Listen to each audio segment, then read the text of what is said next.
It seemed like a bunch of questionable testimony from questionable people. Do you understand? Do you understand the distinction between could have and definitely did? Oh, this is just the first. I mean, we can go on. Like I think I have.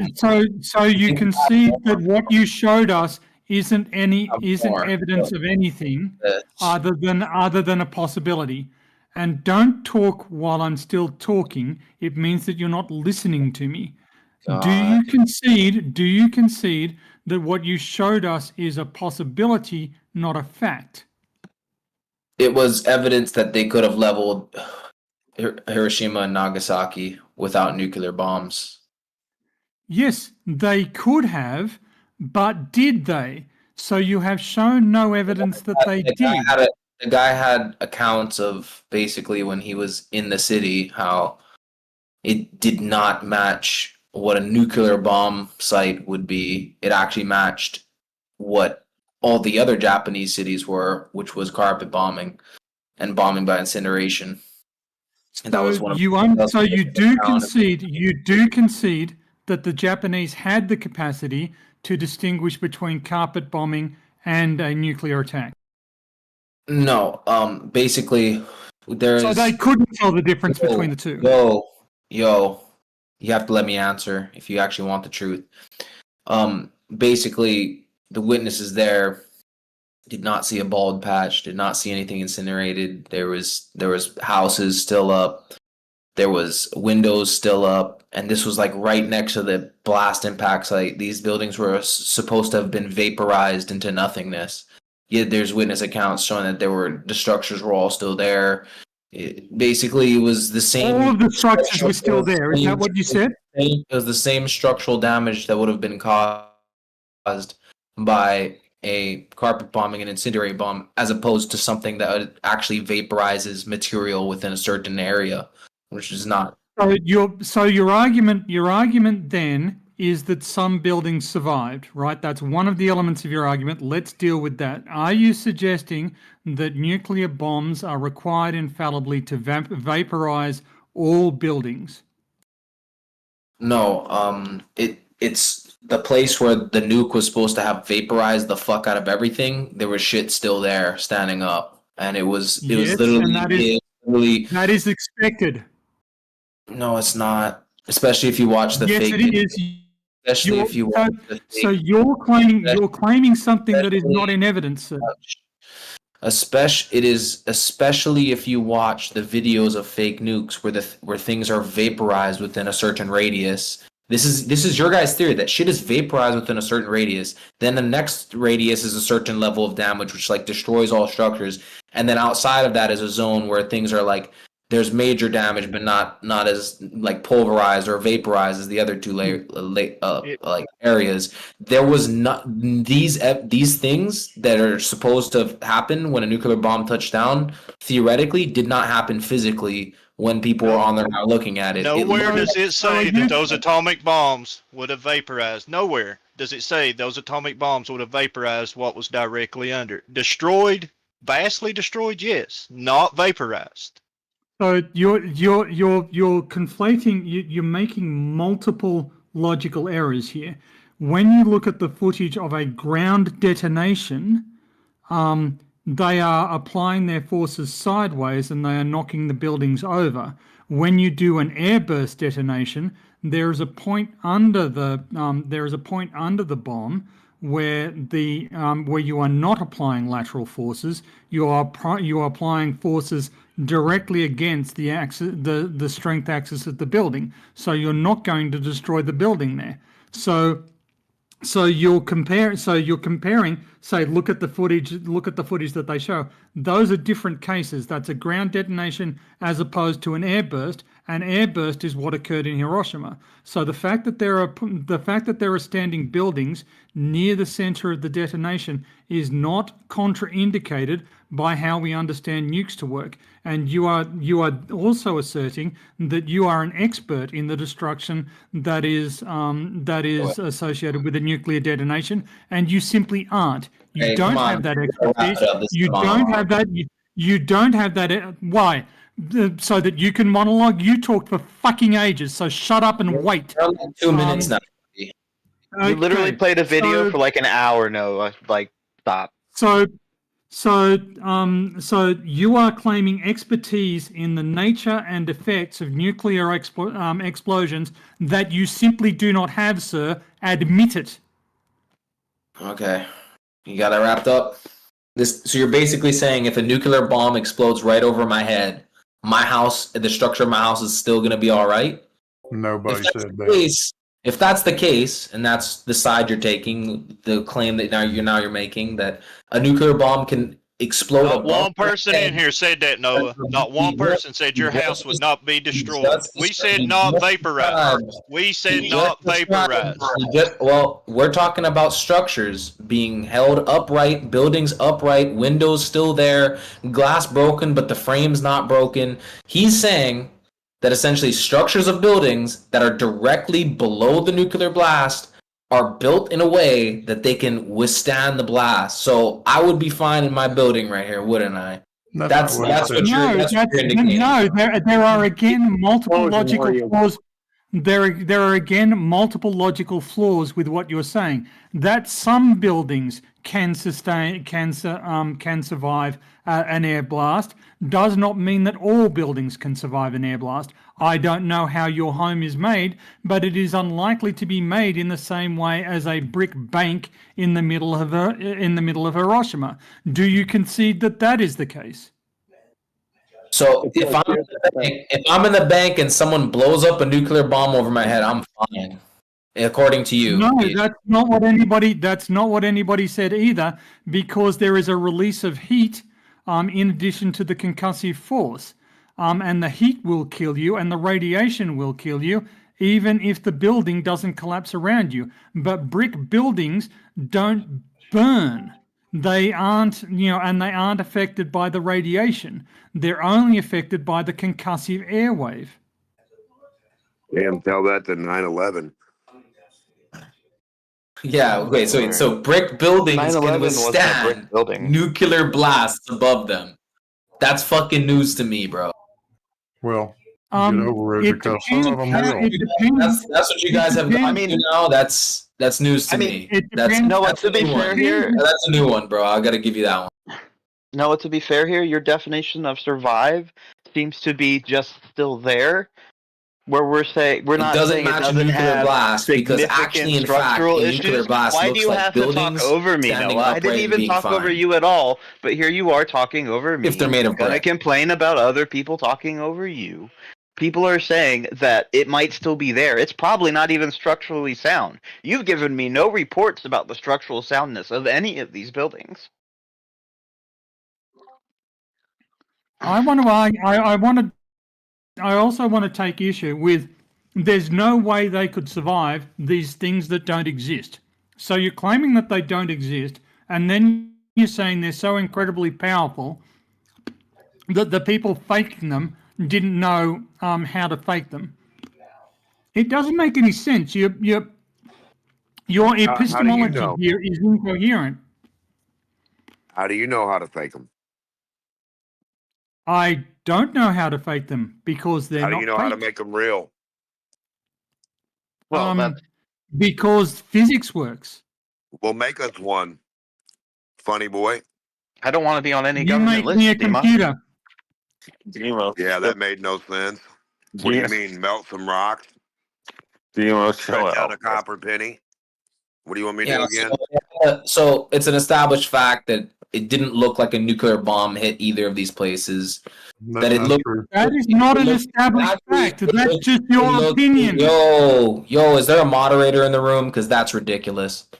It looked as if interrupt everybody else. Real quick. It looked as if it was literally just carpet bomb and incendiary bombs, exactly the same, identical in feature and how it looked after either what they called nuclear bomb or what they actually, admitted to actually just being a normal bombing. Do you know what you need to have multiple test bombs, for this, Noah? and you know essentially they had the bombs? capability to normal bomb, and they had the planes in the area at the time to normal bomb Hiroshima and Nagasaki. And then, so the story just... Do you know what you need? Do you know what you need? I did the math, he went through all the personal accounts. You mentioned... He did a great job. None of these guys piped up during the actual Yes, because you're being respectful to the presentation you were trying to give. Random general issues that don't actually address the nuances of the fact that you just don't care. This was not a nuclear bomb. You just here to fucking stonewall. Anyway, you know what you need if you have multiple bombs, Noah, that you keep seeming to not remember, is multiple craters. Please, one photo of more than one crater. Thank you. Find any crater at Hiroshima. Any crater. I have physically met people who were outside the city limits of Hiroshima when it happened. I have too. And I can tell you what they say they saw. And it was not a carpet bombing. The guy I spoke to, there's actually a famous story. There was a Go championship that was supposed to be played. They played the first day inside the city limits, and then the fire warden got back and he said, "You're not allowed in here. We expect a vicious attack. You need to get outside of city limits." So for the second day where they were outside, this guy wandered out during a break in play just to stretch his legs, looked up, and there was the explosion. So you're here telling me that the guy I met, the guy I spoke to, was just fucking lying to me? Is that your testimony? He saw a firecracker. How did in the video? Like it was said in the like it was said in the video. Maybe it was bombed by conventional bombs, even though undocumented. But possibly, maybe they could have been bombed prior to the nuclear bomb. What the hell kind of idea is that? Maybe, possibly, could have, maybe, but it was undocumented. Yeah, just making a nuke. Didn't you watch the video yourself? Or is it's undocumented how to make a nuke. Or is your confirmation bias so strong that you totally missed that part? Yeah, we need you to make us a nuke. Your information totally missed that part. Make us one. How do we make it from start to finish? A nuke. We do know, so that information is available, and if you weren't such a fucking intellectually dishonest non-entity, you could go out and get that yourself. And rather than alleging that somebody else has to make it to prove you wrong, you could have the intellectual honesty to admit that that the stuff that you haven't made exists. We're gonna get your imagination off the internet. Well said. Fucking weirdo. Do you have the material? Do you know what that is? You're just saying the word ifs and its and ands and buts. Yes, we do have the material. Well, why aren't you making one, liar? Do you think nuclear power plants exist? You're a damn liar. Do you think people enjoy you do realize that if you buy DMOC, you do realize that if you buy enough refrigerators at any given time, you'll be placed on an FBI watch list. That's not the problem, loser. Do you realize when you lie about dumb shit that you can't do anyway, you'll be placed on a watch list if you tell the truth too? Do you think nuclear power plants exist? Like I unmuted you, Demo. Just please chill a little bit, okay? Please. Okay, well, I asked them how to make a nuke. They keep telling us they know how, but they're not giving us the ingredients. Ice rockets are not it. Okay. That information is at your fingertips. Use Google. Yeah, cool story, retard. Too bad it's not at yours. Demo, Demo, I like you. Look, guy, stop fucking white knighting for them because they ain't got no info. You got some info on a nuke? That's the topic right now. I like you too. You know how to make a nuke. That doesn't mean you can call people retards and all this other shit. Well, it doesn't mean they continue to be some. Tell them to make a nuke or stop lying and saying they know how. They're deliberately lying to everybody in here saying they know how to do stuff that they clearly don't. Talking about stuff they have no clue about. Neither one of them who lived through a nuke, saw a nuke, made a nuke, threw one out, blew it up, flew next to it, saw some material by it, measured how close it was. The wonderful thing about physics is a wonderful thing, and it works. Story. Yeah, Superman's a wonderful thing too. So again, Dimok, how do you explain the increased abundance of carbon-14 in the atmosphere during the 1950s? You're a weirdo. That made no sense. No, that was a good question. Why don't you answer him, Demo? You're a weirdo too. Double Why don't you weirdo. answer him? Why can't Why you don't answer? you fucking make something up? Story time, McMuffin. I don't need to make Demo, up do you anything. think nuclear Well, that's power what you plants? boys they're good at. Making Demo, shit up. Don't Like need to make cat up a strings, damn thing. like cat strings detecting Oh. Earth moving. So Demo, do you think nuclear I would power argue, plants Vedak, exist? I would argue, Vedak, that he's not here to be intellectually honest in the discussion. He's not responsive. Yeah, said the guy who gave us the ingredients for nuke. Simple queries. Yeah, He simple just interrupts ingredients are people what we all the asked time. for. He, You have the nuke ingredients doesn't, between 10 of you goofballs. and he's abusive and accusing people of lying. So I would, yes, thank you. He's on a little timeout for now. Hey, Demo, I love you. Just chill. 30 seconds. I'm going to unmute you, but just chill. I have a 3-minute video from Business Insider. Supposedly, the amount of nuclear bombs detonated on Earth from nuclear whatever when they invented it till now. I don't know if anyone wants to see this, but And what is the point? What is the point of the video? What do you think this video is evidence of? Why should we watch it relevant to this? Okay, so here's just 2 minutes, 30 seconds of every nuclear bomb explosion in history. So let's see. I'll just what's that? Over here. What is your point? Talk to you guys. So boom, right there. So there's one in Nevada. Oh, how dare you? There's Hiroshima and Nagasaki. 1946, 1948. Oop, Russia starts going nuclear, right? They're starting exploding some stuff right over there. Oh, more in America. There's now been 34 nuclear bombs exploded in America. Oh, 45. Oh, everybody's getting on it now. What is your point? What the hell is your point? I think he's getting ready to say, why do we still have an Earth? So where's the fall? Where's the poison? Look at this. America's now up to 100 and... I'm not going to watch any more of your bullshit unless you tell me what you're proving. China, oh, they're getting real into it. You're proving anything. Syria is joining the mix, having some fun. Oh, America's now up to 351. Dude, come on, man. Shut that crap off. God damn. Fucking... He's trying to say that there should be fallout everywhere, but the fun fact, Noah, is that the reason there's a difference between pre-1945 steel and post-1945 steel is because of that radiation.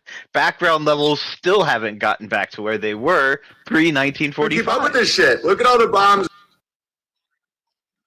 Yeah, he's just monologuing. He's not listening to anybody melodic. So you can't hear him because he's muted. And you can hear it. You can hear it. You can. Oh, I heard the little. Yeah, I heard it. Yeah. Yeah. So he's just battling to himself happily in his own delusional, world. Noah, I need you to go into receive mode. Tony, I knew a guy years ago, probably the most unlucky man on the planet. He grew up in Hiroshima. He was growing up in Hiroshima. He was a kid. Mm-hmm. Yep. And they lived in the outskirts of Hiroshima. So they were not injured, but the city was so destroyed by that thing that they decided to flee that area and go to a safe place. And guess where they went? Nagasaki. Yeah. Yeah. Well, this is 3 days later he got it again. But I have personally spoken with this guy many times. He was a colleague of mine. And he tells a story about all of that. First person experience about what those 3 bombs did. I think they made a YouTube video documentary thing about that, Blue, about that guy. If I'm not mistaken, that same guy. Yeah, it could well be. The thing is that the Japanese authorities knew that something bad was being planned for Hiroshima and Nagasaki, and there were a bunch of other cities that weren't being subjected to normal conventional bombing. They were being kept safe, and they knew that they were doing Noah. that was the most pointless video I've ever seen. Most of those explosions were underground, precisely so that they couldn't produce fallout. So your entire that video was literally pointless, and has been pointed out. And as been pointed out, we can detect the fallout. We can detect it in modern steel. 33 is optimal for Tony. Wait, I have a question. Are you sure there aren't any other major events that would have happened maybe around 1944 or 1945 that would have involved, like, say, volcanic eruptions that could have, permeated the atmospheric conditions with more carbon, and that they just tested it and used that to, like, reinforce a narrative about what they wanted to tell you about nukes? Like, have you looked into that at all? Yes. Carbon-14 is not created by volcanoes. In fact, volcanic. How would you know that? Okay, well, I'm about to answer the fucking question, so maybe shut up. It's actually a really good point. Whoever said that. Because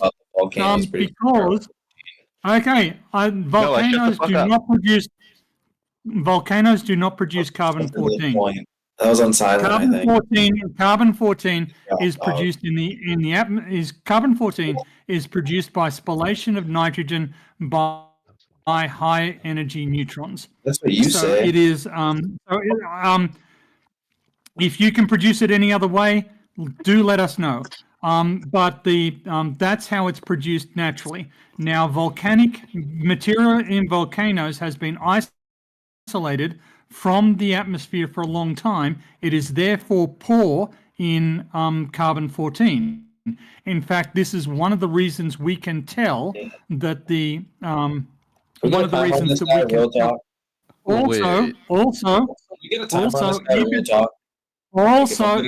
presenting. You asked for evidence. Noah, can you shut the fuck up? You asked for evidence. I am presenting the evidence. Also, if there had been an unusually large amount of volcanic eruption, there would have been carbon-13. Again, I'm just going to keep talking through you, sir. You're not going to get to interrupt me. So I shall repeat myself.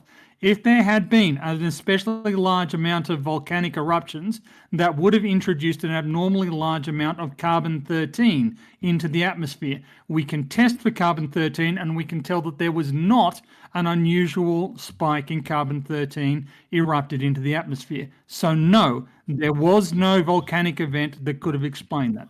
Well, hold on, because wait, how do you get carbon-14 again? Carbon-14 is produced by the spallation of nitrogen by high energy neutrons. Right. And so that's your claim, though. That's your claim, though. Like, I looked at case. How do we know it doesn't come from a volcano? Wait. So here's the thing. I looked up a quick search, and apparently, produced primarily by the Earth's stratosphere by cosmic rays interacting with atmospheric nitrogen. So how do we know that there wasn't, like, some kind of lingering effect that over time produced more carbon-14 into the atmosphere, and then they just twisted that story into, like, a I can answer your question. Anything. Bro, before this guy blathers for fucking 10 minutes, he needs to be muted. Blather for 10 minutes. Holy fuck, Noah, shut up. I'm answering his That's question. fucking so unfair, I'm answering the question. I'm fucking answering the question, and you can whine about how unfair it is. So many third-party things. I'm the one with actual information. Cosmic rays. Don't be succinct, bro. This guy takes 3 minutes, dog. You need to mute No, him. it was 3 minutes. Right there, edgewise, bro. He just went for 5 minutes. Noah, if you shut the fuck up, it'd already be done. I've got the data. I've got the data here. I get to answer. Carbon-14 is one of a number of what are called cosmogenic isotopes. These are isotopes that are produced by cosmic ray impacts. So if there was more carbon-14 that were produced by cosmic ray impacts, there would be more of these other cosmogenic isotopes. There aren't more of these cosmogenic isotopes. Therefore, the carbon-14 was not produced by an increase in cosmogenic impacts. I sincerely request the mod speak up that keeps modding me, and they actually, like, get a timer on Tony. I sincerely request that mod speak up and get a timer on me. Because that's just unfair. That's just unfair. This is just unfair. It's un-American. Let him answer the question, and then Tony, when he's done, Tony stops speaking, and then you can speak. It's all good. It's all fine. Timer, I bro. don't care. I've been timing him. I don't care if you take a 60-second answer. That's what Tony's been doing. 60 seconds is okay. 60 seconds? That's so long. But that's your max right now? 60? Anyways. Yeah, so it could be carbon-14 being in the atmosphere due to cosmic rays, volcanoes, or nuclear bombs. It could be anything that causes it. This guy's claiming it's a specific thing, but in reality, he would actually have to know everything everywhere, and he doesn't. So it's just incorrect, sir. Like we observed carbon-14, and that's it. I mean, it's not particularly evidence of a nuclear bomb. Thank you. All right. I'm still waiting for you to explain the difference between pre-1945 steel and post-1945 steel. The year that it was made. No, that would not be the difference. Good try, though. It's the presence of carbon-14 in the steel, right? I do believe so. So, Noah, I would like you to produce any evidence whatsoever that volcanoes emit carbon-14. Wait, are you talking about, like, it's present in the steel, as in, like, when they started making steel after that year, that it had more carbon-14 in it? Or were you saying that steel from before then all had more carbon-14 after? I'm saying that steel that was made prior to the detonation of any nuclear bomb in Hiroshima or Nagasaki is not radioactive and thus is highly prized to be used for MRIs, whereas any steel made after will incorporate the carbon-14 in the atmosphere and be radioactive, which messes up the process that needs to be done. Further, you can track the concentration with the number of tests being done on the surface.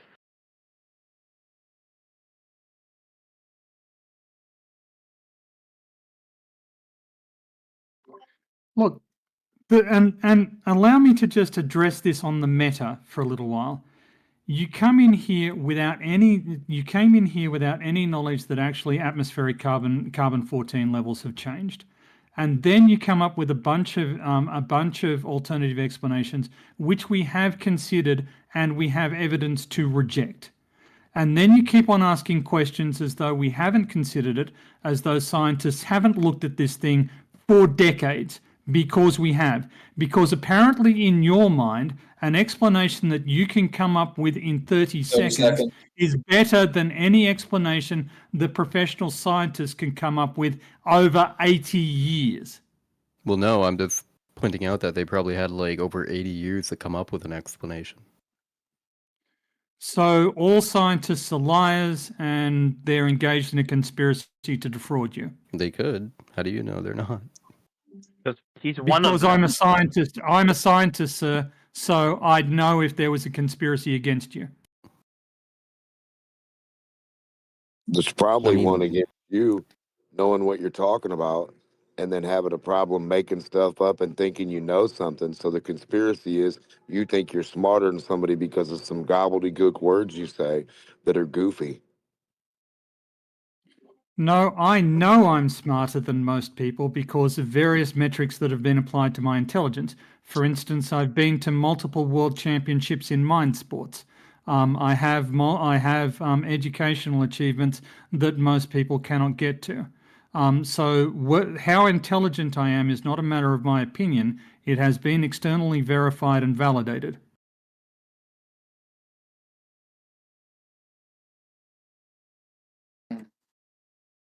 Except that you got fooled by the nuke hoax, the moon landing hoax, 9/11, COVID-19, World War II, Vietnam War, basically everything. Except for that fact. Except for that, in that mind game, you fucking miserably failed, sir. Sir, I have family members that perished in both of those wars. I'd appreciate you not talk about them like that. Okay. Your family being involved in pointless wars doesn't really mean anything to me being able to talk to or not talk to something. Well, Well, all it you've done, demonstrably happened. this is the thing. So if you could validate any of your claims with evidence, that would be fantastic. We just But so did. far, no, you didn't. We showed you a whole showed, video, bro. There's more again, videos. But we he's know you just can't interrupting me. sit down through the Again, second he's one. just interrupting me and won't let me speak. Okay, You didn't gotcha. show me Show me evidence. time. You didn't show me. You didn't show. He's still interrupting me. Like either you draw a line or you don't draw a line. Which is it? What you showed was evidence of something that was possible, a possible alternative explanation. It is inconsistent with eyewitness testimony that I have had access to, and that Blue has had access to. It is inconsistent with the radiometric testimony, as Melodic has pointed out, and as I have pointed out, and it is inconsistent with the means of operation of nuclear power plants. You sound like a bunch of halfway crooks not knowing shit all, but after the murder happened, you saw a body. That's kind of fucking weird to say you know how it was murdered and everything else because you saw the body. These dudes that lie to you, do they know how the nuke's made? Do they watch it get made and then watch it go to its location and then they drop it? If not, they're a bunch of lying goofballs. What's carbon 1, 2, 3, 4, 5, 6, 7, 8, 9, 10, 11, 12, and 13? Before you fucking say what 14 is, goof. Carbon one. That is One, the Carbon most one, that's my idiotic favorite. statement 4, you've come 5, out with, 6, Demo. 7, 8, You 9, are. 10, 11, That 12, is and such an 13. idiotic thing to say. How the fuck did you Carbon get to 1 14? can't be carbon. That is the most idiotic statement I have heard you ever say, and that is up against some fucking stiff competition. Oh, Damn. that's going on a hit reel. I guarantee Carbon you. can't be itself. Write that Carbon shit down. one. That's funny. So no carbon 13, no carbon 12. Okay. Let's. So carbon 14 just popped out of Tony's ass. Right? Tony's asshole juice. Oh, that's hilarious. Fucking carbon alien, carbon Oh, 14. Jesus alien. Christ, Demo. Yeah, great point, mate. You really made yourself sound great. Sound Well, you so sound like smart. carbon 14 makes no fucking Boy, sense. you nailed here. us with that one, Democ. Carbon You got us, 14 failed buddy. you. Carbon Hey, You got 15. us, buddy. We can't show Let you me any try to get us carbon back one. on We track. must be lying. Oh, Let me man. try Where's to get us carbon back on track. 99 at? Let me just try to get us back Carbon on track. 54, where are you? Carbon 54, where'd you go? Carbon DMOC, 54. if I may, DMOC, if I may. So basically, to get us back on track, there never was a nuclear bomb. Nuclear power, which is like putting some rocks next to each other that glow in water, does not indicate nuclear bombs are real. You having carbon 14 that's like burped out of a volcano or something is not indication of anything being real. No one's seen any of these nuclear blasts. They've seen maybe some firecrackers once. Maybe they saw a video of it. They have fake videos all the time of nukes. The destructive power of nukes demonstrated is identical with the destructive power and identical in the same way of destruction as a normal bombing over a city would be with a World War II technology type of bombs. And yeah, you were deceived. There was no nuclear bombs ever made, ever done on anyone. Yeah, that's where we are. Thank you. Okay, I'm very glad. Can you prove? Tony, hold on a second. I'm very glad you made a conclusion, Noah. You've concluded your point. You've conceded it. That's the last argument on this. Okay, from you. Okay. Wait, So what? we'll just Nah, we'll this- just I can say say whatever I we'll want, just- bro. Listen. I will just like say this, I like, will just a second. I will just say Like all this he is- did was make a series of folks in here. assertions. If you're not all gonna these- fucking I have, can't hear you. There's a PhD Tony talking through everyone. if you're not gonna have a substantive argument with facts, with data, and it's all just conjecture and being conflictive, There's no point in having the conversation. What was that video where we went painstakingly through where all the planes were, what each bomb could do, how these bombs could do it? Went through the fact that these guys who supposedly were the ones that flew the bombs over were having press conferences and shit beforehand. They were like messing up, lying in front of a camera. That these guys are fake. They're like astronauts from the moon landing, basically. Same shit. I mean, there was so much shit in that video, so much like detail. None of you addressed any of the details. Whenever I brought any of it up, you guys don't address it. It's just kind of weird, bro. Like, you're acting like I didn't just give you a really detailed thing and there's more to come. Based on your own arguments, that you're the fool that got fooled, huh? Based on your own arguments, Noah, it could all be fake. So I'm glad you brought it to the table. It's great evidence to consider, but like, it could all be fake, man. Based on what you've been arguing this whole time, what you just showed us. Or it probably is fake. I think that whole thing was fake. The guy's testimony was of buildings being upright and window frames being intact and shit, bro. Right next to the thing. And then this guy's talking about how I'm right below a nuclear bomb and my building's fine and shit. I would like to point out, Noah, that your source from the air said that he could make out window frames and delicate, like, come on, man. From the air? How low was this man flying?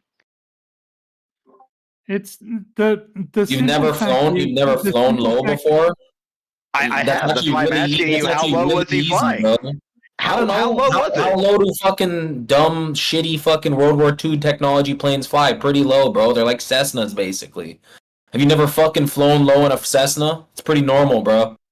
So, do you think he would just gotten shot down? I just want to say that I second Verdak's position on this. That's nice, but you can't just press someone and not let them speak. Don't talk over me, mate. Or don't talk over me, mate. You have just presented a series of assertions. You haven't presented any evidence, for instance, that volcanoes... Dude, there was a whole video chock full of evidence. That's a lie. You don't get to interrupt me. You haven't produced any evidence that, for instance, volcanoes are capable of producing carbon-14. Well, that's not a joke, but like the actual evidence was all in that video. I am still talking, and you don't get to continually interrupt me while I'm talking. Fucking shut up. You haven't produced evidence to support any of your claims. You've just produced a bunch of what-if stories and a bunch of conspiracy-minded nonsense. Dog. And no, it wasn't. It was conspiracy-minded nonsense. Dude, it was literally and the fact that you can't recognize it as conspiracy-minded nonsense. You're lying about what the video shows. Speaks to your intellectual incapacity. Well, you said carbon. You're literally lying about the video, bro. I don't even think you've seen it, bro. Hold on. He said carbon-14 comes from carbon-14. So what else is carbon? Supposedly everything's made of carbon. So how in the fuck is a reading of carbon going to help you register whether something is? Oh, I got carbon. Well, that's like saying you registered dirt from blowing up dirt. If you understood how isotopes work, dude, so much specific evidence was brought up in that video. You're such a liar, Tony. He specifically asked me a question. How do you know? He was specifically addressing me, and now I get to answer. Much specific evidence. Now I get to answer the question that he asked. Carbon comes in multiple different isotopes, one of which is carbon-14. The default isotope is carbon-12. So if there is an increase in the abundance of carbon-14, something must have caused that. We can tell that it wasn't an increase in cosmic ray incidences. We know that volcanic emissions simply don't produce carbon-14, so it can't have been that. So it must have been some other mechanism. It happened at exactly the time that people claim they were doing air bursts of nuclear weapons, and would be exactly consistent with an increase in the frequency of air testing of nuclear weapons.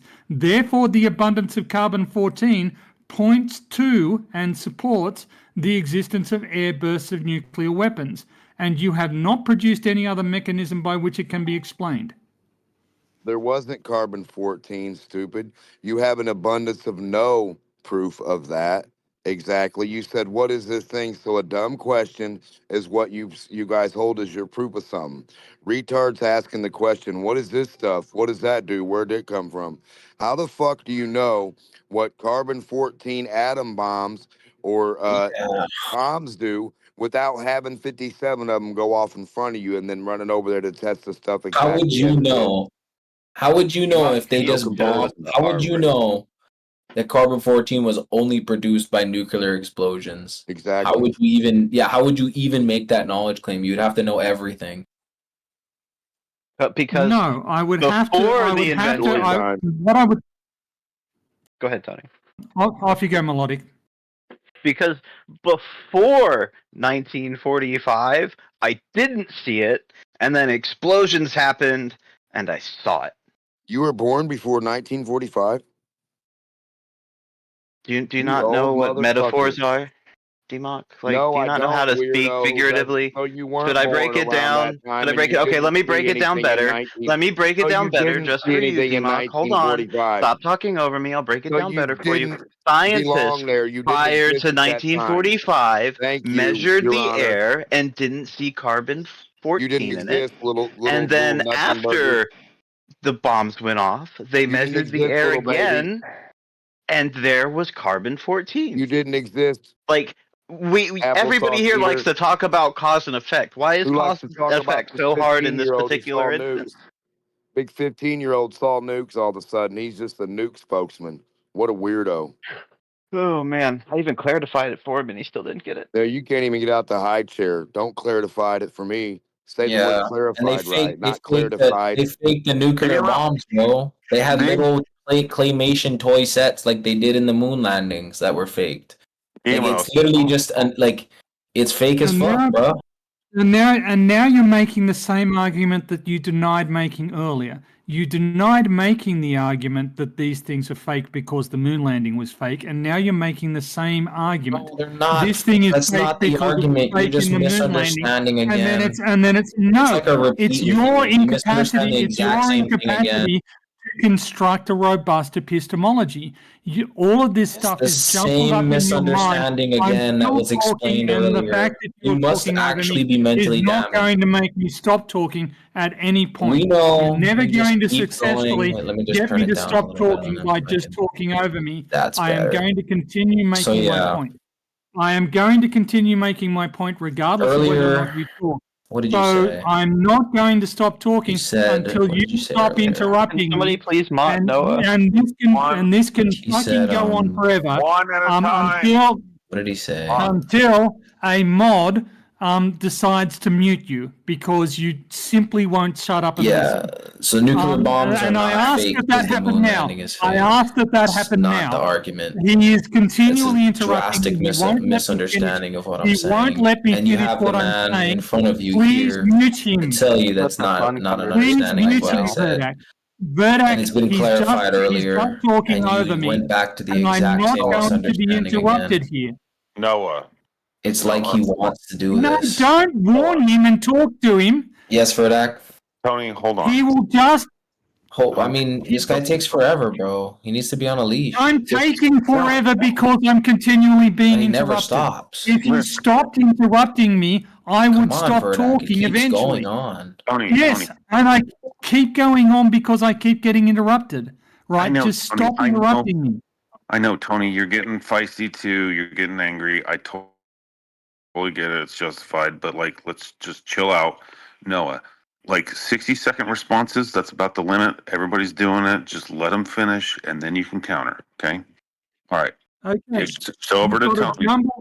Don't You've got interrupt. a jumbled and confused epistemology in which everything's a conspiracy. You don't have strong evidence for any of the conspiracies, but the fact that the other thing was a conspiracy makes it plausible that this thing's a conspiracy. And you don't have any evidence for a firebombing of Hiroshima. You don't have any eyewitness testimony. The eyewitnesses contradict you. You don't have any physical support, and you have physical evidence that contradicts that claim in the existence of elevated carbon-14 levels. So none of your stuff is supported by evidence, but you think that it's true anyway because it could be true. if certain things are 30 faked, seconds. and you just assume the necessary things are faked. Yeah, so this is just I'm just gonna make mine quick. This is just a drastic misunderstanding once again, and I already explained this once, but nuclear bombs being fake is independent of the moon landings being fake. It's just really convenient and great that they faked both of these things. It's like a multiplier. It's like this fakeness. It's not addition. It's like multiplication of fakeness, because they not only they fake one thing, they faked another. But no, yeah, the fakeness of nukes stands on its own, like its own fakery is its own substantial thing. You don't need to have a fake moon landing to know that nukes are fake.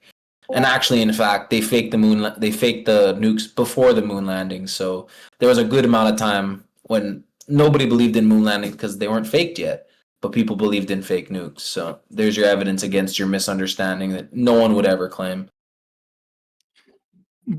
Then if nukes are faked, why haven't you presented any constructive evidence supporting that position other than the possibility that it was faked? That's all you've presented evidence. We're giving that video had a lot of evidence. Again, I'm still in the process of speaking. Don't talk over me. You have problems, brother. Okay, no, I don't. Yes, yes, I do. One of my problems is the fact that you continually fucking interrupting me while I'm talking. I shut up and I listened. I muted myself. Yeah, you don't need to chime in at this point. But I did. I'm still talking. You don't have any constructive evidence supporting your contention that these things were faked. All you have is a claim that it is possible that they were faked. We have a lack of poison throughout the atmosphere. I mean, just the last video that you were freaking out that I was playing, you were going I just nuts. posted a chart. No, And I was just posted a showing chart how many showing it. nukes were just completely unleashed on the world by like 2 countries. Like there's like 3,000 nuclear bombs just unleashed on everything, and we're all fine, bro. Like y'all are saying that you can stand underneath a nuclear bomb in your house. If it's brick, it'll stay upright. Like I mean, it's almost like it went from being big and scary, and now it's like you guys agree with us, like nukes are kind of fake and they don't really destroy anything. Like your side is vacillating on this. I mean, yeah, That's there you go. And the videos are fake. It is. Of the extremely nukes, like, the dishonest. videos they give us of nukes going off is as fake as the moon landing. It's a not really- fake because the moon landing's fake. It's just as fake. Like they're both on the same level of fake. So yeah, So not faked at all. Cool. Thank you. That's a really dishonest representation of what you've been told. Yeah, I'm going to respond to this. As you may not have listened, because you seem not to listen to anything, most of the explosions being shown in that video, don't talk over me. Most of the explosions that were shown in that video were underground explosions. They did not emit fallout into the atmosphere. That is, and Melodic, has shown in the chat a chart of radioactive pollutants through time. So yes, there have been radioactive pollutants due to these tests. These tests, where they were above ground, were done in areas remote from human habitation in order to cut down the possible impact on human populations. But they are still detectable in the atmosphere. So that video you showed does not demonstrate your point. It is not evidence in your favor. look, even Yasuke is posting some good information here. I mean, about how the radioactive sickness doesn't match. Like you're done, bro. Like Radioactive we win. sickness It's doesn't over. match. Would you like me to start Argument's pulling out over. examples Like, of they gave radiation us fake sickness? videos of nukes blowing up buildings. The buildings weren't actually there. that's There were great. claymation sets. There was no. You know what? there's I've got the action thing that's gonna blow your figures mind. in them. I've got it. It's gonna blow your mind. They were clipped. Literally, the camera is in a nuclear blast, but it's there filming. Like, it's just so funny you believe this shit. No, have you heard of the Demon Core? I'm sorry. What? Have you heard of the Demon Core? The court. No, the Demon Core. It is linked in chat, my friend. Oh, the one that was Above ground, yeah. No, the one that killed 2 people. Huh? With in radiation the chat. poisoning, maybe. Oh, but yeah. just- Like I said, rocks that are dangerous when you get near them don't prove nuclear bombs. That wasn't rocks that are dangerous when you get near them. That's not how the accident occurred there, bud. Oh, okay. It's a sphere of What happened there? plutonium. Good God. Oh yeah, no, they were absolutely crazy.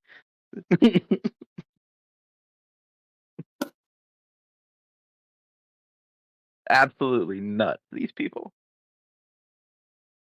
What's really nuts is like the second guy died recreating the experiment the first guy died from. Yeah, exactly. Yeah. Oh, So what, some humans mad scientists stupidity- blew themselves up or something? They killed themselves with radiation sickness, and indeed, as somebody That pointed is out not a earlier, nuclear bomb. Wait, so So, you're trying to say it's like a it magic is- ball? Jesus Christ, can people Not a shut up nuclear while I'm bomb, speaking? Can people be quiet while I'm speaking? Is that too much to ask for? It is the components that go into a nuclear weapon, so therefore it is related to a nuclear weapon. Radiation sickness has been attested in other instances. For instance, the Chernobyl disaster and the first responders there, and the maps and the fallout maps. Not a of nuclear the- bomb of either. the disasters. Jesus Christ, was I still speaking? Because it sounded to me like I was still speaking, right? You know, the fact that I Doesn't was change the making fact that noises, wasn't a nuclear the fact bomb. that I was making noises made me think that I was still speaking, but I couldn't have still been speaking because you wouldn't have interrupted me while I was speaking, would you? Doesn't change the fact. Address the fact. Nobody's saying that it was a bomb. You're saying that nuclear sickness isn't a thing. Therefore, not evidence. And of nuclear radiation sickness isn't a thing. We're saying that Nobody it very said much that, is a thing. straw man. Okay, you just made an illusion. You may not have registered that was what you had actually said, but we can No, demonstrate incorrect. nuclear power. We can demonstrate Just nuclear incorrect. power. We can demonstrate the deleterious effects of radioactive fallout, and that radioactive fallout Not a has demonstration occurred. of a nuclear bomb. Wait, how do you yes, know it that is. that wasn't like just Yeah, like a he's- propaganda? It's just straw manning me saying I disagree with radiation sickness, which I've not disagreed with once, and then for some reason asserting that somehow that proves nuclear bombs when that does nothing of the sort. No, I've linked you a nuclear bomb instead. A nuclear bomb in chat. Where's it at? Yeah, you're tagged, my friend. My cat? You're tagged, bud. Look in chat. You are tagged. You were tagged in the chat that he made. Unsilent. How do I know that it wasn't just propaganda? Because people can measure. Scientists can go out and measure the radiation. Well, fuck. What was I gonna ask in addition to that? What? Oh yeah, what? Actually, no. Sorry, it was gonna be at Noah. So Noah, how's your understanding of radiation sickness? What do you mean? You get like enough of it in a short amount of time, radiation, and it fucks with you. And the more you get, the worse the symptoms are. And like, have you seen like good evidence for this? For radiation sickness? Yeah, 'cause you were mentioning something about radiation sickness. No, you didn't disagree. No, they were claiming that I deny radiation sickness, which I've never done the sort. I don't know where PhD Tony got that idea that I ever denied that. And furthermore, even if I did deny it or not deny it, and you provided evidence of it, it would not actually address the main topic, which is nuclear bombs, not radiation sickness. So it's kind of a red herring, and albeit a straw man at the same time. It was like a double fallacy. Yeah. Well, like Galen Windsor, I guess, sort of denied radiation sickness. Oh yeah, good point. That seemed like I to don't be know. the implication of part of his tours. Or maybe just Sorry, what he was Galen? using wasn't radioactive. That could Well, be like, it too. Galen Windsor, who was like responsible for, I think, designing and working in many of the nuclear power plants around the United States. He he would go swimming in the water, the irradiated water or allegedly irradiated. He would eat plutonium pills to prove that it wasn't. But him not getting radiation sickness from whatever he was, what was it, like plutonium or whatever? Yeah, from maybe it's just the fact that plutonium is not radioactive, but radiation sickness, from what I can tell, is a real thing. Like people go to certain areas and there's a little Geiger counter and it goes off and you get fucked up. As far as I can tell. I mean, I don't know. I wouldn't deny that. I wouldn't deny radiation sickness. But as far as what's in the nuclear plant and that giving people radiation sickness, maybe not. Maybe that's part of the psyop to kind of dissuade you from going into the plant and investigating for yourself. Maybe yeah. That was like sort of what he posited, that the idea of regulation around the whole radiation thing was like heavily exaggerated, and the whole point was just to force regulation and monopolize control of nuclear energy and therefore nuclear weapons, because it prevented people from actually getting the cleanest and most efficient source of energy possible. So it allowed them to push this like modern like green, this like modern like green movement hype, because they want everyone to think it's going to be about like electric cars and like the stupid like wind generations, but then they're going to do like a 180. Can you stop filibustering so that I can ask my question? Nuclear weapons. That's the kettle calling.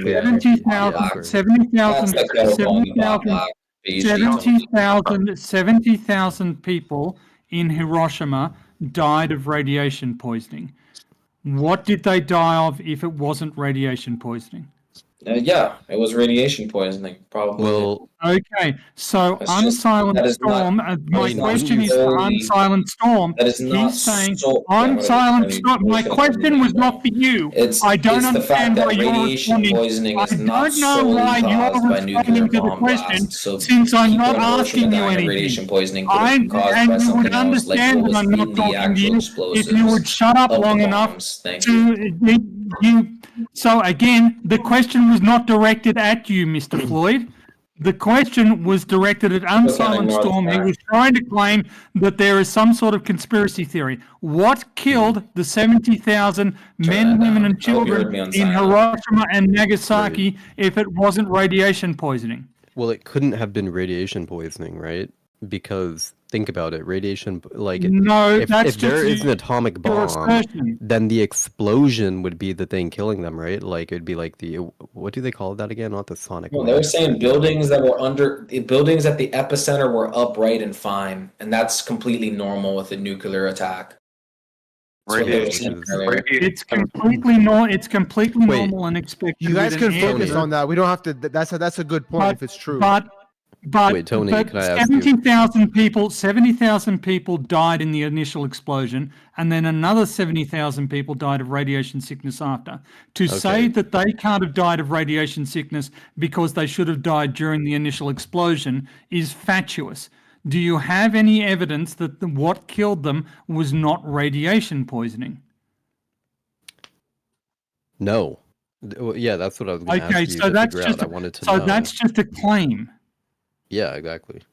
This is a claim. But I'm just trying to figure out the data surrounding the issue, so I could be like, okay, is there holes in this story? So there are 140,000 dead men, women, and children whose stories you might want to not just brush away. And like, how did these people like die? Like, of the radiation? Like, was it just like a sudden like? Was there like just a lot of people that just started dropping like lives, and they were like? It's a slow, agonizing process where their cells break down and lose functionality over time. There's a rather tragic case at the local war memorial. There's a tradition in Asia that if you can make 1,000 crane origami cranes, you get a wish, or maybe it's 10,000. And there are origami cranes there made from a girl who was dying of radiation poisoning, who was trying to get a wish so that she would not die of radiation poisoning. It's a slow, painful, lingering process. My heartstrings. Yes. And the fact that you're such a sociopathic dickhead makes me uninclined to further pursue this conversation with you.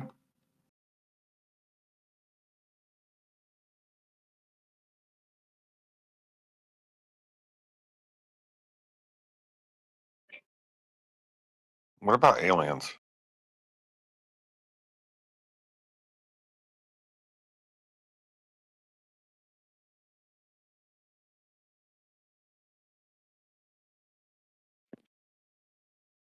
Anyone? You Aliens? got one?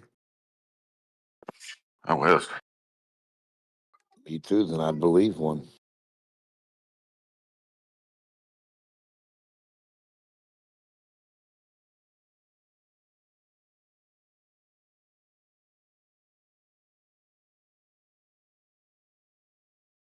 And this is the big thing about conspiracy theorists, is that they believe that everybody else is just as malicious and devoid of moral compunction as they are. That's why they believe that there are so many malicious people out there, because if they had any significance and they had any real power, they would certainly use it to their own personal advantage. They are not bound by moral compunction. That's why they, and that's why they so easily attribute malice to the rest of the population, whereas well-adjusted, emotionally healthy people do not attribute that level of malice to people at large. I mean, another thing you could say is that maybe these people just have more insight into how easily people are manipulated, so they know the kinds of things that they are capable of committing and doing, and so they see how other people are also capable and whatever of committing that. And Why are you washing your argument like this? You could just say I. Well, also, like, well, because he was saying generally, and I was saying generally. Well, Tony owes me $1 million because he just believes stuff. So if you just believe it, I got the story that Tony owes me $1 million because Tony owes me $1 million. And if he doesn't like it, that's just too damn bad, because just believe. And I got some evidence for you and some points to stuff that points to other stuff that says you owe me a damn $1 million. Now, if you're one of those hypocrite conspiracy theorists, you won't pay up, right?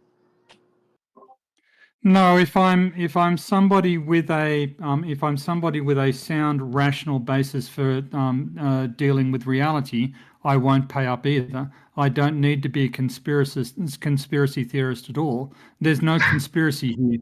You made some shit up. You didn't even conspire with anybody. You just lied to me. Individual people can lie. Individual people can tell the truth. Everybody at some points in their life lies. Everybody at some point tells the truth. That somebody has lied in the past does not mean that everything they say is a lie. That somebody told the truth in the past does not mean that everything they say is true. These are not valid syllogisms. So why are you claiming that you don't owe me my $1 million, you liar? Because you're delusional, as we have demonstrated multiple times. You're the one claiming you don't owe me money. I got proof and evidence, Tony. You don't like math? What proof and evidence have you got? I've got the math that says I'm out $1 million, so you owe it back. Okay, show me the mathematics that says that I owe you $1 million. And then I got a bunch of stories for you on why 14 carbon says you owe me $1 million. And because you believe in 14 carbon, you got to pay me more than the 14 million, because I'm a super carbon 14 expert. And I'm still out of my money. I'm waiting for my check, guy. Okay,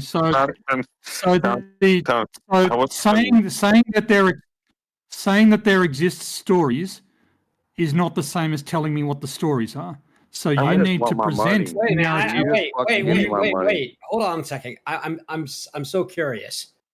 So Demok, what is carbon 14? Yes, co-borrower. Don't you owe some of that money with him? It's a portion of that fucking. I'm just asking I'm just asking what it is. Money. Listen, the evidence points to carbon 14 being the $1 million Tony owes me. I just want my money. What is? Tell me. Explain to me what carbon 14 all proof. is. It's proof of a globe. It's Tony owes me my $1 million. It's really simple, you guys. Just add it all up. The math is there. Tony owes me $1 million. I'm just Listen, you asking guys don't if believe you me. know You're if you can conspiracy describe theorists. what I know carbon it. 14 is. You're just going to be a conspiracy theorist about anything I say and laugh. I can't help it. Tony, you owe me $1 million. Omnivore, you can help him pay. It's okay. So this is and the argument that the argument that Unsilent Storm or whatever the hell his name is just presented is equally delusional as Democ's claim.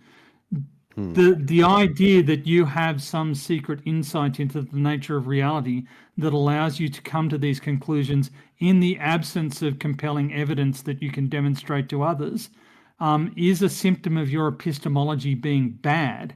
It doesn't mean that you're a member of the super secret squirrel club with special insights into how other people act. You're just a paranoiac who's prone to delusions. That's all you are. What a conspiracy nut. Tony, does it bother you that we met in private and you still owe me my $1 million and you're trying to convince these people that you're smart because you owe me my money? That's sad. Dimmock, I'm wondering on what basis. So you come out emphatically and you tell us, you make emphatic declarative statements like gravity doesn't exist, the Earth isn't a sphere, etc.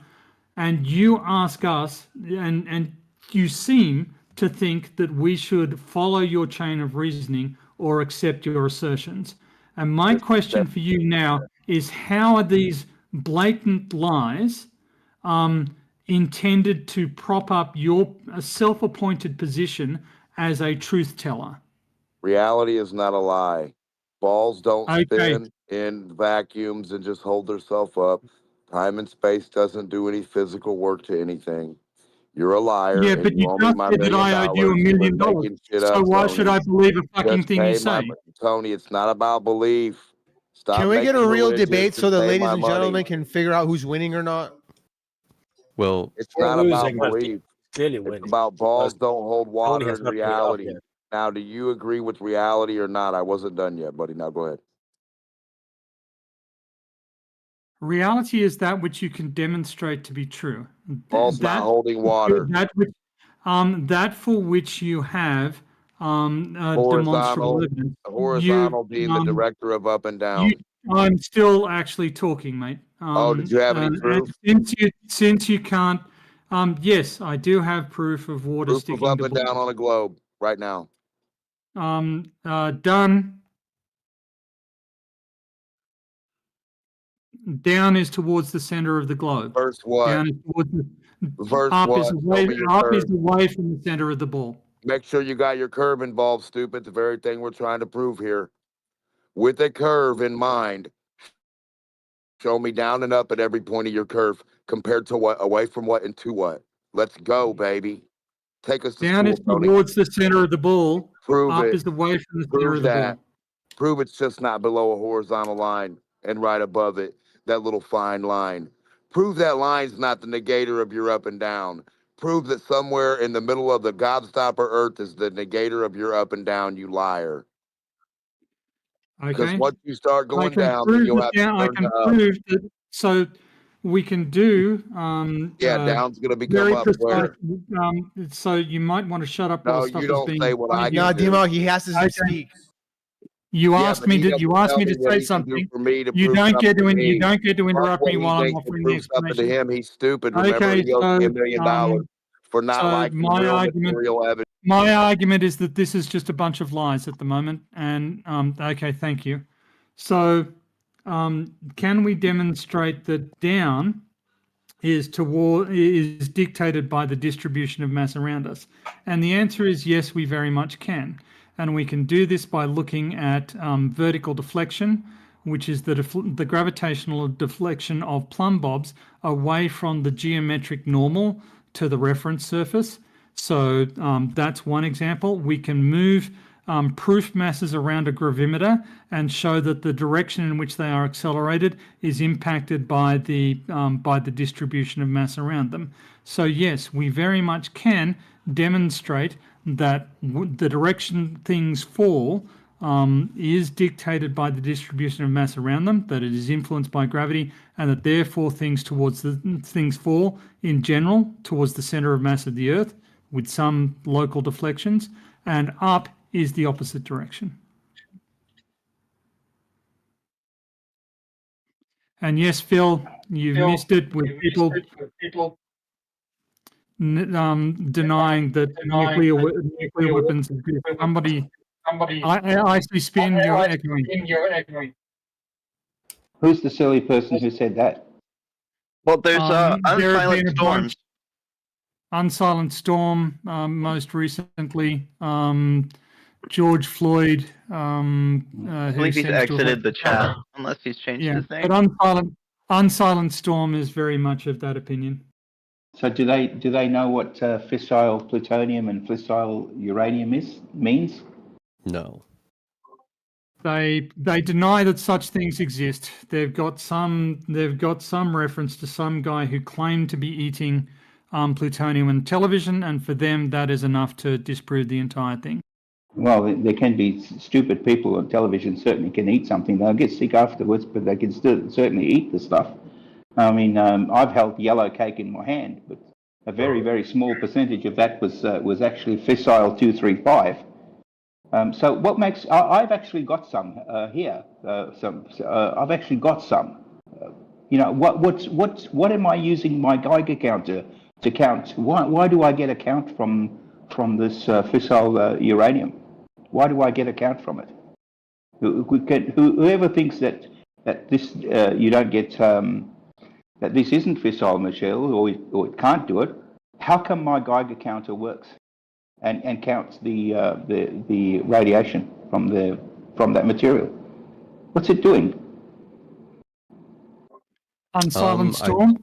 I don't remember actually, but I've actually got some. I seriously have got in here. I've got a lead line suitcase over here with some I actually have some, including a Geiger counter with it. So how does this work? I'll have to get back to you on that. Well, I'm pretty sure you now. While you're at it and getting back to me, now that I've established that fissile materials exist, I know how to put that fissile material together to make a nuclear weapon. I know how to do that. What would stop me from doing that, other than money and the facilities and the legality? Yeah. Well, but I know how to nothing do would it. stop you.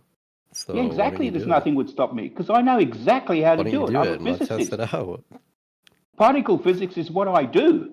So Yeah, tell me we should test what would that. stop me. Tell me what would stop me from doing that if I wanted to. Well, me and Noah aren't going to stop you. Exactly. So who's this guy saying that? So why, if I can't do it, someone as smart as Oppenheimer or Bohr or Planck or any of the other people who were involved in producing the nuclear weapons that they threw and that they dropped on Japan, those people, I'm talking about the leading scientists in who ever lived in this field, like Bohr. Well, I mean, do you know it wouldn't. who Bohr is? Do you know who he is? No, do you but know the who? name Do you know sounds who familiar. Oppenheimer is? Do you Yeah. know who these people are? Vaguely. Well, these people were. It was actually them who did this. I have a question for Unsilent Storm. How does the sun produce energy? Does the sun produce energy? I don't think it's fully understood. Well, you're wrong. Well, but what is your hypothesis? Do you agree that the sun produces energy? yes. Solar panels, right? That's how it makes energy. How does Ah, the sun well. produce energy? Now, honestly, it's been a long time since I really went down that rabbit hole, but you know, part of the atomic model, of course, relies on their dogma around like how the sun works, which plays into their like solar system thing. But there's a guy that actually, what the hell's that guy's name again? he posited that no, the sun is not actually a nuclear. It's not like a nuclear bomb. It's not a nuclear reactor. What is his evidence for that? Let me find this. So so do you agree that the sun is primarily composed of hydrogen? Yeah. Okay. Do you agree that the sun also has a significant amount of helium in it? Yeah, I guess so. That's why And produces radiation. Right? Do you concede that the sun produces radiation and particles consistent with what we understand a fusion reaction between hydrogen atoms and helium atoms to produce? Sorry, say that again. Do you accept that the sun produces radiation and particles that are consistent with fusion reactions between hydrogen atoms and helium atoms? Well, whatever they're calling them, particles and whatnot, like, it might be a totally different phenomena that they've like dressed up within their atomic model, but yeah, whatever the phenomena they're detecting and how they're interpreting it, it probably has, overlap for sure. So it has supporting evidence. So it has supporting evidence. So do you believe in the atomic model of matter? Not confidently, no. Okay. Why? Just 'cause you feel like it? Do you accept that there is any evidence for the atomic model of matter? No, not that I know of. Okay. All right. Have you bothered to study the physics? Have you bothered to study the physics here? Have you, for instance, looked at the gold leaf experiment where they looked at the deflection of alpha particles being projected through gold leaf? Not exactly, but I know that, like, one of the ways they claim to detect particles is, like, basically creating electric or using an electron microscope to observe reactions made off of gold, and they just claim that that reaction they're observing is like proof of their atomic model when it's probably not, from what I remember. What do you think's wrong with the atomic model? What do you think's wrong with it? Probably made up. No, just tell me what's wrong. It works. I mean, we make things. We make polymers. I'm actually teaching polymer at the moment, polymer theory at the moment. Can you please tell me what's wrong with the way I teach that? I know I can actually tell how many carbons I need, how many fluorides I need to make Teflon. Can you please tell me what's wrong with the model, considering that when I use it, I get exactly what I want from it. So please tell me what's wrong. You point out, because you're obviously a highly knowledgeable chemist. Could you please Teflon based on the model that I'm using, based on the atomic model? How can I get to make Teflon, please? How do you make Teflon? Yeah, all a whole bunch of carbons and fluoride and fluorine atoms combined. How do I do that? How does that happen? Or any chemistry. I don't know. Yeah. Yeah, or any chemistry. Yeah, but I'm just giving an example of something we're working on at the moment. A more interesting question is, what evidence do you have that the atomic model is wrong? Exactly. That I don't have any evidence that it's real. You're just saying bullshit because you feel like it, right? Yeah. That's not evidence that it's wrong. In order to say that something is wrong, you need to have evidence that it's wrong. You don't have any. You haven't studied these topics, and then you say, "Well, I don't know that they're right, therefore they're wrong." Well, that makes no sense. That is literally the opposite of sanity. Do you think chemistry, metallurgy, and electrical currents are all just fantasy, although it's working technology?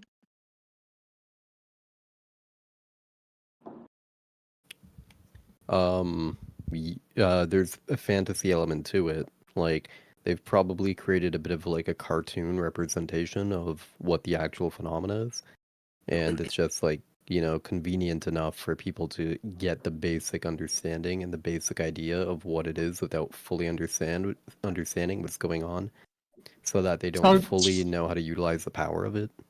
There are multiple levels there that I want to explore.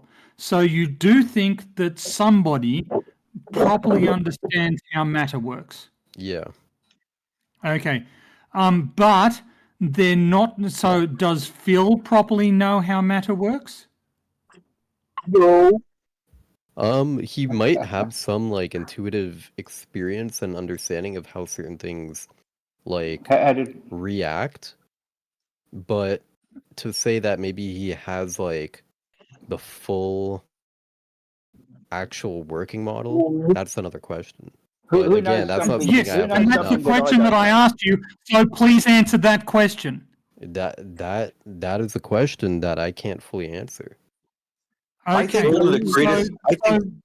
I think one of the greatest examples.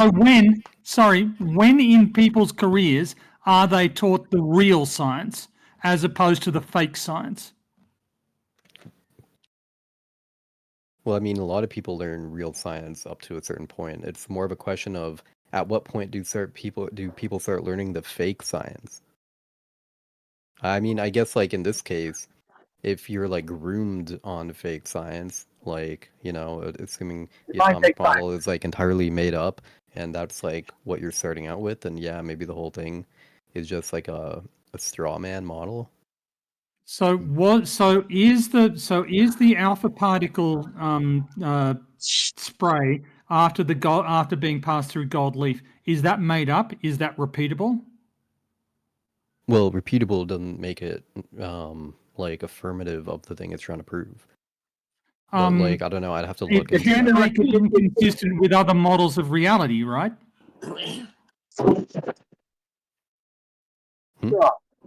Can I ask some questions? Tell me, do you think hydrogen is a gas that exists? So, Do you think oxygen is a gas that exists? Yeah, sure. Do you think water do you think water is a thing that exists? Yeah, sure. So when I put electricity through both of those in an electrolysis experiment, I produce this gas and I can prove it's hydrogen. I can produce this other gas, I can prove it's oxygen, and I can combine those two gases together and I can make water and I can prove that it's water. Please tell me how that works in the fake world. I mean, it works essentially the same way, pretty much. Well, it works, right? So I've got oxygen, I've got hydrogen. I combine them together. I make water, right? Do you accept that? Yep. You do. So what's wrong with the atomic model then? What's wrong with it? Because obviously they're hydrogen atoms, obviously they're oxygen atoms. They obviously get together. They create water. Please explain to me how two gases create water. What other model have you got that works that you think that the atomic model is wrong? Well, I guess like where the atomic model would be wrong would just be the assumption that everything is like these like little marbles, these little like, you know, energy balls all like bouncing around. And what makes you think that they're not? Sorry, what? What makes you think that they're not atoms and molecules? What makes you think that they're not? That we don't really have any evidence. What piece of evidence are you relying on that says that no, they can't be that? Well, I mean, we don't have any, as far as I understand, we don't have any evidence that you could actually see or prove any of those like atomic structures. Which fool? That's Which not goddamn true, fool told you not that? true. Which fool told you that? Are made up of molecules. No, which So, fool told sir, you that? that just isn't. That just what you just said isn't true. We They're, like, do have spinning. proof. We do have proof supporting the atomic theory and the atomic composition. We do have the capacity to image atoms. I'm not sure where you're getting this.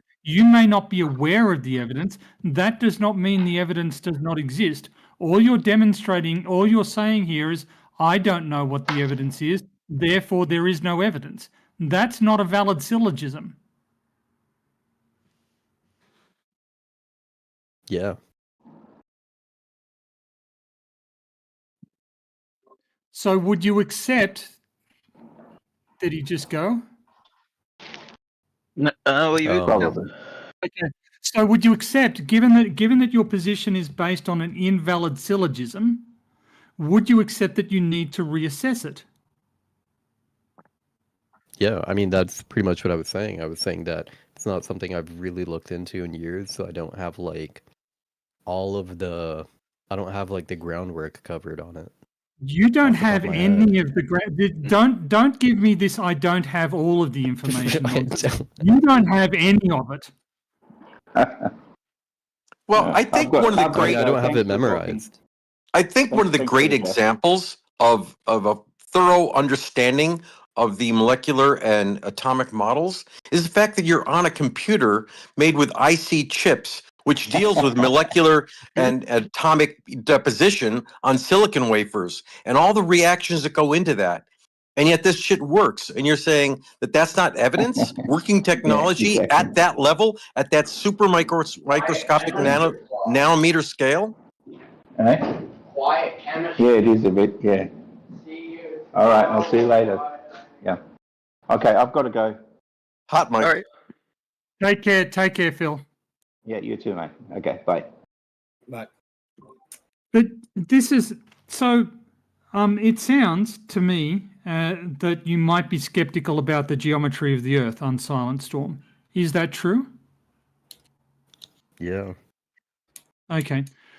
How long have you been skeptical about the geometry of the Earth? I mean, I never really just accepted the globe theory for absolute fact, but I treated it as a fact because it seemed like it made sense. It seemed to everything seemed to check out. But then I started to realize that there was something really weird. And then eventually when I started like getting into the flat earth conspiracy stuff, I realized, oh yeah, of course this shit is all fake. Okay, so you didn't answer my question. How long have you been skeptical of the shape of the Earth? I'd say 11 years. Okay, do you think that understanding geometry might be relevant to determining the geometry of Earth? Wait, sorry, understanding what? Geometry might be important when trying to determine the shape of the Earth. To an extent, yeah. Depending how you like actually. Okay. In that 11 years, have you studied any geometry? No. Okay. Do you think that perhaps that means that you're arguing from ignorance in a topic and therefore should not have a strong opinion on it? He does this every time, by the way. Well, I mean, not really, because obviously I've seen the arguments for geometric stuff. Just because I'm not fully invested in something doesn't mean that I can't understand or grasp the basic concepts, analyze how they're being used and just the logical consistency of how it's applied, and criticize just the criticize the fundamental arguments that are possibly invalid. Okay. So, are you aware of how surface waves from seismic events propagate around the Earth to the antipodal point and back again through multiple circuits of Earth? Are you aware of that data set? Wait, sorry, which waves?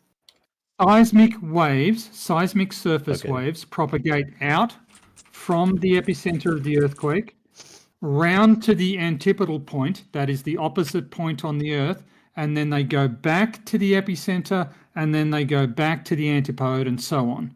For a large enough earthquake, they can make 3 or 4 circuits of Earth. So are you aware of that data set? No. Okay. Would you concede that data set is consistent with a spheroidal Earth? Why is it consistent with the spheroidal Earth? I beg your pardon? Why? Are you just repeating? What makes it consistent with that? Okay, so the geometry is that so if we imagine a spheroidal Earth, it starts at the top, it propagates out to the bottom, then it goes back up to the top, then it goes back down to the bottom again. So it's just going out and around, out and around, out and around. If the Earth were flat, the seismic waves would go out, they'd hit the edge and they'd reflect back, wouldn't they? If there is no edge, they can't. If there is no edge, they don't reflect and they can't return back to the point. Whereas in observations, we can show that they do come back. So in order for Earth to be flat, they have to be reflecting off something. But we can show that they're not reflecting. Pardon? What makes them come back, though? Are you serious? Is this a serious question? Yeah, well, you said that they shoot out and they come back and look around. Can I present something? Yeah, sure.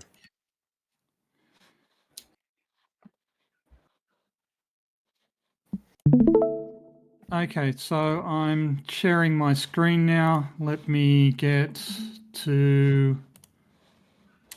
I have a lot of folders open. Goodness. Yes, I do.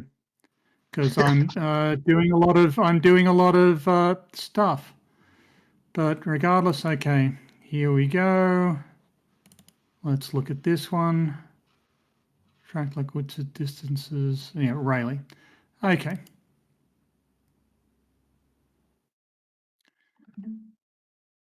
So this is the geometry that we're talking about. Okay. So we're going to hit a spheroidal object. Mm-hmm. The stuff is going to go out from the center. It's going to go round to the other side along the surface. It's going to cross the other side. And then it's going to come back like that. And it's going to go through multiple circuits. Well, like, do you concede that? Okay. It doesn't make sense to me why it is just coming down and then bouncing off the bottom. Like, it isn't bouncing off the bottom. It's just going through the bottom. Yeah, would it be fair to say that it'll be better if I showed this slide, because this slide perhaps addresses your questions more directly. In this case, the one on the left is perhaps the one you want to look at. Mm-hmm. It's the side-on view. Okay, so we've got an earthquake. The signal has reached the surface waves are spreading out.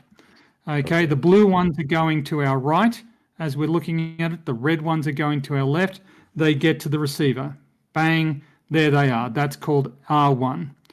Okay, they keep on going around. At the bottom, they don't reflect. The one that's going clockwise continues going clockwise, and the one that's going anti-clockwise continues going anti-clockwise. They come back up and they come to the receiver from the opposite direction. Bang, that's R2. They continue going around. The one that's going clockwise keeps going clockwise. The one that's going anti-clockwise keeps going anti-clockwise. Bang, R3. And then they go around again. That's like the one on the right. So the figure on the right, let's go through this again. The figure on the right is looking at this. The figure on the right is looking at the sphere from above. So we're looking at the waves spread out, get to the receiver, go in. Now we're looking at the Earth from below. That's what that grey triangle underneath the figure on the left is. So the waves converge on the antipodal point, then they cross, they spread out again, they come back up to the epicenter. Okay? And they do that through multiple cycles. So we've got observational evidence that earthquakes spread out from the center, go around, and come back. So would it be fair to say that the wave isn't reflecting off the antipodal point, but yes, it's just it's not instead reflecting off the antipodal. Yes, passing that's through right. itself.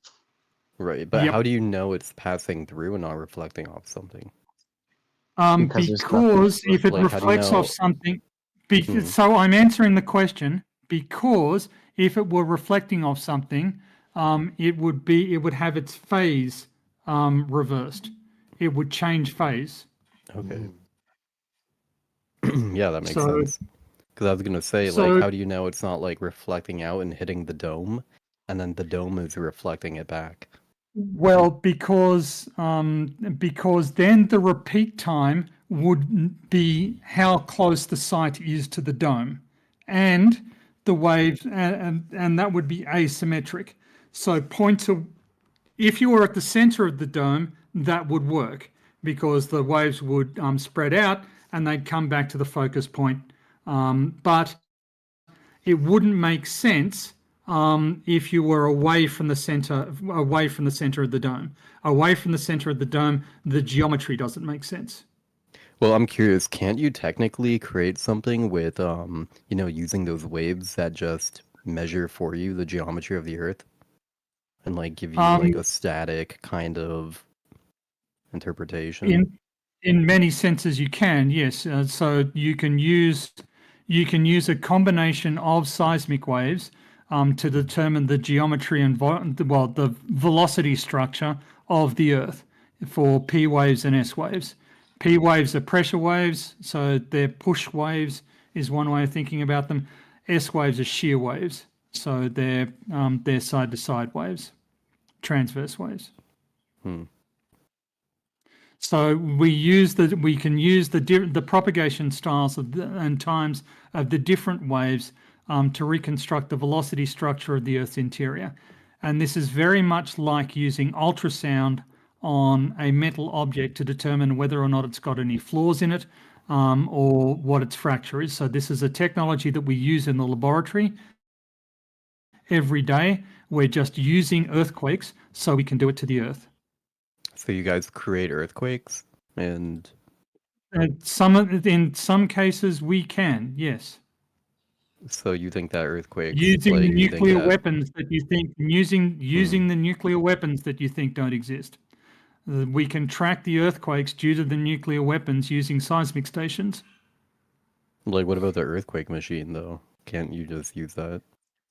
We don't have earthquake machines. Well, then how do you guys make earthquakes? Only nuclear weapons? Only nuclear weapons, yes. We can make, it depends on what you want to call an earthquake. We can make a tremor with smaller explosions or by hitting the surface of the Earth with a really large weight. Indeed, actually, the sound of traffic going through a city produces a seismic signal that we can detect. I mean, you can detect somebody digging by seismic. It's yes. So my question to you then is, there are a bunch of different observational data sets that are only compatible with Earth being spheroidal and that are completely incompatible with Earth being planar. So I've studied the shape of the Earth and Earth's gravitational field for 30 years. I know more about this than certainly the vast majority of human beings on the planet. And my question to you is, how do you expect to be able to come to an informed decision about the shape of the Earth if there are major data sets out there that you know nothing about? Well, by actually investigating and checking the integrity of these data sets and seeing if there's any logical fallacies and just propaganda behind it. How can you do that if you're unaware of the data sets? Well, because you can look into them and you see evidence that there's manipulated data sets, or not necessarily that the data set is false, but that sometimes it can be false, or that it could be misinterpreted with the intention of giving you a misleading conclusion. Then if you find instances of that, then it kind of leads you to think, well, then how many other data sets are suffering from the same problem? And then when you start to look into things, you go, okay, well, there's another one. Well, there's another one. So then what makes you think that you can trust the next one is going to be the same thing? And you know, Okay. when people keep leading you on with these things and you keep finding bullshit, then you know, it doesn't mean you need to know everything about the world. Like, you know, there could be a fucking data set that we But haven't you're even but you're thought not a about. but you're not a but you're not a paranoiac. Yeah. No. Okay, you just believe that there are multiple grand conspiracies out there to hide everything from you. Yeah, well, I mean, if And there's that's evidence and for that it, seems then rational sure. to you. So am If I a there's member evidence of for this it, why wouldn't it be conspiracy? rational? I've been studying Earth's shape Mm-hmm. and gravity field for 30 years. I work with satellite data. So am I part of the conspiracy? Not directly, I don't think, no, but Okay, like so I've just been fooled by other people who are potentially, I smarter mean, than I am. you could be part of it, but if you were, like, I wouldn't be able to figure it out. Well, make up your mind. Am I lying to you or am I a gullible fool? Am I incompetent or am I malicious? What are you saying about me? Well, What is your here's the accusation thing. against me? My accusation would be that if you've like seen all the compelling arguments and you know, and you do what some of these other people do, where they just constantly use like obfuscation tactics to ever avoid like acknowledging it, then I'd probably think that you're either like some paid propagandist, maybe part of the conspiracy, or just not not not actually invested at all. So is in there the zero truth. potential that I'm telling the truth here? According to you, is it a logical impossibility that the Earth is round? The Earth is spheroidal. Yeah, probably. But it could also be that, you know, maybe you're really It's a logical convinced. impossibility. Yeah, but within that paradigm, there can also be the ability that maybe you just really trust and believe in how the things are set up, and you just want to stand by them. And you could be trying to tell the truth and not be willing to like look or like investigate outside of that. But if Okay, you what is are your evidence? aware, What is your evidence that the Earth is planar? the evidence that that the Earth is planar. Let's think about that one. Well, there's just a lot of like bullshit. For example, So I'm sorry, I covered this before. yeah, The fact that somebody lies about something doesn't mean that their claim is false. The fact that somebody has lied in the past doesn't mean that everything they say is false. This is not a valid syllogism. You can think that something That's is fair. bullshit and be wrong, can't you? Yeah, definitely. Okay. You can think that somebody is lying and be wrong, Yeah, can't for you? sure. What do Okay. you think about So, I'll let you continue. Sorry. okay. So again, I'd like some positive evidence for your conclusions, and this is what I think is lacking here. You need positive evidence for the things you have chosen to believe that is true. If you don't have positive evidence for this stuff, you're making shit up, and you can turn it into a coherent story that makes sense to you, but you have disconnected yourself from reality unless you have external evidence that you can show me that substantiates your position. Right, and I guess a lot of the positive evidence, like, you know, there's one thing to have like direct positive evidence, like, oh, can I go up and show people that there's a dome? No, I can't. Can I go and measure the face of the Earth and show everyone it's flat and the exact proportions and placement of the continents? No, I can't.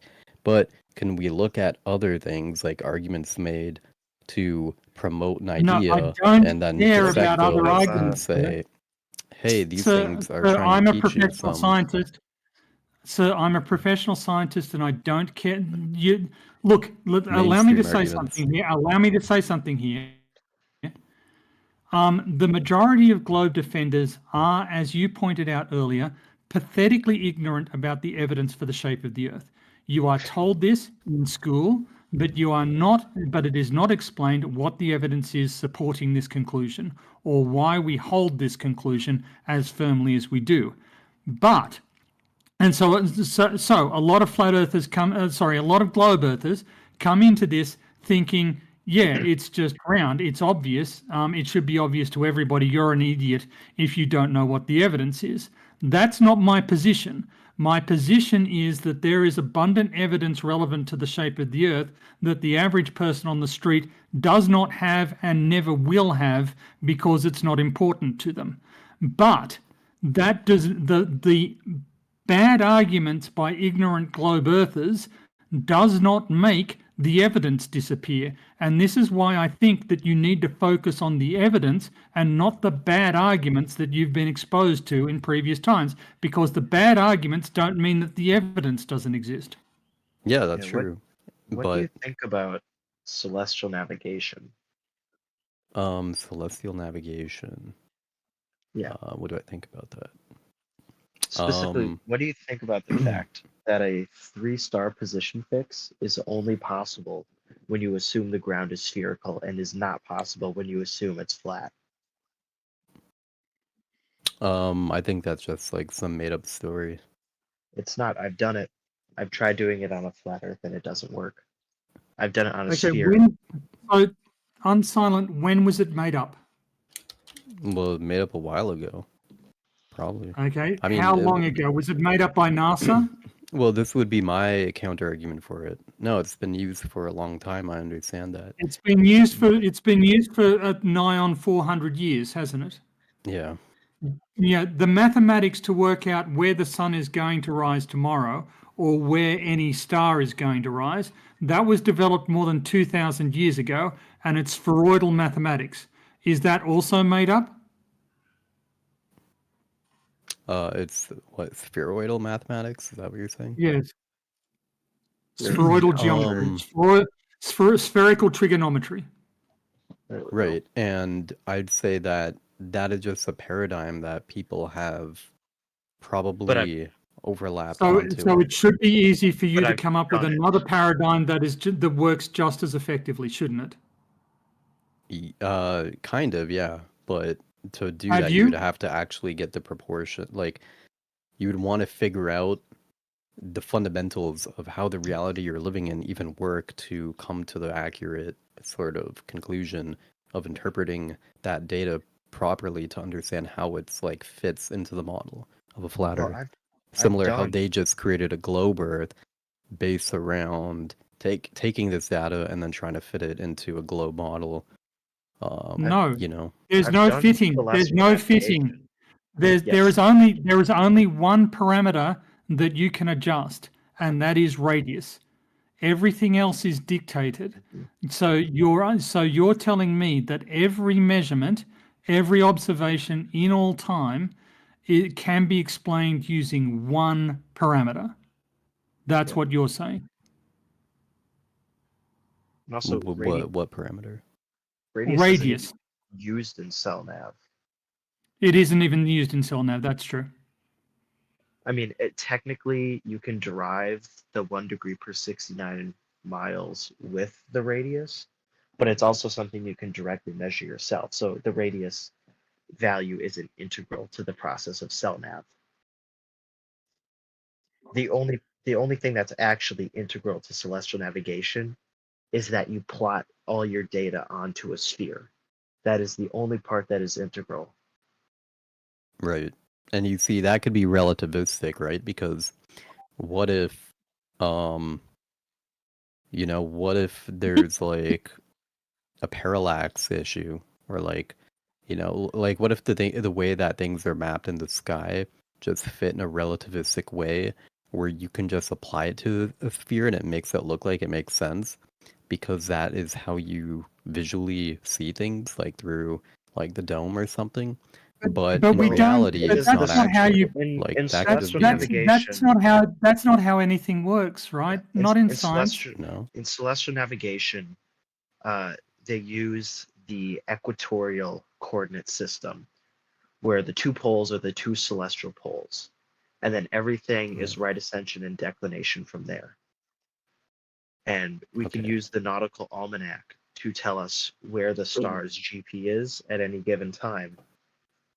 And I could go if you want to. I could go and talk about celestial navigation. We could go into that if you like. Well, like the How it third works. GP point, that's the what would you call that? That you're like in that sense, you're only looking at the fuck. What's the thing for that again? Like it's kind of like how you can't actually calculate, like you can't actually triangulate the position of the sun.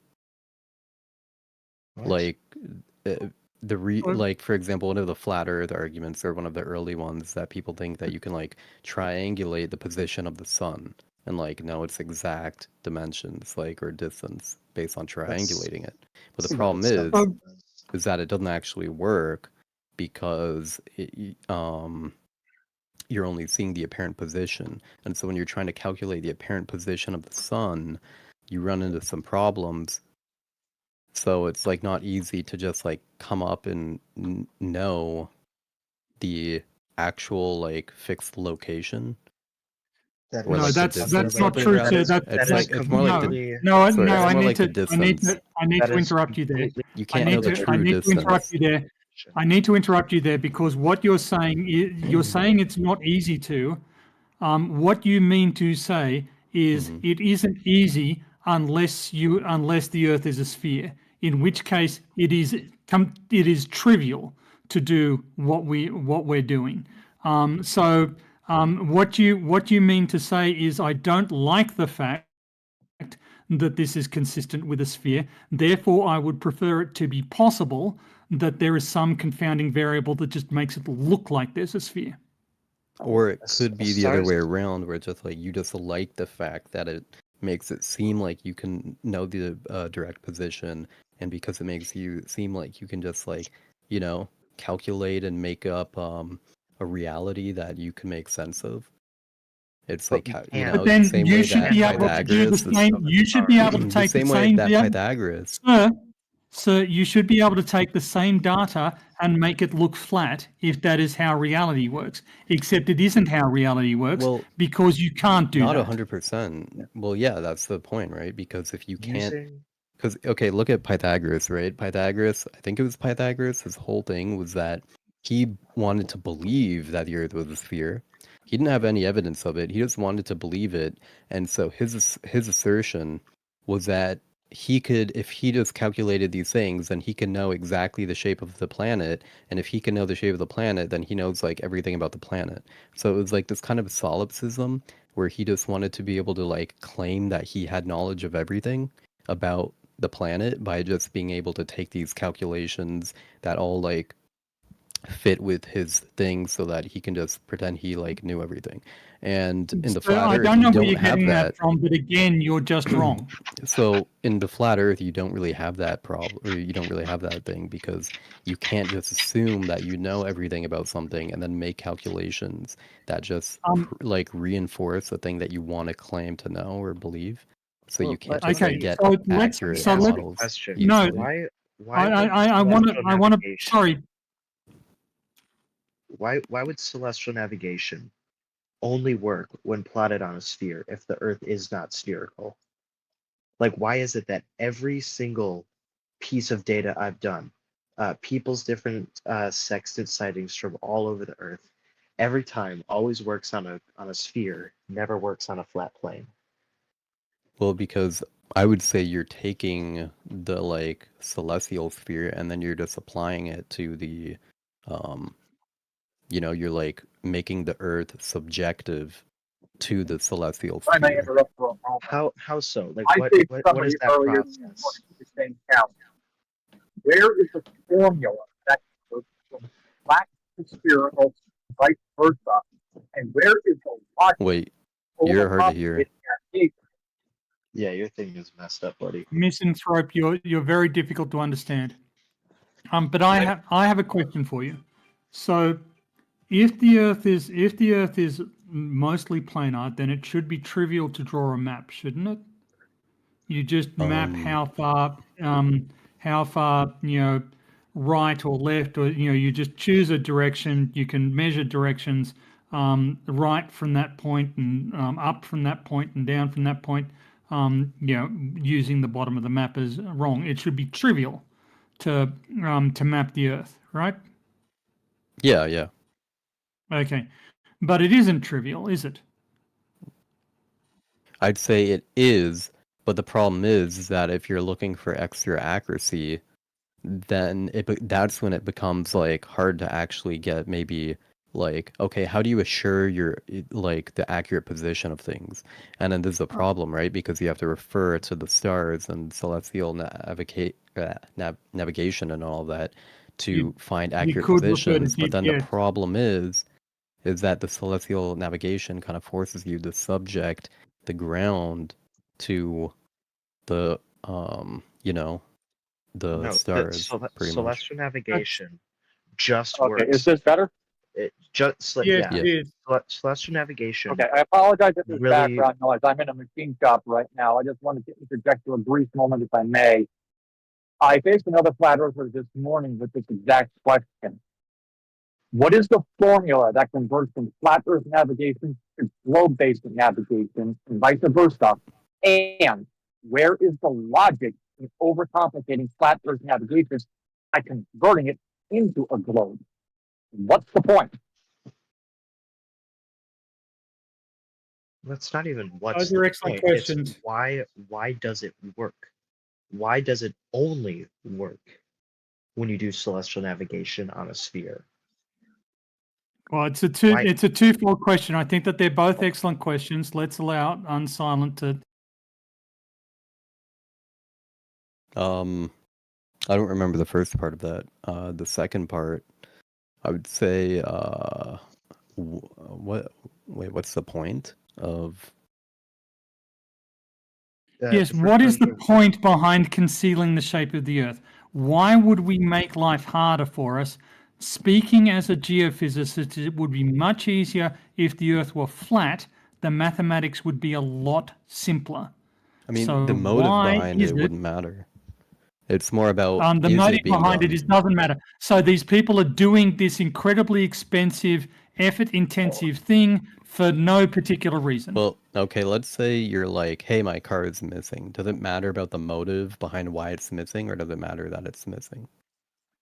You haven't demonstrated that it's missing, but the fact is that people steal cars because there's a motive to steal cars, right? There is a way to gain from stealing. But someone could have borrowed There is your no car. way to gain from lying about the shape of. Well, like, see, the the difference Earth. is, though, is that that's my Yeah, point, hide though, and go. because you're trying to look for a motive that you can make sense of, but maybe it's not a motive you can make sense of or easily identify. So it's just people doing an incredibly expensive, effort-intensive thing that involves hoodwinking the most Yeah, intelligent people on the Earth exactly. for no particular reason, and they're just crazy. I mean, maybe they're doing it because it's funny, and they think that, that tricking you is funny. Okay. And they get a laugh Getting out of it. back to it, the first part of the question was, if your assertion is correct and the Earth is planar, there should be a simple one-to-one and onto map from the spherical coordinate system onto the flat Earth coordinate system and back again. One that is also distance preserving. Can you tell me what that projection is? I mean, I think the assumption No, you would can't. be. That's a simple answer, right? Well, I don't have one, no.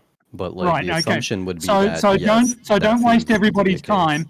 So don't waste everybody's time. It's a yes or no question, and Right. just say no when you don't know. Okay.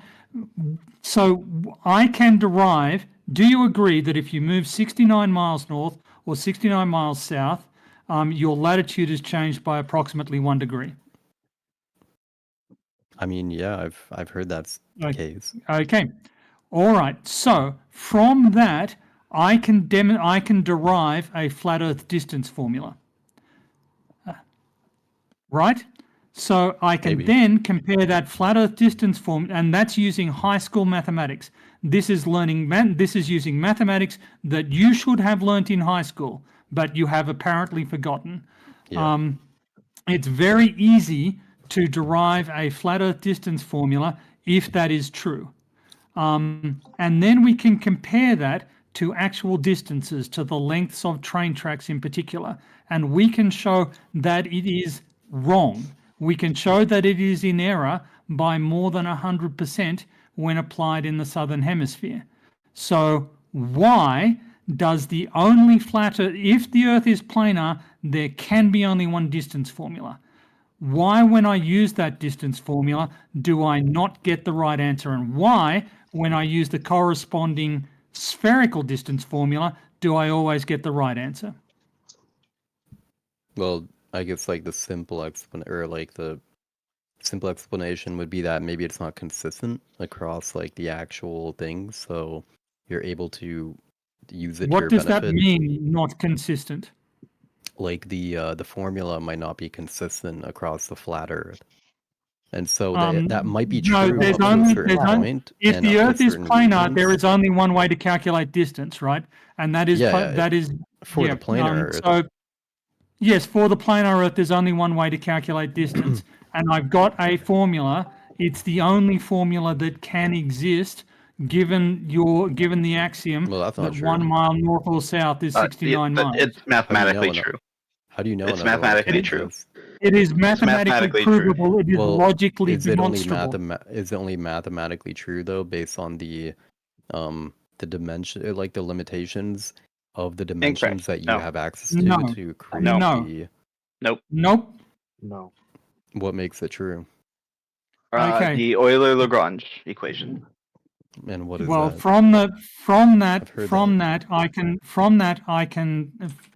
that axiom, I can determine the distance from any point on Earth to the North Pole, and given any other point, I can determine its distance from the North Pole. If the Earth is planar, that gives me two sides of a triangle.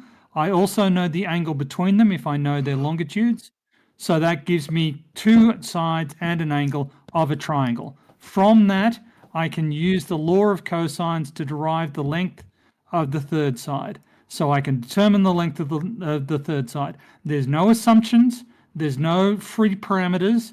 All I've done is constructed a triangle, and I know the lengths of two sides, the angle between them. I can now calculate the third side. That's the distance formula.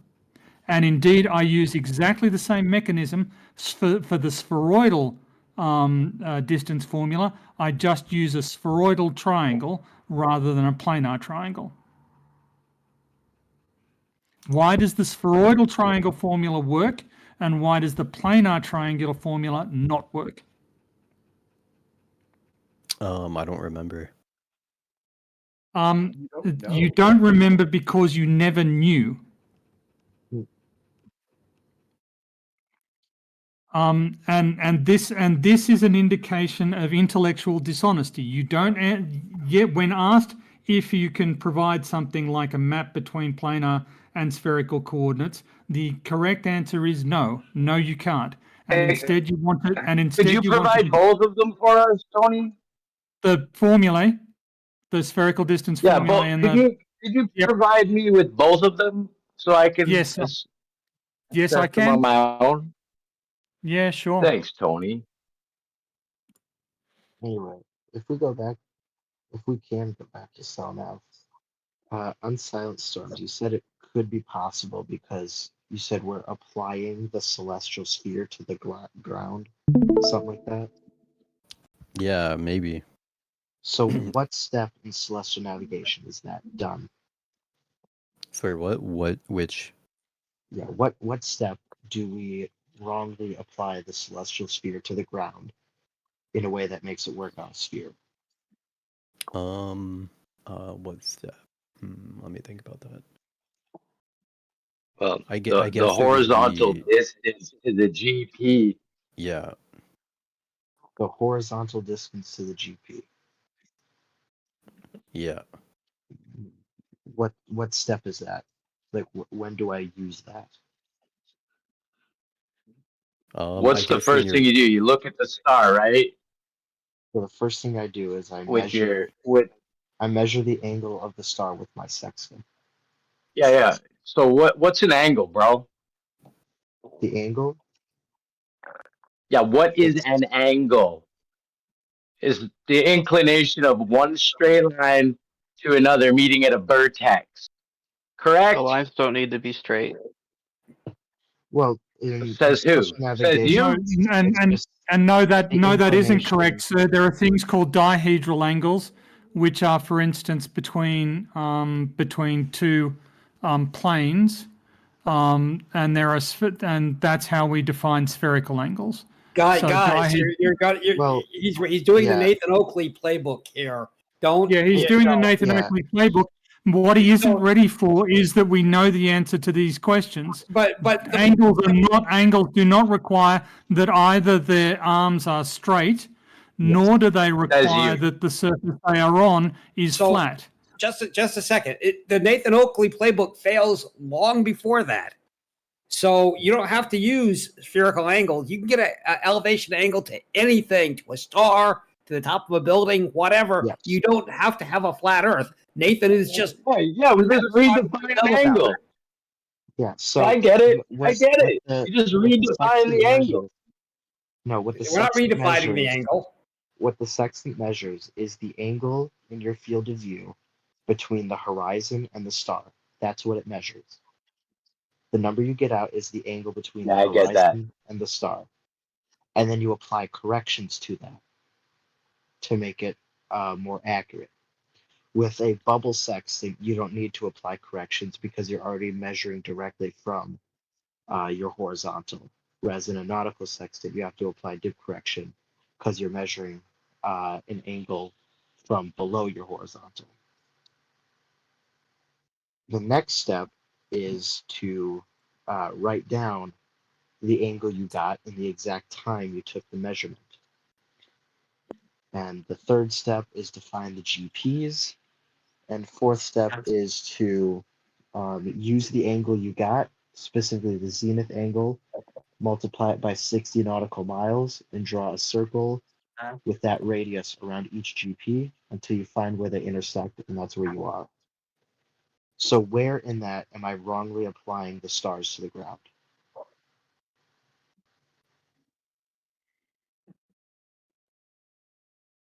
Well, I don't think I said those words exactly, but also your radius is a straight line as well, not an arc. Unless you want to redefine what a radius is, go ahead. Specifically, when drawing the circles for self-navigation, thank you for that. Specifically, when drawing the circles of equal altitude for celestial navigation, the radius is the arc length of a great circle emanating, the arc length of a section of a great circle emanating from the GP. And may I say something here? Given this discussion, it amazes me that no globe skeptics or sphere skeptics think that bothering to study geometry is worthwhile, because understanding the geometry of what was just described is critical to interpreting the argument here and determining whether or not the argument is valid. So it amazes me that none of you have bothered to acquaint yourselves with even year 10 level mathematics in the more than decade that you've had to pursue this. Are you done? Yep. Okay, thanks, Tony. I just want to say, I love how you use the no and none, no flat earthers. Are you aware that I've read Euclid's Elements, which is the study of geometry? And then you just laugh like, I haven't read it. Whatever, Tony. I have no time for you. No, that was me laughing. I'm sorry, because that's what Bev says. That is what Bev says, but also there's been a whole 2,000 years of mathematics. Hey, Yes, All right, so there's been a great deal of mathematics developed since Euclid. Hold on. And furthermore, I'd like to make one point. So you've read it. Have you had your understanding of Euclid's elements formally assessed in an exam? Or did you just read it? Exactly. Wow. It's an important point, sir, because just reading something doesn't guarantee that you've properly understood it. All right, go ahead. He said that just reading something doesn't mean you've understood it. I wouldn't necessarily have added the word formally to it, to the assessment, but like. Yeah, so I have no time for Tony. Thank you. Because he's disingenuous and he's a prick. Because he started okay, go ahead. I was going to say that, like, if you haven't actually assessed it, if you haven't worked through some problems where you demonstrate that your ability to understand the lessons that are given in Euclid's Elements, then saying you've read it is not particularly impressive. The reason the Elements was such an important work, and it was the #1 used geometry text until the mid 1800s. I studied Euclid's Elements, and we also learned about the reasons why it doesn't necessarily stand up today.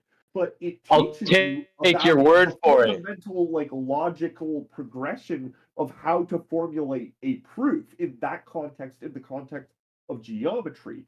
But it's a skill which is, yeah, okay, sorry, I'm rambling. Yeah, so let me ask. Earlier you said, and I want to quote, the horizontal distance to the GP. Correct? What exactly did you mean by that? Specifically talking to, I think it was Rob.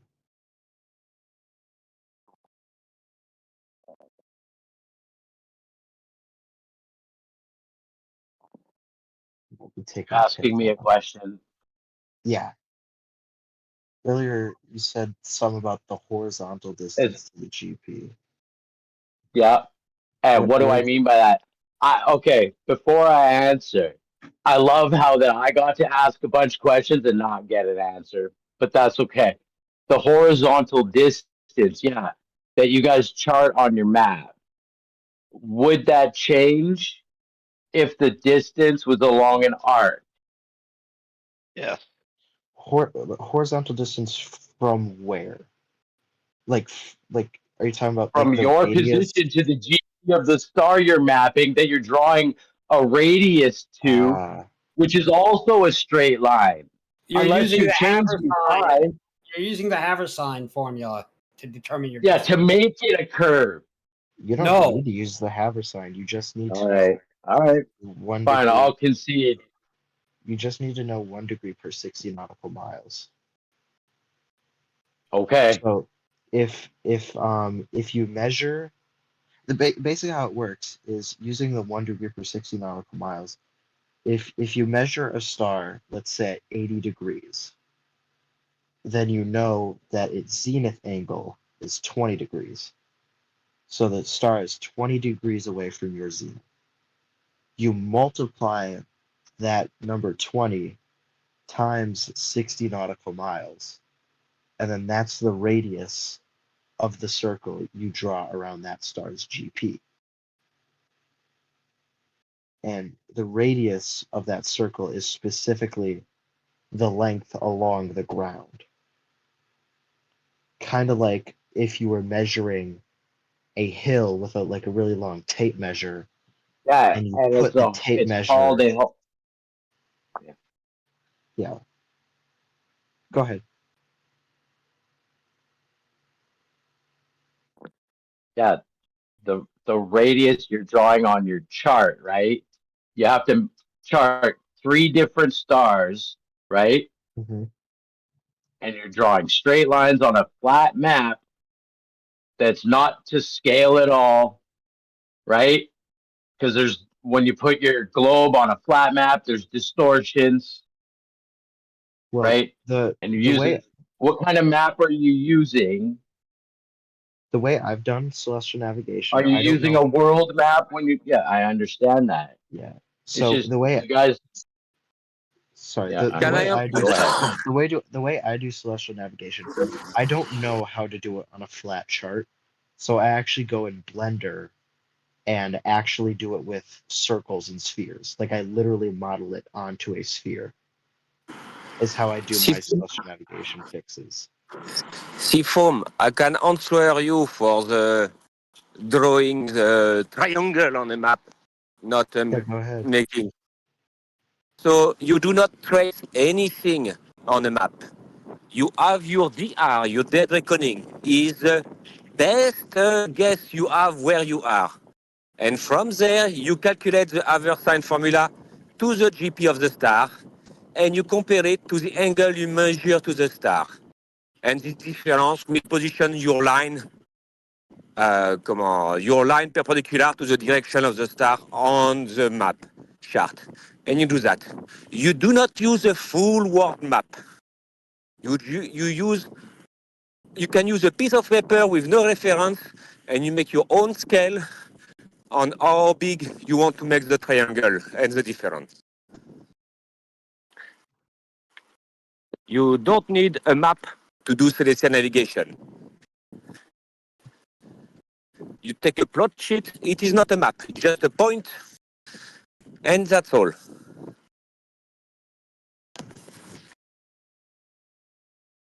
Yeah, but even then, you can completely feasibly do it.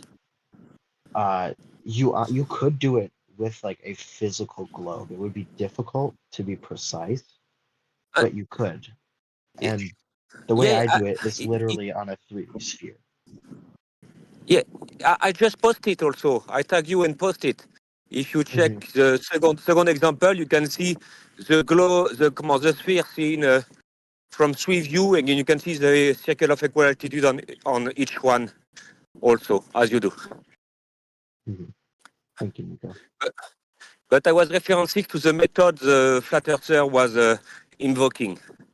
Not algebraically as we do, you and me, but also as a traditional celestial navigation fix by making a plot.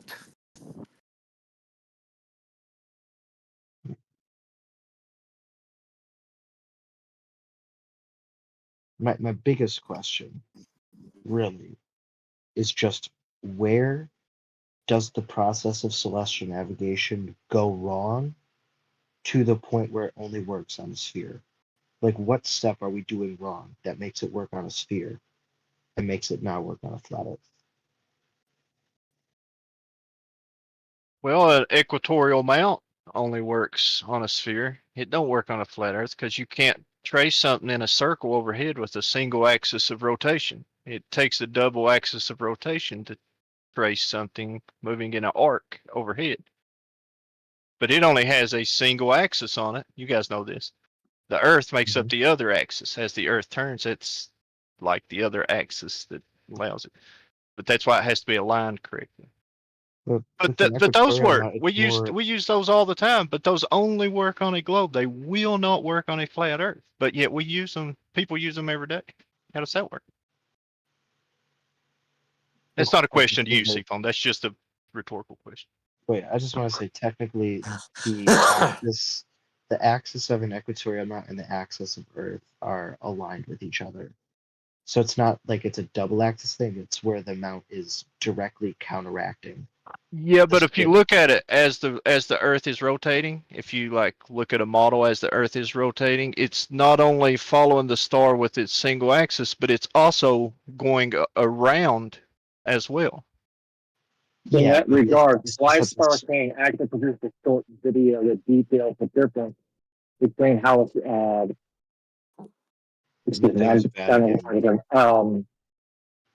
equatorial telescope mountain works. You sound like you're talking to a drowning potato. Oh, I'm very sorry. I'm in a machine shop, so I might be a little bit drowned out by background noise. I'm being very brief. Star Kane made a brief video that details how an equatorial telescope mount works on a globe versus a flat Earth. You can look that up if you need to. Well, I'm an amateur astronomer, so I could talk all day about EQ mounts. Thank you, Shugo. Yes, I'm an amateur astronomer as well. I have been for 35 years, and I know exactly what you're wow. talking about. That's why I brought that up. What's your biggest telescope?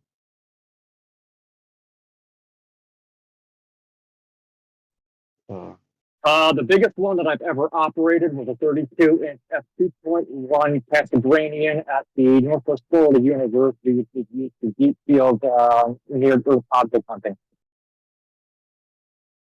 You said 32-inch Cassegrain? Yes, sir. Fitted with an S-Big 12 gigapixel camera, and it was fitted on a Chronos mount. Mine's a 9.25-inch Cassegrain, f10, naturally. Are you familiar with a product line by the name of Ioptron? I've heard of them. I can't think right now what they do. They produce GPS tracking electronic telescope mounts that are go-to systems. I was once the chief engineer for them. Mm-hmm. Yes, okay, the mounts, yeah. I have a Celestron mount. In fact, in July, I'm actually attending the oldest astronomy convention in the United States, the Celadane Convention. Sweet. Very neat. Yeah, I love astronomy. Even though I've only been doing it for 2-3 years now, I forget. It started when I was in high school, but I'm only 19, so not that long ago. So yes, to the original person that was asked, how does an equatorial telescope mount work on a flat Earth? The contradiction is that on the globe, the equatorial telescope mount operates in opposition to the Earth's rotation, tracking objects as the Earth rotates in a single axis and at a constant rate of speed. Meanwhile, on a flat Earth, in order to track an object moving there, as the sky would be moving, it would have to track in two axes at two different rates of speed across the entire track. Physically impossible. Yeah, that's what I was getting at. Yes.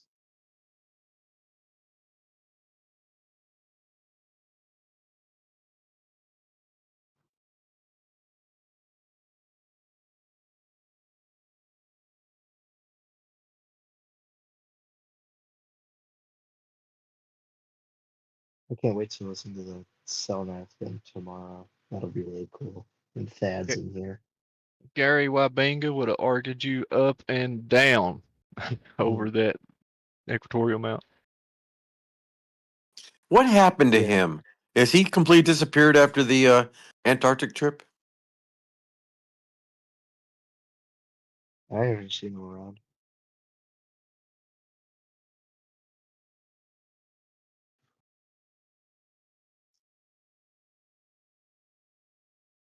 One of these days I gotta do a telescope stream in here. Maybe in a few weeks when the moon is... I'm thinking about getting a C-star after I do this REU this summer, and then maybe try to do some stuff with that. I've seen good things from C-stars. I got to play with it at our Astro Day. And those little buggers are pretty great. I could get Jupiter at 2 p.m. in Hawaii. I mean, I've never used a C-star, so I might just be stuck in my ways. I don't know if it would be right for me. No, well, it's definitely like if you already have something better, but it's like a low price point to get into. And Yes, they are a good entry point. I don't have a lot of money, so Like, it's gonna be my entry point until I get a real job out of college and get real money and can buy something better. When I was back in 2009, before I started working for IOPSON, I went down to the Winter Star Party on Spanish Harbor Sea in February 2009, and we loaded up the Mini Tower, which was their premier product at the time, with a Celestron C11 that weighed approximately 23 pounds fully equipped, and we put an equivalent amount of powder weight on the side, and I kept Venus dead center in the eyepiece of my camera for a 6-hour track. No problem. Wow. Pretty good. I wanna get Venus when it's around the right side of the sun again.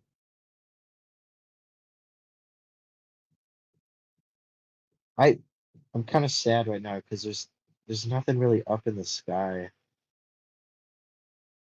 All the planets set really early,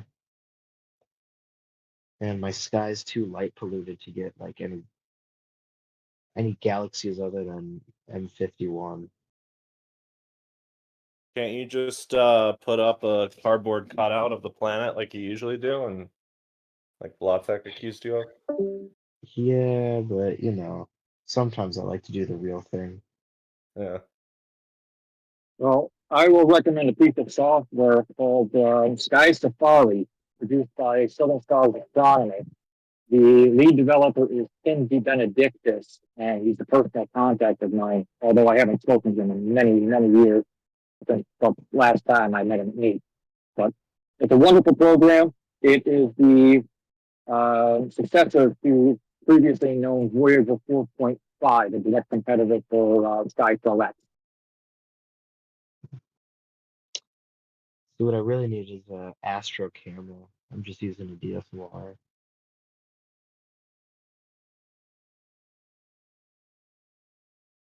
DSLR after photography has actually come a long way, but if you're looking for a very cheap, very easy to use Astro camera, I still have my very old Meade DSI, which is a quarter of a megapixel in resolution, and it still does a fantastic job. I'd recommend getting one of those for probably less than $50. I'll have to look into it because I know SharpCap.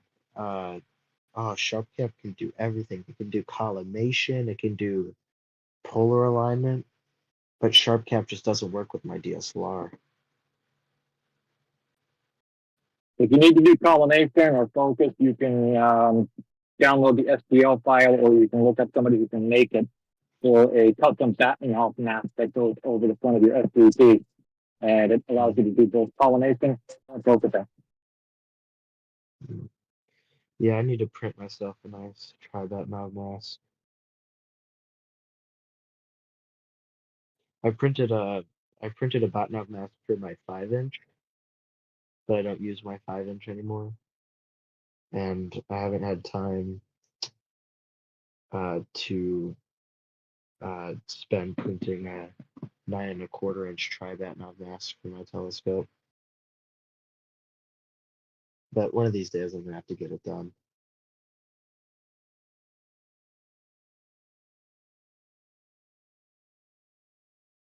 I used to just collimate my Celestron C8 by eyeball.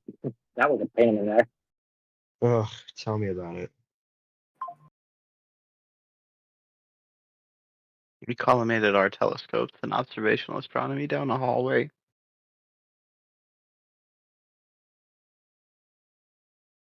It was fun. I mean, good thing about Cassegrains is you don't have to collimate them very often. My problem is mine is so big that I can't really reach around it to collimate. I literally have to go to the front, turn the screw, and then look back at the camera, and then turn the screw again, then look back at the camera. Can't move the camera to where you're at. No, because it's sitting in the back of the telescope. Yeah, but I mean, you can't output it to like a laptop, so you could move it around. I could. I should. Yeah, I heard you was the master of the reach around, Seafoam. Not with telescopes.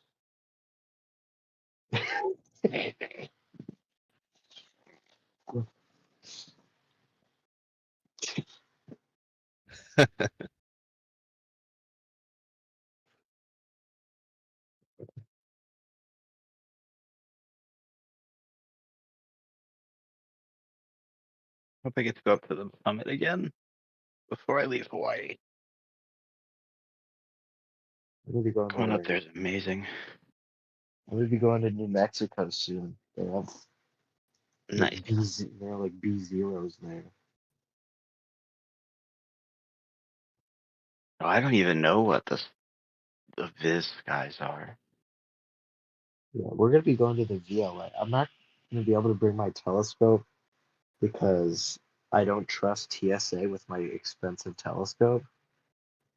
But yeah, that's why people like professionals usually travel with it, like the eclipse hunters. They just buy an extra seat. Yeah.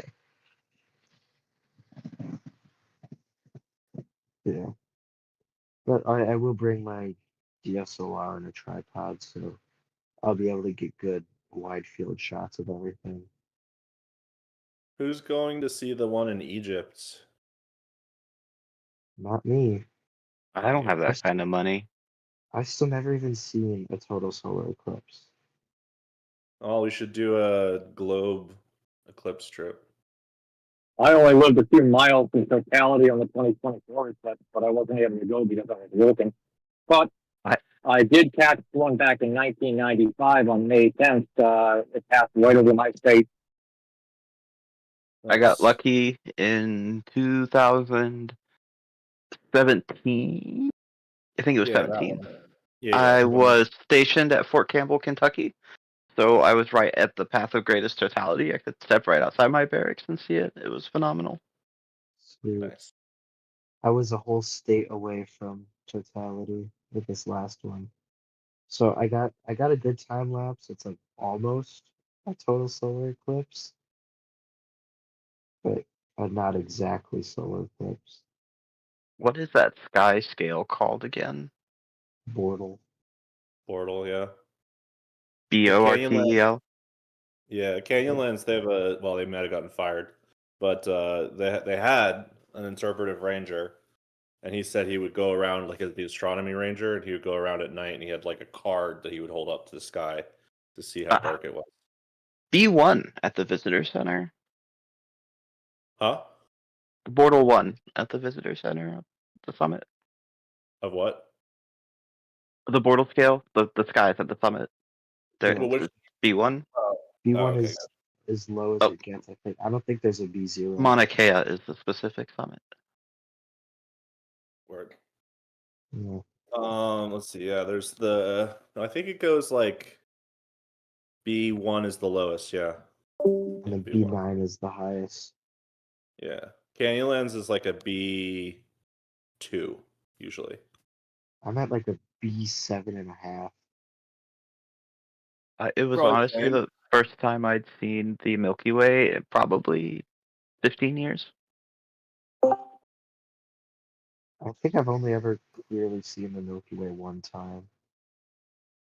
I've seen it quite a lot because I go to the desert a lot out here. So I've probably seen the Milky Way like 30 times in the last 6 Was anybody in here in the Navy? What does it happen to look like out in the middle of the ocean where like you're Well, once the lights on the completely ship away? are off, apparently it's like amazing. But if the lights of the ship are on, I think it's like harder to see. But my dad was in the merchant marine, and I think he said the stars were like incredible. That's awesome. I'd love to see that one time. I've thought about that all my life. I wonder what it looks like. So there's this island. There's this island in the Pacific, and I forget which one it is, but they do this thing. It's in the middle of the fucking Pacific, right? Like, and they do this thing where once a year they turn all the lights off on the island. And I forgot who it was who told me about it. But apparently when they do that, it's like incredible because they're like, hundreds of miles out in the ocean. and they turn all the lights off on the island for like 24 hours or something, or 12 hours or whatever it is. Yeah, that must be amazing.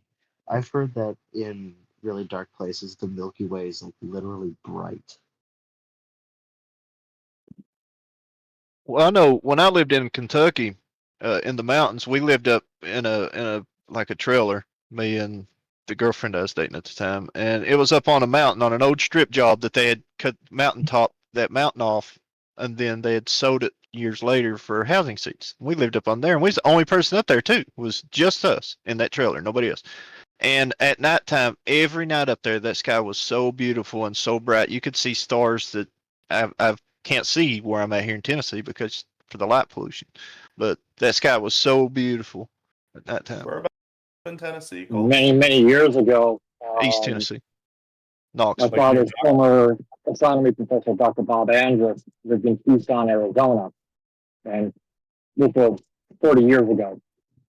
And he used to tell us that on moonless nights, the Milky Way used to shine so brightly that he could walk around like it was half daylight. It was that bright. Yeah, I've been in the desert spots where the stars are bright enough to like see by, and like you can walk around your campsite without a moon. It's pretty. Yeah, cool. I usually don't use a headlamp when we're up at the Viz Center because it's bright enough you can see without really needing it. It's pretty cool. I have to drive around at nighttime with sunglasses on because my eyes are so sensitive, and I can still see the color of cars and pitch black.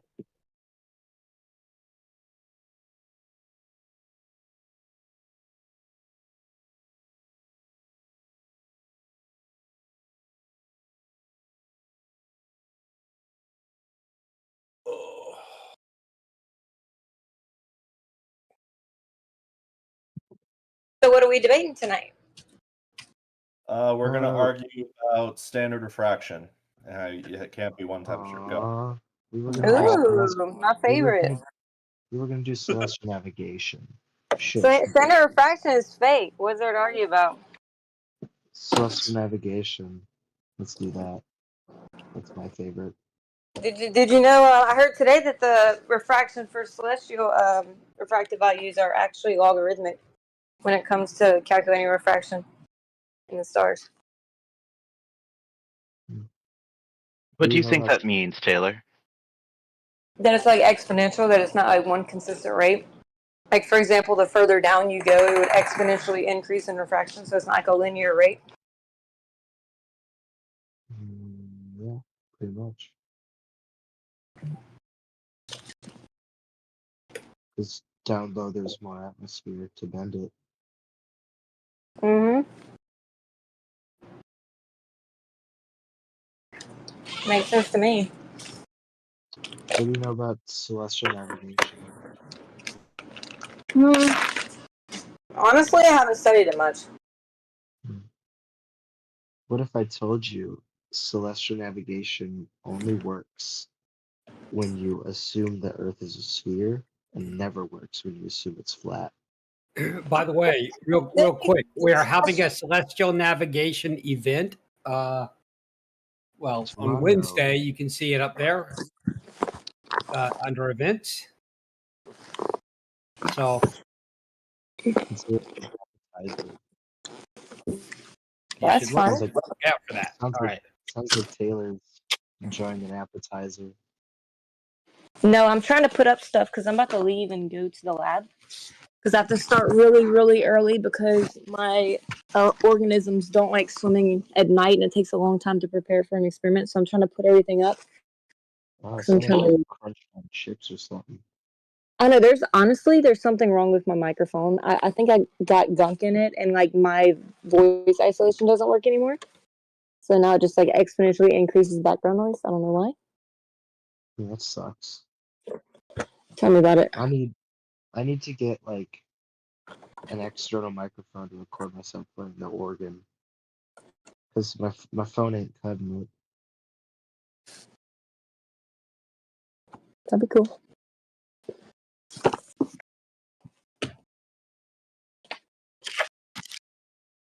It's happened too many times where it's like in the middle of the song, the bit rate sounds like it just drops to 0 and it's all compressed and stuff.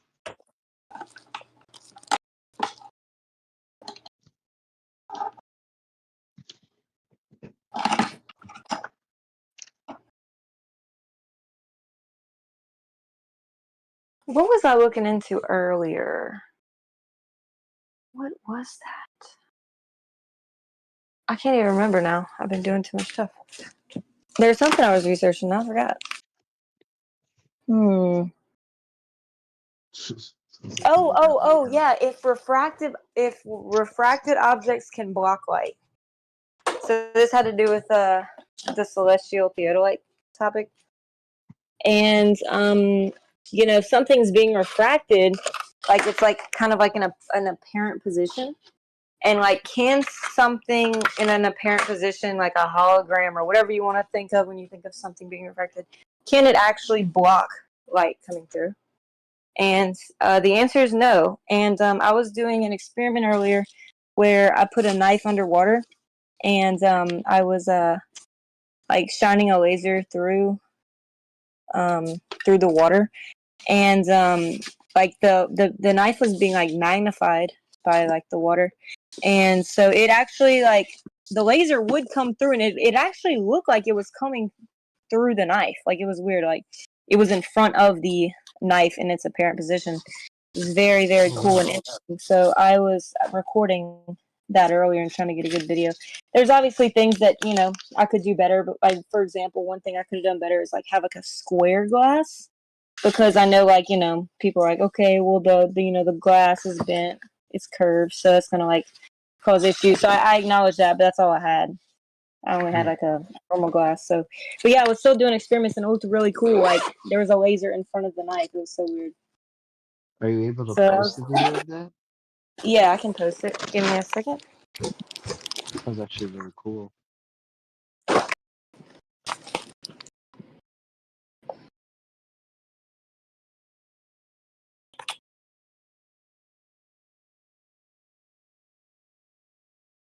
Okay, here's one video.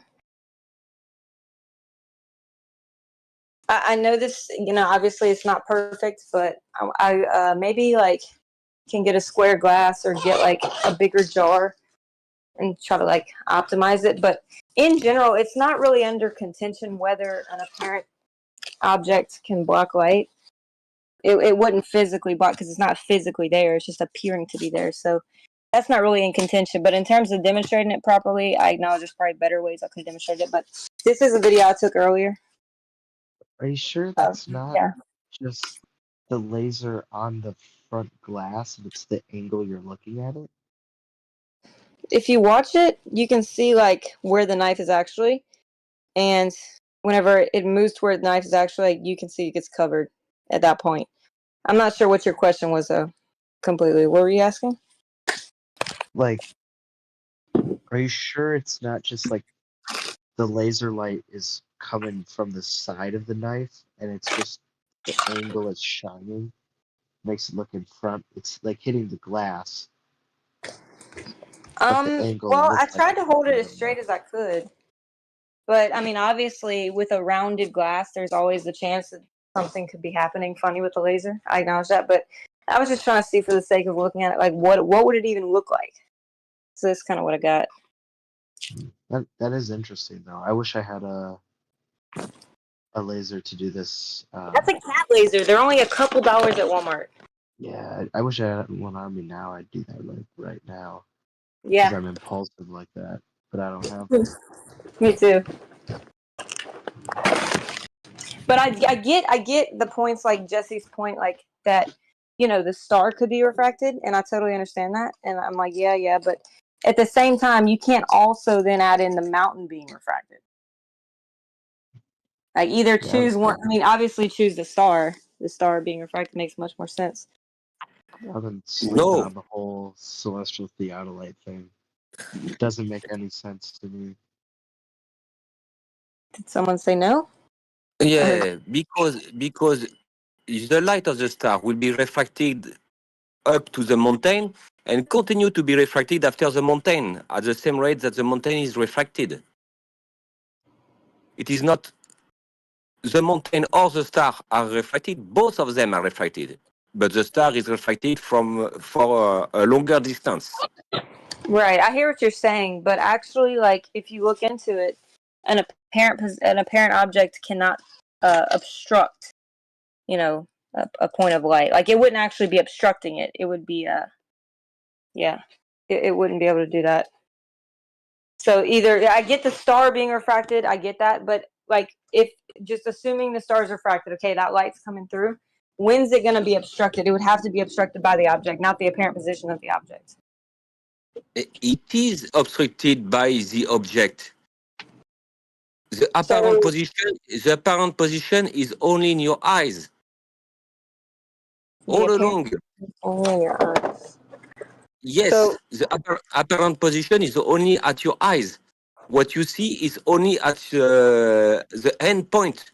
You don't see the light coming to your eye. You see the light arrived to your eyes.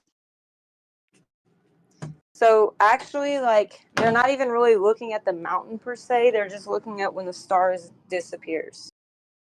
And so that would have to be blocked by some physical object because, like I said, an apparent object is not going to block light coming through. Apparent doesn't mean it's not the object. It's the apparent position. The object is not apparent. It's its position in your field of view who is apparent. I would just look into it a little bit more if I was you. It's like, like, can like a hologram, can it block like a laser coming through? Like, no, it would not block a laser. Even though something looks like it's there, it's not actually there, so it's not going to like obstruct, photons coming forward.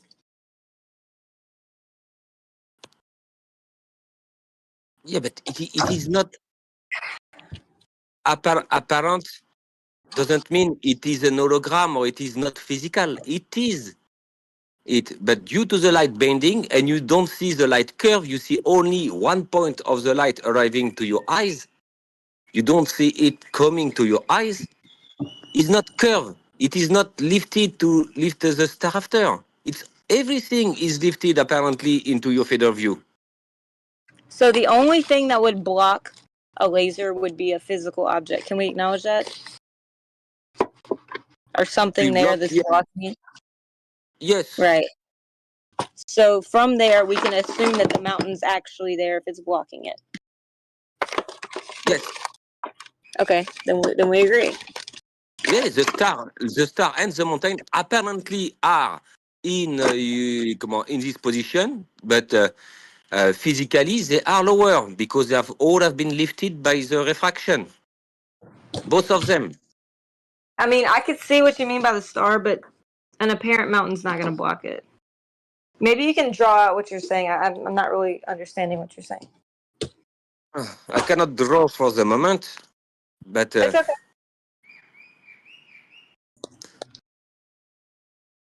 And we don't say the mountain is apparent. We said the position of the mountain is apparent. There is not a second mountain, hologram mountain lifted up to the skies.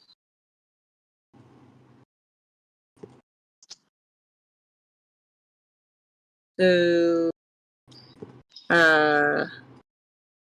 yeah, I mean, I hear what you're saying, but I'm just saying that the refracted mountain wouldn't really matter because it wouldn't be able to block it anyway. Like your knife, it has been refracted like in your glass. You can see the blade over the water is thin, and inside the water it's large. So refraction have been displacing the real position. It's apparently here, but you don't believe that. You don't believe that in your glass the blade of your knife expand. So just imagine that the only thing that we're looking at is whenever the laser pointer goes away. Like, we're looking at when the laser pointer is obstructed, the end of the laser. Okay, so that point of light, when is it disappearing? And you could see, like, from the depiction, which I acknowledge is a perfect depiction, but you could see that it only disappears once it's behind the physical knife. Just for the sake of illustration. So you see what I mean? Yeah, I see what you mean. That But when you see behind the knife, you mean the refracted knife in the water or the knife over the water? Where's your picture of your knife at? It's the text shot of the VC call. In a text shot sorry. of the VC. I put it in the wrong text chat. Let me put it in this other one too. Okay, I put it in both. Sorry about that.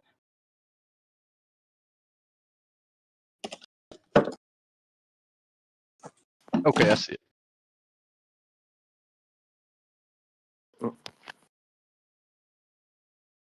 You can actually see where the laser is directly behind the glass. Like you could see where the laser's at and that it's going right behind the knife.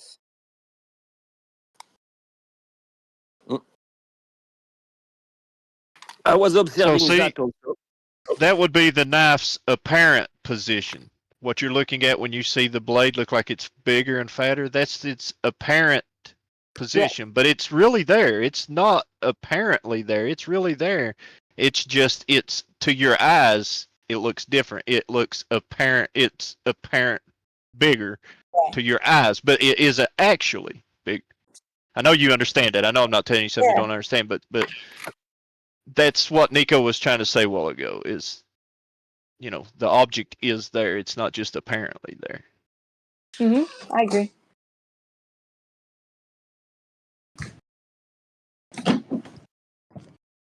Hello, Cole, also. What's up, Nico? I had to call in sick today at work. From 4 o'clock in the morning, this morning, I was not able to be away more than 15 minutes from a toilet. So I was not able to go to work. Did you get a hold of some of that bad sewer grease they used to cook their food in over there? No, I don't know better. I don't think it's the food. I think yesterday evening I get a cold belly and that messed up my my intestines. Well, I hope you feel better. You can't miss too many days of work. And I will go back tomorrow, but this morning, no, it was not possible. Right, I hear you.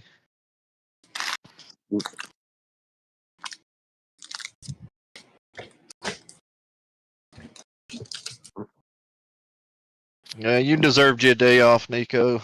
They'll live without you for one day.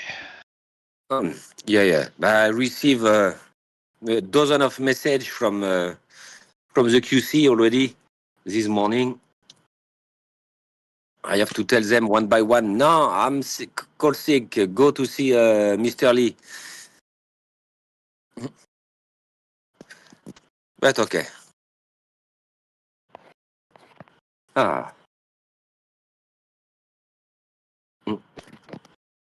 Taylor, what do you know about celestial navigation? As I mentioned earlier, I haven't really looked into it much. So you don't know the basic process of it. From what I understand, the stars would drop 15 degrees as you move like a mile away or something like that? No. If you go look in a direction of a star, the angular distance between your zero horizontal local to the star is equal to the distance from your position to the GP of the star. So if you move one nautical mile, you will be moving 1 arc minute closer.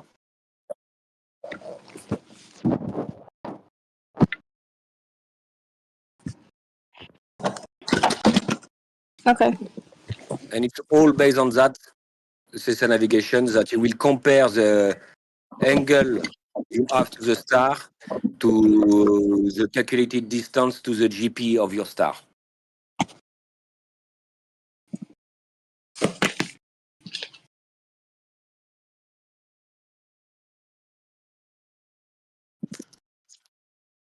And I do celestial navigation two methods. One the traditional plot, and one I'll do it only algebraically. I do not even need to trace anything. It's just a number, and they got me the same result. That's awesome. And it's all working on the spherical trigonometry and the globe. No hint of flat earth in it. No what? No hint of flat earth in it. Hint. H-I-N-T. No hint of flatness from the sky, you said? No, of flat earth. Flat earth is not used at all in celestial navigation. Didn't they do celestial navigation back in the day when they weren't even thinking about the shape of the earth like that? Incorrect. Incorrect. Celestial navigation. Celestial navigation came about long after the shape of the Earth was known. Long after Ptolemy had already started to devise latitude and longitude. When did celestial navigation start? About the 1400s. Oh, I thought they did it. I thought there was a reference to it in the Bible whenever they went to the North Star. Or whatever. The astrolabe was The astrolabe was maybe a couple centuries earlier.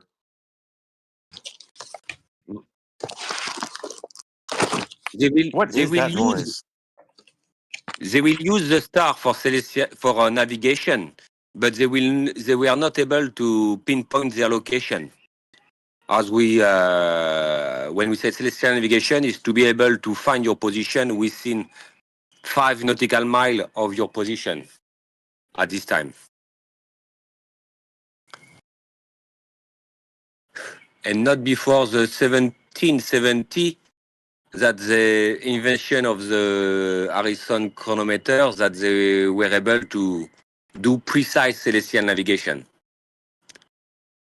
Before, the Viking will follow the star. They will be able to know their latitude, but they were unable to know their longitude.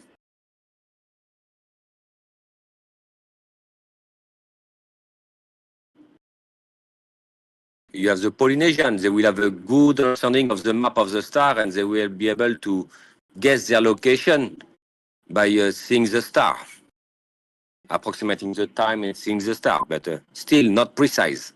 My daughter bought the movie, or I bought it for her when she was young, called Moana.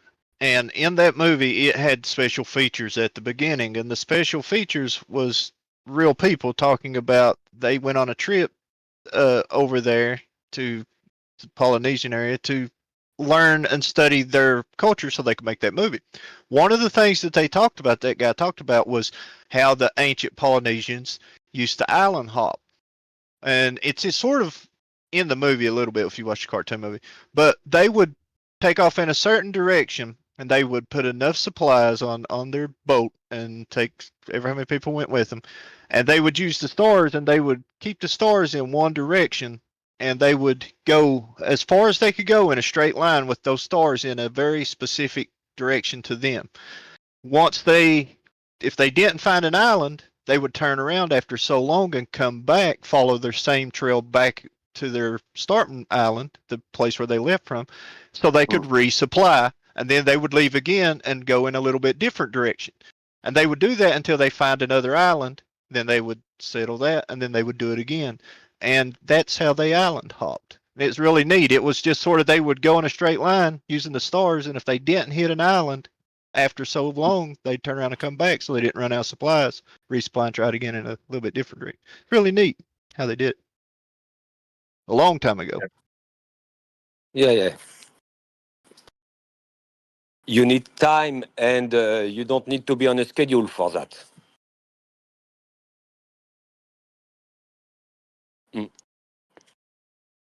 Because if you read about the Longitude Act, I think in 1710 or 1712, I don't remember, around this date, that the English, after losing so many ships due to not knowing their longitude, they put I don't remember the price. It's like a $30 million price on who will be able to to make celestial navigation.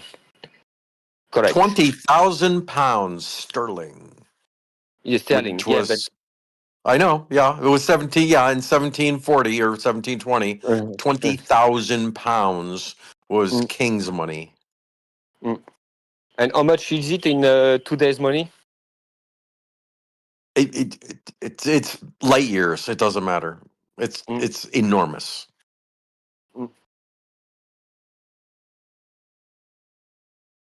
Yeah, that was the main target. All the commerce was happening by the sea, so knowing where you are at sea was very important. That's why they put so much money on it.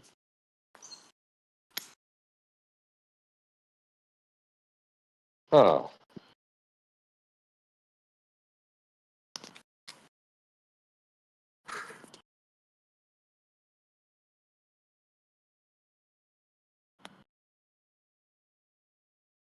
So anyway, have any flat earther presented a good flat earth proof today? Or is it semo?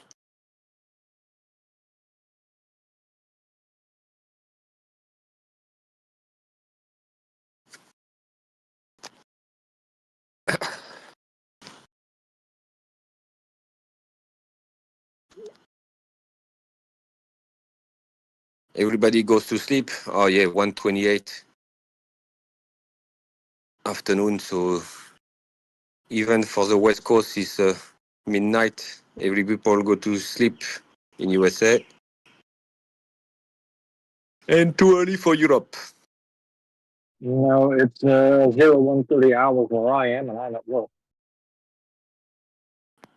What time is it for you, Nico? 13:29. So 1:30 p.m. Exactly 12 hours. You're like exactly on the opposite side of the planet from me. That's cool. Well, I don't know. China don't have time zones though, do they? China. No, it's one giant time zone for all China. Yeah. The sun is up so early in the morning. Right now, it's 5 o'clock, even before 5 o'clock, that you can start to see dusk. What's up with the time zones in Antarctica? How many are there? In China, we say China, not Antarctica. Yeah. But in Antarctica, time zones are kind of meaningless because a time zone would be roughly 15 degrees of longitude. You know, that's why it's like from New York to Chicago. However, in Antarctica, longitudes are so close to each other, much like in Alaska, they're so close to each other that, and of course, if the sun stays up all day, which it does in the summer, then it's really kind of meaningless. You just pick a time zone that you want to refer to. Like UTC time, just stick with that because that's all that matters. I've seen something to where one time zone was right on top of the other one in Antarctica. Yeah, because all the longitudes come together. Like on top of it, vertically. I don't know what that means. I don't know what that means. The latitude. Yeah, all the longitudes collide, come together. So you can go through 15 degrees of longitude, while walking. No, like latitude wise. Like it looks really weird. There was a bunch of them next to each other, like side by side, but then there was one on top of the other. Well, latitudes don't do that. I don't know why you would say that. Like north to south, there was one time zone on top of the other one. It was so funny looking. The other ones were next to each other as they are everywhere else, but that was particularly weird. Maybe I can find a picture.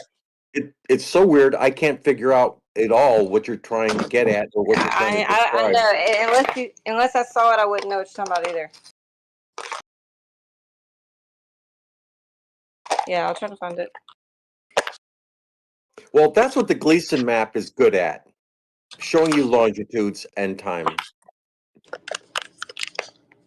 And what is that noise? My phone. It's like broken. Everything I do is like magnified.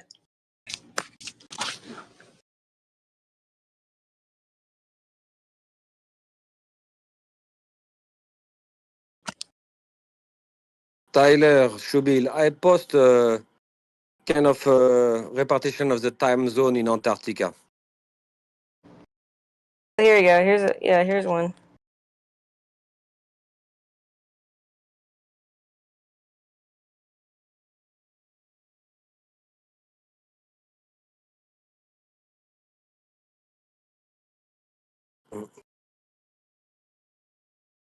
Oh yeah, somebody already got it posted. Okay, good. Yeah. So there you go. Now you see what I'm talking about.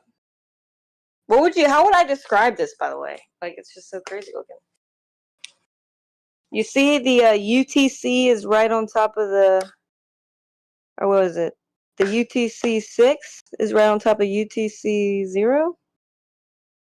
I didn't understand that.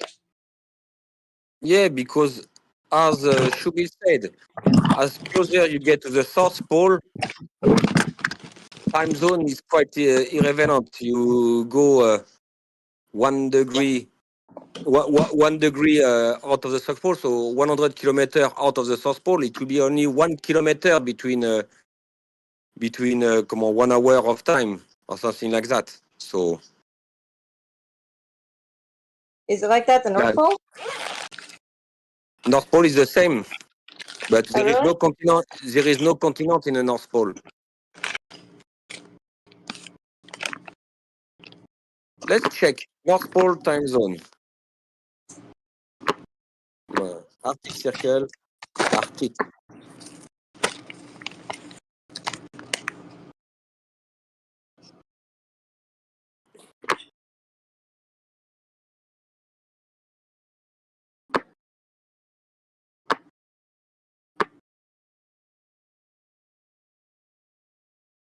Reddit They said the seem North. pretty consistent. Well, they seem more consistent than the South Pole.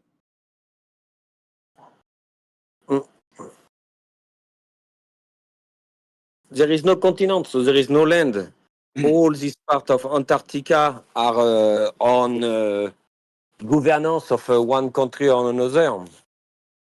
Yeah, in Antarctica, you have permanent bases where people live all year long.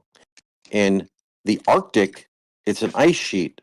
Nobody lives there.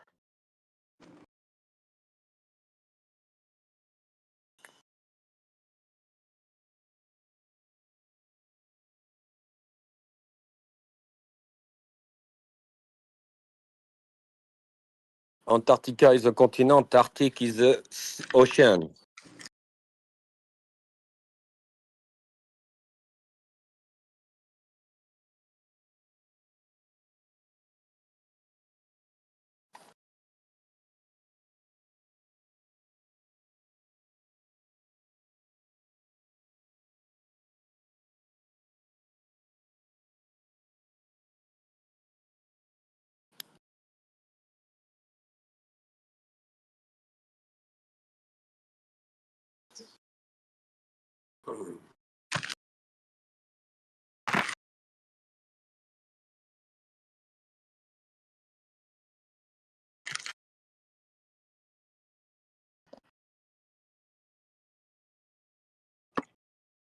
Have y'all seen the winds, the wind map in Antarctica versus the North Pole?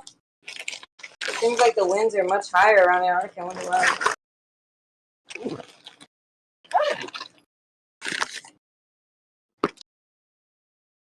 Well, Antarctica is surrounded by ocean without any great land masses, so the wind is less interrupted. So yeah, that's a Well, the geography thing. That's due to topography. Well, it seems like it would be interrupted by the big ice sheet. Ice sheets lay on the ocean, so that's not exactly like a mountain range or Like forest. Antarctica has mountains. Yes, but I said surrounded by vast ocean. So yeah, the the upper winds have far less influence from all the terrain, which occurs near the Arctic. So yeah, the weather patterns are quite different. Yeah, they're very different weather patterns. Yeah, higher winds in Antarctica. So what? In France for the wind, we have no specific name for the wind in the Arctic, but in south around Antarctic we have the 40th hurlant, so screaming, and after you have a mugissant, so it's even more screaming, and you have hurlant, it's even more screaming, because the wind, as you go closer to Antarctica, get more and more violent. I think it is called also the katabatic, or katabatic, I don't remember, wind, because they can go all around Antarctica without interruption, without encountering any terrain.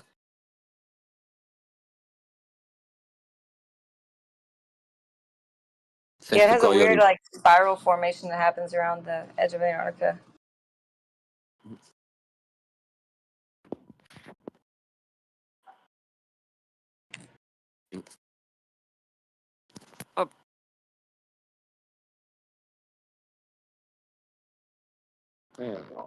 Name of the wind in south. Name of wind. I don't know.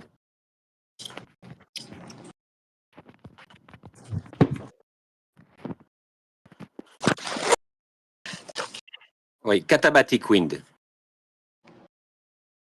Is a downslope pattern from the Antarctica continent.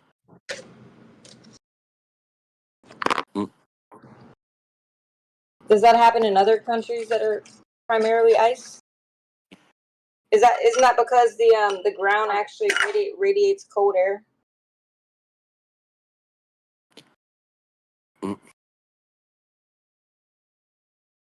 Alors, I'm reading là an article.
Welcome to the Omnivore ASMR Hour.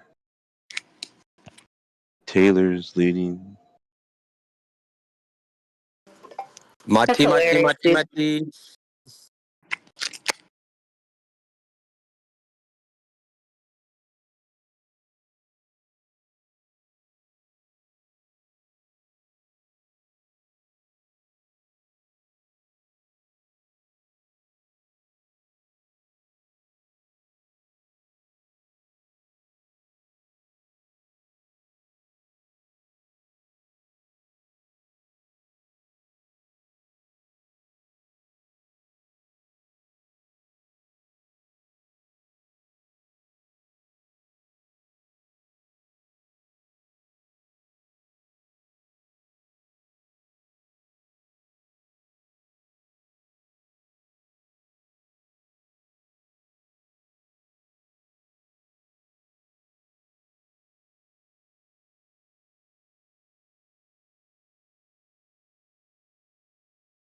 Nico, are you there?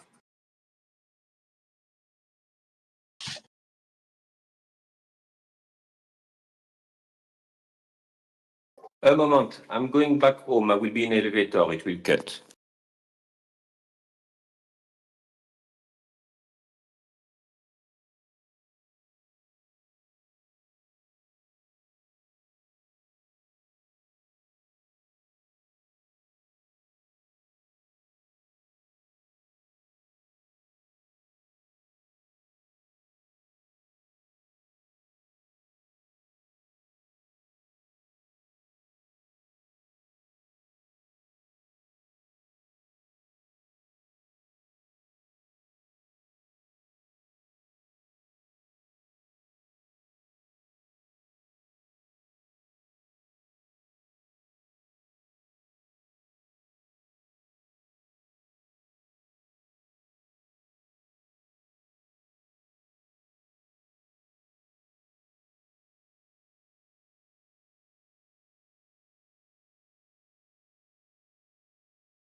Voilà. I'm ready. Oh, I was just asking where are you from? I'm French. Oh, that's cool. I'm also French. Like I have French in me. I am also Italian. No, me, I'm a 100% purebred French. I'm a mutt. Yeah, that's cool.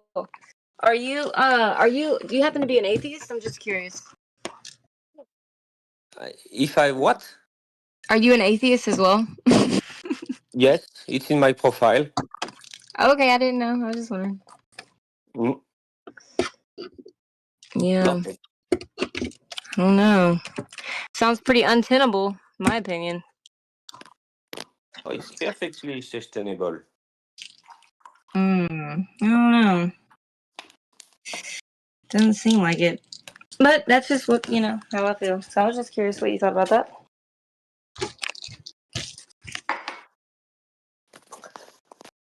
There is no evidence of a God,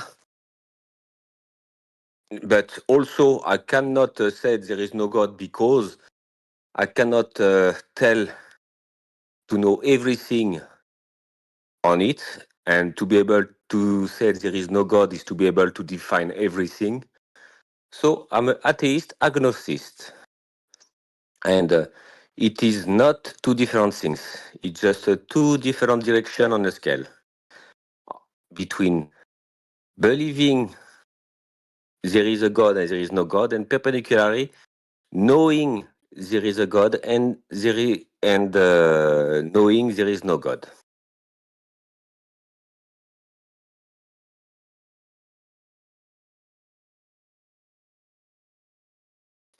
So there is no evidence of it, so why bother with it?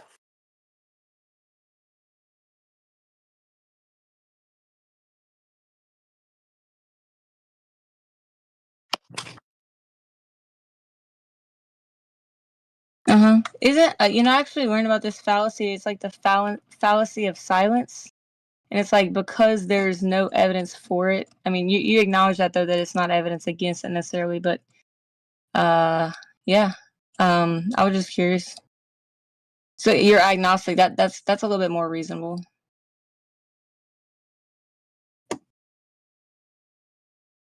Well, you see, God is measurable, but Nico uses that old metric system, and that's why he's never been able to measure God. Cool. Yeah. You really want to talk about the shitty imperial system? No, not in here. There's too Blasphemy. many people in here right now against me on that. So, Blasphemy, man. Nico, that's why you're doomed. Your soul's doomed. I Cool. can't imagine I can't even like imagine thinking that this is like some big accident and like, it's a series of, coincidental accidents. I don't even know how people think that. That's crazy to me. And I try, but I just, man, it's just something in me just absolutely knows that there's more to life than just a bunch of accidents. But, that's Does just anybody me. in here actually think that though? No, and I'm not saying that that's an argument for my side. I'm just saying I can't even like fathom conceiving that. That's just crazy.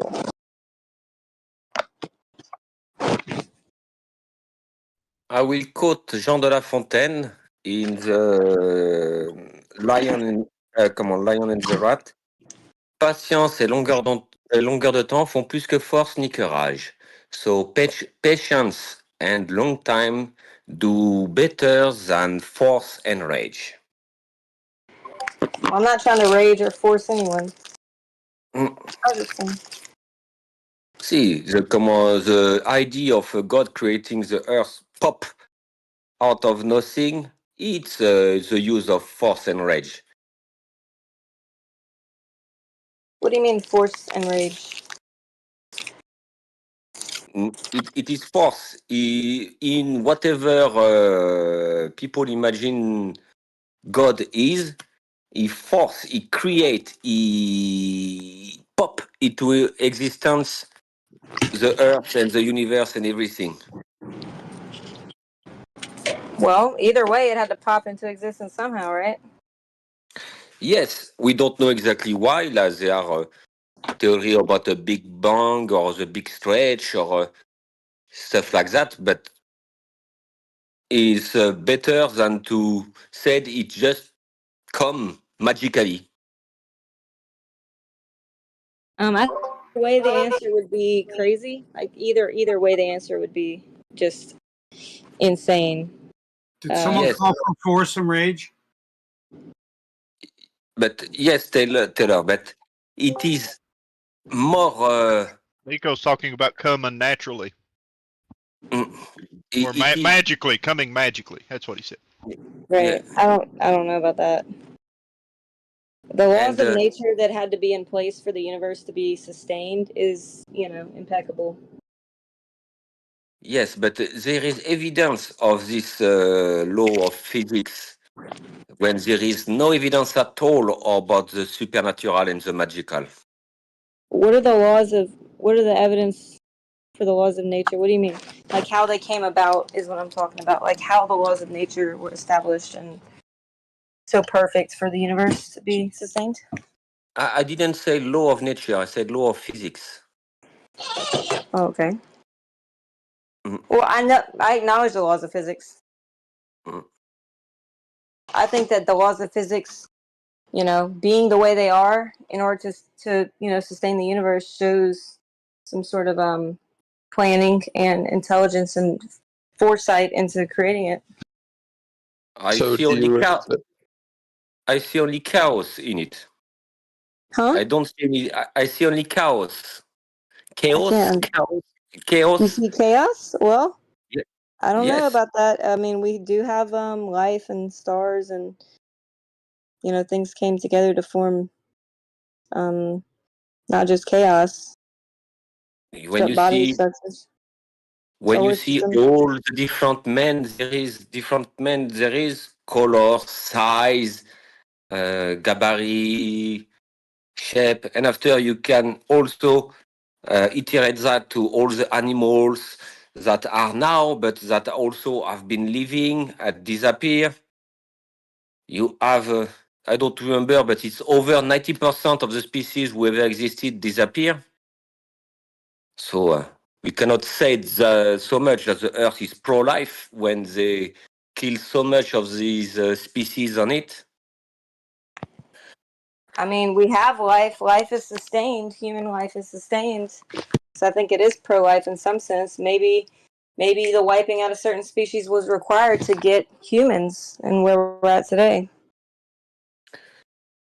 There is not only life in humans, everything organic, is a kind of life. Do you think And dinosaurs and humans could coexist?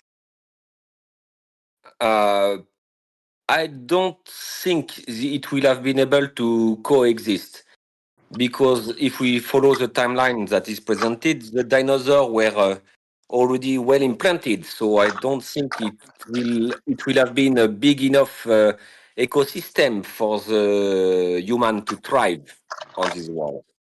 So if there was dinosaurs and there was a plan to make a world dominated and ran by humans, like us as the supreme creatures, like wouldn't it be sensible to get rid of the dinosaurs and to wipe those out? Oh yes, it will make sense that someone want to eliminate the dinosaur, but Would it make sense for them to have been brought about in the first place in that case? Yeah, not create the dinosaur in the first place. Well, why the dinosaurs came about is a more of a theological topic if you want to change it to theology, but I was just asking about the chaos in general. I don't see things as chaotic. I see things as very orderly and harmonious with nature.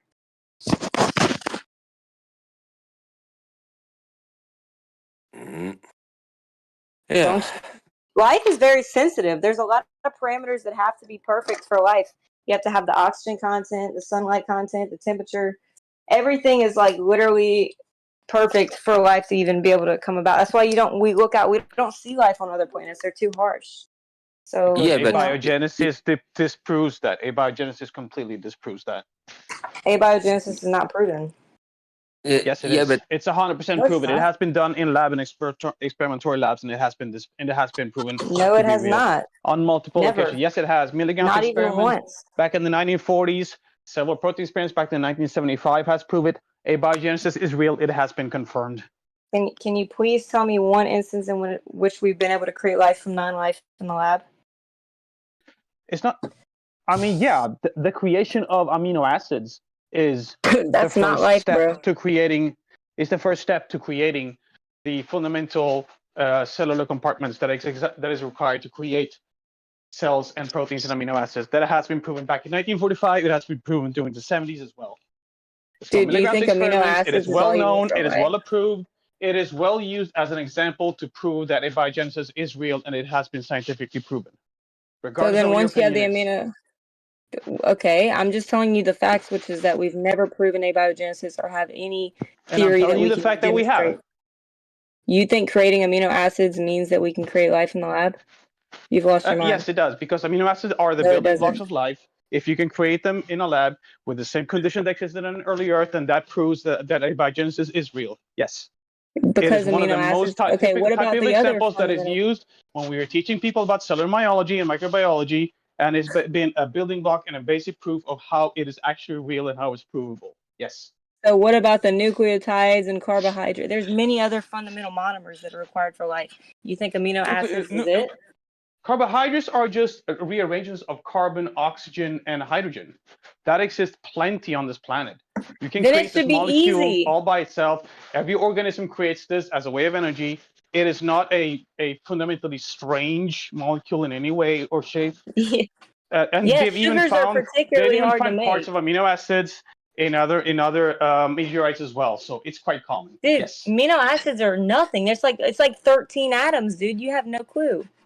Like you're talking about hundreds of thousands of atoms. Even for DNA, just for DNA, and we're still talking about amino acids and proteins, dude. You have no clue what's required. I don't know if it Yeah, but matters, DNA wasn't created. DNA wasn't the original part. First, it stemmed from RNA, which then later become DNA. Okay, I don't know if it matters or not. Hold on. I Googled it real quick. Just let me say this real fast. I Googled it real quick, and I posted the first thing that popped up. I don't know if it matters or not. I'm just saying that's what popped Dude, up. RNA and DNA are both made of nucleotides. It's just ribonucleic acid, deoxyribonucleic acid versus ribonucleic acid. I mean, they're pretty much the same. Yeah, the Either way, original you're going to organisms that existed on this planet used RNA. So what? Then show So the they evolved from using self-creation of RNA to from the DNA. inorganic materials. Actually do something. Okay, so if it's so easy to make life, then why haven't we been able to do it? We have been. We have been creating amino acids and the basic building blocks of life in a lab. I'm gonna post it right here. I'm gonna post it. I believe you. I know about. There we go. I know very specific details about what you're referencing, and I agree that that has happened. Even though the Miller-Urey experiment had heterochiral amino acids, which wouldn't particularly be useful without a system to select for homochiral amino acids, even though that's still the case, I acknowledge that amino acids they're not very difficult to create, and I think that that has nothing on what's required for even the most basic life form. I don't think you understand.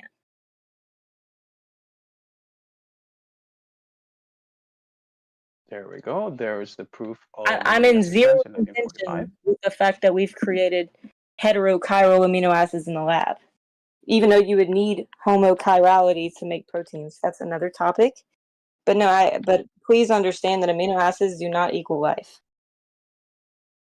So let's just play with your logic. So we got amino acids. What's next? What's the next step for life?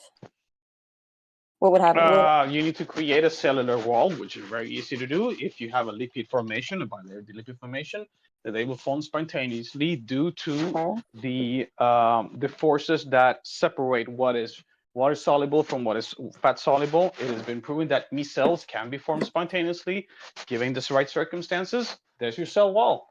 Okay. Right here, it says that spontaneous generation has been disproven. Hold on, wait. Let me talk to him. So you got a cell wall surrounding amino acids. What's the next step? And there's the RNA that can also be spontaneously created using the very same. Like all of these are using the same atoms, the building blocks that existed at an early Earth. So I mean, this isn't something really strange at all. I don't know what else to tell you. It has been proven time and time again that this can spontaneously create using the very same early building blocks that existed back then. All you need is carbon, oxygen, carbon dioxide. You also needed some nitrogen and some sulfur, and that's it. That's it. These things will. These things will. Be easy. These We things should be will able to create due to all of the stability when it comes to the atom configuration. It has been proven that amino acids are created. So what? That means because nothing. Due to the stability of the atoms, the stability of how atoms and carbons are connected into 4 other parts that can create these micromolecules, it has been proven time and time and again. So what? But it says abiogenesis hasn't been proven or disproven. It says abiogenesis has not been proven. Okay, I know, but okay, so listen, if you got the lipid wall surrounding amino acids, first of all, how in there are you going to select for homochiral amino acids? And even if you do, then what's next? You have a chain of amino acids floating around, and I'm just going to give you the fact that, assuming that these could stably form with RNA. So what? I'm giving you a lot, even though we haven't demonstrated this. So we got the amino acids and the RNA nucleotides existing in the same environment in a cell wall. Okay, how are we going to get more inside of the cell wall? How are we going to get more outside the cell wall? How are they going to start communicating? How are they going to form a code in which they can coherently communicate with one another? How are the RNA and amino acids? They don't need to start communicating. The only way bacteria communicates is by the exchange of minor DNA parts. No, you have to have communicate exactly. That's how single life are done. By horizontal genes transfers, you can actually extend how they can exchange. Nucleic acid exchange to even propagate, so that they can have a type of asexual reproduction. It's not about communication. We're not even that it's far. about them being able to exchange DNA between each other.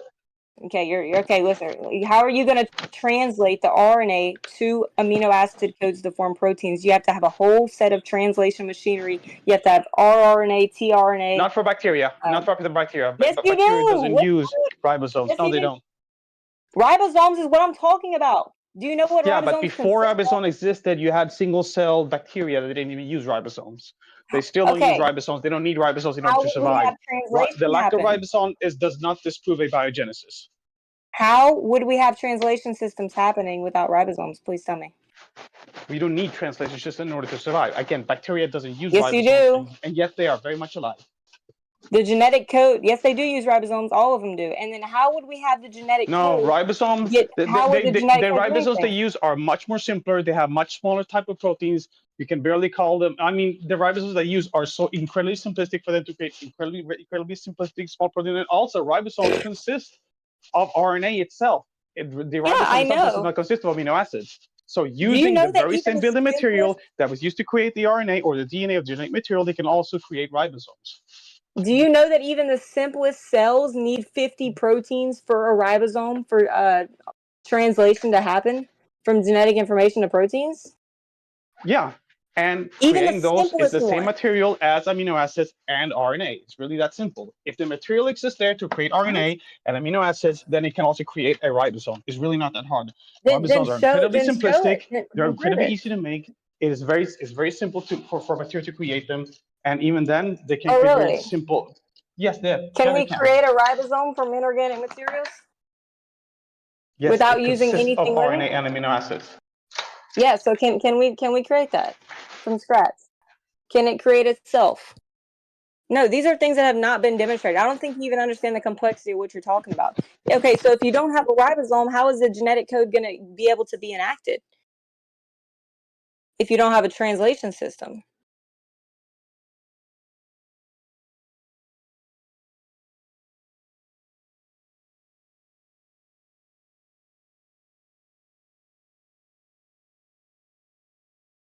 Can you give me any environment in which RNA and proteins have been shown to form? It sounds like those. It sort of sounds like those scientists that said that they have proven abiogenesis. They've basically done the equivalent of making a front tire of a bicycle and then telling everybody they've built an entire bicycle. No, they took a few things and put it together that may be fundamental to life, but that does not mean they created life from non-life. That's why it says it's neither been proven nor disproven. I mean, to say, yeah, it's been proven we create amino acids. What, Miller experiment, they had like 10 or 13 atoms come together. And even the logistics of the Miller array have been under question, but that's another topic. But even that, I don't even care if amino acids can come about. That's the least of your concerns when it comes to creating life. That means nothing.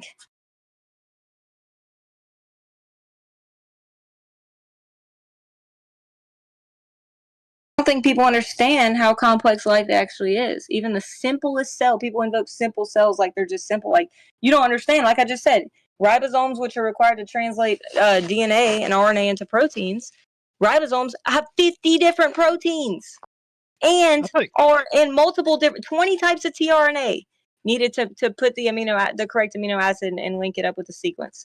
Literally, Well, so look at how many this is just incredible. I don't think people understand how amazing and complex even the simplest life forms would need to be. Well, that's what I'm saying. If you look on the planet today, even the simplest life on the planet tries to hang on to life tenaciously. And that's strange that life itself is so tenacious about keeping itself going for whatever reason that it acts differently than just molecules put together. It seems like in a certain way. It acts like life acts like that.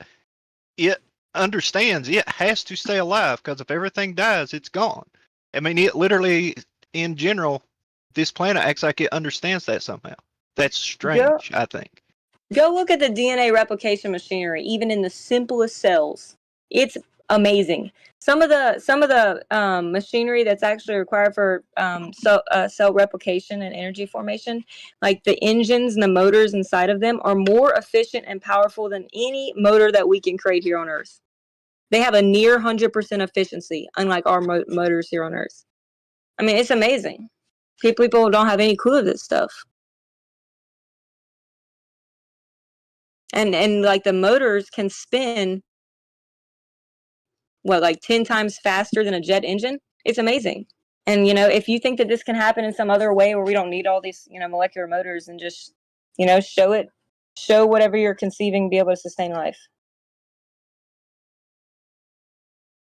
There's a reason for it. And like it's not even like for the creation of the first cell, it's not even like, okay, it could be even simpler and work for these more fundamental processes. Like, you just have to put all the pressure on the environment, like, because these processes still need to happen.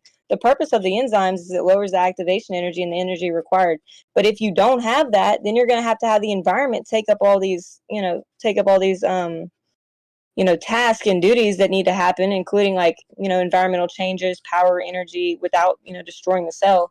That it's amazing, and the pressures that you'd have to put on the environment are incredible. That's why they're saying hydrothermal vents with micro pores of different environments, different micro environments, of different pHs and temperatures. Because like even if you try to put it all in the environment, different parts of the cell, different molecules would need different conditions. Like RNA and proteins, you know, they have different pHs and temperatures in which they remain stable and get formed. So trying to even find an environment which would be suitable has been a huge task for them that I don't think they've even fully solved. Is, you know, what environment could this even happen in? It's amazing, like the complexities and even the simplest life form and the environmental pressures that you need for basic molecules, basic biopolymers. It's amazing. I did a presentation on this. I can try to link it in the chat.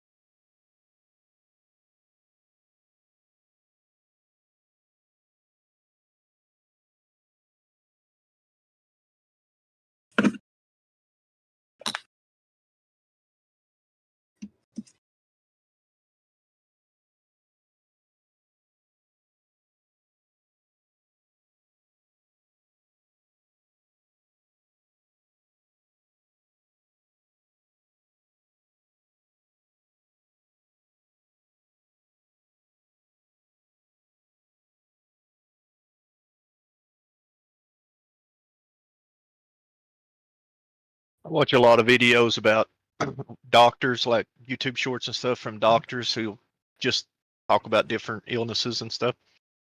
And it amazes me on how complex the human body is. Like some of the systems in our body is mind-bendingly complicated. But now I believe in evolution. I'm not a non-evolution believer, but I don't think that we have created life from life yet. Yep, we absolutely have not. I mean, even forming a hypothesis in a scenario in which it could have happened has been difficult. That's why they still have competing hypotheses on how it could even happen, because all of them have their downfalls, and I think the downfalls are detrimental. And they haven't even tackled, like, they haven't even accomplished some of the first steps that you would even need to see how a living cell could form. They're still trying to figure out just the basic polymers like RNA and proteins. How could these have stably formed? It's amazing. And RNA, like in sugars, this is no simple task. I mean, they've been working on this for years, countless years. And I argue we're not even past step one. Same for John Sutherland, who also does abiogenesis research. He acknowledges, like, we're not even close to tackling how life could have formed. They're still, like, on step one with the biopolymers.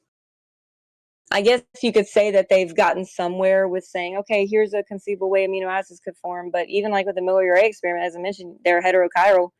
You would need homochirality or some type of selection mechanism to select homochiral amino acids to make proteins. And if you're saying they came from meteorites, well, those are also heterochiral. So, you know, then what? There are proposed ways that homochirality could have been selected through like radiation or crystals, but you see what I mean about putting in the pressures on the environment? Now you're having to complicate the environment in which it could have happened in to try to, you know, select for these things.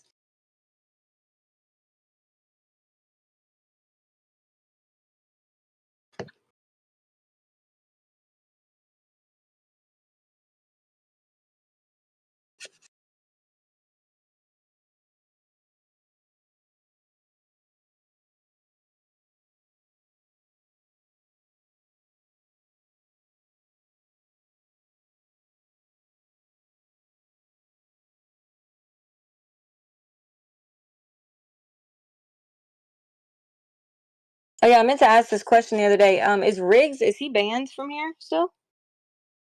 Is Riggs banned? Does anybody know?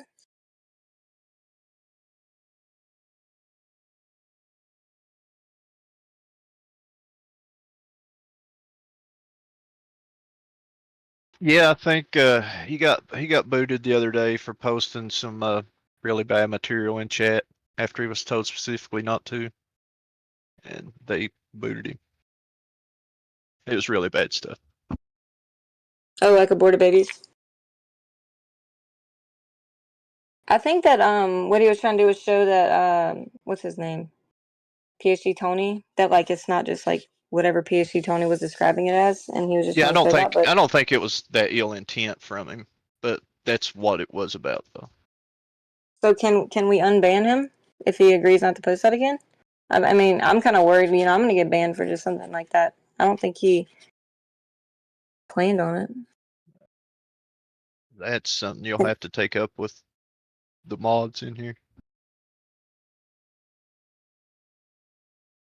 Is Omni here?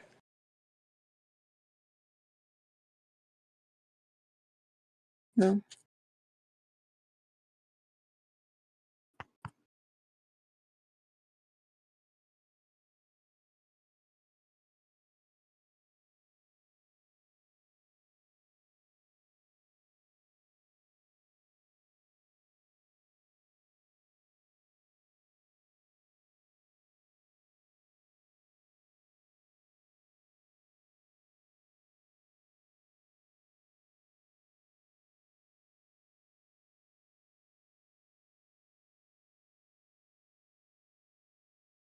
I mean, did he get a warning, or they just like banned him immediately?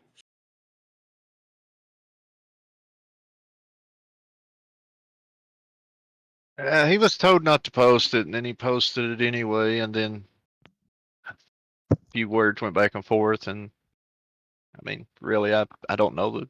I was here, but you'll have to ask one of them to get like real details about it. That's about all I know about it. I wasn't What really are you half paying talking about? attention What are you talking about? about rigs. Banning rigs. It said in the text chat yesterday that he was banned for posting gory stuff. Well, I think that what happened was they were talking about abortion. That was what the topic was, and maybe they shouldn't even have been talking about that, right? But that's just what it was, and they were debating whether, like, what the nature of the aborted material would be. And I think he was trying to make a point. They were arguing about it, and he was trying to show people what it actually is. But honestly, if you don't want Well, somebody I can't posting that, do that. maybe just change the topic immediately. Don't let like a whole debate happen, because somebody's gonna want to post evidence for what they're saying, and like if anything, like at least warn him. Yeah. How many other flat earthers are banned? Well, that's the thing. See, they did warn him. They told him specifically not to, and then he, like 10 seconds later, done it anyway. When he was Did told Omni? absolutely not to. Yeah, it was one of the main mods in here. Might have been Omni. It's one of them said absolutely don't post it, and he posted it anyway. He got in trouble for it. It's not really So hard. he was warned. Tony said not to post it, right? And he's not a mod, right? I don't think so. Tony was the one saying not to post it. I don't think he's a mod. Yeah, but there was a mod that told him not to. Which one? Which one? So I can like tell Riggs. I don't know. You'll have to talk to the mods in here. I can't always place voices to names because I don't know everybody good enough. But I know what went on, and I saw what went on a little bit. Is Jim banned as well?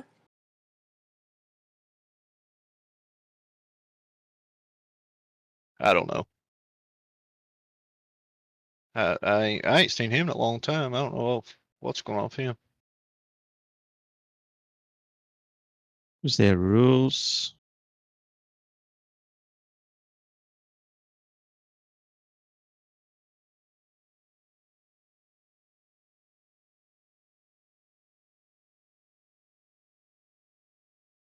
Warn before modding. Don't leave people on server. Oh, this is moderator policy. No hate speech, no racism, no misogyny. Blah blah blah.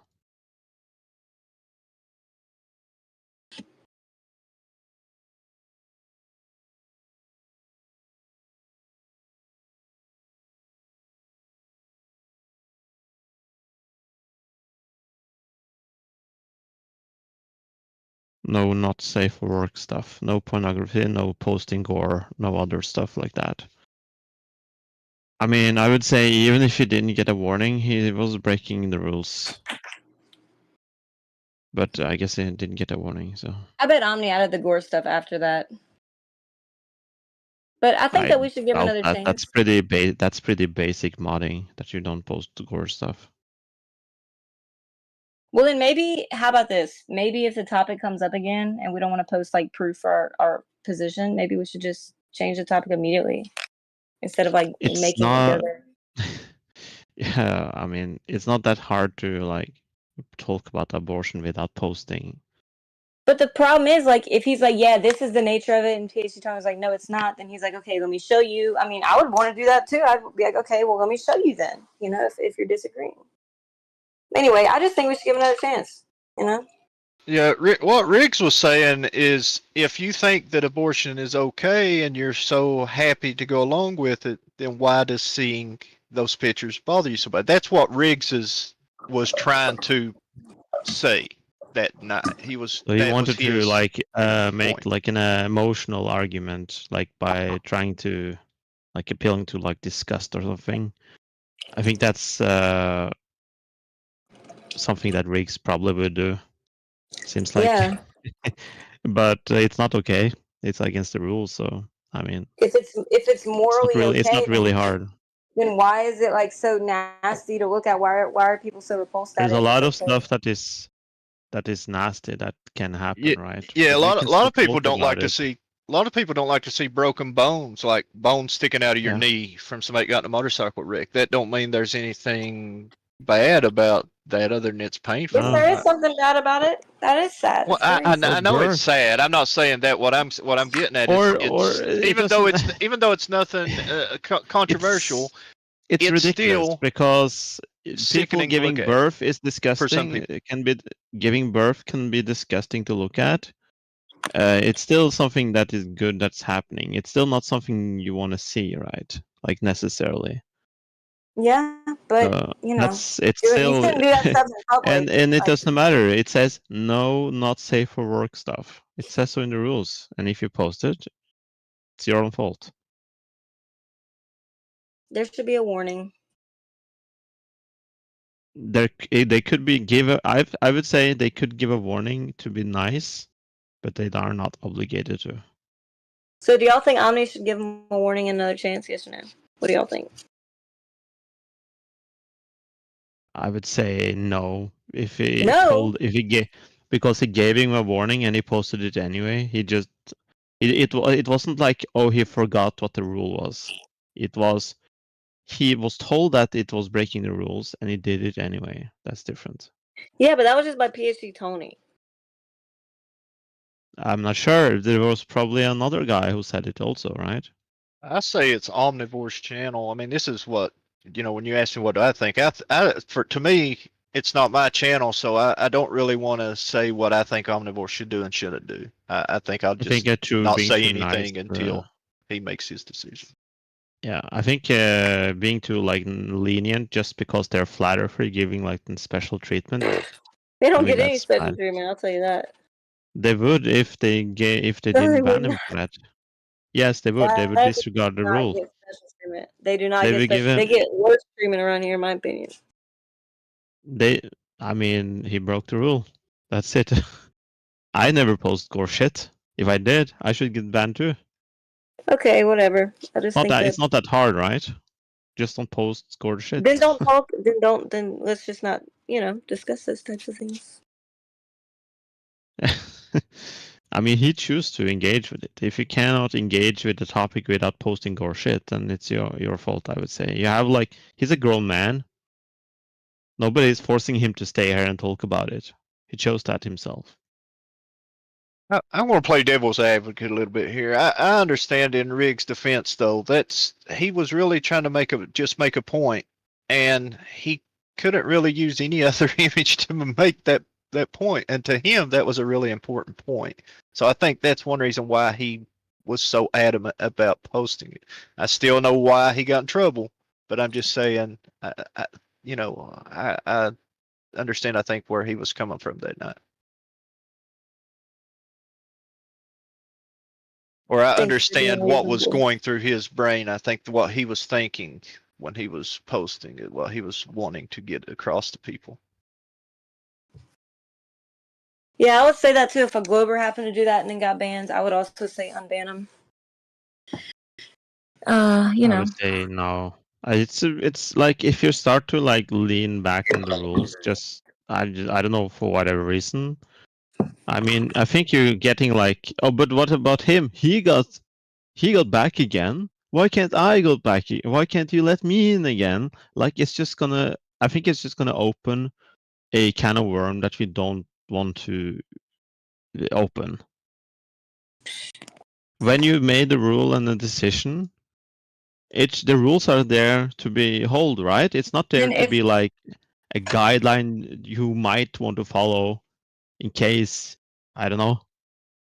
well, if there's no medical talk, then since that would be breaking the rules, we should ban PhD Tony too for engaging in it, because that would be against the rules technically. Maybe. Yep, ban PhD Tony. But there was a lot of no medical stuff in the text chat, it says. Let me see. Okay, they don't want medical stuff in the text chat. Yeah, okay. And it says no medical talk. Okay, I guess. Yeah, Tony should be banned then by that logic. I don't understand why it says no medical talk in the Because we're streaming on chat. YouTube and YouTube will give you strikes. Ah, okay. So gore, let's see the definition. Hold on. Gore is blood that has been shed, especially as a result of violence. But I guess in that case, it wouldn't be violence, like, or whatever. I don't actually think there was any blood in the picture, but yeah, maybe we should just change topic. But I don't know. I just think that by that standard, we should at least ban everybody that was talking about it.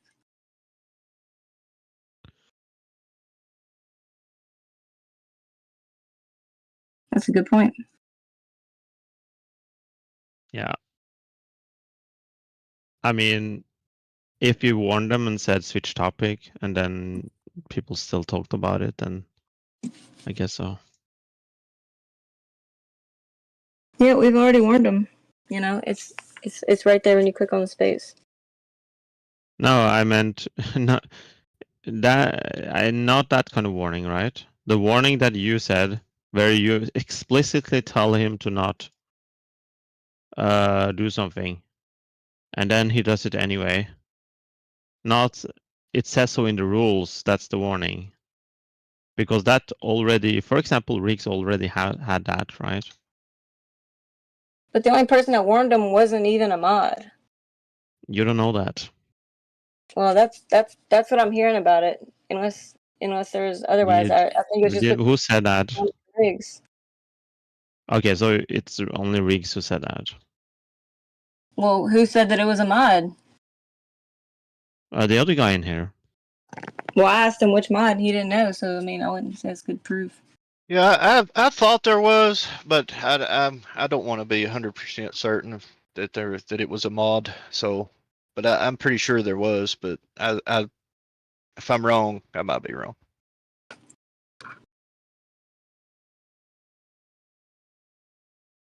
Anyway, I don't know. I just think it's kind of, I don't know. I think we should give him another chance, or like at the, then we should just change topic, immediately if we're gonna be like that.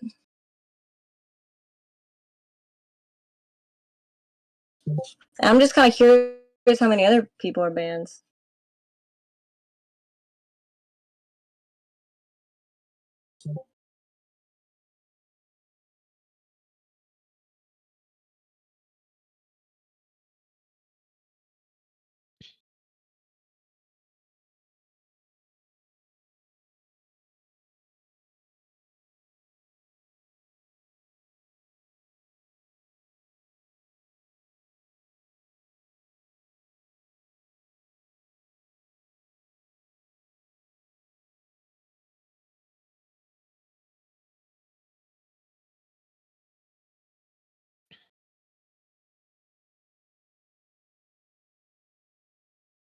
Is there any mods in here?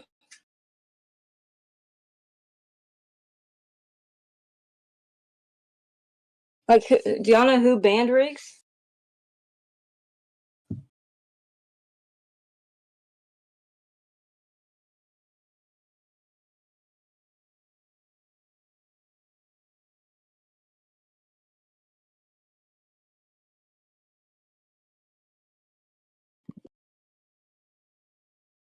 I'm sure if you talk to Omnivore, he will tell you everything what happened, and they will give you an explanation, probably.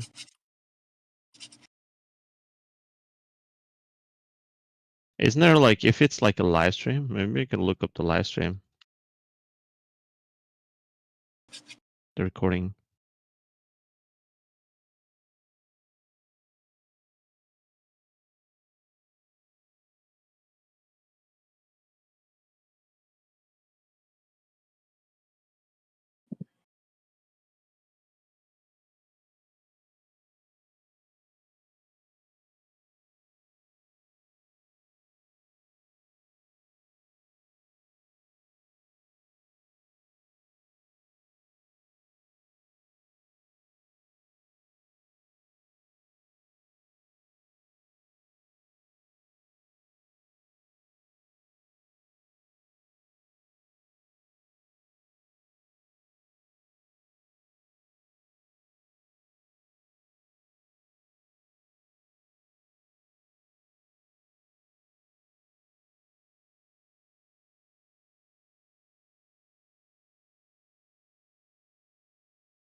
So where did Dr. Pepper go? He was supposed to be explaining original life to me.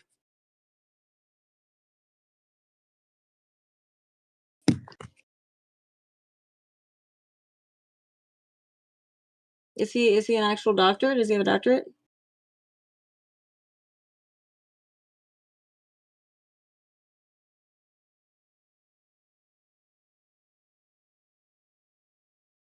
I just noticed a lot of people put doctor by their name, and then I've asked them before. I've assumed that they were a doctor, and I said, "Yeah, you know how to do the scientific method if you have a doctorate, right? You should know about doing research." And then they said, "No, they don't have a doctorate," and they just put that there.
I guess this is the point where we go silent all night.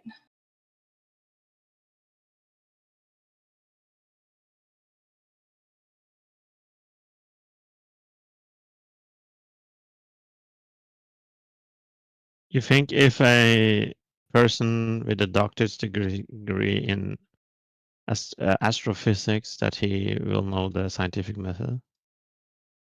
Surely.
Why do you ask that question?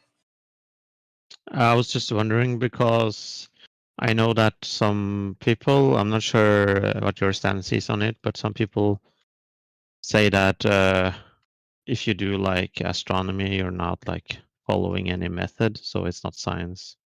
That's why I'm saying it. Well, you can make models and predictions. Like if you want to see like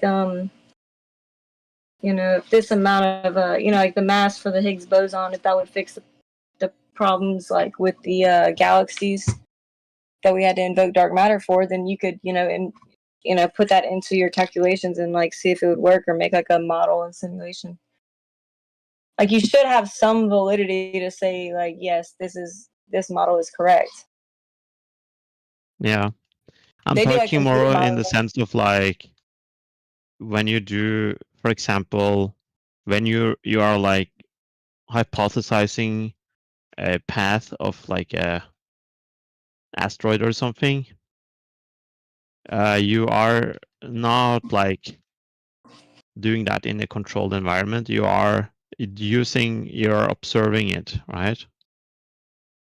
So it's like it's a little bit different than like a test that you do for like medical science, where you're like having like a controlled environment that you can adjust and whatnot.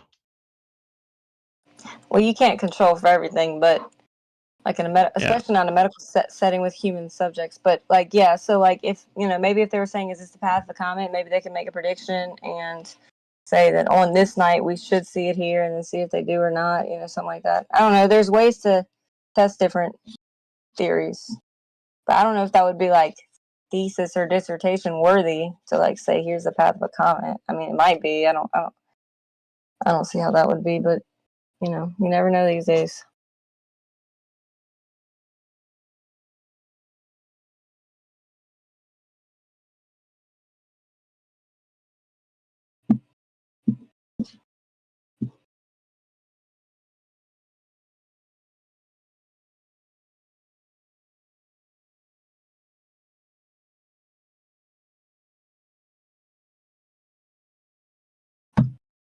Yeah, I would say this, like having this strict method, like let's say you observe something and you observe it to happen like you observe it with extreme consistency over like long amount of times. I wouldn't have to say, because it wasn't controlled, I cannot say for certain. I would say that's like pretty good evidence that what I observed did actually happen. That's So what I like would say at least. the thing with controlled experiments is like establishing like cause and effect. Cause and effect relationships to like understand nature, why things happen.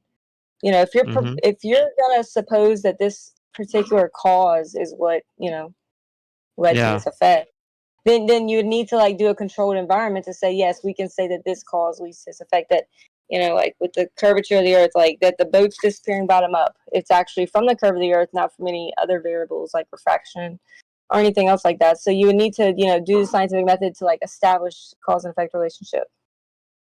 I understand. But like there is no you're like not like establishing like a cause and effect relationship when you're like observing, for example, the trajectory of a asteroid, for example. Like there is no cause and effect there, I would say, at least. Right. So you're just looking at the trajectory of an asteroid. Do you think that somebody would be able to like call that like an experiment or research that would be like worthy of getting like a PhD from? Yeah, I think that's one of the more complicated tasks you could do. It's very complicated. It's even harder to like publish observational research, and pretty much all universities require publications for PhDs. Like you need to publish some sort of paper, you know, observational studies where you're just looking at something happen. Some of those can be harder to even get published. Now they're starting to make more journals like with observational studies, like where that's, you know, a thing. But, you know, I think that in order to get a PhD, you should show that you have like some sort of skills in doing research, problem solving, experimentation, understanding the, you know, the nature of reality or whatever you're studying, understanding some biological process or some astrophysical process or, you know, whatever. I don't know if observing a comet going across the sky would be like worthy of publishing and doing a defense and a thesis on, like you're having to defend, you know, whatever you think is happening in this form of nature. It's hard to like try to conglomerate them all and describe them all in one sense because every subject's a little bit different. Like in biology, I'm gonna say, okay, I'm gonna defend like that this biological process is affected by this or is caused by this or whatever. You know, I'm not sure how you would go defend that this comet is right here moving through the sky, but you know, you never know. Usually you have to discover something new, like something profound and like increase our understanding of science, you know? Yeah, I understand. But like I would say, like having like when you write a doctorate, I mean, I guess like there are people who make who have a doctorate degree, which I would say don't necessarily like do science, but they have like a very deep understanding in the subject. I know at my job they have some people have that. Yeah, like they MD. sure do. MDs are applicational, like a medical doctor. Like it's like an applicational study where you're like applying. Now, some of the MDs, a lot of them actually do research, especially to get into a good residency program. But you know, it's like applying. I guess so. So that would be different than like a PhD. Like though, like so applying knowledge that's already there versus like discovering something new. Yeah. If they do give PhDs for finding a comet, I mean, without like, I don't know how they would defend. I don't think on you get PhD for finding a comet necessarily, but I guess you get you could get PhD for like developing a method on how to like discover or maybe calculate a trajectory or something like that. Oh yeah, that's Probably. good that you can test. I mean, you probably work with it. I guess that you probably can work with it, but like you probably become like a specialist in like a method or something.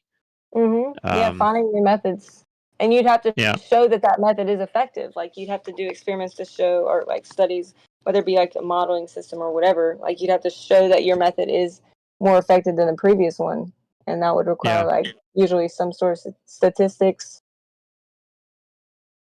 and like some sort of experiment. True.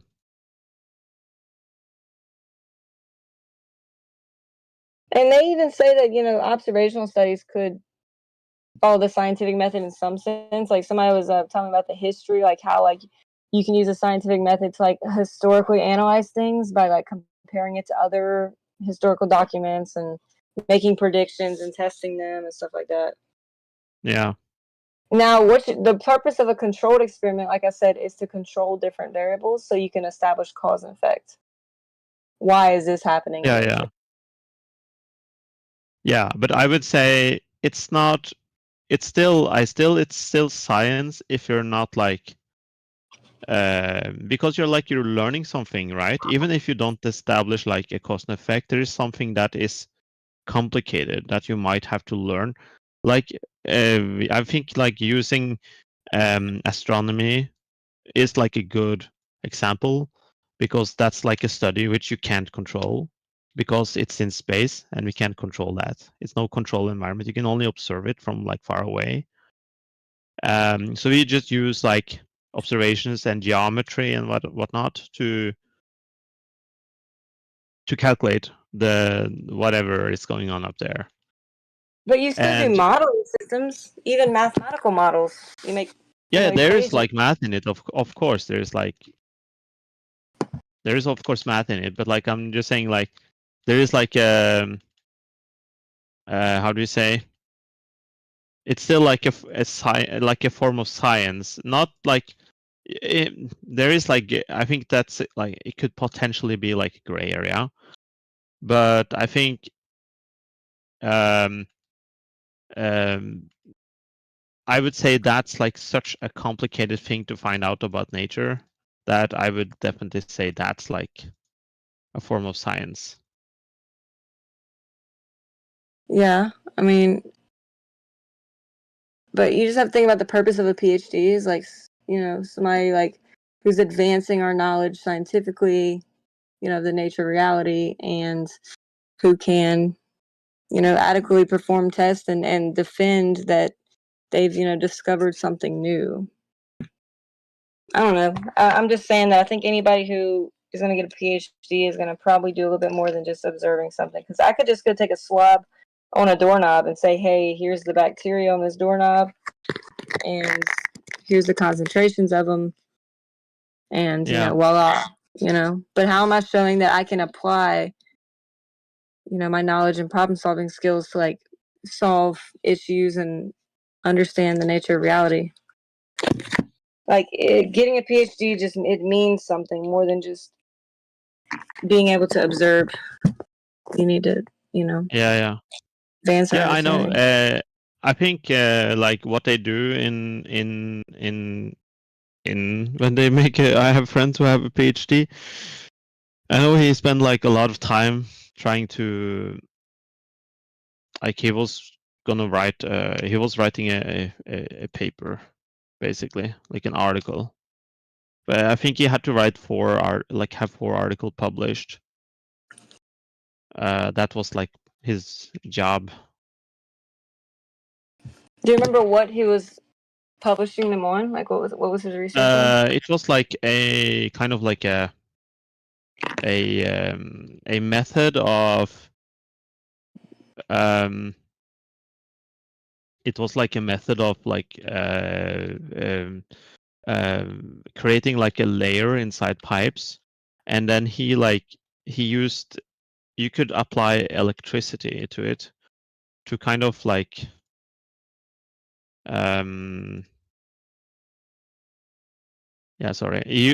can you apply electricity to a pipe, and that like makes its what you call it, its outer layer like more repellent to like substances that will attach to it or something. And That's what he worked on, basically. Cool. Did he test it? Yeah. Yeah, he did both. Like he did both, yeah. Oh, he Like modeled it and tested it. Yeah, he That's did. cool. He had like a lab that he did this stuff. I don't think it was like the harder part wasn't like to make the lab and everything, but like he had to get some data, right? Like you had to work on some data. It's like one thing you could be like very theoretical, but he had to like have the theory as well, and he had to like have the theory, and he had to have the Statistics, like the data, which he had to like Yeah. take got him himself. But like sometimes I know that there are like other people who do like the data gathering, for example.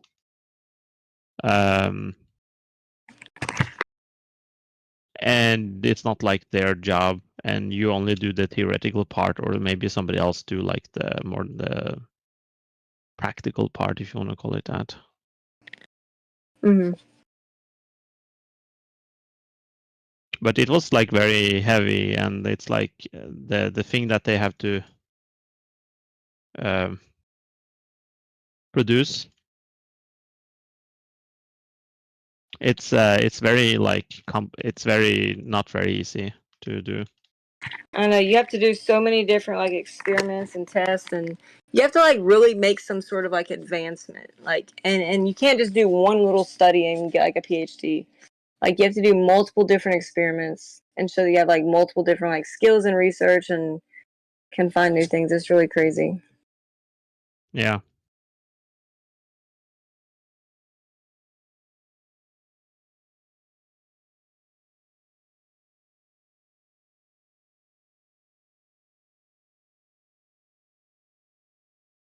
Yeah, I think like in it sounded to me that the difficult part was like was how strict they were with how they were going to publish it.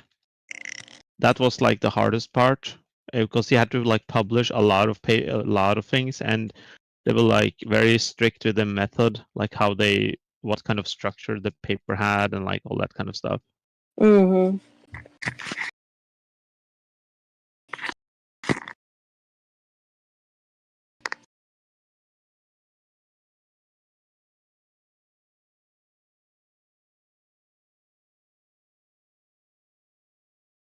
I think the common PhD degree is astronomy and astrophysics.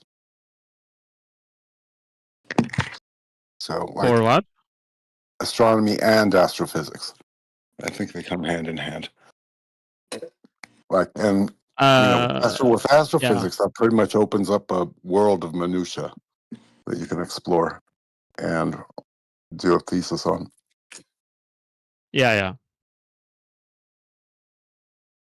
No, his subject. I don't think he like work on anything remotely close to that right now. I'm not sure what he does. I know he worked for like some defense department shit. Oh, I'm sorry. I guess it's didn't know like. I didn't know we were talking about a he. I thought we were just mentioning what. Oh yeah, sorry. The requirements of the degree. We were talking generally as well. I guess like I just used him as like an example of what he did. But I know there is like also very difference between having a doctorate in like a STEM field and having a doctorate in like psychology or something. They still have that's STEM. Huh? Psychology. That's science.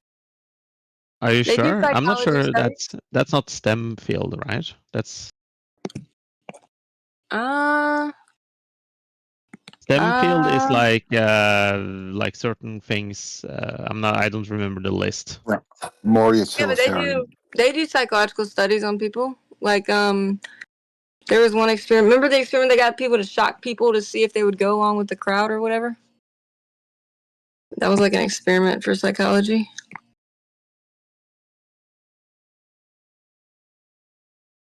I think psychology is a field of science. Technically, is what I'm saying.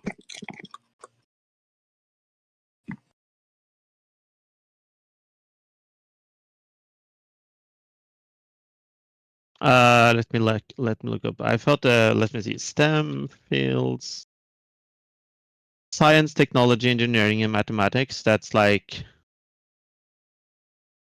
So it's like. STEAM. Let me see. Ask them if psychology is in there. Like utilitarian stuff, hands-on technology, building stuff. Yeah. Psychology is science, right?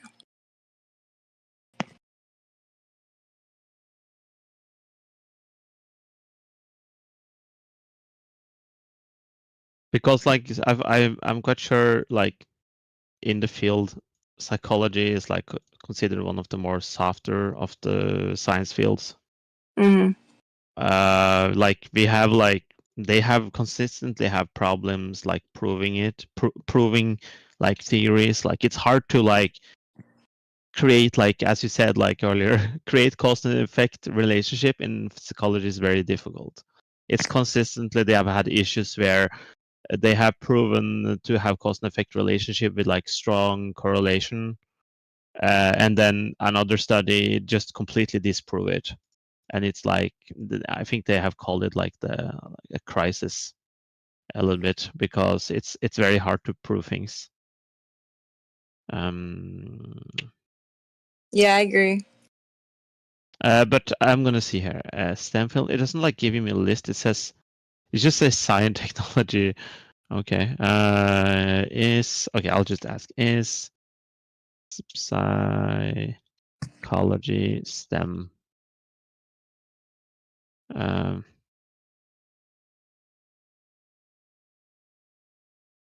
No, it's not considered a STEM field.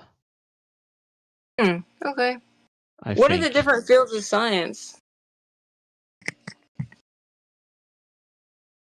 I don't remember all. I don't know what they consider it, especially not if psychology is not one. Psychology is science, but it's not like it's considered a little bit different than they have like a little bit. I guess you have like different, a little bit different standards. Like you can't wiggle on particles and stuff, so it's much harder, I guess.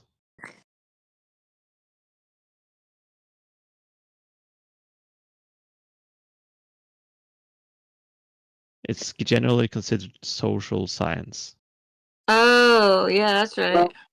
Yeah, they go through like hard sciences and soft sciences. The soft sciences are hard to quantify, like psychology. Psychiatry is more, psychiatry involves a little more neuroscience where they prescribe medications or chemical imbalances and things like that. So, how many fields of science are considered STEM? Well, the ones it mentions. It just says science, technology, engineering, and mathematics, but And why so it says science? Yeah, pretty much the hard stuff. like Hands-on. what? Rockets, technology, and mathematics. Things that you can quantify almost fully and see the results you expect.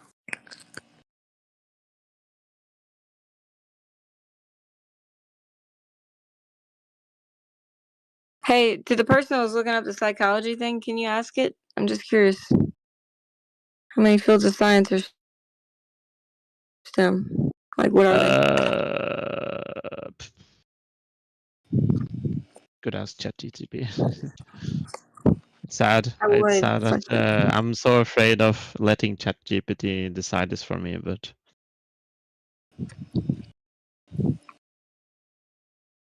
Might say things that are not subject to too much interpretation, like history or natural sciences like biology, chemistry, sociology. physics, earth science, astronomy, ecology. And it says so here, social sciences is included when quantitative methods are emphasized.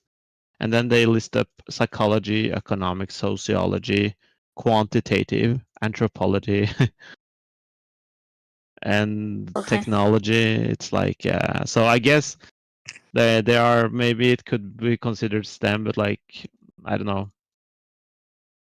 If they It did just an listed it. experiment. Hmm?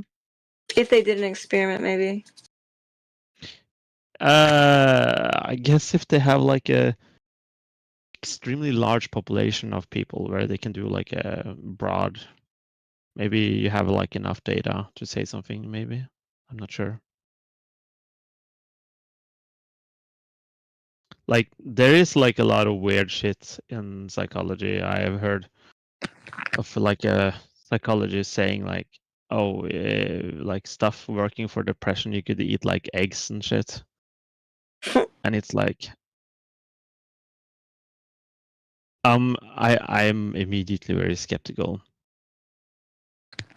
I'm saying like they're probably good therapists and whatnot, but I think it's pretty hard to do like science on psychology. They have to have like such a large, probably such a very large sample size to do stuff.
We have an interesting debate in my country tonight. There was like a party who ordered like a bunch of marketing campaigns, and they were like, it was saying like, it was saying stop funding the war in Ukraine or something like that. If we use the money on ourselves or like something like that. And now like everybody is asking where did you get this funding from? And they're gonna present it later. So I'm just, I would be very surprised if it was like some Russian fucking conspiracy, but I'm not sure. Where your country got the funding? No, where this party, there is like a party called the FOR, which ordered like a marketing campaign where they basically put like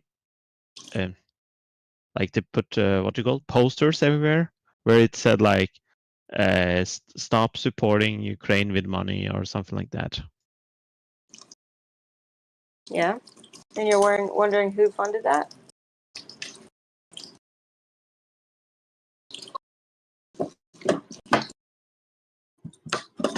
Well, I'm sure a lot of people would fund that, you know? Huh? If you're, yeah, I'm sure a lot of people would fund that are trying to, like, you know, focus on their own country or whatever. What Yeah. country are you in? Norway. Hmm. Yeah, why does Norway care about Ukraine? No, all of Europe cares. Oh! Holy shit! The guy who paid for that, he has like a background from like fucking. He has a background in fucking holy shit! This guy actually have a background from intelligence in Russia, and he paid for this. Shitty fucking Russians, like fucking sneaky bastards. Fuck off, dude. This is so. I'm so fucking surprised. I would never, like, in my mind think that they would be so directly involved, and they fucking. Do you trust that whatever source told you is a Russian agent is being honest? No, it's not the Russian. They have to publicly say it. Like they can't. They're not allowed to hide it. Like if you in Norway, if you like give charity to a party, it's public. You cannot do it secretly. It's not like United States where you can just lobby behind the scenes. You have to publicize it, and they publicized it. And this guy has a fucking background from FSB in Russia. Holy shit. That's so disgusting, man. Like, Do you think fuck they could off. ever This lie guy about can that? leave the country. Do you think they could ever lie about something? I don't see the reason why they. If they lied, I mean that would be. I mean, the guy hasn't the guy hasn't denied it, so I guess there's no reason to think that it was a lie. Lobbying in our country is a big problem. Yeah, being honest, the media, like, yeah, whoever funds stuff, that's we never know. So like, Yeah, in connection with his business, he has like business in Russia. He was arrested by FSB and kicked out, and then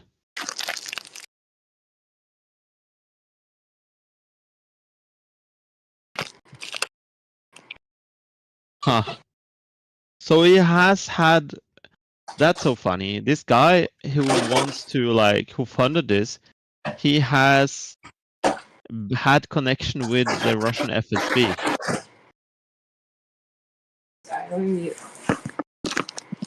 That's very shady. I gotta say that's very shady. It's not just some random company who just paid for it. This is a guy who actually have connection with the Russian FSB, and he fucking paid for a Russian propaganda campaign. Lord Almighty.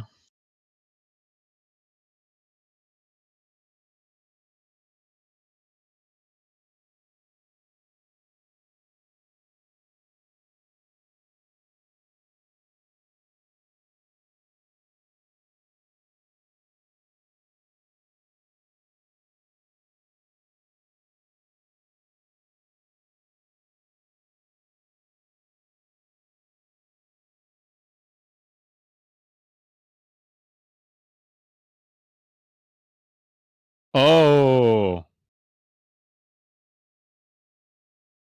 Okay.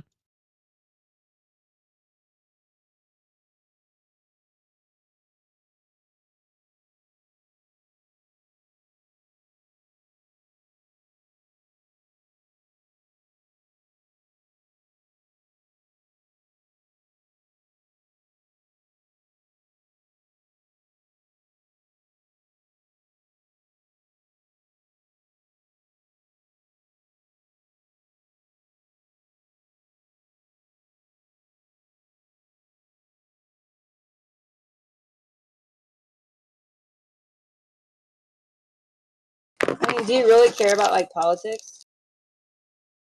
Yeah. Are you more liberal? Yeah, I am.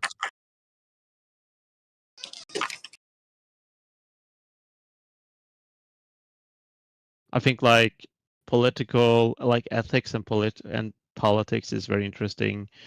International politics, because international politics that generally are now it's not it's judicial, it's like lawmaking and whatever, but it's also like a lot of ethics because you don't have it's like anarchy.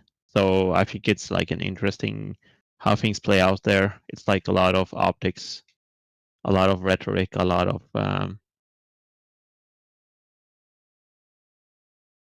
interesting stuff. I think it's super interesting to see what's going on. It's also dangerous. Like I'm also like genuinely worried, but it's also very interesting to see the dynamics between Zelensky and Trump and Putin playing out. And you have like three people with different goals, but everybody is trying to like express a little bit something else than what they are saying. It's kind of interesting to see how it plays out. And like I'm Just don't trust genuinely the very whole- like interested in like what kind of stranglehold fucking Putin have on Trump. Like I don't understand. He has some fucking hold on him. Like whatever, like Putin can do whatever the fuck he want almost. Like it's insane. Do you trust like politicians in general? Like I just don't. I think don't it's all trust. planned. I don't It's all trust. planned. There's no way to Yeah, do that. sorry. I just think it's all everything's planned out. Like it's planned out, and there's nothing we could do about it. There is Many things probably if you're not like if you're just like an average person, sure. There is like very little us as like an individual can form politics. I guess if you're like involving yourself more, I guess you could like shape it a little bit, but yeah, it's hard to change the course of a whole country. But I think that's also like a good thing because there should be some resistance to change as well. Like if you're gonna have change in politics, it should happen incrementally over time, not just like radical revolutions. Like you have like I think that's problematic with the United States. I think it's too much is happening every time you have a different party. There is no consensus. There's no common values. They just elect one and then they kick out everything. And I agree. I want to say something about that real quick too. I agree with that. Maybe before the internet, when things were still moving a little slower, you could have a president elect every 4 years and it worked. But I think now times move so fast that the system is not really like things change so fast that one president wants to do something and then by the time the next president gets voted in, everything's already changed and then he wants to go back and change everything his way. And we go through these cycles and it's getting worse because the world changes so fast nowadays that in 4 years every damn thing changes. Where it used to be it took 15 years for everything to change, you know. And they also like revert back, you know, like that's the problem. Like they want to like change and then the next one comes and he want to tear it down. Like for example, like the Obamacare stuff, like immediately when Trump get elected, he wants to like tear it down. And then like it's just so much wasted money. Like even if you don't like it, they spent a lot of money to try and establish it, and then somebody else is tearing it down.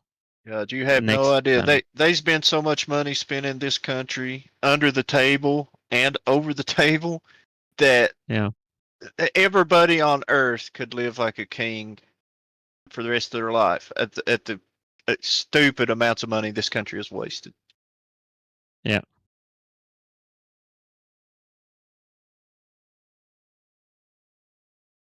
It is I'm not American, but I think it's problematic when a country becomes like that. It becomes very inefficient. Like you can't do anything.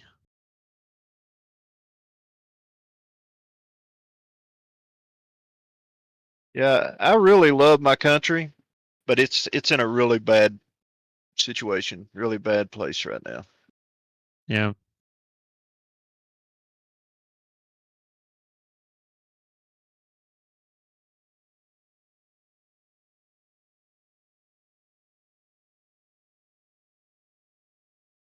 That's true. It should be like yeah, I think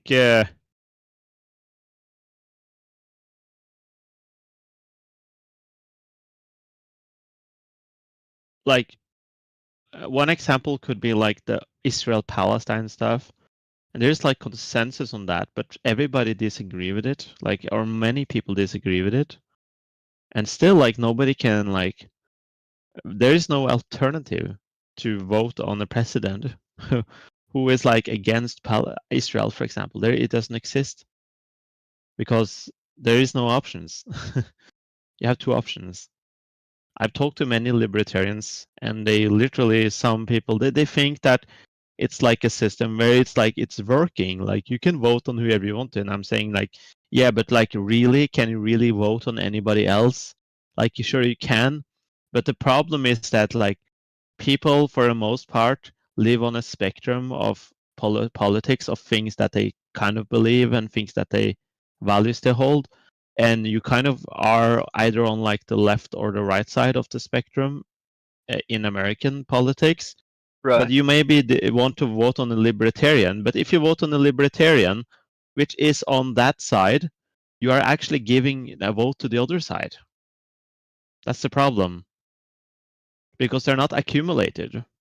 You can't vote on the Libertarian Party if you're harming your side. Like you are giving a vote. Like let's say you're like not a Kamala fan, but you're like a leftist, and you voted on like a leftist libertarian. You are giving a vote to Trump. What you do then, you vote for a third party. That way, you're taking a vote away from Trump. You're taking a vote away from your side, but you're still not giving it to Trump. Because you always have a third party. They never win. They're always like 2% of all the votes. It's always really low, but there's usually always a third party member of some kind or another. Yeah. Sometimes they're like movie stars and shit. You'll see somebody like that on the president's list. It's funny some years. People that try to run for president. But the problem, I think, and I get a lot of pushback for this, but by some people. But the problem, I think, with this country is unrestricted capitalism. I think capitalism is one of the greatest types of forms of government that humans have figured out so far. But I think unrestricted capitalism, where you can make something for 10 cents and sell it for $100 if you can get away with it, I think that should not be allowed, because the greed in this country has risen over the last 100 years, and it's got to a point now to where it's just off the chart. I mean, the greed in this country is beyond belief, and it stems straight from that. In capitalism here, you can do whatever you can do to make money as long as it's by the law. It don't matter how much you take from the poor to pad your own pockets and how dirty you are about doing it. As long as it's by the law, you can get away with it. And I don't agree with that always. Yeah. Because it takes a lot of money out of a lot of poor people, a lot of middle class and poor lower class people, and sticks it in the pocket of the rich when over things like charging outlandish prices for stupid stuff like toilet paper and paper towels, things, toilet paper, things that are necessities, but you still have to pay big prices and big taxes over here for this stuff. And it's simply because these companies can get away with it.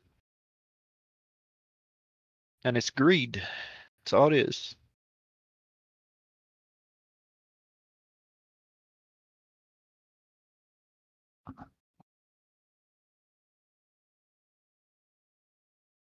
Yeah.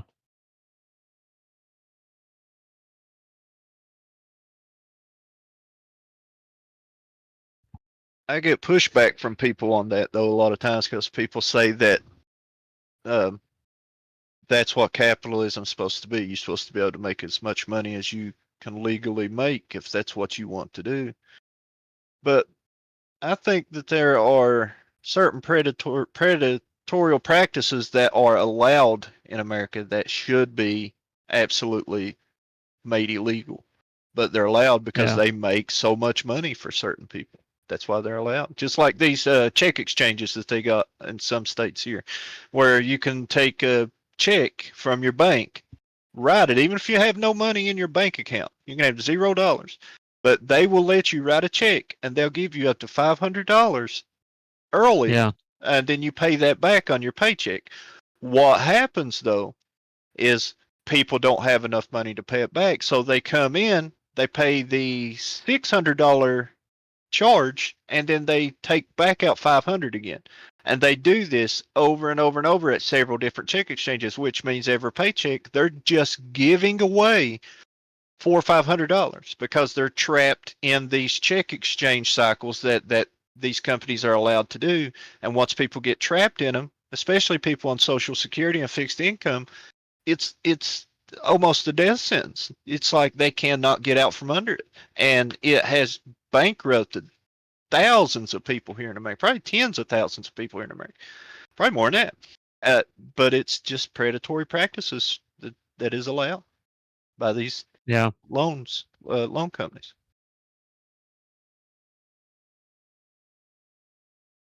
That is so sad. What are we going to do about that?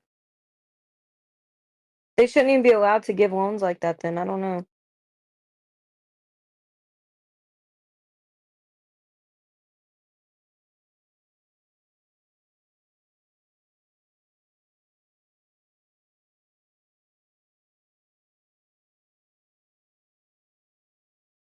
Aren't a lot of people living like, it's like more than ever. Like 2/3 or something, people live in paycheck to paycheck in America. Yeah, it's many. Yeah, I think it's higher now than it's ever been.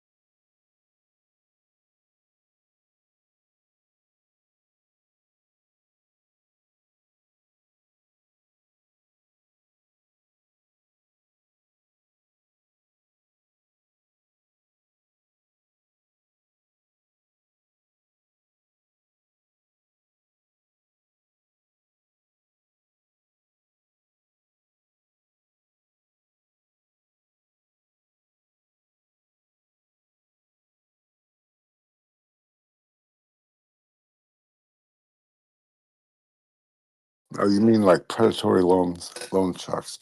Um, even that is like unfettered capitalism.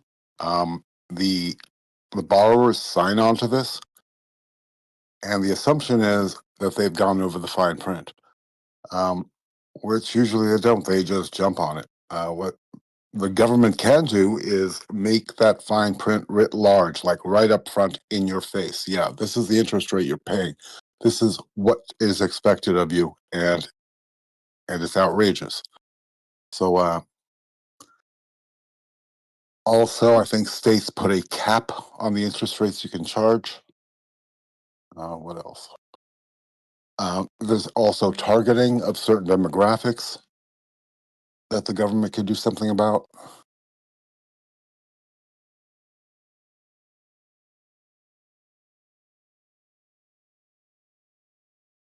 But So politicians won't never do it because half the time they're part owners of these yeah, businesses. there's definitely on the dole of these companies. They are definitely getting their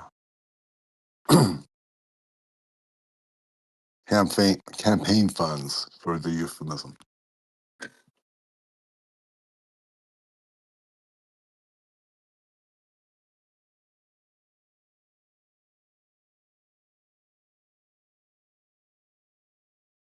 Yeah, I was thinking just now how many of those check exchanges are. That's what they call them here, check exchanges, payday loans, whatever you call them. But anyway, gosh, I bet there's 15 within maybe a 10-mile radius, a 15-mile radius of where I live. They're everywhere around here. I mean, every town has half a dozen or more. Like they're all over the place, and they eat people up with those damn check exchange loans. Everybody you talk to has somebody in their at one time or another in their life been affected by them stupid ass loans, one way or another.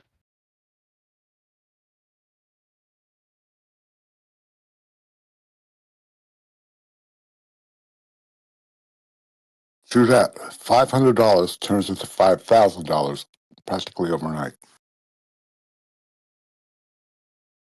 What seems like overnight.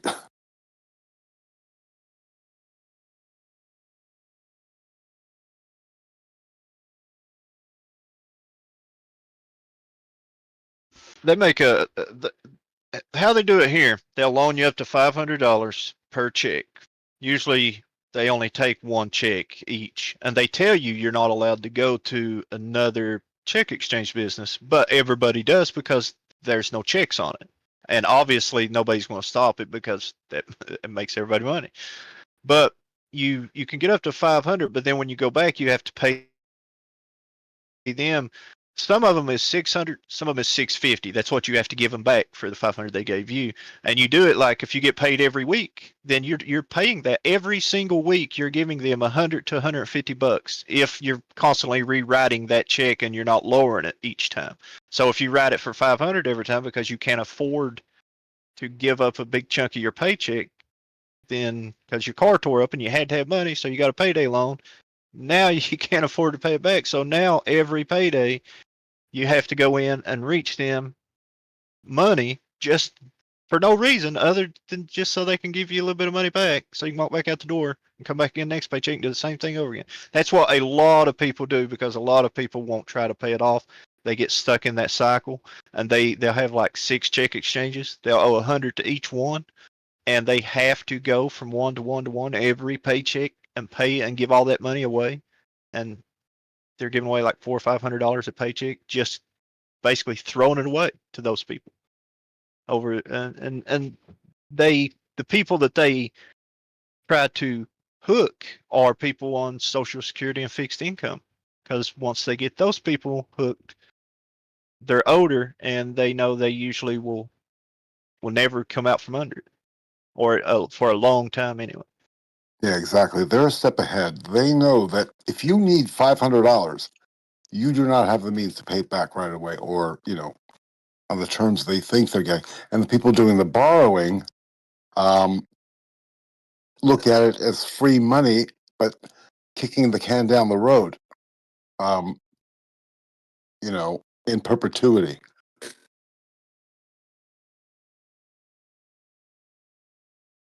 It's an easy suck in. You see a big emphasis, $500 right now. And that's exactly what they do too. They know that people look at it like it. They know that people look at it like, man, I could get $500 today on Tuesday. I really need it, instead of waiting until Friday. And it's irresistible to some people, and they know that. And like you said, they draw certain demographics and certain people in just because they know what they're doing. They're good at it. They're snakes. It's sad but true that if you don't have $500 that you need, it's not likely you're the kind of earner or in the bracket to meet your commitment in short order.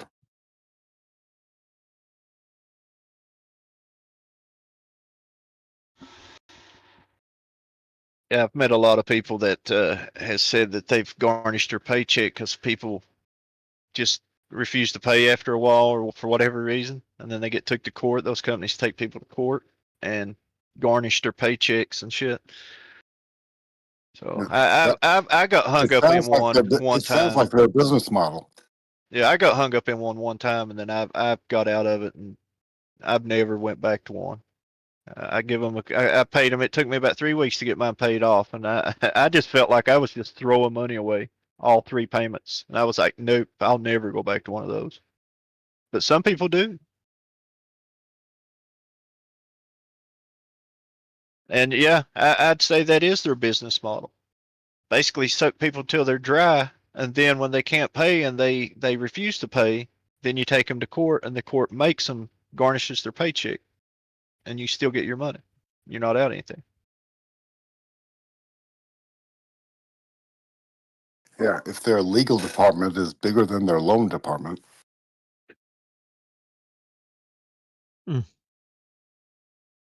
Shit, around here, the judges are probably in on it.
Like you can say that bail bondsmen are predatory.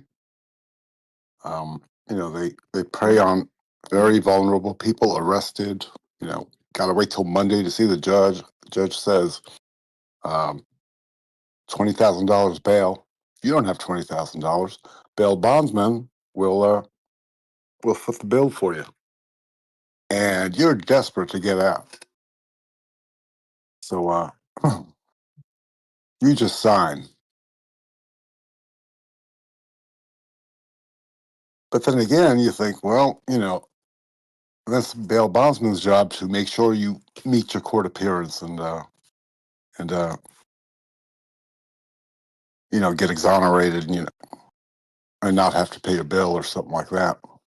I think that whole part of that system is wrong. If you're innocent until proven guilty, then a good example is I was watching the other day, and there was a guy in a wheelchair who's been crippled for 20 years, and his ex-girlfriend from 18 years ago got on meth and called the law and told the cops when the cops came that guy had, she said that guy had came, kicked her door in, chased her out the door, she run and he chased after her. Now he's in a wheelchair.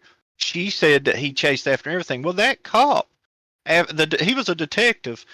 He went and got in touch with the guy in the wheelchair, lied to him, got him to come to the police station, and then arrested him, called him a liar, said he wasn't really crippled, said that he was making it up, pushed him over into the floor, turned his wheelchair over, and two other cops had to literally pick him up, put him back in his wheelchair.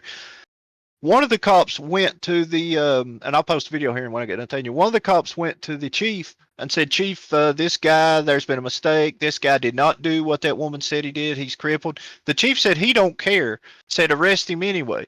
And they still ended up arresting that guy and everything. Now, if you're innocent until proven guilty, then why the hell should you get arrested, have to pay all this money, maybe lose your job and everything, just because somebody says that you did something without any proof of it? To me, that is not innocent until proven guilty. That's you're guilty until you can figure out a way to get out of it.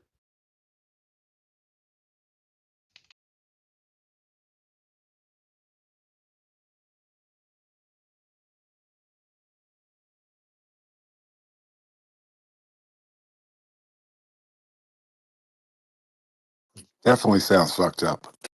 And the thing is, having your day in court and, presenting your case is also a strenuous process.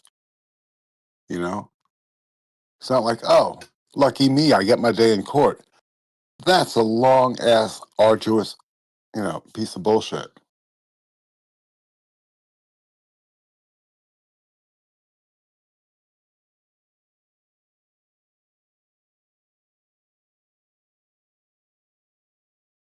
Like you may get justice in the end, but damn, what you have to go through for it.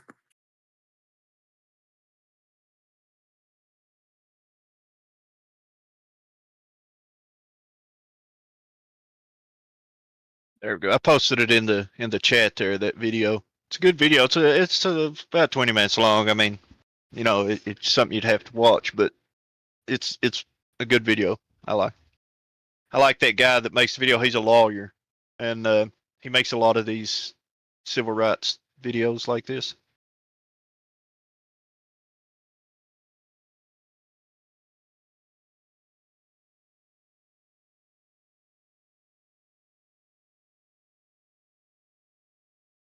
Have you seen the video of there's a lawyer-like guy who grades like cop interactions? Have you seen the one for Whitsitt's case?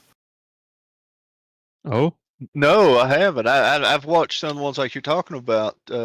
Audit the Audit is one of those channels, but I haven't seen the one with Whitsitt. I've checked that out. Oh, so I have to... Audit the Audit. There we go. Came up straight away.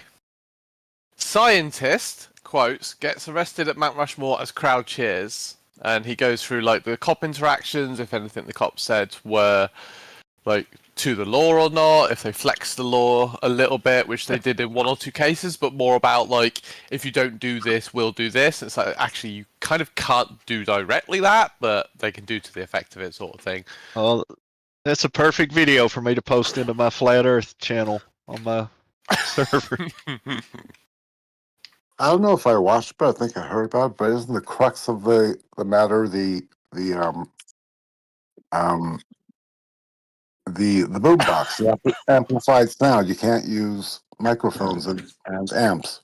No, so he's essentially free speech preaching in. Oh, I don't know if he could just do it without the boombox. Maybe there's a point there.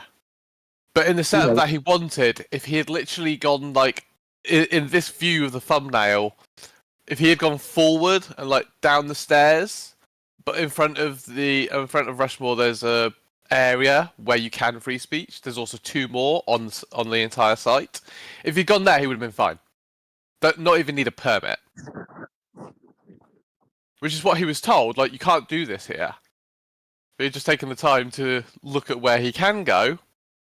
Wouldn't have been arrested. Naturally, he represented himself and lost.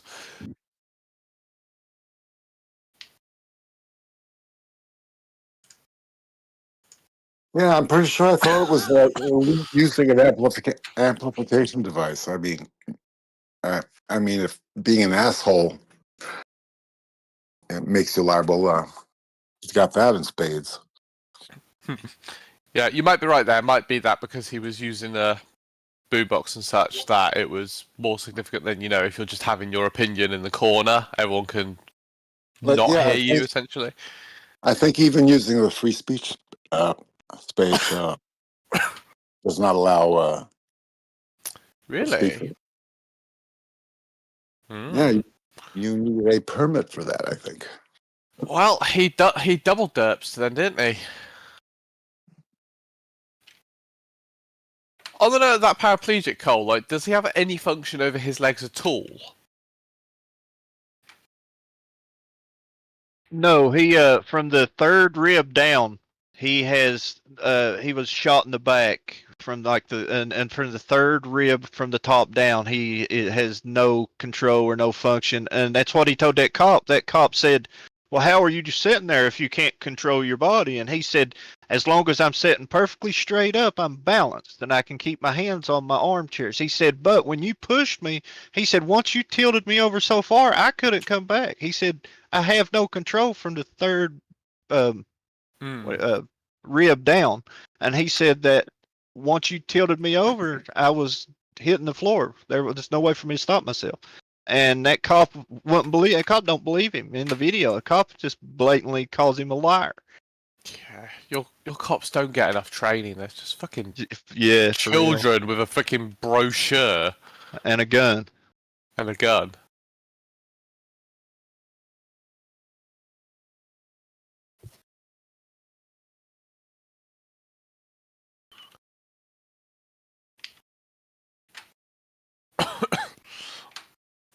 Yeah, I don't know why anyone would live in America. Just no. It takes one fucking idiotic cop. Way too trigger happy. That's it. You're dead. Done. Yeah, in West Virginia, I was coming home at 2 a.m, and it's wintertime. It's snow on the ground. I was working in the coal mines. And this was in 2012, I think.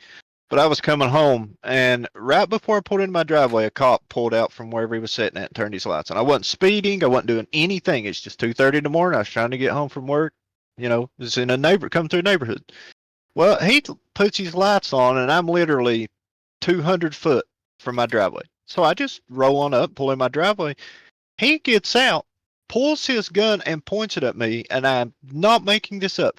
Makes me put my hands out the window. And I ask him, I say, "What are you doing, you idiot?" He said, "I ran from him. I didn't pull over beside the road when he lied at me." And made me get out on the ground, lay on my belly. Now, me wet from the coal mines, there's snow on the ground, and handcuffed me and got me up and then sit there and ask me questions before finally unhandcuffing me and letting me go in the house. Didn't give me a ticket, didn't do anything. Just being a prick because he thought that he had found somebody breaking the law, and he pulled me over and everything, and then he realized this guy's not really breaking the law like I thought because I'm not as smart as I think I am. And, you know, that's the way he acted anyway. And so then he ended up letting me go when he realized he was in the wrong. But it's something that simple. He could have shot me if I would have made the least wrong move. If I'd have reached to turn my key off. And he could have shot me thinking I was reaching for a gun. Anything. Just stupid cops. Wow. I watched a video recently. I don't know if someone posted it here, but it was a guy stuck in a time loop of getting pulled over by a cop and getting shot repeatedly, like fucking Groundhog Day. I'll see if I can find it. It's Oh yeah, really I quite saw good. that today actually. That was really funny. He was like trying his best to like not get shot by the cop, and he's like, I don't know what the fuck. I don't know every single thing that happened there. But it's just so fucking funny.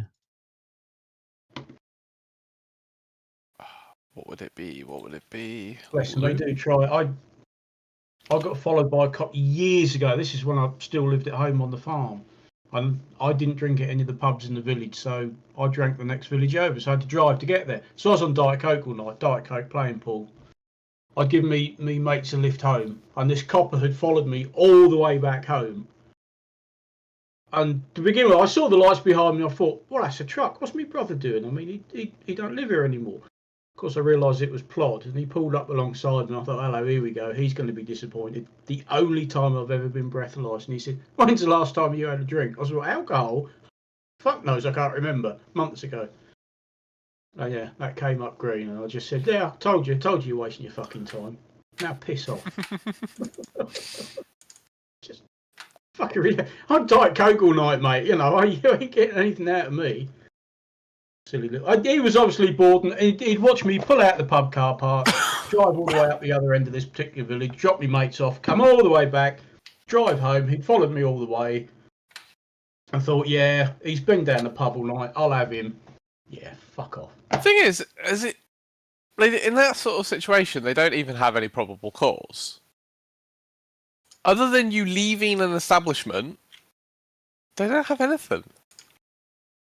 I know. Well, there was another one. There's a lass I was dating. She lived in Newmarket, and the side road off the main drag where she lived. When you pulled back onto the main road, there was a pub on the corner, and we'd quite often go to a late night cinema viewing or something. So I'd drop her off and drive home, and I said, "I tell you now, I can feel it in my water. I'm going to get pulled over just down Exney Road because they're going to see me pull out from what looks like I've been down the pub." And they'll pull me over, and they'll say I was driving a bit fast. And I don't know how many times this happened. They would. You'd go past them at 28 miles an hour, and they'd pull you over. He'd walk up to your window. You'd drop the window, and he'd say, well, "You're going a bit fast there, sir." "Really, I was doing 28. Yeah, and by the time they've spoken to you, they've realised they can't smell alcohol on you, and it's like, oh shit. Have you been tempted to like slide by at like 10 miles an hour? Well, I mean, I would that particular spot down Exeter Road in Newmarket. I would at that time of night, because this would be like 1 o'clock in the morning. By the time we'd sort of, because the cinema wasn't local, so it was a bit of a drive. Yeah, I'd drop her off and I'd just say, yeah, Flod's going to be sitting there, and they're going to see me pulling out from. Can't remember the name of the road now, but there was a pub right on the corner, so it looked like you'd probably come out of the pub car park and you're driving home. You're taking it easy, you know. They're bored, they got nothing else to do. Oh, we'll feel his collar and see if we can get a drink driver. And you can see the look on their faces as soon as you start talking to each other. They know you haven't been drinking, and it's just like, oh shit. Oh, well, watch your speed, sir. We'll let you go. You know. Yeah, I was watching my speed because I knew you'd fucking be there.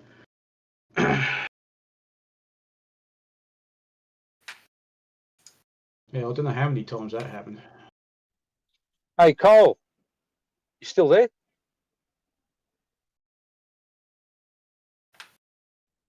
Hey, what's up? Hello.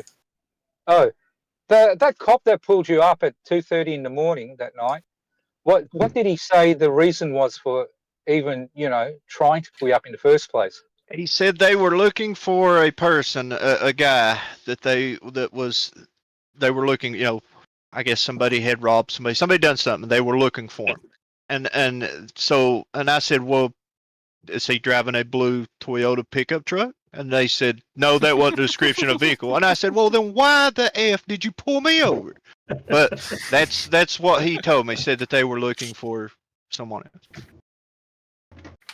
He was, I think he was just being an asshole, and he thought that he had someone that he could maybe catch drugs on or something. And then after he realized, when he got me out at gunpoint and he handcuffed me, stood me up, and I was a coal miner coming home from work, and coal miners are highly respected in West Virginia too. He realized right then, shit, I fucked up, and he still wouldn't quit being an asshole, but he unhandcuffed me and tried to lecture me about pulling over as soon as he lit me up, and I told him no. I said, I'm not pulling my brand new truck over beside this road with drug addicts running up and down all night. He said, well, you have to. I said, buddy, I'm telling you what. I said, you pull me over again tomorrow night and you'll follow my ass back to the house again. I said, I am not pulling my new vehicle over beside this road with drug addicts in the middle of the night and drunks. And he didn't say anything after I got a little bit hateful. I was trying not to, because I wasn't wanting to go to jail, me standing there in handcuffs, but it's hard not to when you haven't done anything wrong. And, a cop is being a prick. There's definitely a thing about stopping in a safe location as well. Like, you could probably argue, like, that is not a known safe location. That is. Yeah, they wouldn't even know where to dangerous. stop. Like, they wasn't even a wide spot beside the road. Literally, if I would have pulled off, I would have been completely down in the ditch in the weeds. And I don't even know if he even realized what he was saying when he told me I was supposed to pull over immediately. Because I told him, I said, dude, there's nowhere to pull over. And I am not pulling over halfway in the road for you to get hit in the middle of the night and tear my truck up. But yeah, just stupid, man. They're just stupid. Some cops over here in this country are beyond ridiculously dumb. They're just looking for opportunities. I think they get metriced on it as well. So there's a reason for them to get so many bookings. So dysfunctional behavior is going to happen. That's the problem when you gamify something as well. Like, if you gamify a professional system, people will find a way to get their numbers up. It's why at my work, at my previous work, when I suggested, or we were having the thoughts of gamifying the system, the clients we had wouldn't go for it, because what they don't want is their users who call customers one after the other, check on their mortgage, check on their finances, run through customers. You don't want them to gamify it beyond what they already have to call the wrong people to get those numbers up. So you just don't do it. But that's what I think you guys have there. I think you do have that system of you need so many bookings. Like, okay, I'll stop anyone I have even the slightest thought I could potentially book in order to get my figures. Mm-hmm. And they begin also to act like they're in a little club of their own, like cops, especially each like police station. Cops, I guess it's a camaraderie or a like a brotherhood that they develop, like coal miners. We developed it too, and you do tend to defend your own over top of other people, and I find cops do that a lot. That even if they know they're in the wrong, they'll defend another cop over someone who they know is in the right, and because they got that take up for each other, no matter what's going on with, now not all of them. I'm not saying all of them, because I know some people is going to say not all cops are like that, but there are a lot of cops here like that. Mm. And they let that brotherhood go to their head. They start treating it. Sometimes it almost feels like you get pulled over by a football team when you got 3 or 4 cops and they show up in 2 or 3 cars for whatever reason for a speeding ticket, and they do that shit. And they start acting like they're all on a football team, like a bunch of jockeys, and they become assholes.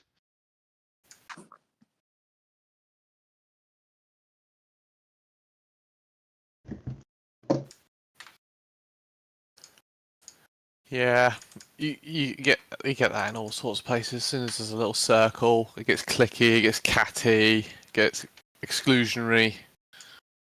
Ew.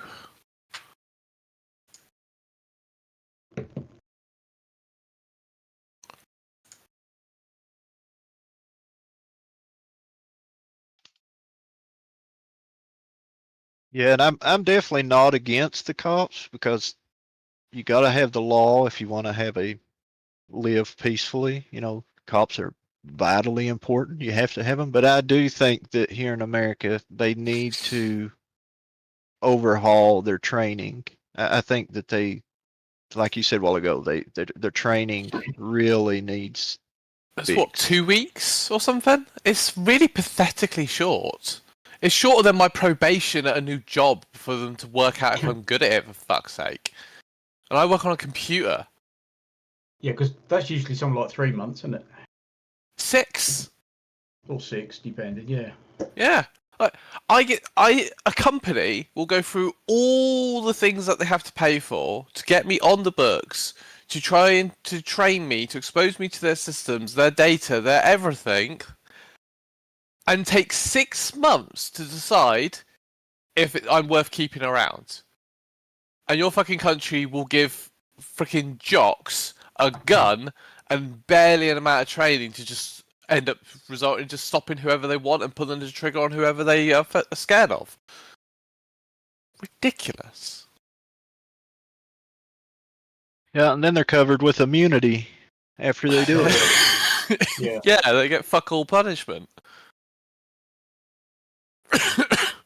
Like, I saw a video of, it might have been posted in here, of a bunch of people in like a stairwell apartment complex. Guy opens his door, takes like 2 steps in. If I remember correctly, has a gun, but it's pointed like to the ground, and the cop instantly bang. Not even got the gun up, nothing, isn't in a threatening posture, just walks out slowly. Not a young guy either, just like hair sort of thing. No, bang. You're this old guy walking slowly, gun pointing to the ground. Oh, too threatening, too scary. Yeah, that's how they act. They act like they're terrified. I appreciate that situation can change very quickly. But that's why you have your gun up, you have your finger off the fucking trigger. You have it ready so that if the slightest too much of a movement happens, you can pull that trigger. You start with, don't move, hands where I can see them, or hands down. It doesn't take long to go, there's a gun, hands by your sides. If they don't have a gun, hands up. Or in one woman's case, I think she had a saucepan in her hand. Yeah, I thought that was horrible. When that cop shot that old lady. And she was in the kitchen, weren't she? And she turned around with a saucepan in her hand, and they fucking opened up on it. That's what I get as well. It's not one shot. They are determined to empty that fucking clip as quickly as they can. And it's like, well, if you get it wrong, you're making sure that they're dead. And why? Yeah, that bothered me when I watched it. But that old lady and that cop shot. It was on that same show that I posted a while ago. That lawyer. It's that same guy. He done a I've show on that. followed quite a few of those sort of similar YouTube channels. And that really bothered me after I watched it. I thought about that for like 3 or 4 days straight. That aggravated me. An old lady with a saucepan. What a fucking threat! One of the worst I've seen. She was several yards away over in the kitchen, wasn't she? It's like. Yeah. Well, hell, even if she would have thrown water at him, she wasn't strong enough to throw it plumb across the room. I mean, no, he just fucking opened up on her. Yeah, he turned around and shot her through. She was holding her pan in front of her head, and he had the gun pointed at her, and he shot her through her pan and emptied his clip. And her like 80 years old. Yeah. That must have made one hell of a sound. I mean, it was the saddest thing that you'll ever watch. One of the worst things I've seen is, somewhat vaguely remember it, but if I remember correctly, cop scans across a doorway opening. I can't remember if he fires at that time or if he fires later or if he makes a statement later, but it makes a statement of that the guy was in a threatening posture or something like that, right? Yeah. Guy was in the doorway with his fucking arms up. The default, I'm not a threat. Don't fuck me up, please. Yeah. Guy was in a threatening posture. Yeah. What do you do? These fucking idiots could probably find a way to be intimidated by someone laid down on the ground butt naked. Yeah. Oh, it was coming at me at the threat. Well, the one I saw the other day, they'd arrested this guy in a wheelchair because he'd apparently threatened some woman and went running after her. And it's like, he's in a fucking wheelchair. Yeah, that's what Cole posted. You said so. What? Like, At no point did they go, hang on a minute, this don't sound right. I can imagine the conversation about a guy on the ground, like, oh, he came at me like a worm. It was scary. Like, oh, he moved so gyratingly that I was afraid. I could see it happening. That happened here the other day. That poor old boy in an old people's home who'd got one leg, and he was sat in the chair, and they said, oh, he threatened somebody with a knife. Yeah, I think it was the knife he'd just buttered his toast with. You know, and they pepper sprayed him, tased him, and then beat him out around the head with their bloody stick. And he was dead 2 weeks later. God. And they said, oh, he was threatening us with a knife. He sat in his chair, the two coppers at the other side of the room as far away as they can get. And it's like, you can see he's got like an artificial leg on, but he was sat in his chair waving this knife about. So they gave him everything that they'd got. You know, tased him, pepper sprayed him, beat him around the head and shoulders with a bloody stick because he wouldn't drop the knife. You know, and you read the news reports. Oh, he threatened him with a knife, and you think, my God, he's got a bloody great big knife. No, it was the knife that went with the fork. He'd just had his breakfast or something, and I don't think he was. Well, I don't think he'd got any mental issues, but he was an old boy who was obviously pissed off, and he'd threatened one of the care workers there with his knife that probably still got traces of butter on it. You know. Not much of a threat, is it? But oh no, Plod were called and went completely over the top. And 2 weeks later, he died apparently of COVID or something. But I thought, no, it was the shock of getting tasered and sprayed in the fucking face. Poor old boy. What you don't realise is the person that he threatened was lactose intolerant. That's the real reason that it was considered threatening. Yeah. If you don't fuck off, I'll feed you this butter with this butter knife and you'll die. Or at least you'll have very bad shits. I mean, anybody that works in places like that must be used to old people doing weird things, you know. You should be, yeah.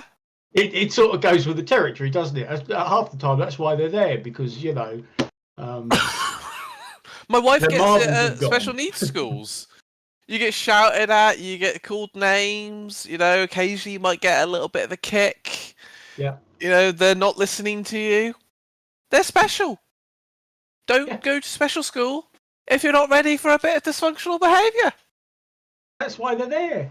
Because they're arseholes. We're not arseholes, you know, like, oh, why aren't they listening? Hello, they are very special. They've got issues. They've got, I don't like issues, they are different. They are yeah. neurodivergent. Or whatever it is. Yeah, something like that. Yes. Little arseholes. Back in my day, they'd just be called a little arsehole. All teenagers are little assholes. They're just little assholes that are a bit hyper. Yeah. Yeah, I'm sure ADHD didn't exist when I was at school. It was just... Oh no, trust me, ADHD definitely probably existed. Like, I'm sure it did, but it wasn't... You know, little shit syndrome or something. My wife literally told me of a kid that she worked with, very ADHD. They were still working out his meds, because that affects them all differently.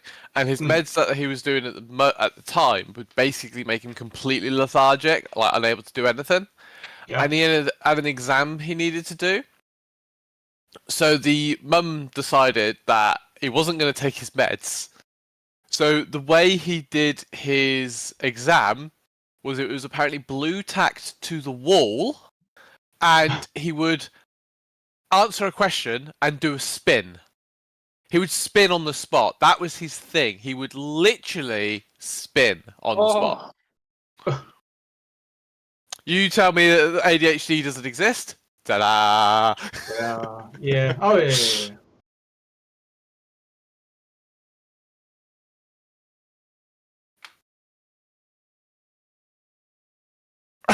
sorry.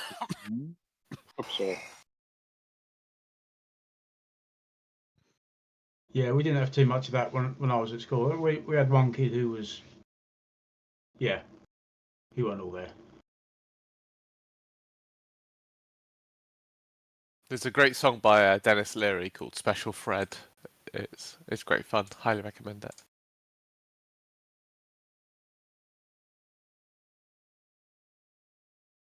Autism? No, none of the kids I went to school with were autistic. But then, I only when I started to think back, emerge in when all I the years- was in school. So you're talking like 2000s sort of time, or probably like late 1990s. That's when it really started to emerge as like a diagnosis.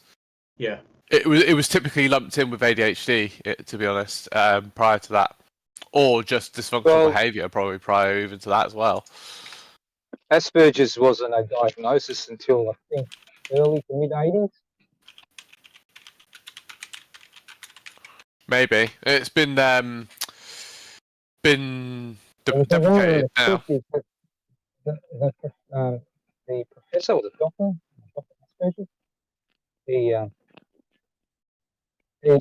he basically set up the mechanism of what that is.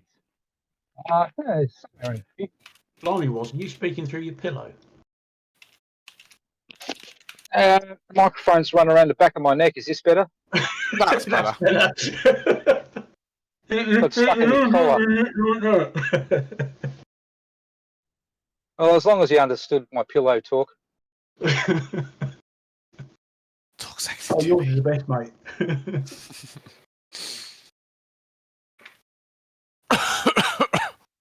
Yeah, but I just thinking back. I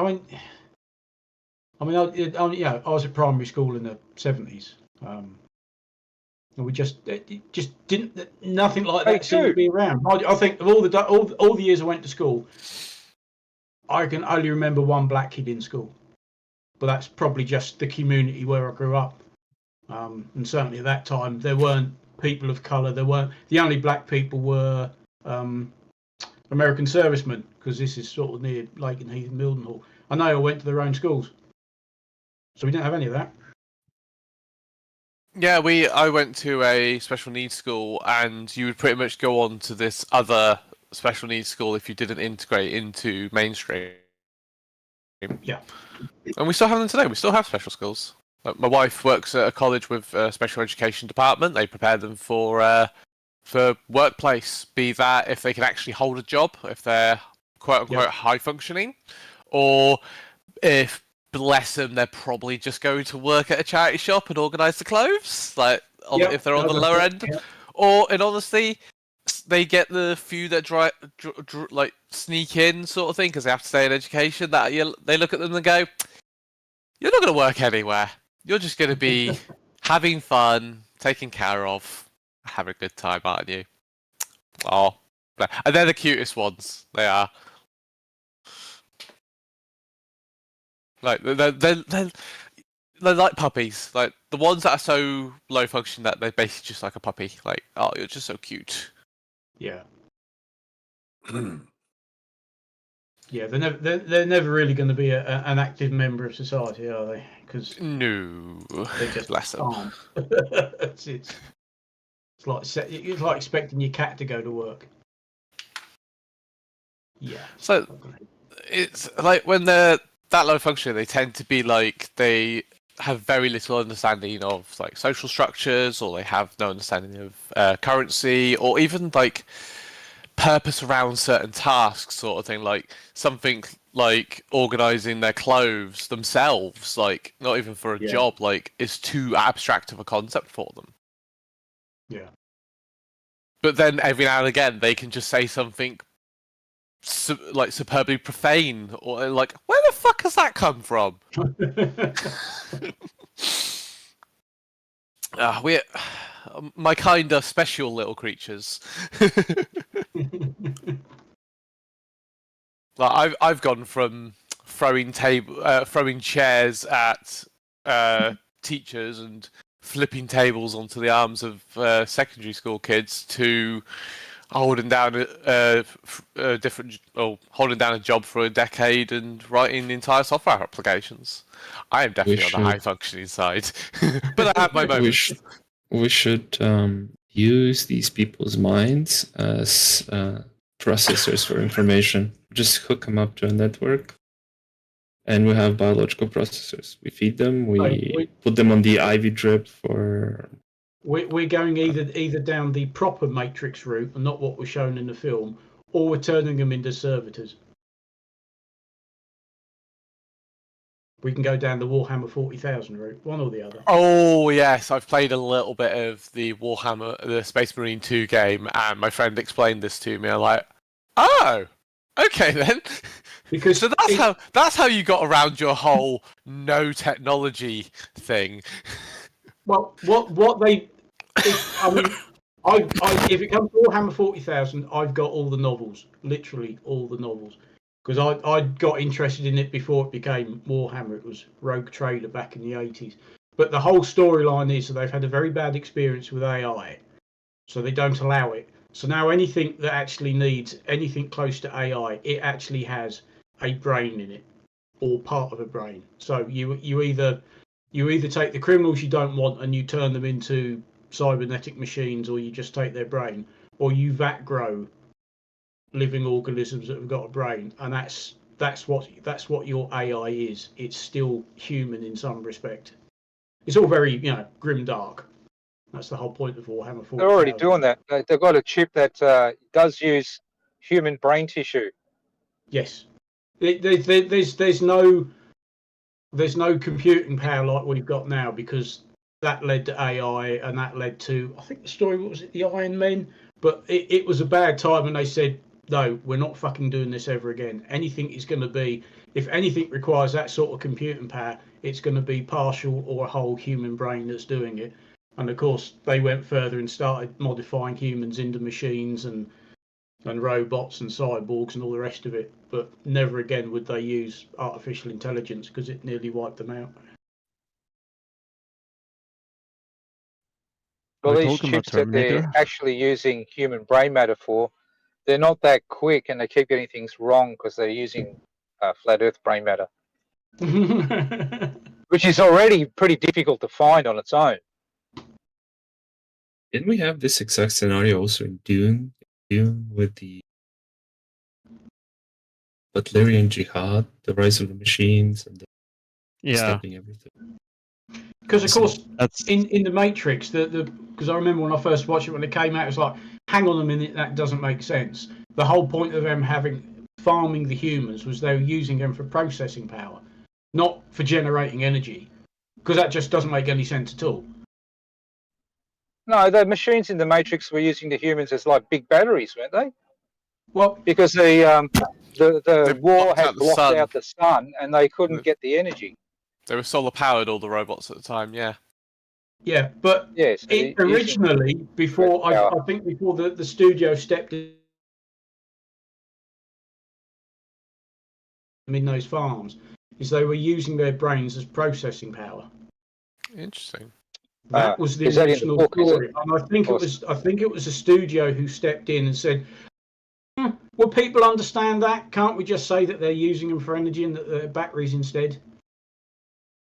When you think of the energy that has to go in to maintain that battery that you're drawing energy out of, it doesn't make sense. But using them as processing power to run the Matrix and everything else. It doesn't make sense from a physics point of view, perhaps. It depends on how much energy you have to put in to make the sustenance for the human to run. Because as long as you can pump something into the human to run, you do get heat out. So there's a potential there. But as long as it's a willing suspension of disbelief, as long as you get the vague idea that human make heat make energy, then you can wash your hands of anything else as far as physics is concerned.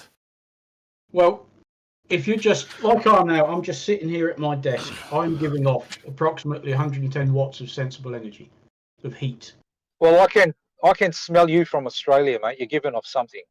What do you need to be doing to give off non-sensible energy? Does someone need to give you sugar? More sensing. There's sensible heat and there's latent heat. I mean, it's like This is all part and parcel of what I have to do. I don't just design heating; I have to design cooling as well. Obviously, a 100-watt light bulb gives off 100 watts of heat.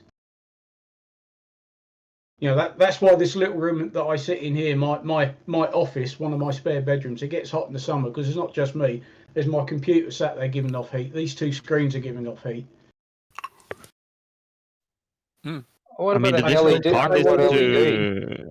to If we're the going to use a difficult part. 100 single watt. battery, how much energy is going through the process of maintaining that body? Whereas their original idea of we're using all the humans as part of this organic computer and we're using their brains as processing power, I thought made a bit more sense. But I think it was the studios who asked them to change it. I can't remember the details. Just going back to the light bulb thing you said, does a 100 watt LED give off 100 watt of heat, like the same If it's amount of using heat as 100 an watts of incandescent? energy, then yeah. But how many LED? I haven't got most of the bulbs in my house are LED, but their wattage is very, very No, low. I understand. No, I understand. I was just curious if a 100 watt LED would give off the same amount of heat as a 100 watt incandescent globe. Yeah, because it's the energy it's using, and it's converting that energy into light, and in that process, it's giving off heat. So it's a pretty good rule of thumb. If you've got a 50-watt light bulb, that's giving off 50 watts of heat. With LEDs, I know that they give the actual wattage that it uses and the conventional watt sort of translation, like what incandescent wattage that equates to. You were talking about the Matrix, yeah, and the proposition of why the machines keep the humans suspended.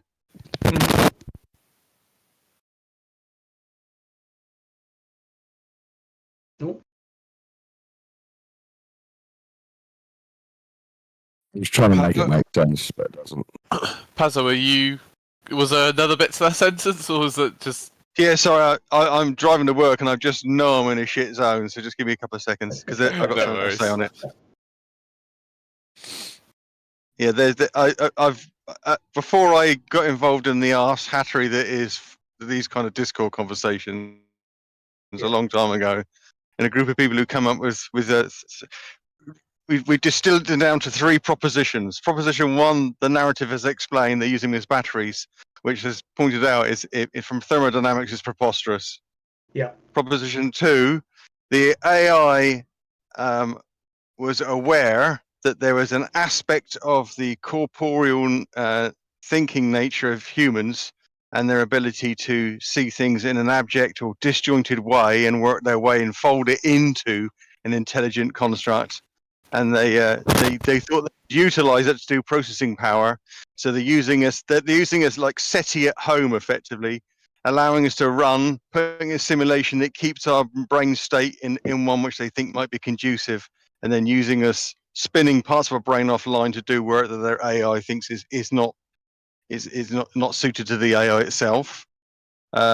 Proposition number 3 is that there was a war against the machines, and the machines rationalized that the human beings had just destructed the environ, and in their own, it would be in their own good to put them into a simulated suspension and then terraform the planet. And because the AI, it would be logical about it, it would say that any humans that weren't held this way were a subversion of the long-term agenda to refix the world and reseat humans, and therefore it would kill anybody who was outside the system. Oh, I like that one. Brilliant. Yeah, 3 makes a lot more sense. I don't know why they wrote number 1. Yeah, number 3. That's the order of their, and that they make sense. Particularly nowadays that we know that the AI narrative is making 2 a thinner notion than it was 10 years ago. I'll give you a very There was simple another one explanation. It's probably just more exciting and more easier to grasp for the general audience. Of course. That they're just being nasty to us is the easiest thing for Hollywood. And the most exciting.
No, it's not. That's nothing like. Yeah. iRobot as well. Yeah, because when that was announced, I thought, oh, they're doing some of Asimov's work. No.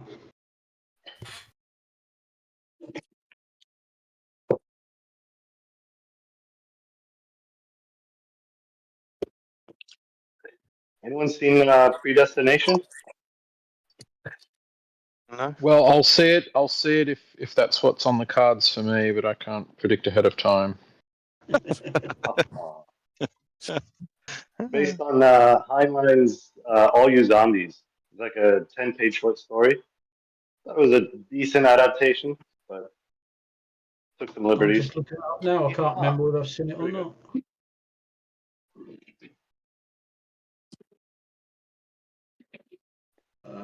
On the list, I don't think I've seen that one. Ethan Hawke. Yeah. I've not seen that. Underrated actor. 2014. I think that one passed me by. Haven't 7.4 films- on IMDb. That must be quite good then. Which Haven't one? they Gattaca? fallen off a fucking cliff lately? Gattaca's pretty good too.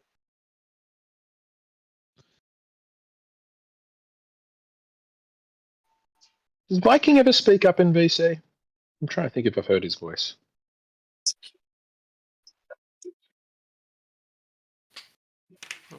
The Viking. Hmm.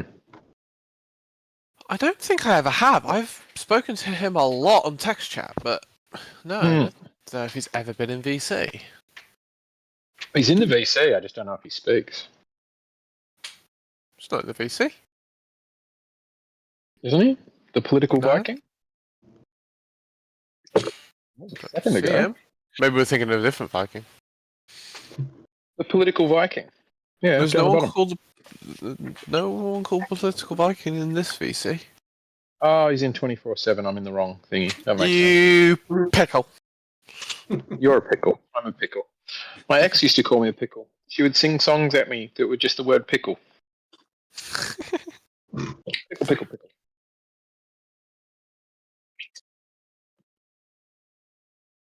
The Viking's the one that gave me a school article, like lesson for kids of what natural science means.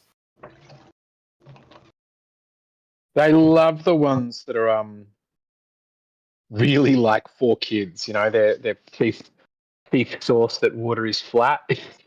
Is a page from NASA for kindergartners. It's always people's first response. They're like, "This is for kindergartners." They're like, "So."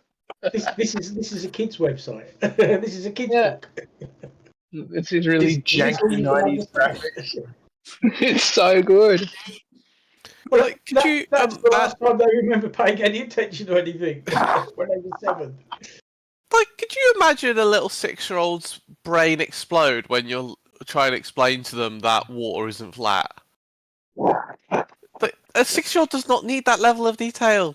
They just want to build sandcastles badly because they're 6. I can still remember the feeling of pride in my first year at primary school when I was 5, and I could draw the number 8 without taking my pencil off the paper. I remember And a I got feeling of rewarded pride. with 10 minutes outside in the sandpit, you know, because I could actually write the number 8 in one go without drawing 2 little circles next to each other. I remember a feeling of pride. I think it was in primary school as well. Before I went to mainstream, but I can't remember. Of realizing that if I have a glass of water and I put a block in the water level goes up. I remember discovering that to myself and being like, "Oh, this is amazing!" And then I need to call the scientist. Did you say Eureka? Oh, I should have. I think I was too young for Eureka. So yeah, send this to NASA. They need to know. Water goes up if you put blocks in. You figured out something that birds have already figured out. Well done. Put a glass of water in front of a crow and it can't reach the water. And it waddles off and comes back with a stone and drops it in it and keeps repeating it until it can reach the water and it can drink it. And it's like, you're a fucking bird and you've figured it out. Yeah. Go teach your flat earthers. Oh dear.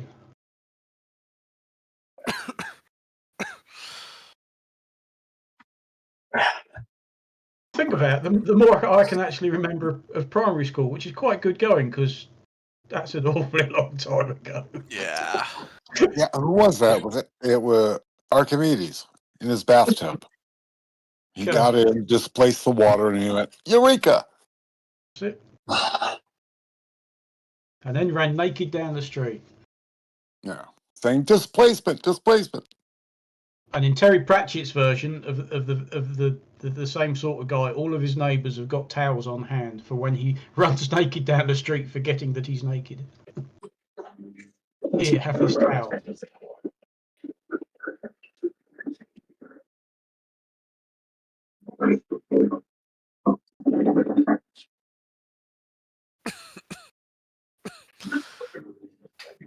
I hate having a cold. Best World War II series, Band of Brothers. Yes. Agreement on that.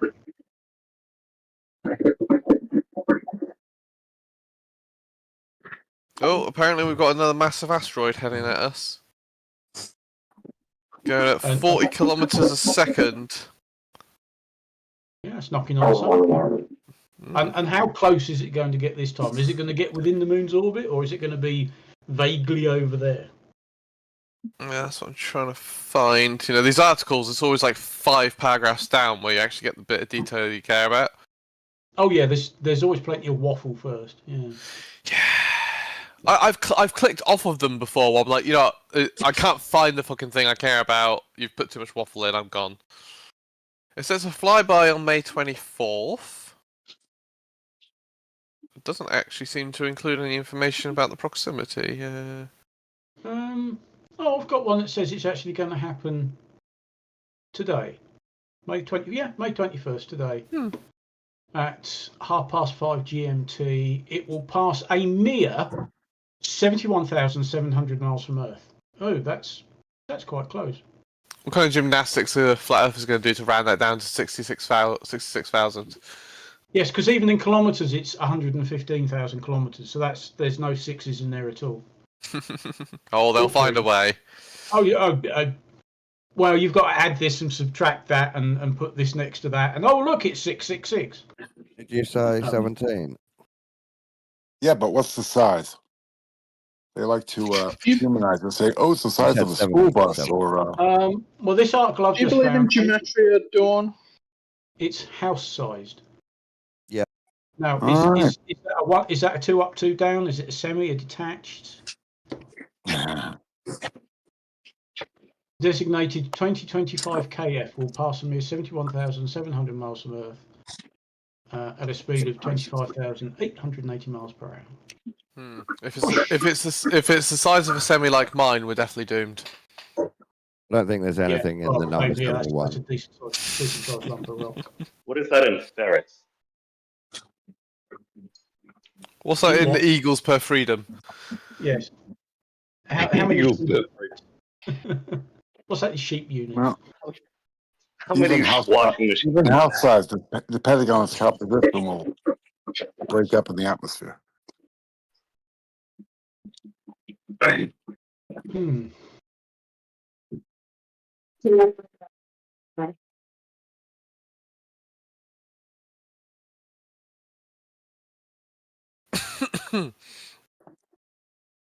Unless it's got a nickel core or something.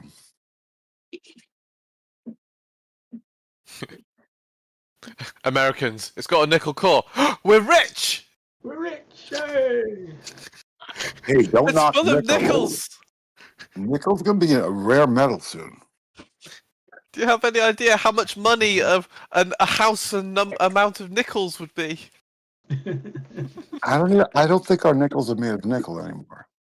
Yeah, all I need is the Daily Mail to tell me how much that asteroid is worth, because any and every news article they put up, particularly if it mentions somebody's house, they have to tell you how much that house is worth, because that's important.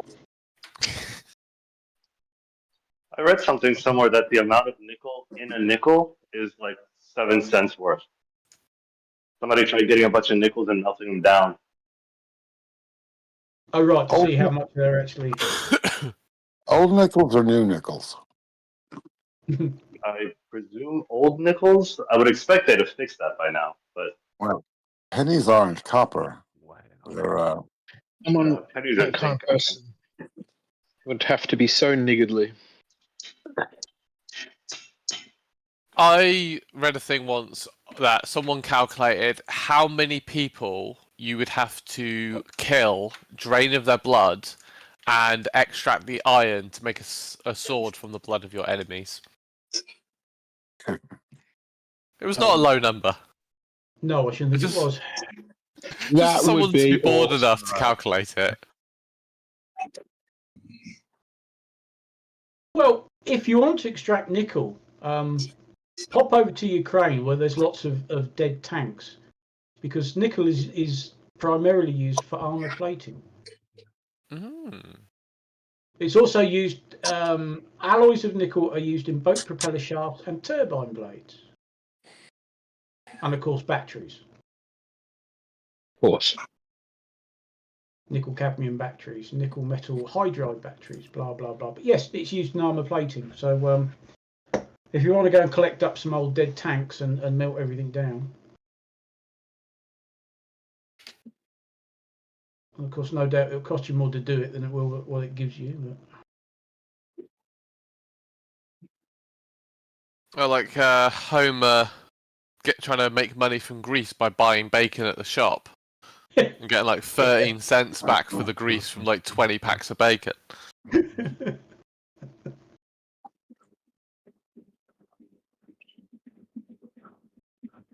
Yeah, there's an awful lot of shit that comes out of them when you cook it.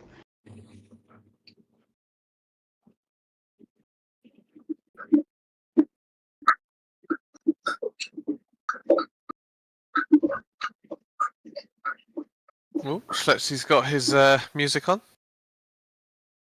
He's doing some soft dubstep. How is that music? What? How is that music? What it sounded like was music. I was hearing like a kind of tune. No, it's a washing machine. Kind of. It's got a regular beat to it. Yeah, washing machine's got rhythm. Mine has until it kicks into spin, then you think it's going to fucking take off. It's the backwash or the air in the pipe. The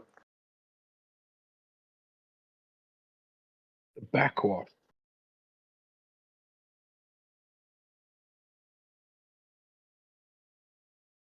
Who's Jew Witsit? Are you looking at thingy again? The other server. Jewel No, he's Witsit. in this one. No, we've got Dawn, we've got Duck. Down the bottom, X, Jew Witsit. Oh, Jewitsit. Is that Xanact? I think he's a weirdo because he often gets angry in text, but he doesn't dare talk on VC. Is he a flat earther? Or one of those weird Glovers that gets angry? Yeah, I don't know. There's no way to tell, so we have to assume he's a total weirdo. He's a no Earth-shaped person. He's a final experiment, Todd. I don't know what that is. The final experiment crushed flat Earth, and there's only dregs left. That's the only point he ever makes. I think it is pretty impressive how much a difference it did make. I wasn't there for previous tests. I was hanging out. I was like determined I was going to stick around with flat Earth, and it's nothing to do with my addiction, I swear, bro. But I wanted to stick around until there was one big test. But what I'd been assured by people in GEMS is, these tests have come and gone in the past, and it doesn't slow them down at all. It doesn't have any discernible effect. Yeah. And this one really did. It massively kicked them around a bit. Yeah, no, I agree. I guess it's the only one that's had a direct effect on something they've said for a decade. Yeah, exactly. They dug their own grave. yeah. And we were like debating it the other day in the politics server, and they were like, "It doesn't mean anything. It doesn't mean anything." And I like waited to report for reports for a bit, and I was like, "But it did change the arguments a bit, didn't it?" It was silence, and I was like, "Do you find there are any of the gifs and memes that you could just using a little bit less?" And they were like, "Well, yeah, I don't use any with the AE map anymore." I think the beauty of it is It changed their arguments to be more absurd. It's like, oh, it was Satan that impersonated the sun. Come on. Oh. Yeah, literally from that pastor guy or something, fucking Dean Odell, fucking saying that. Who a mere few months before, literally said on stage with another guy, "Let's go to the south and see what the sun does. If it goes round, it's a ball." yes, outlined exactly that if the globe prediction appeared, that they would be in a whole mess of trouble, and then dismissed it as Satan. Yep. I think so. He was planning a trip to the south. Then somebody else went to the south, saw his thing before him, and now he thinks that the sun was Satan. I mean, we've heard of flat earthers planning trips to the south before. Whitsitt was supposed to do that prior as well, I think. We kept talking about something, or he was going to bring a map. They always say they're going to do things. Yeah, but I think the thing that really let them own the position about the 24-hour sun, they didn't think someone would actually go down because it's so expensive. I think that's what let them do it. That's all it was. That's why they call the space travel stuff, and that's they post links knowing that no one will follow them up. Yeah, that's why they own that position. And Will Duffy, he called the bluff, like you guys say, very successfully. We just need a billionaire to go and just kidnap all the prominent flat earthers, leave them there for a week, and then take them home again.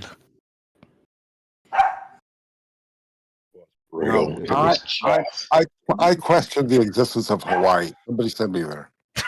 I like that, Jack. That's a cracky joke. I believe, yeah, Hawaii's fake. Yeah. Have you heard of the left boot ritual excuse? No. Is that the boot under the table? Was that the boot? Under the table from the photographer Dave McKeegan. I think it is. Yeah. So for those that aren't aware, so Dave did a live stream explaining this concept he came up with. But in the footage, what flat earthers have seen is Dave go into the shack, get a left boot, and put it under a table. I think went around the table a few times or stood by it or such. And what they have attributed this to is it's a Masonist left boot, like satanic ritual in order to make the 24-hour sun happen. What was actually happening? See that clip. Dave McKeegan actually did a video explaining like all this. Yeah. So go find his video. But what he was actually doing was demonstrating on the live stream, and he had the boot there ready for the live stream, of batteries don't like cold. So what they did, because they didn't need the boots because the temperature was not the worst, is they would put the batteries in the boot, pop something on top of the boot, and it would insulate the batteries. Yes. Only reason the boot was there. In fact, I think the reason he had the left boot is because the other boot was being used.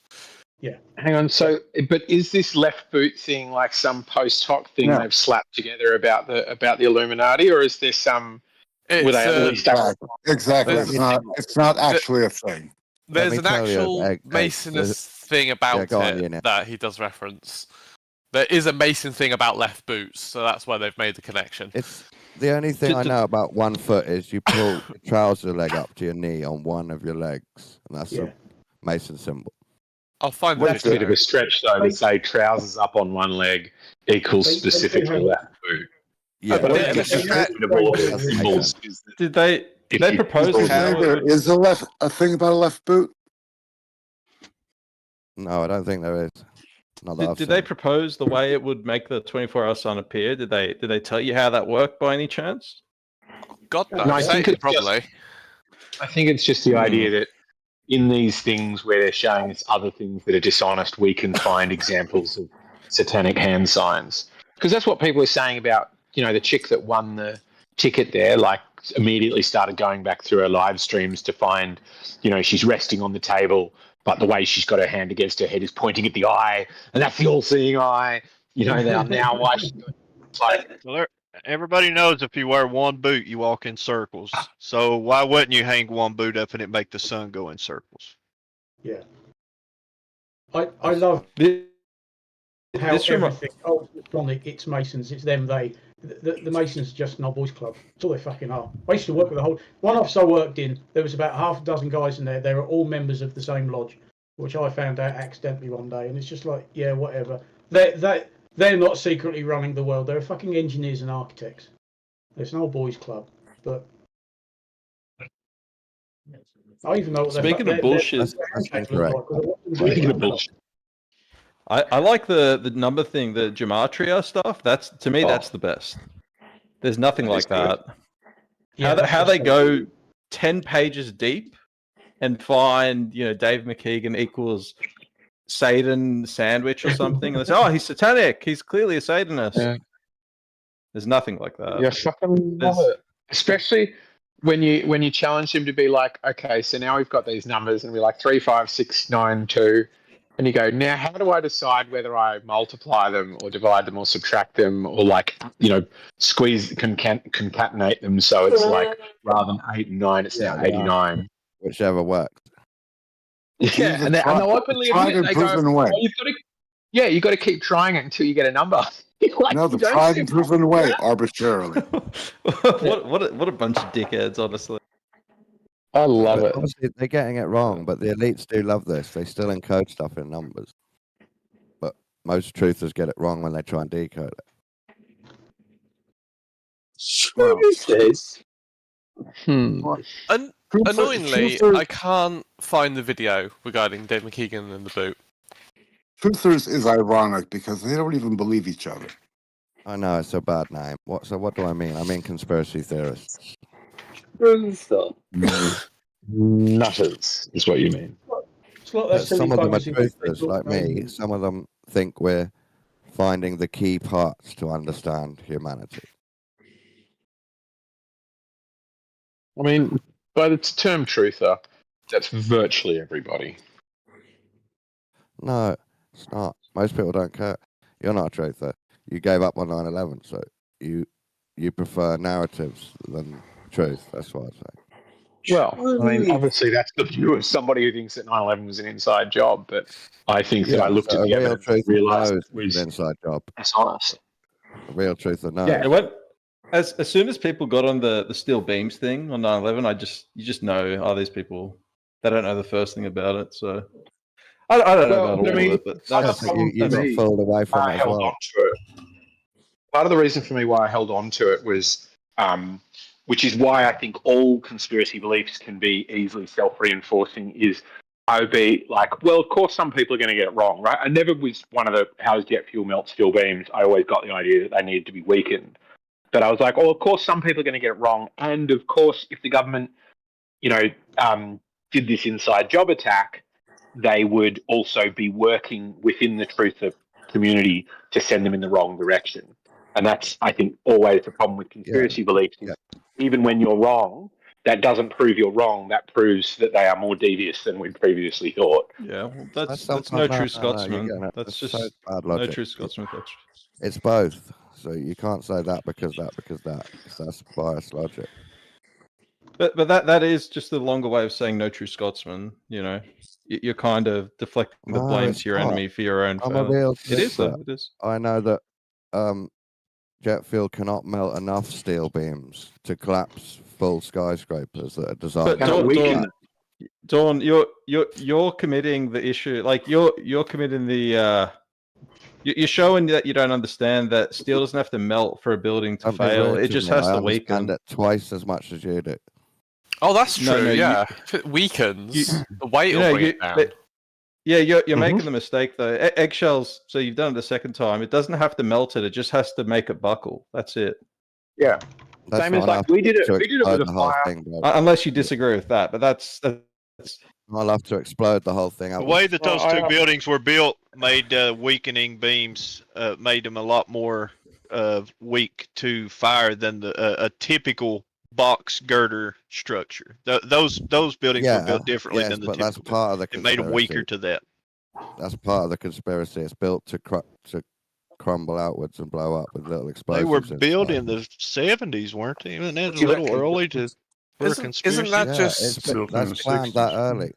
Isn't that just conspiratorial explanation though? Oh, they were built to be that weak. That was part of it. Like, Or don't the attribute 60s, to you say 60s. You don't understand. You don't attribute to understand the malice theory, what you let can alone the attribute to conspiracy incompetence. Come You on, don't Dawn, you understand know any of the this. theory. See, Yeah, well, what I'm saying is, I can understand the theory. What I'm saying is, if the theory has elements like, oh, it was built that way, and that's why it happened that way. Like, Think it through. Would humans build a building that they can later blow up in a city to traumatize people and witch hunt someone else around the world? Yes, they would. Of course, they would. humans are capable of anything.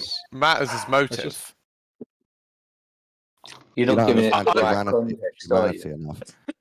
So how many other buildings are there that are set up for this in the future? Hardly ever was. That's why this was a special one. Twin pillars. You know that there's since been another building collapse without fire, and the building fell straight into its own footprint. It just happened like a couple of months ago. Well, I'd like to see it.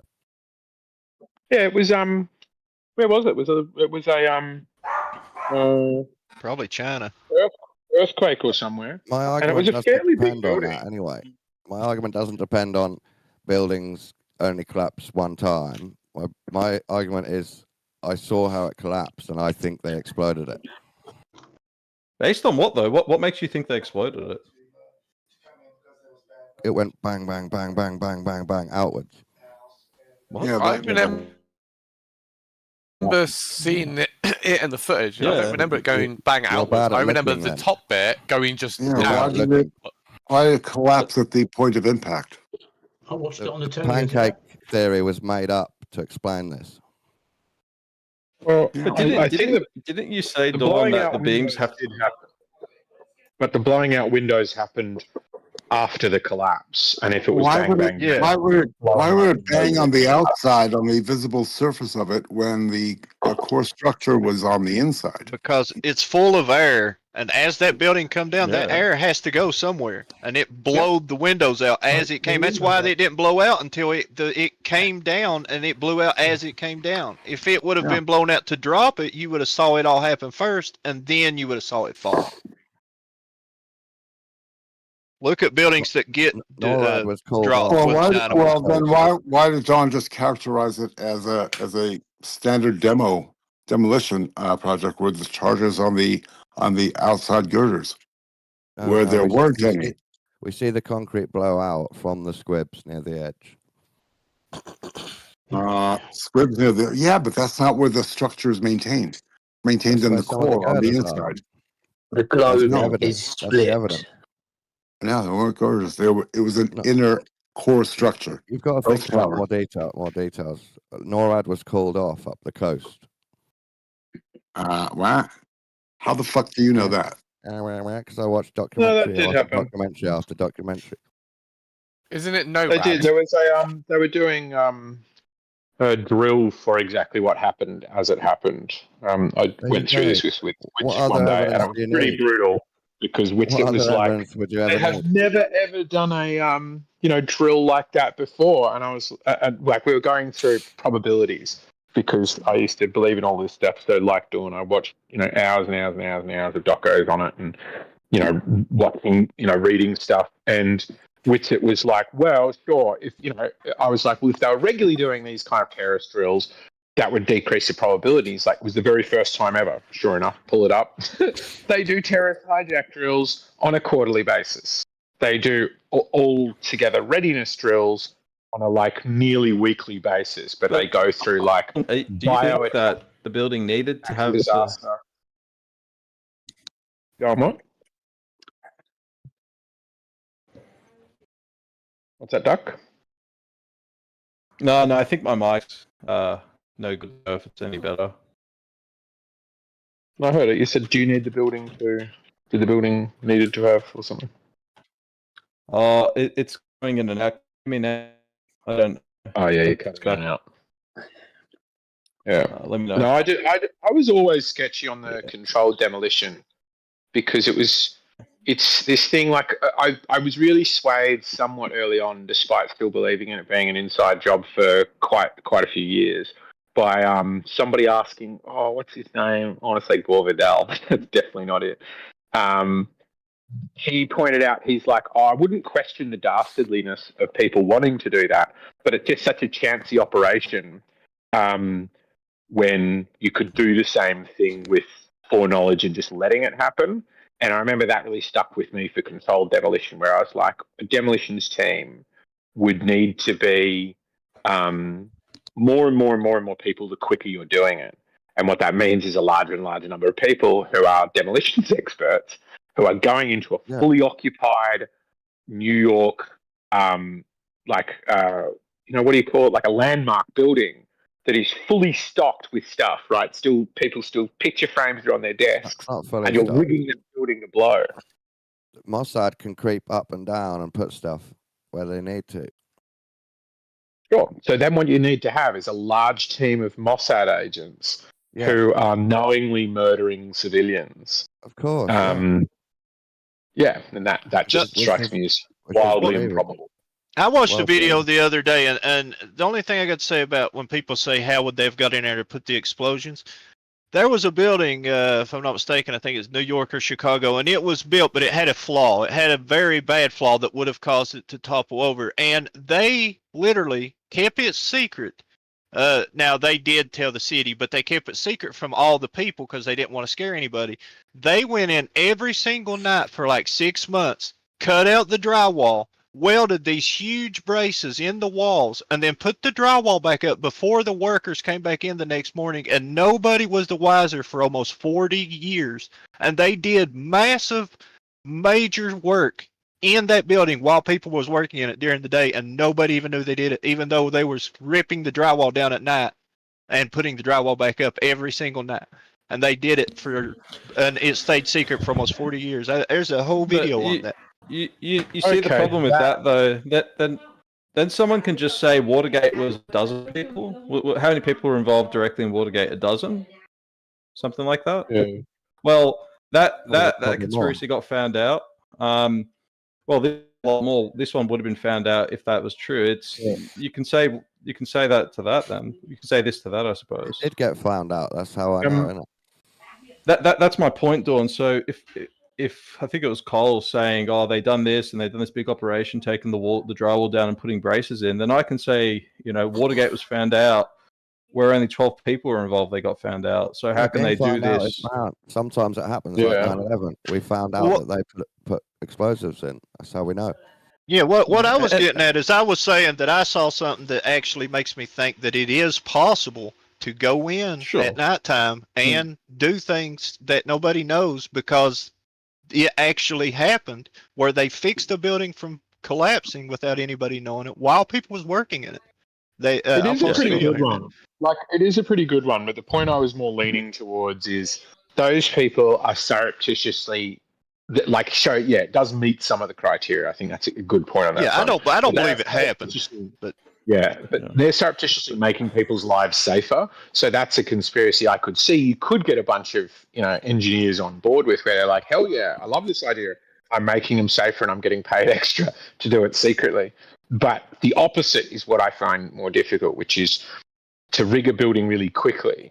You need a very large team of people who are killing people. They're doing the opposite.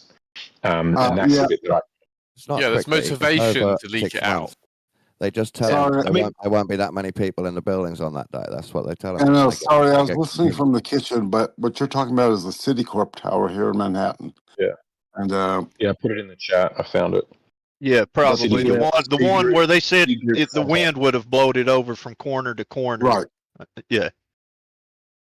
Awesome looking building, and the engineers pretty much discovered its flaws like soon after. And the thing that happened, if I can remember the thing, they tried to do it secretly, but they just couldn't maintain it. Then No, it they became did maintain it. Like they told the city about it. The city knew about it because they didn't. But the people, they kept it secret from the public so it Right. wouldn't scare the public, and it stayed secret for like 40 years for somebody finally No, broke no, the no, story on it. it was. I watched a documentary on it People, like 2 days ago, dude. people knew about it in the 90s. Yeah, the city knew about it. The public didn't. Oh, the public did. Yeah, I lived here. Okay. I wonder how the city. I wonder how the city could know about it. Became an open It project. could be like public knowledge, but not widely known. The thing Yeah, they I'm instituted a lot of there. plans that if the winds were like above, I don't know, 50 or 60 miles per hour, there would be a mandatory evacuation of the building. The they could have been. That was how- their safety protocol until the reinforcements were finished. But how did they find out? Was it an audit? Was it like what was the way that they found out about the problem? I would think that it was. It's a woman. Highly It was a woman. She was an undergraduate, and she was going over some of the technical work of somebody she was working for or something. She was an undergraduate, and she noticed that problem, and she took it to him, and she was the one that first saw it. Diane Hartley of Princeton. She was a Princeton undergrad. I'm reading here. That's the thing It's a too. cool story. I don't know how it works in America, but in Australia, the way things are designed, theoretically, like if the broader controls are good, that type of thing can't happen. But it does happen. We had something similar in Sydney where we put flammable panels on, and they were okayed under the codes, but in reality, they weren't installed properly. I don't exactly know what the problem was. There was a lot of rumor about it, but there was a lot of potential. It was for fires. inferior. Yeah, inferior It was an products, perhaps? inferior material that it was Aluminium, made out of, and it was a cheap. It was some sort of cheap cladding they got from China. Yeah. And didn't it catch fire? Didn't that? Well, in London, didn't that whole catalyst start with one fire, and then they discovered that same shit on other buildings? Yeah, well, the really bad one was in London. There was a really horrific fire of a similar product in London, and that alerted them. The Grenfell Yeah, Tower. so- All yeah, the cladding was those- supposedly fire rated, and it wasn't.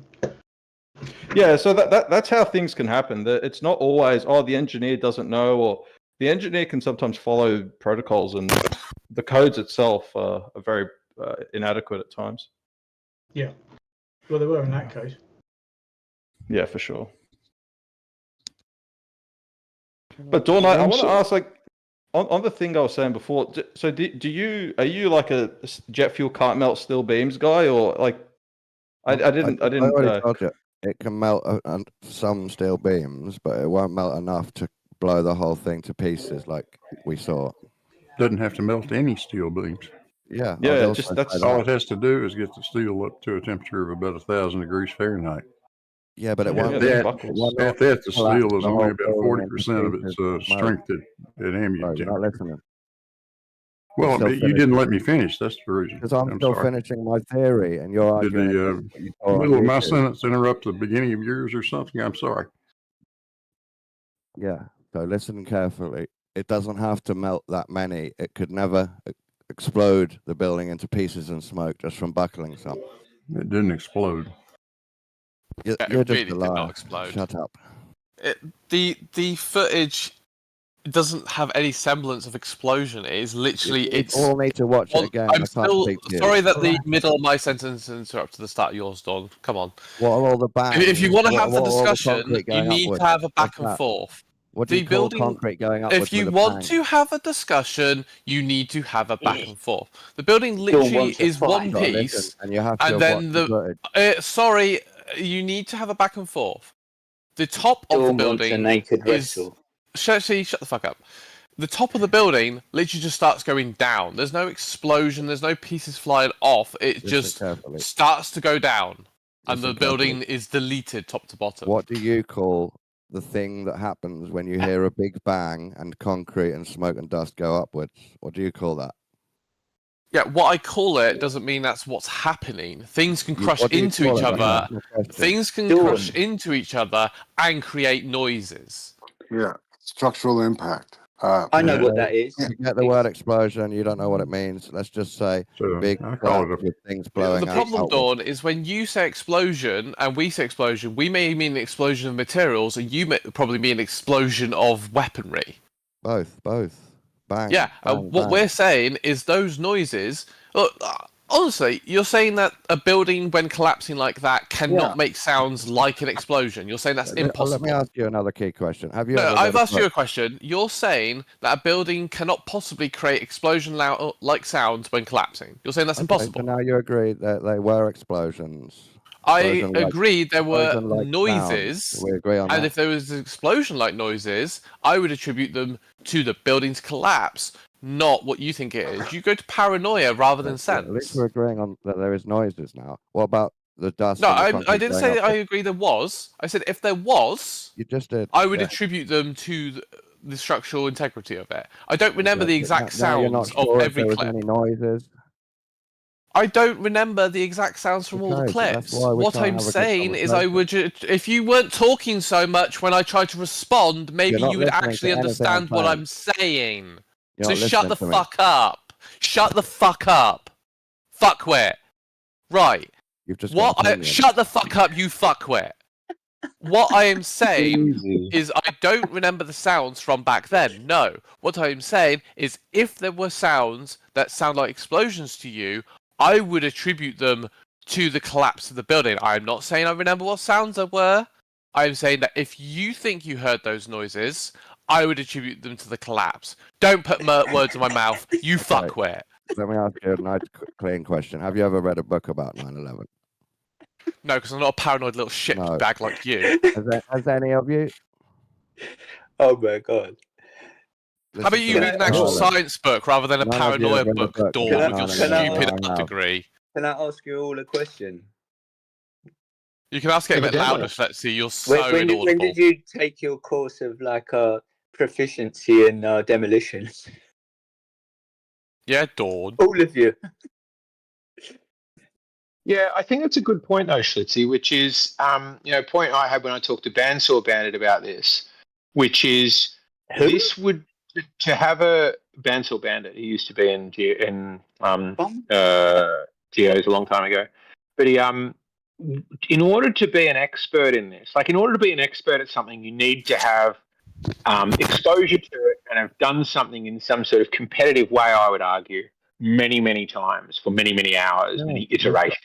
Which is why it wouldn't be possible to be an expert at being born or an expert at dating, right? Where if you're really good at dating, you wouldn't need to go on. Oh, do you hear that sound of riding eggshells saying words? Shut the fuck up. about On it. server mute while he talks.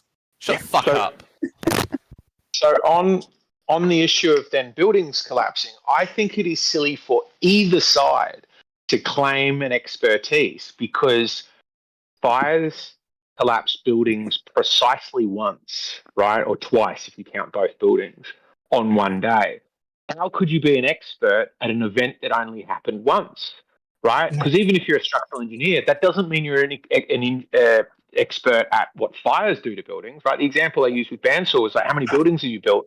Does that mean you would be confident with a house that you would know how much a truck would punch through it if it came off the highway?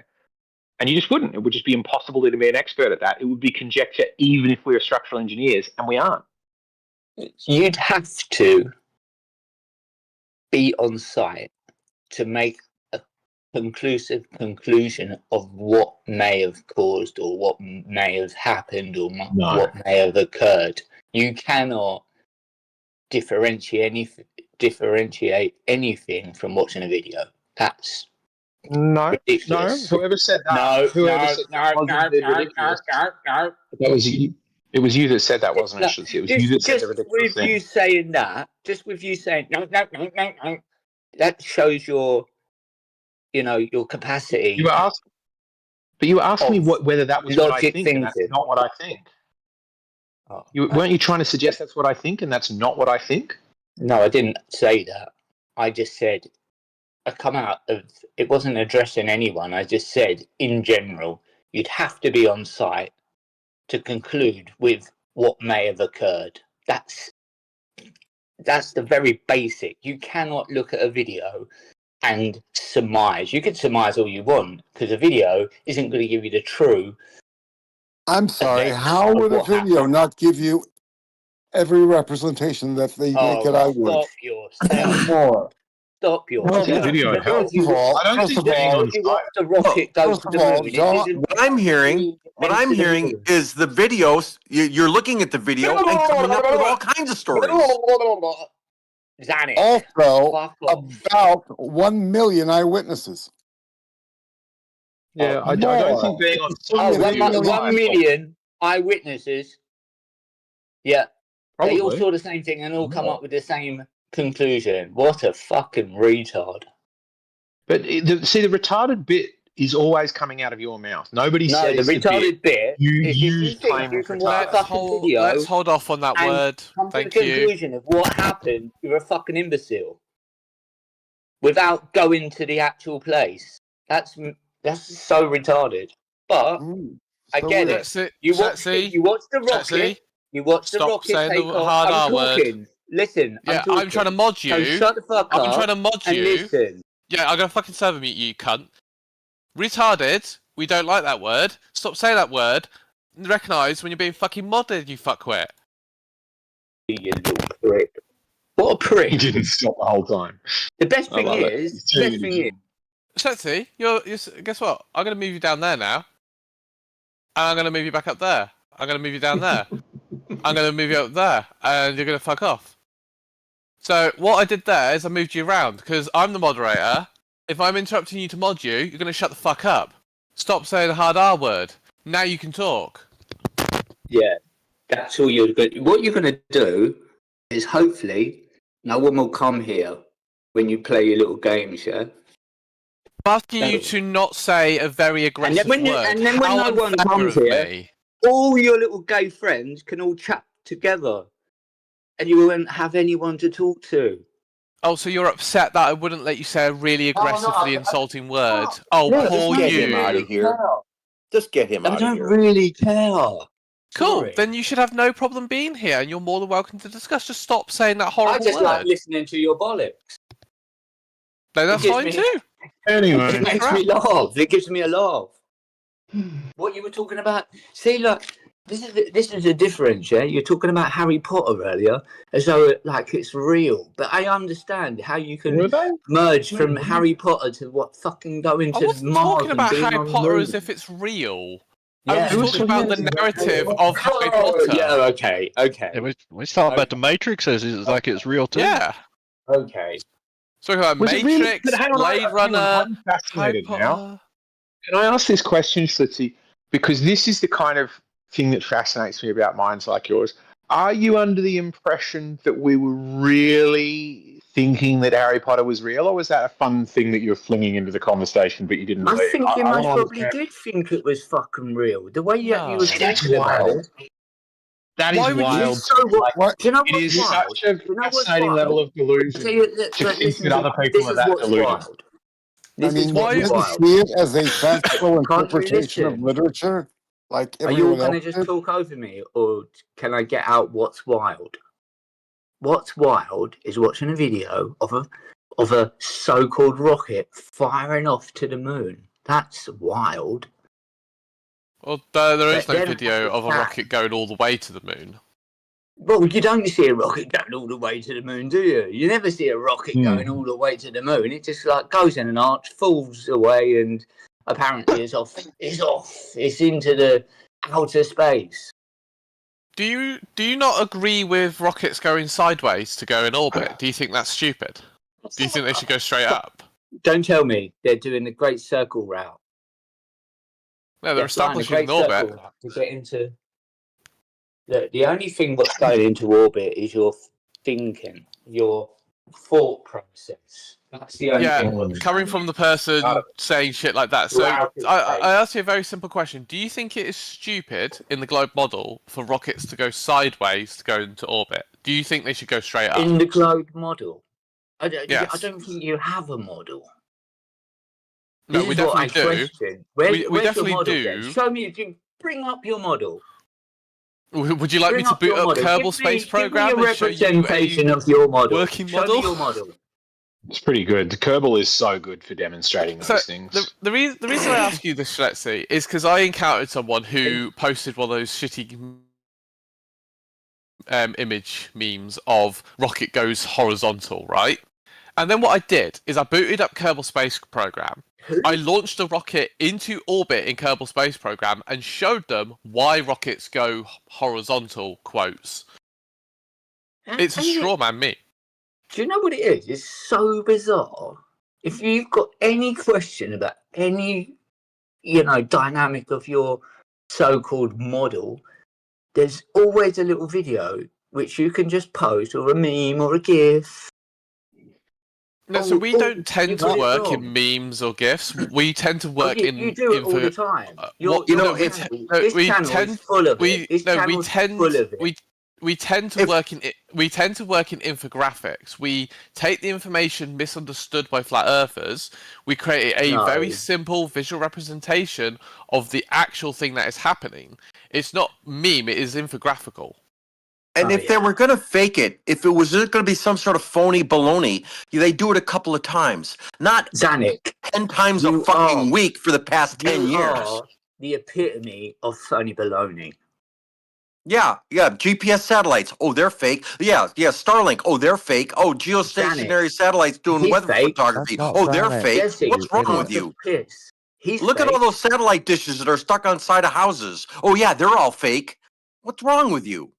Yeah, you mentioned how retarded you are. You mentioned pulling up a single video. Okay, he just used the word. Get him out of here. You said R word. He goes. He went. He did. See, you did it again. You need to stay across from that word. You keep calling people retarded or saying things are retarded. That is a word with very strong connotations to people with mental disabilities, such as myself. I take personal offence when people fling that word around so willy-nilly. Well, look at what he just did. You gave him the instruction, and he completely ignored it. And you said he would be fucking booted if he kept ignoring your rules, and he ignored your rules not 1 minute after you gave him the rules. Chill, Shubil. We're deliberately, at least my view is deliberately to moderate the flat earthers as little as possible, because as you can hear when Schlitzie speaks, he's not playing with a full set. And if we lose all the flat earthers, the server will die. So they get a bit of a longer leash, but not to break the rules. So he's muted. Yeah. So what's going to happen is I'm going to talk for a bit, and then we'll let him respond. So you say that we use memes. I've posted, let's see, a Cavendish infographic from Flat Earth WS. Flat Earth WS is a fantastic resource for these things.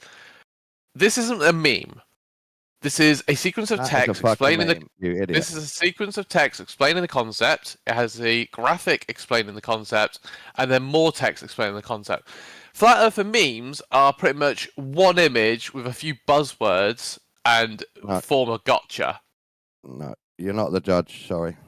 No, I am here. I don't care about your opinion. You're not. You get it wrong every time. Oh, I am. I don't care about your opinion, Don. Well. I'm still going to say it. I don't care. I don't care. You're sharing memes and you're arguing that they're fine. Goodbye. And I don't care, Dawn. Here's my response. Lazy argument. Bill, Dawn, you're currently interrupting. That guy is a fucking rodent. I'll always call it out. A rat. Shubil's actually done geodetic surveys, if I remember correctly. He has measured the curvature of the Earth. Oh, he hasn't measured what with? A fucking theodolite. Yeah, he's got a really good image I quite like. Wrong tool. Oh, do you want to hear the response, or do you just want to talk over people? No, I just want to say wrong. Would you like me to mute you while I respond, and I'll mute myself while you respond? Would you like us to say I give way to the right honourable gentleman? No, can you let me finish what I was going to say? And I just want to say it's the wrong tool. You do not measure curvature with a fucking theodolite. Are you stupid? But could you measure spherical excess with a theodolite? Oh my God. God. What do you use, Shitzy? I would use a fucking 10,000 fucking dumb Australian fucking prisoners of Mother England to do it. That's what I'd do. No, that is the workforce. So assume right now. Listen, anyway, look. I just want to say something because you had now finished your talking. channel No, is you so had finished shit. Every talking, time so you I'm going to fucking respond. mute me, I'm going to I respond. hope no one So comes here. I'm going to respond. I hope You're going to no shut one the fuck up. Oh, he left. What a little bitch. We might need to invent a Discord system for checking if people are off their fucking tits, because it gets tiresome. Can I ask? Is he legitimately drunk? I'm not joking in chat. Is he? No, he's special. Everyone's high. So you cut out there. What was that? I think Terry said he's special. Oh, okay. But Terry, I don't know if only I'm allowed to say that. I think he's both. No, I legitimately think he's drunk. I've heard him speak twice now, and he sounds very, very drunk to me. Oh, there's a lot of people, myself included. There's a lot of people who do a lot of Discording while hammered.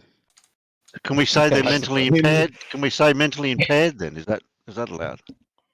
See, I feel those words are worse. I love the R word because it doesn't relate to any specific medical condition and describes exactly what it is, which is somebody delayed or not firing all cylinders. Where if you start saying mentally impaired, it ends up like, the semantic treadmill, this idea of the euphemistic treadmill, like we try to make the word sound nicer and then that word sounds worse and we end up not being able to use that word, so we make up a new one and then that one's sounding terrible and you just tug through words.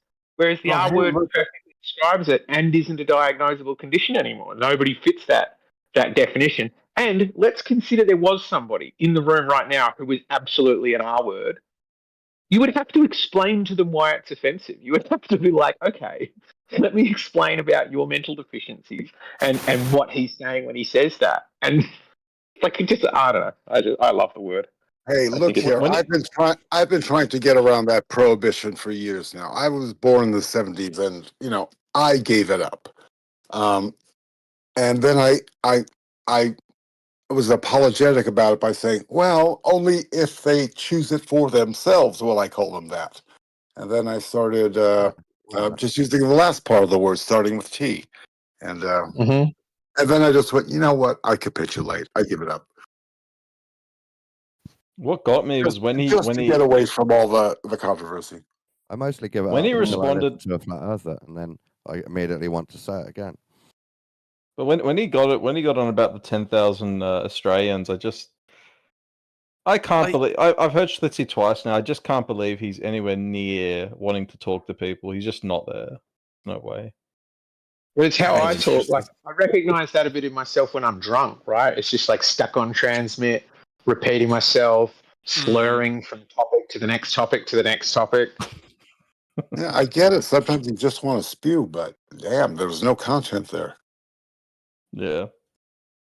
I thought he was going to say ruler or measuring tape or something. I really thought he was me gonna too. say I that. thought he was going to say like a 10,000 yard ruler or something like that. But no, it was 10,000 Australians. Like, what? Yeah, I don't know if he was ready for that answer or he wasn't ready for that answer, and that's all he could come up with. Oh, maybe he was going to say a 10,000 meter ruler, but then we preempted him. I got him in chat, maybe.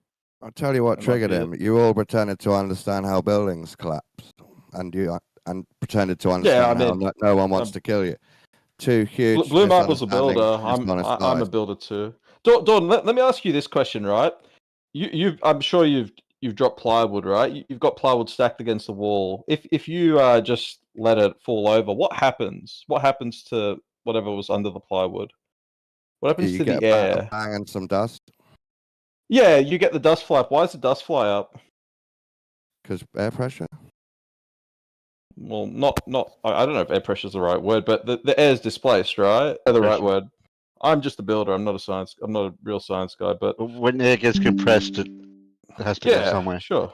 But yeah, I just need to tell you, this line of questioning is not deep enough because I already think it was exploded, so I think it looks like an explosion. So you telling me it isn't gonna change my mind, if you know what I mean. Yeah, so you're dogmatic. You're owning being dogmatic. No, I'm not dogmatic. I'm just well past your first preschool argument. No, you didn't say exploded. You said squibs on the outer structure of the building. Yeah, explosions and squibs when the concrete core going up, support plus structure was bang. on the inner side. It was in the inner part of the building. It looks So like you're using you're using the visual display of what you've seen and using the word as an explosion. Yeah, I know That's there your was explosions interpretation. in there. Like, and I think you can see them. Dawn's that's what I just said. Compressed and I blew just out. said that. Dawn's Yeah, I'm just trying to already get you all on board. Dawn's already conceded anyway, because when he was asked about the piece of wood falling over, he said bang, like an explosion. Yeah. So he's admitted That's that not a something that's not concession. something that's not an explosion can sound like an explosion.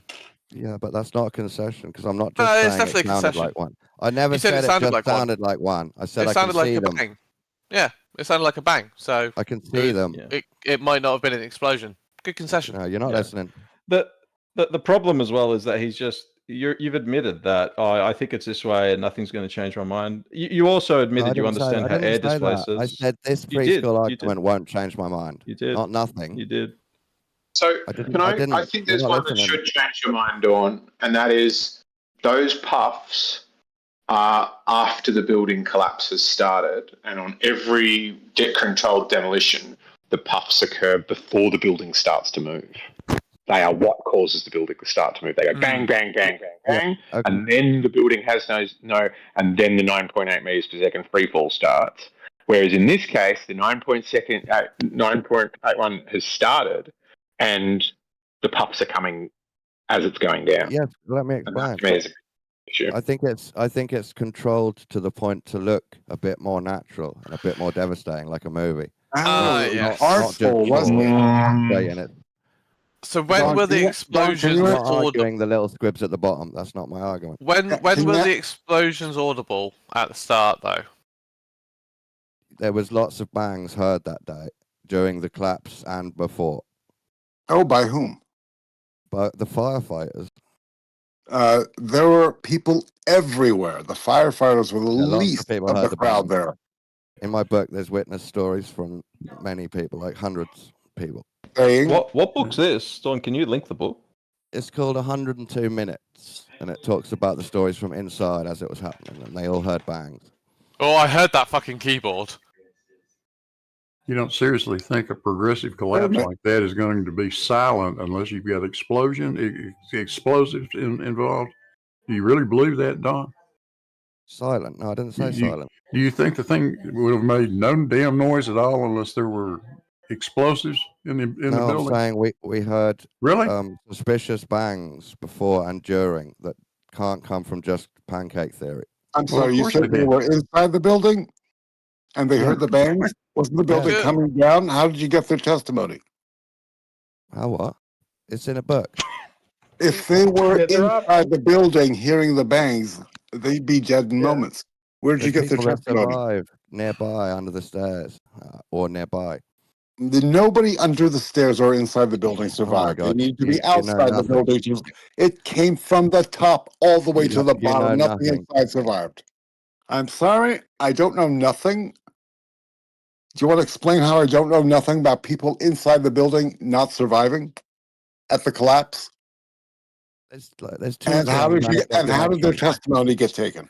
There's 2 films and a documentary about surviving under the stairs. I don't give 5 flying fucks about 2 films and a documentary. Well, you should. How do if you're you trying to debate explain? this. How do you explain the testimony of people inside the building hearing the bangs? The bangs apparently making the building come down. Were they I just told you. just at the outside doorway? I just told you. Right, how You would didn't- they, if you they're didn't, inside you it, didn't. how You- would you they tried to wiggle your way. establish? If they were inside it, how would they establish if it was before or after it was falling? I just Well, told the you. bangs means it's falling, right? No. I think I still want to go back to the idea that the bangs are what's making it fall. And it sounds like you concede that, and then you're saying, well, they're setting them off to make it look more realistic. So that's eating your cake and having it too, in my opinion, in that they can't both be making the building collapse, but in order to really sell it to the public, it's happening after the collapse. No, I And didn't say Right, that. that's apparently very these people, conspiracy, have it winning both ways thinking. That's crazy. and these logic. people were inside the building as it was collapsing, and I guess they ran faster than free fall. Yeah, people escape by running. I just don't get why there wouldn't be bangs in a building that is burning and collapsing around you. Yeah, that's what I don't get. Bangs or not I don't get. Isn't a strong argument. Like, it's been I don't- structurally compromised. It's gonna make noise before it falls down. I don't understand how bangs is automatically equated to explosive devices You got going off stuck on the either. That bang. to me, that's kind of weird. Bangs is one argument that I had to correct you on. Well, correct yourself, dude. And how did the collapse start at the point of impact? Did they have options? It didn't start at the point of impact. It most certainly did. No. On both buildings. No, I think it's probably a third or 2/3 up was the first explosions inside. No. And then I don't know about the explosions. I'm talking about the point of collapse, which coincide with the points of impact. No, that's a distraction. So, now you're just trolling, asshole. Dawn, are you saying there is positive evidence for, I guess, sudden explosions of air pressure and dust from floors separate from the impact zone prior to collapse? No, I'm saying people heard bangs prior to collapse. No, so you said that there was explosions at a different floor to the impact point. I'm saying that's my guess. That's my guess. I didn't visualize that. That's my guess. So hold on. So you're saying that people visualized where the explosions on a fucking tall ass skyscraper came from, and visualized them to come from a different floor to the impact? That. I did not visualize that. So That's not my you, guess. them. No one. I guessed it where they went off first. Okay, so you've got nothing then. So you don't know where the I read claimed a book about it, and explosions you came didn't. from. So I'm definitely. Okay, so more what? educated So on what it do than they you. say? So you do you have evidence for explosions happening on a floor different to the impact site? We have testimony of bangs happening. Not what I before. asked you. Yeah, Do you have evidence of explosions, bangs, whatever, happening at a floor different to the impact site? At collapse, yes. And you claim to get the testimony from people on various locations in a 102-story building at the time of collapse. No. You've got their testimony. No, that's retarded. I'll never claim that. Sorry for that. Dawn. You most certainly did. No, I would. You just don't say lies, and then I won't get triggered. You said they were inside the building while it collapsed. Yes, How are they? I didn't How say did you in get their various places testimony? up and down 102 floors, did I? What's the source of the testimony? The book. The book's source. Yeah. I don't know. You'll have to look that up. He didn't say that they were throughout the sorry. building, Astro. He didn't say they were throughout the building. Where were they? Like at the Some bottom, survived by the sounds of it. under the stairs. Some ran and were nearby. Dawn, you need to be way more specific. Some survived under the stairs. It's a skyscraper. It's got a lot of stairs. Like at the bottom, at the middle, at the top. Where in the fucking building? At the bottom, there was one stair. Thank you. You see how helpful it is when you're specific. The stairs in a skyscraper. But you should That's know like this. saying, "Oh, where were you when this happened? I was You next should to know a the model. window." You should know Like the model fucking by now. hell, Dawn. You're relaying the information. It is on you to be specific enough that we don't have to ask 20 questions to get the fucking details from you. No, you Don't say decided I'm the wrong, stairs. and you don't know the model. Say the bottom. Gentlemen, no one within the footprint of the buildings survived. That's bullshit. Oh, really? That's bullshit. To be fair, Astro, unless you can go further with it, I think there's a distinct possibility that the bottom is going to be the strongest element of the building. The top is going to be collapsing into rubble as it goes down. I think there's a chance that someone could survive at the very base, like surviving surviving a tornado. Like, if you want you to, know, the smallest room is the No most one strong. was pulled out of the rubble alive. If No you one. want to research it, it's called They the were miracle looking of for Stairway B. scraps. Look for the miracle of Stairway B. There Yeah, were but actually the thing is, you know, there were actually a limited number of people that did survive inside a stairwell. A bunch of firemen and a lady they were trying to rescue, but it wasn't a lot of people. Did the Literally stairwell? just a handful. Did the stairwell fully collapse on them? Bangs, Were they amongst the bangs, rubble? Was that the bangs have footprint of the building, or because there was a complex network between both buildings? It's at the It bottom was of like a Stairway mall B. and restaurants. They survived the whole pancake No. clap at the bottom of Stairway B. It's in one of I the think there's a really stairwells. important point. That's Well, correct. yet again, the bangs have to happen the time a building is collapsing, right? Because the bangs are causing the building to collapse, or in Dawn's revised model, Yeah, the that's when bangs are most causing the bangs were building to heard. collapse while it's collapsing. A building collapsing makes banging sounds. Yes.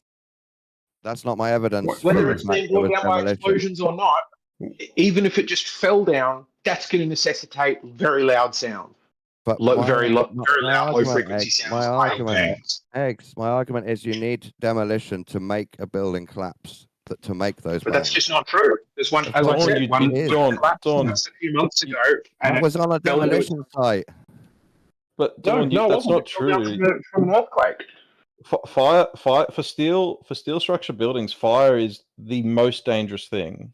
Fire is incredibly dangerous to steel build. Not dangerous, damaging to steel structures. That's why in Australia we encase steel. You're going to put it in concrete because concrete's good against fire. Coming to Pokemon, concrete type, highly effective against fire type Pokemon. Yeah, it's no joke. Like they encase it. The concrete is practically there just to stop the damage that fire would cause to it. Concrete's awesome against fire. To Dawn's point of the building in the construction site, like, yeah, you can't invalidate what happened to the building just because it was in a construction site. Yeah, I'm arguing that was a demolition, not a normal collapse. Are we talking about the one that collapsed recently due to an earthquake? Well, someone shared a video and it looked like it was in a demolition site, but maybe you've got a video of a different one. I've got this China link to Bangkok. I'll post it again. I had to scroll up to get back to the video I posted. This is what came up for me. It's in a construction. I mean, it's behind a hoarding that might be on a construction site, but the building itself is a fully inhabited building. Well, it says a Chinese-backed construction firm is under investigation after a 33-story skyscraper collapsed during the earthquake. The building, a joint venture, crumbled within seconds, trapping dozens under the rubble. 17 deaths confirmed, 3,283 missing, mostly construction workers. Thermal imaging drones detect at least 15 possible survivors.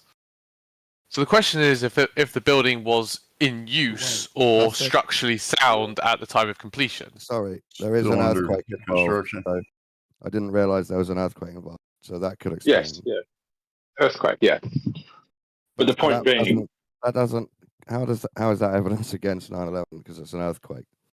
because it's showing that the only what you just said is the only way a building can collapse is with demolition, and it's showing that's false. So you're arguing there was an earthquake in New York on 9/11? No. My main reason for bringing it up is that it shows that falling into your own footprint and at free fall speeds both are exactly what you would expect if something collapses. But that got shook to pieces, and you're saying that this is similar. Because the arguments are that it shouldn't have fallen into its own footprint, it should have toppled, and that it shouldn't have fallen at free fall speed, it should have crumbled. And we have another example of another building collapsing at free fall speed into its own footprint. The government doesn't lie about anything, guys. Well, we were. That's exactly what I'm saying. The government Great never argument. lies. Therefore, the government always lies. Great conclusion. Yeah, therefore we know what's true because it's the opposite of whatever the government said. They're wrong about what day it is. No, she's got you because you're saying no, everything's fine. Oh god. I'm not sure everything's fine on this. I think it's entirely possible that there is dodginess surrounding 9/11. I just don't think it is the lead up to it or the actual attack itself. I think it is other stuff around how prepared they were on the day and how they responded to it. It's clear they lied about the effect of asbestos on the first responders.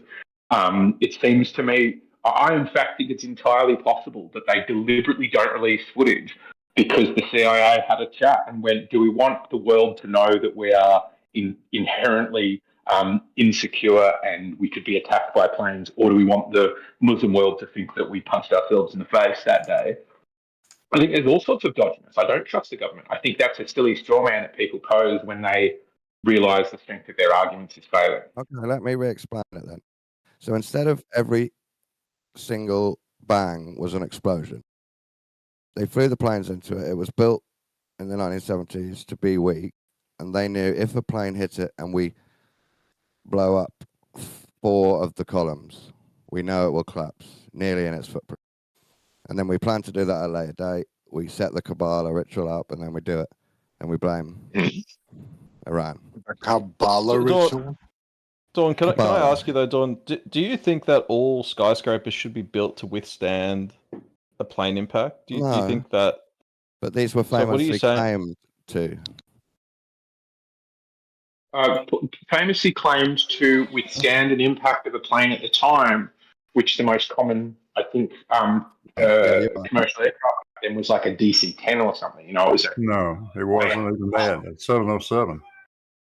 At the 707, time those buildings were designed, they were designed to withstand the impact of a 707 at approach speed. Still jet? Not a 767 at 500 miles an hour. Yeah, I agree. But I'm saying that claim doesn't matter. They were still built to collapse in the future. I mean, but based on the things you just brought up, like being designed to collapse in a safer way isn't malice compared to being designed to be brought down at desire. It is malice. Because your car, if you have one, is designed to collapse in a very specific way. That's not malice. That is safety. No, you're mixing up my 2 points. I'm saying they claim you need to to take some planes, but I'm claiming they were built specially to collapse if a certain amount of damage happened. And you don't hold to the view that like Geo and others do, which is, I think, because they agree with the idea that rigging it for demolition while it's occupied takes a lot of people and a lot of secrecy. No, I don't think and a lot of malice. That many people now in the 9/11 community think that A, there were no planes, but B, the buildings were built with C4 inside them. Right, yeah, I could go with that, but I'm saying they just used a Mossad creative art team to install the bombs in the year running up to it. But Dawn, if it was designed to be brought down, like you saying it was designed to be brought down by the bombs or by the plane or a bit of both, like I don't understand that. Bit of both. So that I don't understand. Do you believe that a building having an objective, like it's got to be this strong to withstand this much force, do you then just think that every building is designed to be brought down at a certain point, or do you have like an arbitrary point where that's every just building has a engineering? tolerance, but these were built as a twin pillar ritual on purpose, so the tolerance was kept in mind. Okay, but isn't everything then designed that way? Because everything has ultimately a point where it fails. I don't understand why you're making that distinction, or are you not making the distinction? Is it a throwaway comment? What is it? Notre Dame Cathedral spire, they would have built it to withstand fire if they could, but later on, assault was designed to burn it down on a holy day. But these 9/11 ones knew the traumatizing ritual that was going to happen during the whole process of building. Do you appreciate how what you say seems to be absolutely insane to the people you're now talking to?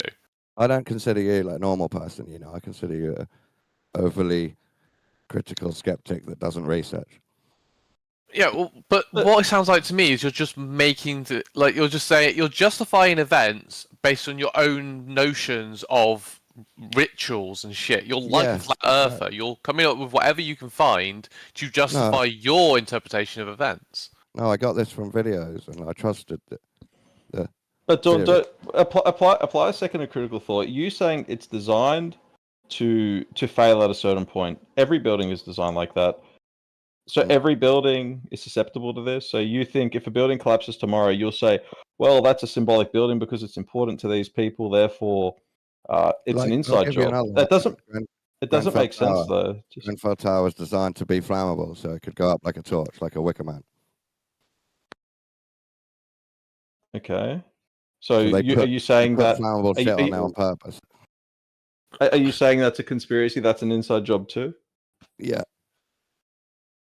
So, hey, Dawn, did you know that these videos, even though these videos that sound convincing to you, they're just someone's opinion, right? They're not fact based. They're just creating a narrative to try to make it so that you believe the same thing this person believes. So, to interrupt, facts are opinions. It's the same thing.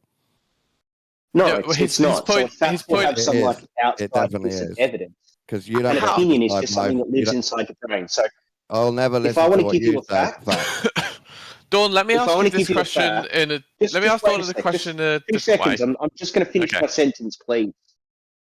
If I want to give you a fact, I'll point to some evidence that you and I can share. Like I'll say that tree has red leaves, and you'll go, "Oh, trees don't have red leaves." I'll go, "No, it's that Japanese maple over there. Look, you can see it." And you look at it and go, "Oh, it's got red leaves. That's cool." That's evidence of a fact that I'm saying.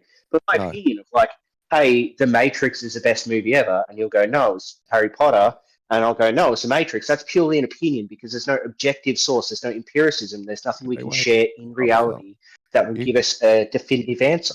Stop. You can decide that my facts are opinions too, and not facts, but I decided they were facts.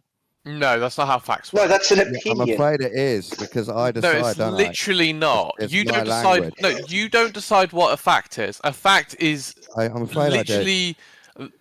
literally Okay, let's go verifiable. with your logic. So no one decides what a fact is.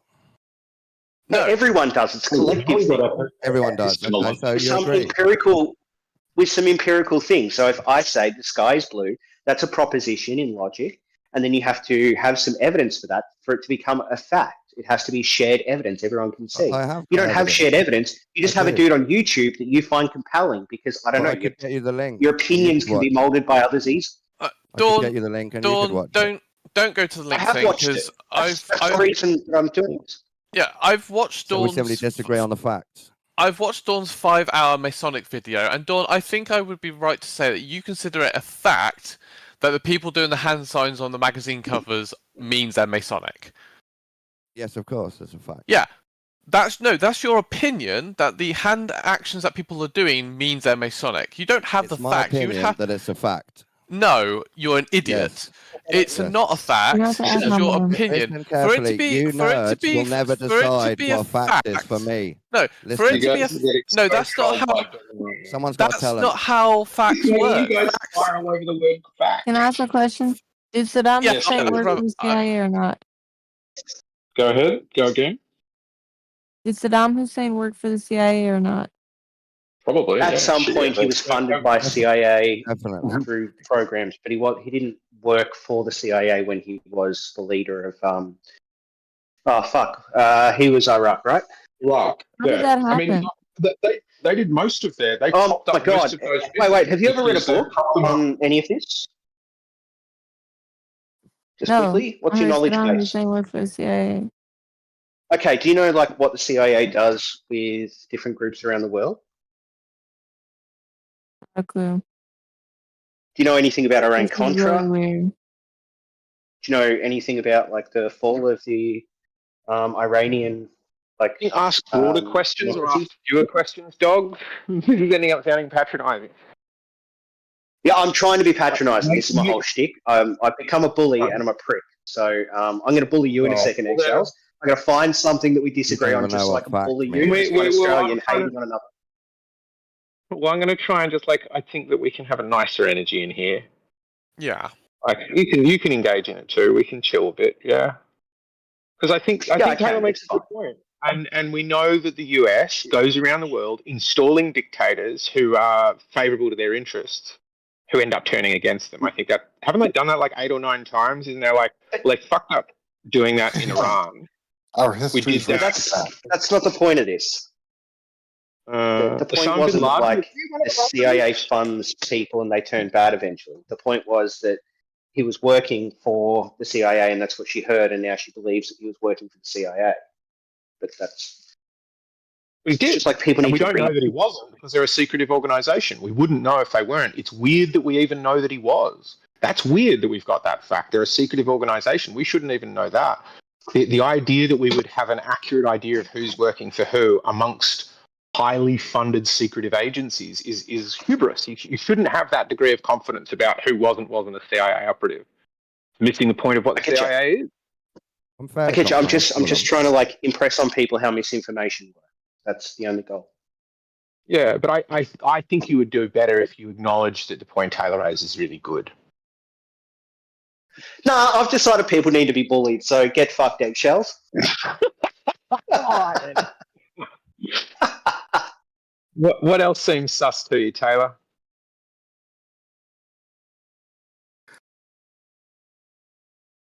Well, you wouldn't say worked for the CIA, worked on by the CIA.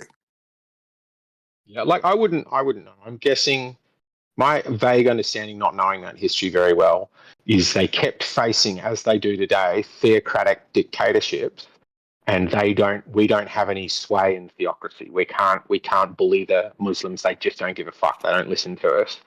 So what we do is find people who are belonging to a militant minority, and if they're a minority, we can fund them, right? Isn't this Rwanda? We've created the Hutus and the Tutsis. The British created the idea of Hutus and Tutsis existing. It just wasn't a distinction in their class before. They deliberately did that so they could split up different groups, and they made the minority in power. And that shows that they knew that this was a model they were using elsewhere. And when they turned up here, the groups were too evenly mapped, so they just made up new groups, which are the Hutus and Tutsis. Do I have that right? It's the Hutus and Tutsis, isn't it, in Rwanda? Anyway, we clearly go and fund these minority groups because then we can, with a small amount of money, tip the balance of power in our favour. That's what I think they do, right? So Saddam is part of some lower group. Assad was the same, right? Might have been propped up by Russia, but he's part of the Alawites and they're a minority there. Come on, we can go through them all. Libya, what's the Libyan guy, right? Yeah, Gaddafi, Iran, with Ayatollah Khomeini and the Bay of Pigs attempt, right? So we just do it around the world. We just go in there and go, hey, be on our side and we'll fund you. It's like bagman diplomacy. If you look at the latter part of the 20th century, it seemed like it was all half-assed, and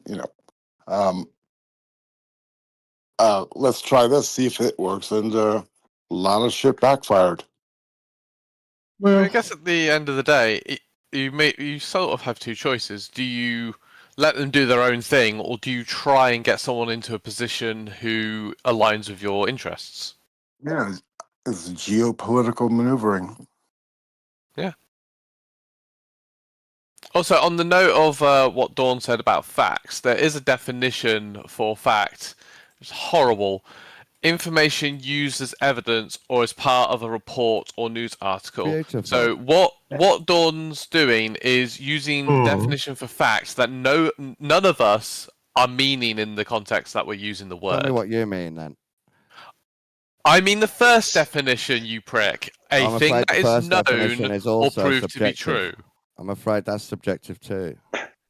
No, what is known to be or proved. I did. A thing that is known or proved to be true. Your little YouTube video does not prove it to be true. That is a deep Listen question. Carefully. Who decides if it's known or proven? You see, when you finished your sentence, I was trying to respond, but then you spoke over me as if I wasn't trying to respond. I understand your question. Yes, society. You're trying to rebut it. Do you want the response, or do you just want to talk past me because you want to try and control the narrative?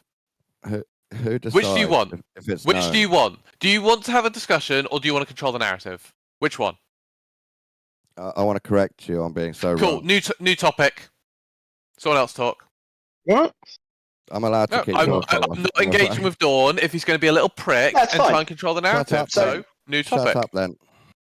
So when you look at philosophy, right, there's this thing called epistemology, which is the study of knowledge, and facts are that which correspond to some form of reality that we can measure or we can be part of. So, like, if you want to give me a fact, you have to show that it's not just your imagination. It has to be out there in reality that you can point. Who decides if it fits reality? Well, philosophers that publish if it fits reality, you have to give evidence and you have to convince Who other people decides that at the evidence. end after seeing the evidence? Well, I'll tell you. So you can decide if you want it to be a fact, but that's your opinion. That's not a fact. That's your opinion of whether it is a fact. But if you want to live your life like that, that means that you are nothing. You are just like a mindless zombie walking No, through you. space. We're just getting Can't angry at distinguish No, between you. up and No, down. you are. That's where it ends Cool. up. So No, you are. I've decided it's a fact that Dawn isn't worth talking to, and he can't tell me I'm wrong. I It's a rest my fact. case then. I rest my case. Yeah, well, that corresponds with the fact that it can be verified by anybody and everybody. Oh yeah, absolutely No, true. stop It's it. an actual true fact, isn't it? Damn. Garbage definition that no one will ever use. So Dawn, no one look because it's a fact. Nobody wants to talk to you. So be quiet. Yeah, so you made my point for me. Thank you. No, be quiet. No one wants to talk to you. It's We fact. decide There's our this own term. fact. Shut the fuck up. There's this No one term wants to talk to you. epistemic nihilism, and epistemic nihilism means that it's impossible for you to come up with objective truth, knowledge, or fact. And if you want to take like an epistemic nihilist Yeah, I position on didn't. everything, I won't. that's fine. But what's the I point of didn't, you and having I a won't. discussion with people if you take I that didn't, position? and I won't. So Dude, you're how not old taking are that you? position? No, I didn't, and I won't. So That's what's your called- position on? My This is called position is we man can baby. definitely know things, and that's how I'm sure I've got facts. Yeah, but you can. Okay, you're but supposed yours to is be able purely to share subjective. your verification with everybody else, which you Just can't because do. you don't agree doesn't mean I haven't got my fact. Well, you've given us nothing to agree with. No You haven't Yeah, verification. you're not giving anything objective. We can You haven't asked see for if it's anything. We're a just fact. in a Discord chat. You might offer. Okay, but oh my god! So No, the whole not point no is, offer. right? You watch these videos. These guys don't give you facts. They give you opinions. They No, create I a narrative. disagree. They give me facts. Yeah, I, if it's anything like Okay, the well then videos take you've one of those given facts and me, we can look at it. One of That's the things opinion. that they said that convinced you, like the Okay. Cabal ritual. How did they know it was a Cabal ritual? Can you give me the evidence behind that fact? Because twin pillars are a Freemasonic symbol. Inside jobs Why? are known to be true. False flags are known to cause trauma and start witch hunts. Okay, can you show me the facts that twin pillars are a Freemasonic symbol and not just a way people like to build things? Yes, of course. Just Google Freemasonic twin pillars tracing board. Okay. Is there anything um, is there anything in that means they have to be arranged in a certain arrangement relative to cardinal Yes. directions, or can It they just shows- be in any yes. association? It shows there's a masculine one and a feminine one. That's North not and what I south. asked. Does North it and show south. that they have to be arranged? Oh, so they have to be one has to be pointing north, one has to be Okay, pointing so south. Not quite. it shows that there has to be two towers, and within those two towers, there has to be some other structure between them that the two towers are referencing. So if you're saying that the Twin Towers in New York are some Freemasonic symbol, then where's all the other stuff between them? Where's like the eye, and where's like the Mason symbol, and where's the crown, and We've where's the got all that. pentagrams? Where's all that stuff? We've got all that. Washington's got a pentagram. But it's not between the Twin Towers. The Twin Towers are meant to be there as the borders, the male and female ends of the ritual. But you don't have to have the whole tracing board in one photo for the ritual to work. So if you don't have the entire symbol there, you're just claiming that two towers, possibly one of the most ubiquitous things humans have drawn other than the single line, has something to do with a very complicated set of symbology instead of just like a thing people like to do. And you're allowed to use Photoshop to complete the synergy. Which they and what ritual and by what mechanism does it work? It's meant to take out Orgon energy to make reptilians finally come. Naturally. Yeah, naturally. Unite the masculine and feminine through destruction. And that's why transgender people exist. Like, Dawn, do you hear yourself? Like, people built two buildings and they fell down. Oh, it's a ritual! Was there any speak about these buildings? Was there any speak about these buildings being ritualistic before they fell down? And usually, when you unite the masculine and feminine, that's an act of creation. Yeah, it's solve coagula creation. Oh, you called it destruction just a moment ago. Order ab chaos. Actually, I've got a good one. How about this? A gay couple lying in bed, slightly aroused. Those are two pillars that are about to fall after a certain amount of time and some movement.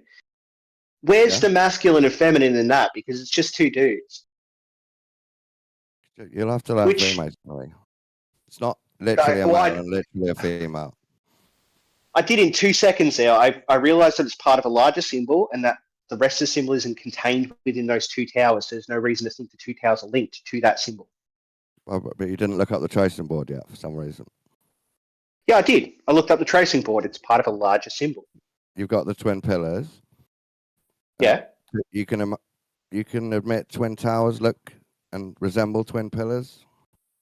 No, they don't actually. Pillars seem to have like a base, a flared out base, and they seem to have something on top of the pillar, or they're holding up some other structure.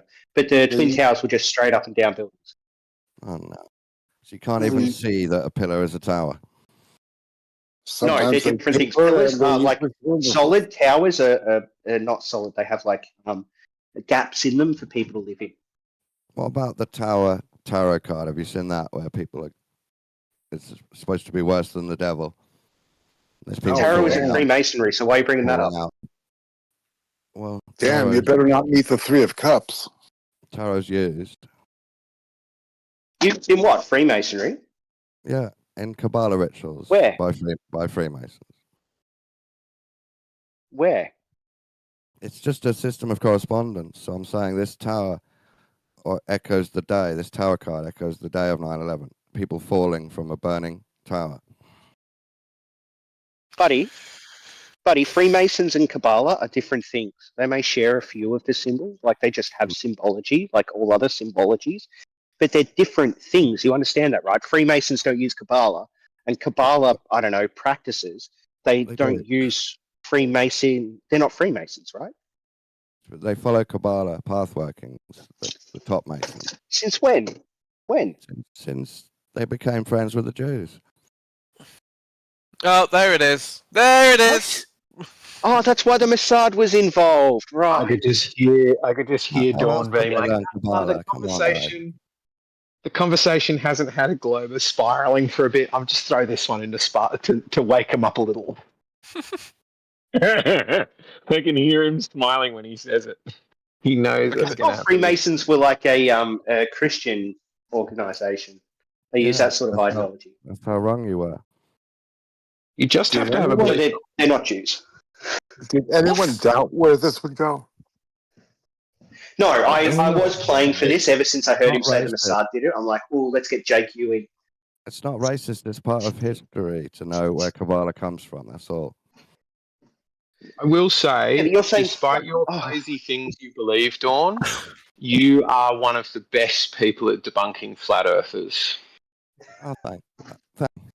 It's very good. I hate because he's as hard-headed as them. Yeah, he plays it. He knows the game. Sorry, what did you say, Dawn? When I know that they're doing a fake conversation, I try and just ignore it and stay on a point. Yeah. So it either destroys them or they just don't like talking to me. You don't follow them down the rabbit holes. You just stay there being like, but we're talking about this. Yeah, and then you have these picky, funny ways of being like, it just sounds like you're running away. Or like you put through these funny little things that call them back through. It's very good. You can take on people. There's quite often a lot of flat earthers. There's quite often a lot of flat earthers that lead these globies by the nose. We should keep them on. It's called trolling, and Dawn's got it in spades. He doesn't have a single firm conviction about anything. Isn't that what happened here, Dawn? Like, I kept bringing you back to the fact that Twin Towers aren't, like, part of that symbol because the rest of the symbol's not in there. Which bit are you looking for? You try to move past it. Sun and the moon are always there, so which bit are you looking for? What's sun and moon? Where is it? We've even got the staircase from the other tracing board of the Miracle of Stairway B. Yeah, where's the staircase? That's on another tracing board. Going up to no, the Twin in Towers. the actual Twin Towers in New York. Yeah, Stairway B. So because there's a stairway in the towers, that means that it shows the symbol. How? Yeah, that's part. I'm saying that's part of the Masonic ritual, having a famous stairway. How? Jacob's So- ladder, basically. Because What the if it picture was- has a staircase in it, and the story has a staircase in it. Therefore, they're linked. Do you know what pareidolia is, Dawn? It's similar to this, but it's not. the same. Dawn, if no one had Yeah, you're survived right, the it is. It's stairways, Yeah. you wouldn't be bringing it up. You are. If nobody had survived in the stairways, you would not be bringing up that sacred stairway thing. I know. I only brought it up because that was in my book, and those people reported hearing the bangings, and I was using that to say that's evidence of explosions, not just a pancake theory. No, yeah, but my point was to the thing you said about the sacred stairway thing. If no one had survived in the stairway, it wouldn't be a talking point. It is literal things happened. I'm going to use that and associate what I want to it to strengthen what I think it was. Because Dogs Are Gods are saying we need more symbols than just two pillars. So I've mentioned the masculine and the feminine and the tower card, and now I'm mentioning the stairway just to add to it. Your argument is no stronger than religious arguments. But one's Kabbalah, one's Freemasonry, right? So the tower card is Kabbalah, and the towers are within a larger Freemason symbol. So if you want to say the Jews brought down the towers because of Kabbalah and because, I don't know, Jews are evil in your worldview because you're anti-Semite, that's fine, but why do you keep bringing Freemasons into it? I'm not saying the Jews are evil. We obviously fucking are, because they did a giant ritual paid for by the Israeli government using the Mossad to bring down two towers with 3,000 people dead. Only some Jews were involved, and Kabbalah is a worldwide thing. It's a worldwide thing now. Just saying it's not just the Jews. You can get Kabbalah off a rabbi, but that doesn't mean Jews are evil. Well, look, every religion has its extreme mystics, and Kabbalah is just down for the count. Nobody cares anymore. Yeah. Why do you even think it's true? Why do you think it works? Why do you think these rituals do anything, and it's not just like the ramblings of some people in a religious cult? It mostly worked because now you know you're under attack. America is offensive. That's how it mostly worked. What? So they had to do a ritual for that instead of just flying two planes into towers, right? They could have just done the actual thing. There was no ritual to that. The planes could have nosedived into, like, Central Square or whatever it is in New York, destroying no buildings but just leaving a pile of scrap. And America would know it was under attack. Yeah, that would work, but then you wouldn't have the Kabbalah ritual of the twin pillars. That's our point. You're associating something that doesn't need to be associated for the purpose of what it caused. They don't need to do it. Yeah, it's Occam's razor. You're saying they need the ritual to do something that would have happened regardless of the ritual. Wait, they don't need to. They enjoy You're just being religious. They enjoy it, so now the Jews are just evil. We're back to that. I already told you it's not all Jews. You're just but the religious. Jews that did it are the evil. They're not doing it for any outcome. They're just doing it because they're evil. The people that did it are evil by our standards, but not by their own standards. Yeah, but you said they wanted to do the ritual because it's evil, not for the outcome of making it seem like America's under attack. Because they wouldn't have had to do a ritual for that. They could have done anything for that. So I don't see why you're saying there's a ritual involved when the outcome that you say they were after of making America feel attacked would have happened regardless of a ritual or not. They believe in other words, what's the ritual add to it? It adds mystique and placebo effect.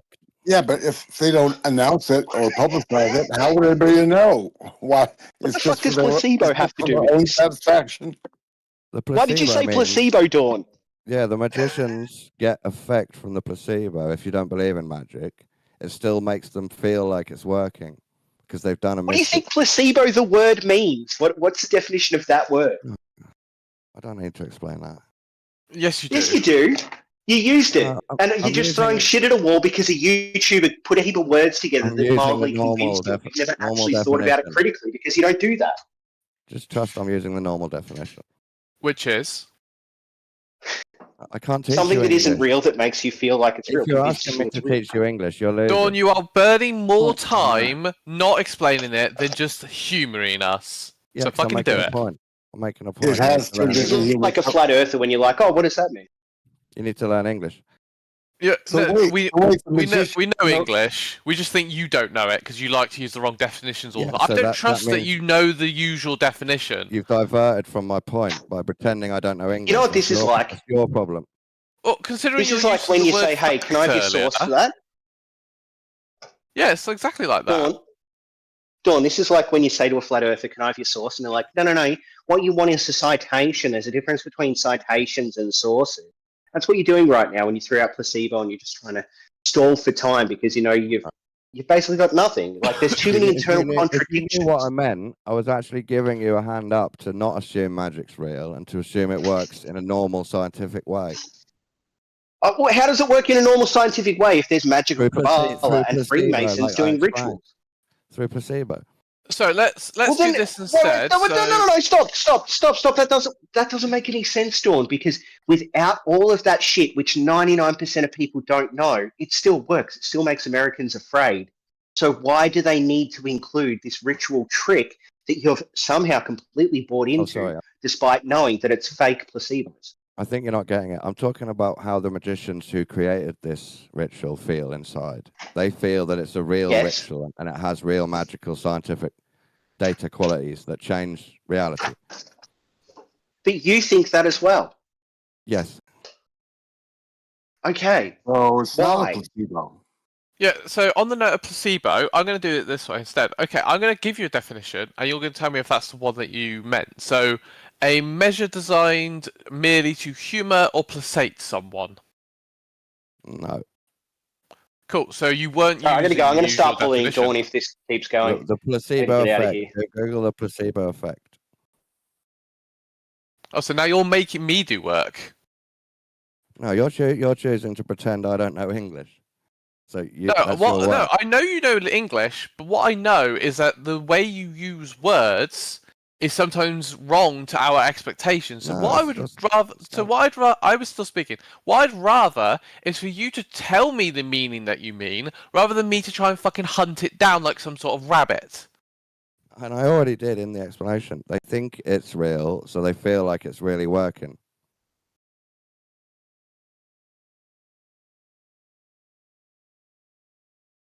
Very good. Good work. Was that so hard? But why would they need that when they have all the physical means that they displayed at their disposal? It's because we're religious. Don't those work well enough? We're religious, so we have to feel like God's with us in the plan. And that's why would they need planes if they had rituals? The ritual sets the intention. Now you're just making shit up. Go ahead.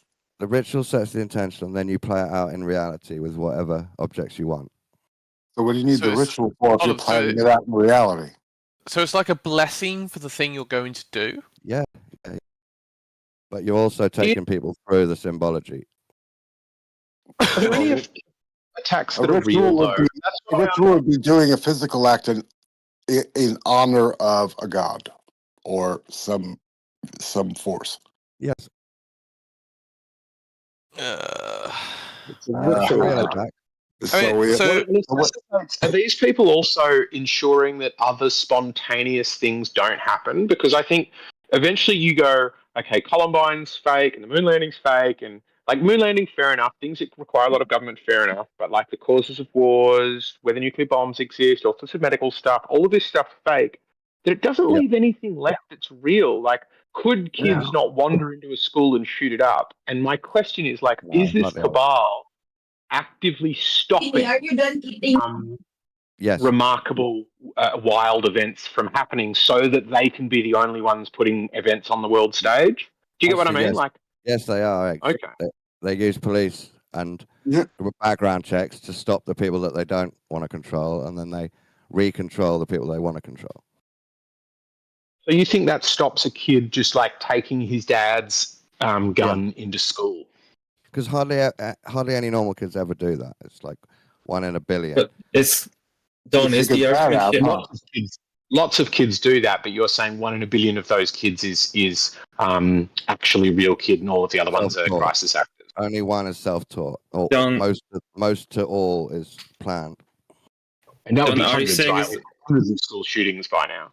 So I'll take it to the next level, Alex. Hamas and the attack on India are not arranged just by radical Islamists. They're arranged by the same elites that did 9/11 as a false flag. Right.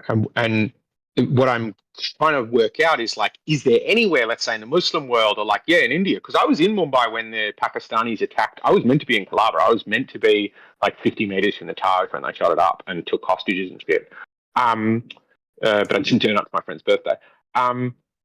So do you think any of those events where it's like random Pakistanis who've been fighting over these hills for years, Muslims against Hindus, that event can't kick off automatically just because they're constantly attacking them, like Fidayin are constantly going into Jammu and blowing it up? It can, or but only little ones. If it's a big one that makes it on the news, that'll be a planned one.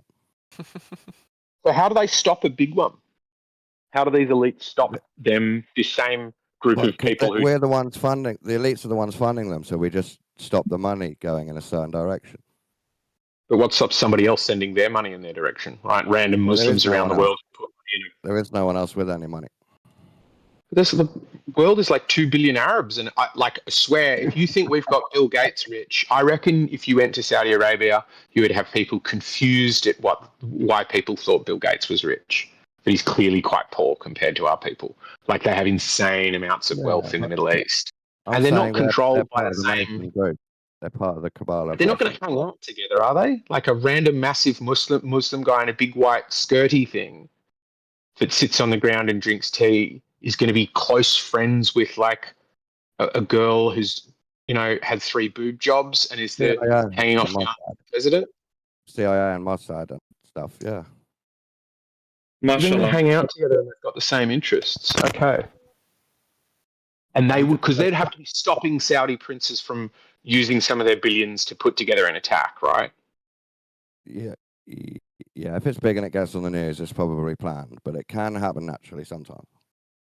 So what stops the Muslims from having a shady cabal that puts these kind of things together who's against this clearly Christian, white, English-speaking cabal?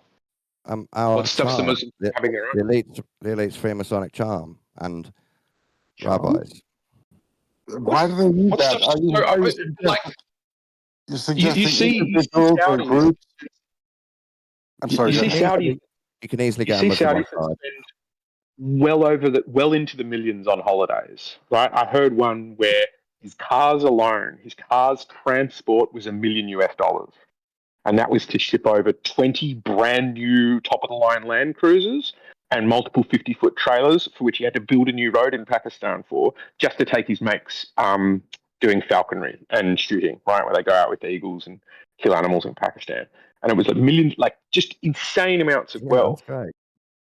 And I don't believe that you're suggesting that these guys hang out and go to the same parties and they go to Bohemian Grove and this American-centric life if they're in the desert-dwelling Bedouins, right? So what stops them having their own shady? So the question is, what stops them having their own shady cabal that is trying to stick their fingers in many pies and shift the progress of the Earth? Because they clearly are, right? They've opened up all over the world since the 80s. Now, what makes you think that an individual, group, or entity does not have agency and will to enact any kind of actions on their own? I agree with you. Of course they do, and that's what we're trying to do, to take action. You just said, very few are naturally occurring. Yeah, I still believe when the world is full of conflicting wills and desires, and at the top, and push and pull. The top kings and elites don't disagree. They agree to make deals. Well, but that's at odds. The two can't coexist, right? If there are multiple cabals, it necessitates, if they are power-hungry organizations, it necessitates that they can't both have power over the same thing, right? So they need to have domains. What that puts them in is in competition in certain areas, right? They can't work together because that would be sharing power. That would be reducing power. And the thing that we know about them, which is the only thing that would get into that place, is something that wanted more power.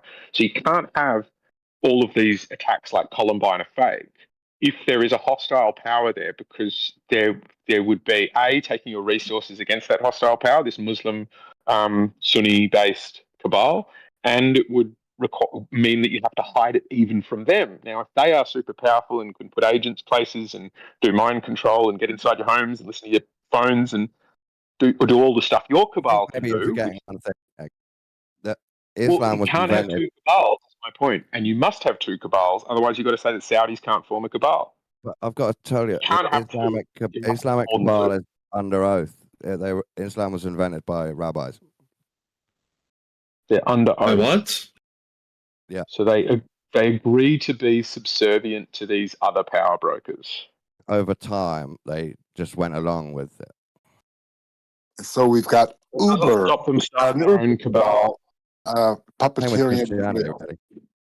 Why do they? What binds them to this oath? What is this multi-generational oath? Gabriel, the angel, invented by the Jews. Right. And this is what Muslims believe, or is this what Christians believe? I'm saying The Islam Muslims was believe invented it. by rabbis to control Arabs, and it's still in action today. Well, it certainly grew up in a Jewish area, sure. It borrowed the same book. It's more fan fiction like Jesus was. Yeah, written by a rabbi to control the Arabs. Why is it written by a rabbi? Why would that mean they're bound to it? That angels don't really exist. For them to be bound to it, it would require that that was part of their beliefs, right? Which it isn't. Their beliefs are this warlord called Muhammad united the tribes. So you can't be bound to a oath you haven't taken, right? They haven't taken an oath to be subservient to Jews. They've had an oath to claim and hold Mecca and create a theocratic state. That's their requirement. That's their mandate. Fight us along this line. That's your religion. Well, I'm just saying, I think that the whole, you need, I haven't thought of this before, but to have a cabal, you can only have one, because they can't be secretive from You can have another. little cabals that disagree, but there's one main conflation. How do you fake something as massive as Columbine and so many massive events constantly going on multiple times a year? Extreme amounts of fakery and people moving sets and doing all this stuff and engaging secretly and whacking people who find out or are going to release the secrets. So much work, and then there's. Go on, sorry. You're forgetting that the devil is helping them deceive the public also, just like they did with TFE. The devil. That is true. Sort of, but I wasn't playing the devil card. I am. I'm just pointing out Christian the word, obvious. yeah. It must be the devil, like that's the only logical explanation. Principalities, I guess you could say, they're helped by their own energy and meme to win. If you were like, let's say, a Jew or a Muslim, you would have the same perception for the Christians, and it would be even more justified because the largest and most powerful nation in the world is a Christian nation. You would say, "Oh, look at those Christians! They want to rule the world. They have secret organizations. They constantly invade and disrupt other people's countries." China is not Russia. Then what's the point then? Yeah, sure. Tribalistic religions perceive each other as threats. What are we saying then? I was just saying Islam started its journey under a rabbi, and it still is now when Hamas attacks. That's a disjointed.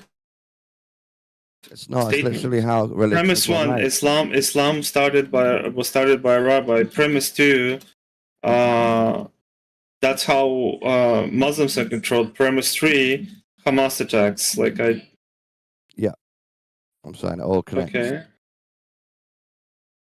How? It's a false flag. If you attack yourself, you can then get away with defending yourself, which is a secret attack.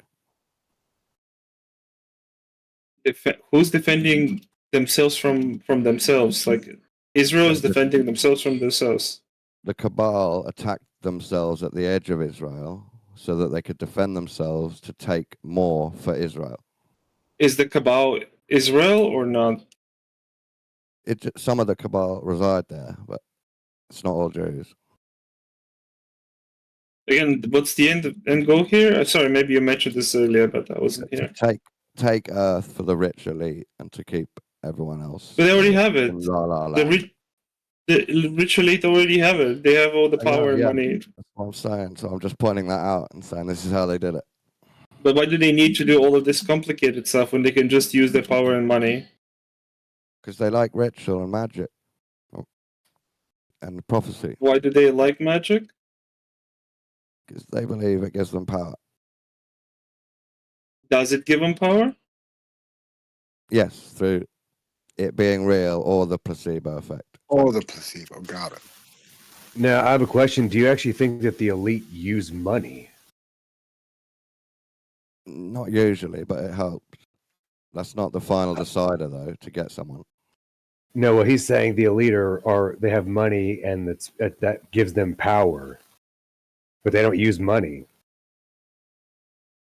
Well, they never pay retail. Well, they created the tool that is called They use money. persuasion.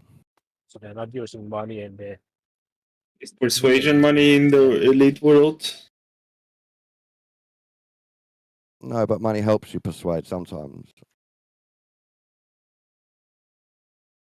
Let's say I have $100 billion, and let's say you don't have $100 billion, and we're in the elite and we're casting spells, whatever.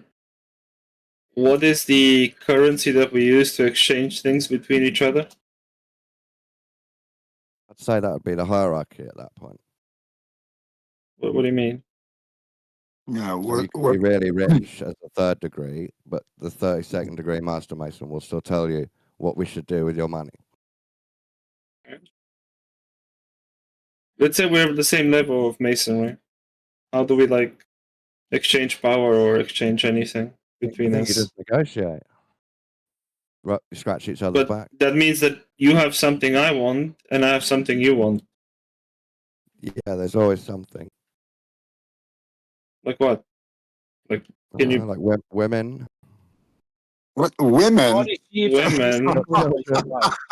Adrenochrome. That's a fucking Helen of Troy complex. A new job. I mean, your family. Yeah, if you think about it, right, to a man, a woman should be the most valuable thing. Why are Yeah, women the that's fair things, not enough. human beings? I would say a woman is a human being, not a thing. Well, we are also things. And why But wouldn't also what? women have power and influence in this construct? Yeah. they do. Who says they don't have power or whatever you just said? Well, if Okay, you're so trading them let's like imagine. cattle, then, Let's imagine me and Dawn are actually women, and we're 3rd level Mason women. And what do we exchange sperm of prime male subjects, or Now you're going to no? But I'm Now- genuinely yeah. trying to distill this thing. That's why I'm limiting the hypothetical in such ways. Yes I to all think that. they're trying to make the Kwisatz Haderach. So we the Kwisatz Haderach, okay. So we're basically looking at prime male specimens across the world, and we collect their sperm to impregnate ourselves to create Ubermensch or whatever the fuck. This doesn't. This sounds so complicated. Why couldn't we just have a program for fertility or something? Makes it fun. And as a Mason, you're taught to cross boundaries makes and it learn fun. new things. So sex can be a persuasive tool. I mean, yeah, but it's so complicated. Dude, my mind is open to it, but if you're making it so complicated to achieve such a trivial task, it doesn't. The amount of effort and resources 2025 expended for sex is a school every Friday fucking night. No, but if you're spending so much resource to I'm lazy, most people are lazy. I don't wanna create an entire network of secret magic wielding Mason agents so that I can get That's why you don't run the world. sperm from I mean, you're talking like somebody who's never gotten laid. Not you. Me or him? Him. It's like sex is not that precious. It's pretty prevalent. It's trivial, yeah. That's the point. These are all trivial things that you can get easily. You can find a whatever you're into, a Mediterranean gorgeous-looking guy, or Scandinavian gorgeous-looking guy, or South American or an African gorgeous-looking guy. If you're a rich woman, and just sleep with him, why do you need to do all of that bullshit? Getting to Masonic women in a threesome, it's not an easy task for some men. So it can be really cool. Sounds like projection, dude. A threesome, but threesomes are also easy to acquire. I don't. Why do we have to go through all these rituals? What do you mean? But almost. Well, I mean, I'm in a very specific community, but in my community, almost everybody has participated in some sort of group sexual activity at some point. The threesomes are not something special. Where your community comes from, I wonder. It's called the LGBT. Okay. And you do threesomes in that. Sometimes, yeah, when I was younger. Yeah, but no, so you might want another one, and you might find it's harder to do it now with feminism. And why would I participate in these things? I'm married. I'm happily married. Why would I participate in such things anymore? Yeah, so you're not a good person to speak on how sex can persuade you then. What? But yeah, but like you're saying is that they use these things to gain power, but this is such a trivial thing. It's like, it's basically saying this thing, sex, is as valuable as gold, even though it's so easy to find in relation to gold, which is extremely hard to find. Exactly. It's called the ultimate persuasion. Come on. I would have to use money on you instead of sex. That's all you're telling me. I mean, you use money to acquire all of that, right? Money's power, essentially. It's a currency. I would get you on something, dude. Whatever I find that you like, that's what I would dangle in front of your nose. I mean, yeah, sure, you will, but no, I agree. Yeah, you will get me on something, but why do we have to go through like rituals to get me on something? You can just say, "Hey, do you need to be younger?" Yeah, okay. So here's the adrenochrome. Give me this. What do we have to go through rituals and networks and temples and all that bullshit? It just doesn't. And why would you have the thing to dangle in front of his nose? Why would you be the gatekeeper, the arbiter of this thing that in the hypothetical we're both like desiring? no, in the hypothetical I constructed we're both super powerful Freemason level 7 or whatever. All you gotta do is make a video game for him, it sounds like. Yeah, Video I'll make you games. an FPS shooter, and I'll get you through that. Sure, I mean that's fine. I'm just saying it's like it seems a lot of work for acquiring trivial things. It is a lot of work. Don, I think you need an AI girlfriend. Wait, so hold on. No, you think it's a trivial thing to get someone's attention and keep it? Yeah, no, it is a trivial thing. Really? I don't think it's very impressive. I can find a mentally disabled person, show them a cool looking toy, and I have their attention. And that toy costs like $20. That puts us in the category of mentally disabled people. Obviously, I'm not saying I want to get. I can find a really poor child. No, Yona, I can find a really poor child, buy a really expensive Lego set for like $100, and I'll get their attention for a month. But you're missing the point I'm making. Each time you're going to go, do I want people's attention? You keep picking people whose attention you don't want, right? Oh, okay. Well, no, I was sorry. Disabled. Actually, I misunderstood. You and I are mentally disabled. No, I misunderstood. I was just talking about how trivial it is to acquire somebody's attention. If you want to acquire somebody's specific attention, then yeah, you can use the things that they're interested in, since you already have the money and the power, which was in the hypothetical, right? To get their attention. Yeah, that'd still be trivial within that context. Well, the more impressive the person, the harder it is to get their attention, right? I would really, really struggle to get, Donald Trump's attention, right? And if I could, I would be a billionaire, right? Yeah, but actually, you forget if that I wasn't already a billionaire, if I could get significant amount of Donald Trump's attention, I would become a billionaire just through that. You forget that in the hypothetical. Actually, you forget that in the hypothetical, you're a level 7 Freemason with ultimate power and infinite money, right? And Donald Trump is very much interested in money and That's power. low level. Okay, whatever level it is. So it's going to be trivial for you. That's what I meant in the first place. It's a trivial thing. In the hypotheticals, everyone else is mentally disabled, so we can trick them easily. I mean, yeah, I can understand that perspective. It's an interesting allegory using, but sure, yeah. In comparison to you, everybody would be mentally disabled because you would possess capabilities that they don't. Ignorant fools, the dead, empty husks. That's what they call normal people. Mm-hmm.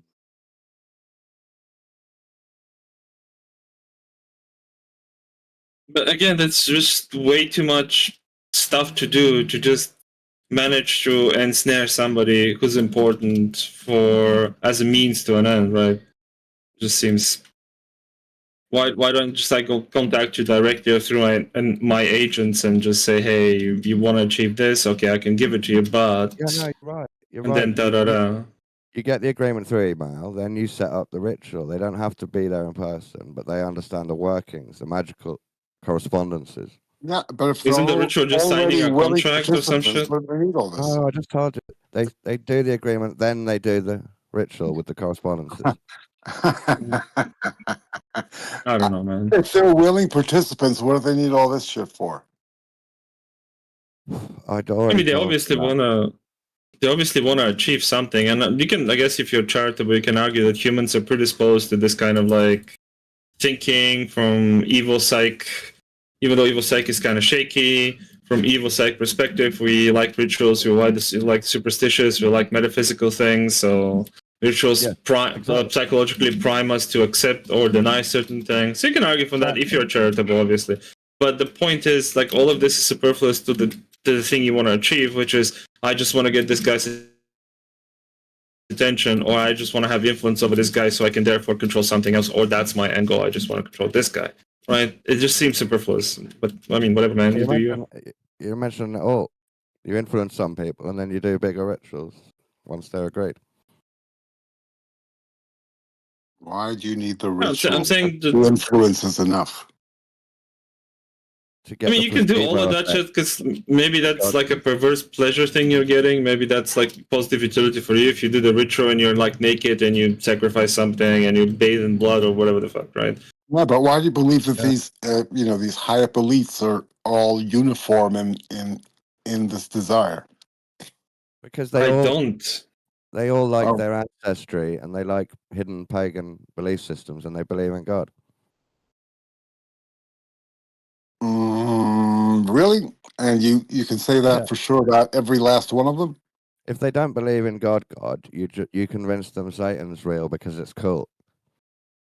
So it's beneficial to be an atheist. No, atheists are the most stupid people on earth. Why? They wouldn't fall for all this ritual bullshit. They will, because blood and sex is good for atheists. I'm sorry, what? Blood and sex is good for atheists. Blood and sex. Do you mean bloodlines or blood rituals? All the idiot Satanists are atheists. They pretend they don't believe in God while they celebrate Satan. And unknowingly participating now. They love rituals. Is that where we're at? No, I'm saying they're unknowingly Satan worshipping cultists. Yeah, but apparently all this God worship and rituals is detrimental. So why not avoid all that? It's not detrimental. It's being balanced. We're balancing the Christian church. Well, I don't know. How's that turned out? With all this, this planning and ritual mechanisms, the world's still in a combative state. Yeah, but it's pretty progressive. Hasn't quite worked out, has it?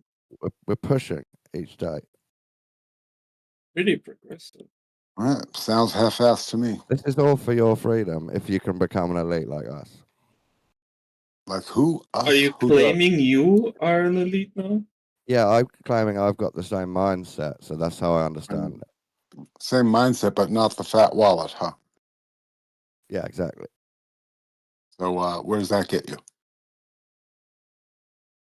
I'm just here talking to you about it. Well, I mean, that's fine, but like, this is very difficult to take in, man. You gotta. It's not difficult. He's been trolling for the last hour. Come on, it's not difficult at all. No, to be honest, I'm taking it as it is. Like, I'm taking it as if he's honest. If I find out later on that he's lying to me, I'll probably never speak to him again. I'll lose all respect. Let's not wait till later on. I'll tell you now. So don't. If you are trolling, then this is probably going to be our last conversation. But if you do hold these opinions, okay. I'm trolling with my held opinions. Which will change in about. Which has been ever changing for the last hour. That's great. I so agree with. This is why I'm saying that was such a good comment, Dawn. It's no sense. We've got to admit trolling because it's banter and we're having fun and we're winding each other up. Yeah. On purpose. Exactly, and I can hear you choosing to use words that you know that people flip out over, where you know you could have put it in a more reasonable way and they wouldn't have disagreed. You're like deliberately pushing towards the stuff that they're going to be like, what? If I'm being reasonable, this stuff's supposed to be hidden and you're not supposed to be able to understand it. We have to put pins and red string on our wall. That's the only way you can understand it. We have to look like Charlie from It's Always Sunny. Sure.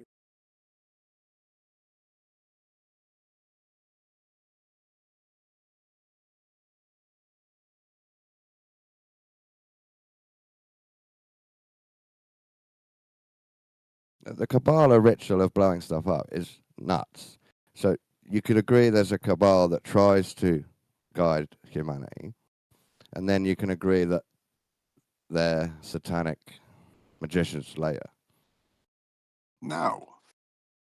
I mean, you can, my opinion is you can practice all the magic you want, but you can't perform any. Yeah, it requires magical ability, to me, is some of the challenge. It would require these people to be like virtually supernatural in their ability to control minds, and sort of like a killer in a movie, you know, when like a movie that the camera pans across and the killer knows when she's going to switch the light on and when she's going to move past that doorway, so I can use that moment to go past the window, having not apparently seen her at all. Always being like in the vanity mirror at the right time to make an appearance. Like you end up, if you think about it from the killer's perspective, it's like he's near magical the way he's always just out of view or in view for the camera, you know? And that's what I feel like you're proposing this cabal is, like nearly magical to be on the spot at the right time. In that way, I'm not saying they're supernatural. I'm saying we're so dumbed down from the depths of humanity that we wouldn't recognize it as natural. But it's an ability that, like you would need, I think the ability you would need is soothsaying. You would need something like the spice that could allow you to see 6 months into the future, I think. Well, they've got DMT and adrenochrome and ancient No, they don't have any of that. texts in the Vatican. But your analogy of movies was pretty spot on, because movies are pretty, idealistic, and yeah, it's a great plot wise when things fall into place almost effortlessly. But most criminals and murderers and burglars are inept and get caught. The myth of the master criminal, they exist and they're rare. Yeah. Well, the master criminal working in a network of thousands and thousands of individuals. That's why we can't infiltrate them, because they crush us. How do you create such a network? How do you maintain it? How do you make sure nobody within it has a crisis of conscience or says the wrong thing for somebody else who he thought was in this 1,000 but actually was the wrong one? Never leaves his phone on a plane. They leave Masonry and they tell you all about it, and you ignore the video.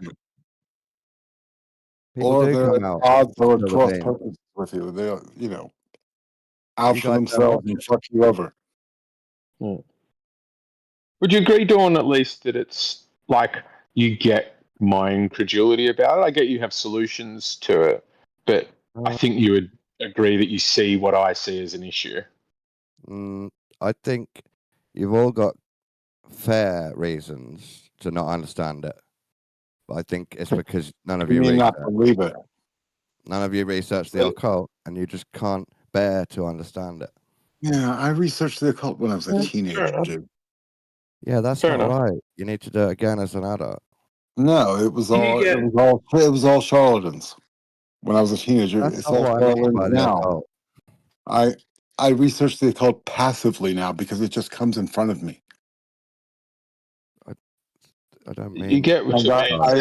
And I reassess it each and every time as being bullshit and charlatans. I don't mean anything about charlatans. I'm talking about religious planning, structure, and most individuals are at cross purposes with others. I'm not crossing purposes. What you're talking about is a cult, and they they can get pretty far-reaching, but that's all they are after all. Yeah. The cabal is a cult, and we're trying to share the world with them. Yeah. So what stops you from doing your thing while they do their thing? Striving Nothing, against each other or with each other, and in the end, coming up with whatever. Nothing, Whatever I'm not result. freaking out. I'm not freaking out. I'm just talking about it. Uh-huh.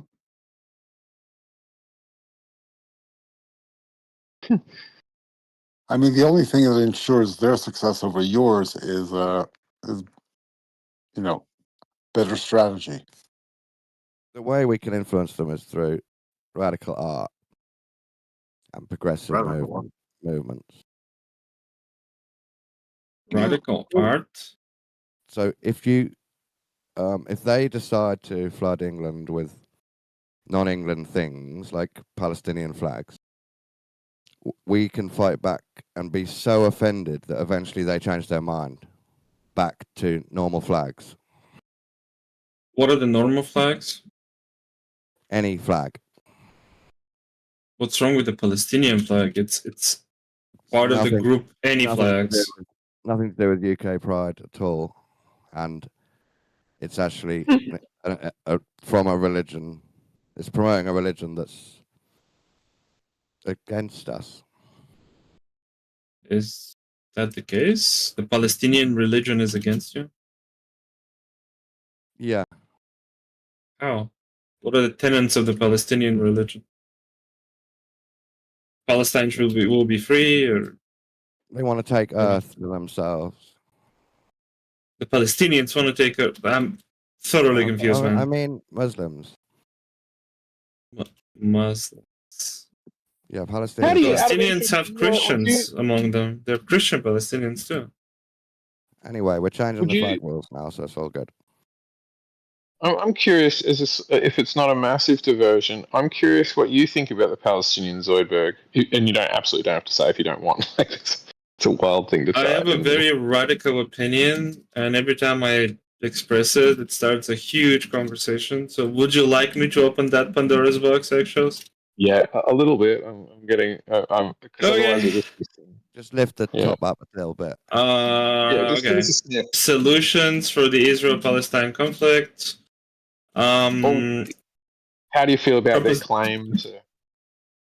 I mean, you would learn everything when I recite my manifesto, essentially. Solutions for the Palestinian conflict. Point 1: the United States of America dumps 50,000 American meatbag bodies of American soldiers, and if any side, Palestinian or Israeli, chimps out, we get to blow their brains out, thus retaining peace among both of these groups. We derive strict borders between Israel proper and Palestine, and provide neutral territory for Palestinians in Gaza to travel to West Bank and backwards. Israel provides reparations for the next 50 years to bring up to standard of education, healthcare, whatever, life quality to Palestinians in Gaza and West Bank. All illegal settlements are erased, and every illegal settler is returned to Israel proper, peacefully. The United States resides within Israel and Palestine for at least 50 years as a peacekeeping force, where they get to kill anyone, be that Israeli or Palestinian, Jew, Muslim, or Christian, if they chimp out. The United Nations governs Jerusalem, and it's a neutral territory. Nobody has claim to it. Nobody ever will, in perpetuity, and the heat death of the universe, will claim Jerusalem. But the United Nations is governed by a council. Yeah, that's pretty much it. Oh yeah, you allow all Palestinians to return to Gaza or West Bank, and yeah, that's it. Well, you said, sorry, the Jews get Jerusalem till the end of time, yeah? No, nobody gets Jerusalem. It's governed by the United Nations. It's a neutral territory. The American Satanists get Okay, because it is three religion spots, but the problem is the United Nations is effectively giving it to the Christians, almost virtually. Yes. No, it's a UN territory. It will be governed by a UN body, probably the way Bosnia is governed right now, by the Supreme Director of the European Union governs. Is it director or commander? I don't know. Governs Bosnia. So what about? So you're going to get to some sticky issues with all of those. They're really good ones. Many of the settlers. My understanding is it's quite often that conflict breaks out there and they will shoot Palestinians to quote unquote defend their homes. What would you say? Because I think the Palestinians would say we want those people tried for murder. I mean, if these settlers, after this solution is applied, do not exit West Bank, right? Then we force them to go out under the United States' military control or peacekeeping control. And if they resist and fight back, then we shoot them. Yeah. Fuck yes. But what I mean is, historically, there are lots of claims from Palestinians that they go, "Hey, you're settling on my property. Get the fuck out of here." We nullify everything from both sides. Clean slate for both. Okay. Like we have to forget. We have to forget the baggage from the past, because the baggage from the past feeds into this vicious loop where it justifies violence from both sides. So yeah, everything is erased. Whatever sins happened in the past, they're gone from both sides. Great. I like it. That's a really good plan. It's a good. I like it. Many points. Really, I usually get so much pushback from other Jews or Israelis and Jews or Zionists, or from like Arabs or Muslims or Palestinians. I get so much pushback from both sides. Do the Muslims not like it? What do they not like? No, they hate the fact that America is going to facilitate the peace process. Yeah, idiots. But that's the only country that can do it, sadly. They have to give in to the power. That's true, yeah. Who else would it be? Australia? Can be Russia, can maybe Russia, but I don't know. Maybe China, I don't know. Whoever has the goodwill to do it, then has to be like extremely honest in their actions. So I don't know. I don't think Russia can do it right now, not with this government. I don't think China can do it right now, not with this government, but maybe potentially. China really wants to. China, it would, it's taking up a lot of people's attention and time. They would be the bad guys the moment the Middle East calm down. I don't have any interest in fixing it. Would you say, Zoidberg, that they're already trying to do that? It's just a work in progress? Mostly. I mean, I don't know what you mean. Do you mean Trump's clown plans for Gaza, or like what? I'm saying America and the UN are already trying to sort that situation out. But they're in deals with Israel. No. No, they're not. What? No, they're not. Trust me, they're siding with Israel. They're siding with Israel, who doesn't want anything to be set in stone yet, because they want to gain more and more and more and more territory, and hopefully get to the point where there is no Palestine left to discuss. So that a plan like, that's my theory anyway, a plan like Zoidberg. That is exactly what's happening. In the next 25 years, there's not going to be a Palestine. Mahmoud Abbas, currently the leader of the PLO,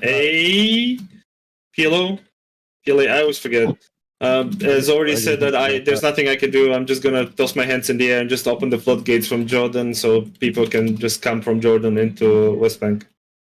Like, it's over. It's literally over for the Palestinians. Well, where do you think they're going to go? They're only going to move backwards, and they're still going to. They're either going to be killed or resettled in Syria, resettled in Egypt, resettled in Jordan. Right, so it's nearly your plan. It's just in a different area. No, my plan is to give them Gaza and West Bank and have a neutral territory so they can travel between. Yeah. That's my plan, and then give them reparations. We are doing that, but it's not quite in the area that you hoped. It's just a bit further back. I mean, maybe you're very looking at the world with rose-tinted glasses, Don. I don't think they were doing that, but maybe you're right. Yeah, I hope you're right and I'm wrong. The cabal is in control of this. Trust me.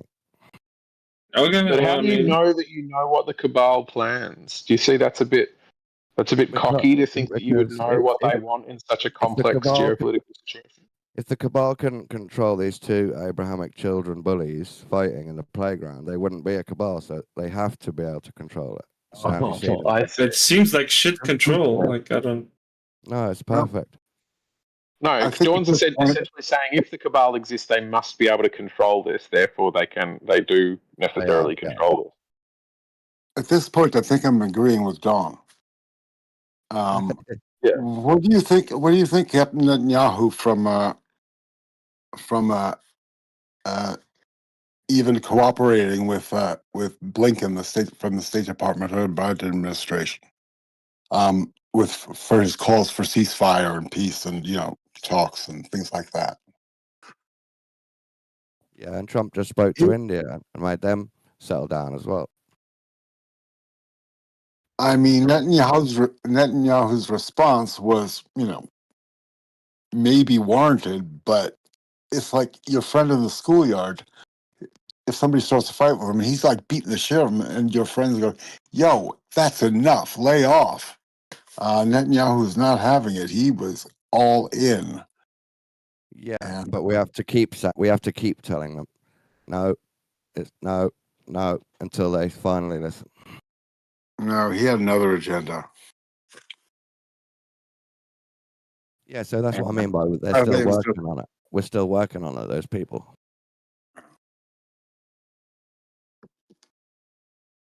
Netanyahu and Putin. All the leaders, I reckon, everywhere, we're working on them.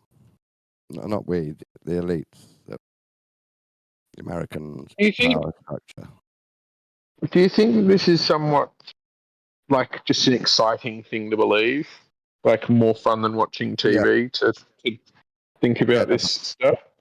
I think sometimes I say extra bits because it's exciting, but I still generally agree with my own hypothesis.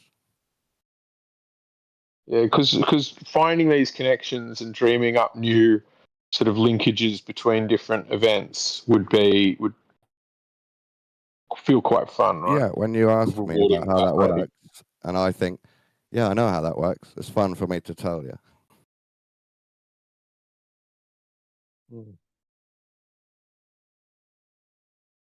It's I imagine me making the decision. I guess that's the fun part of it.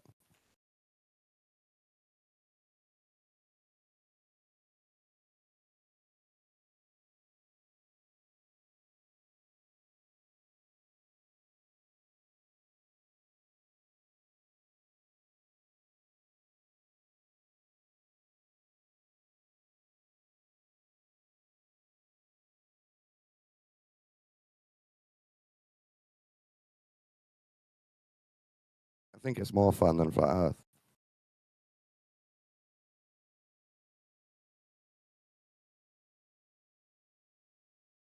Yeah, I mean, it's certainly you've gone for things that aren't as obviously testable and falsifiable. Like they become self-reinforcing. So evidence that they're wrong becomes evidence that it's right. Whereas like the Earth's just obviously not flat, and you can test that.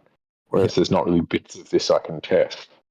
This is a theory that I'm claiming.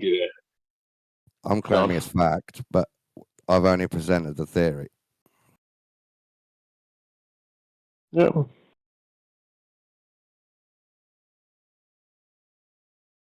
Interesting, Don.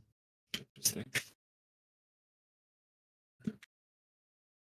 Zoidberg, the other day, when I mentioned Kabbalah, you mentioned the golem. So this idea that you could make a little man and then put him through something. Yeah, but that's scary. Do you know what a golem is? Well, I was wondering if you are aware of what these creatures are, right? I think elites treat us like a golem. That's my main theory. No. That would be a hellish world if that was the case. A golem is essentially a creature of immense pain and suffering and torture. Exactly. That only exists to serve the will of its creator, and it's very volatile in its nature. It's created through terrible suffering, so somebody has to die in a very painful, torturous way. And then you collect the ground where the blood was. Jesus dying. What a violent beginning to a brainwashing idea. And Islam, very violent beginnings of war, and then here you are under control, suffering. I don't know that specifically, but all the cabal controlling works as a Golem story, where they created us and now they're fucking with us.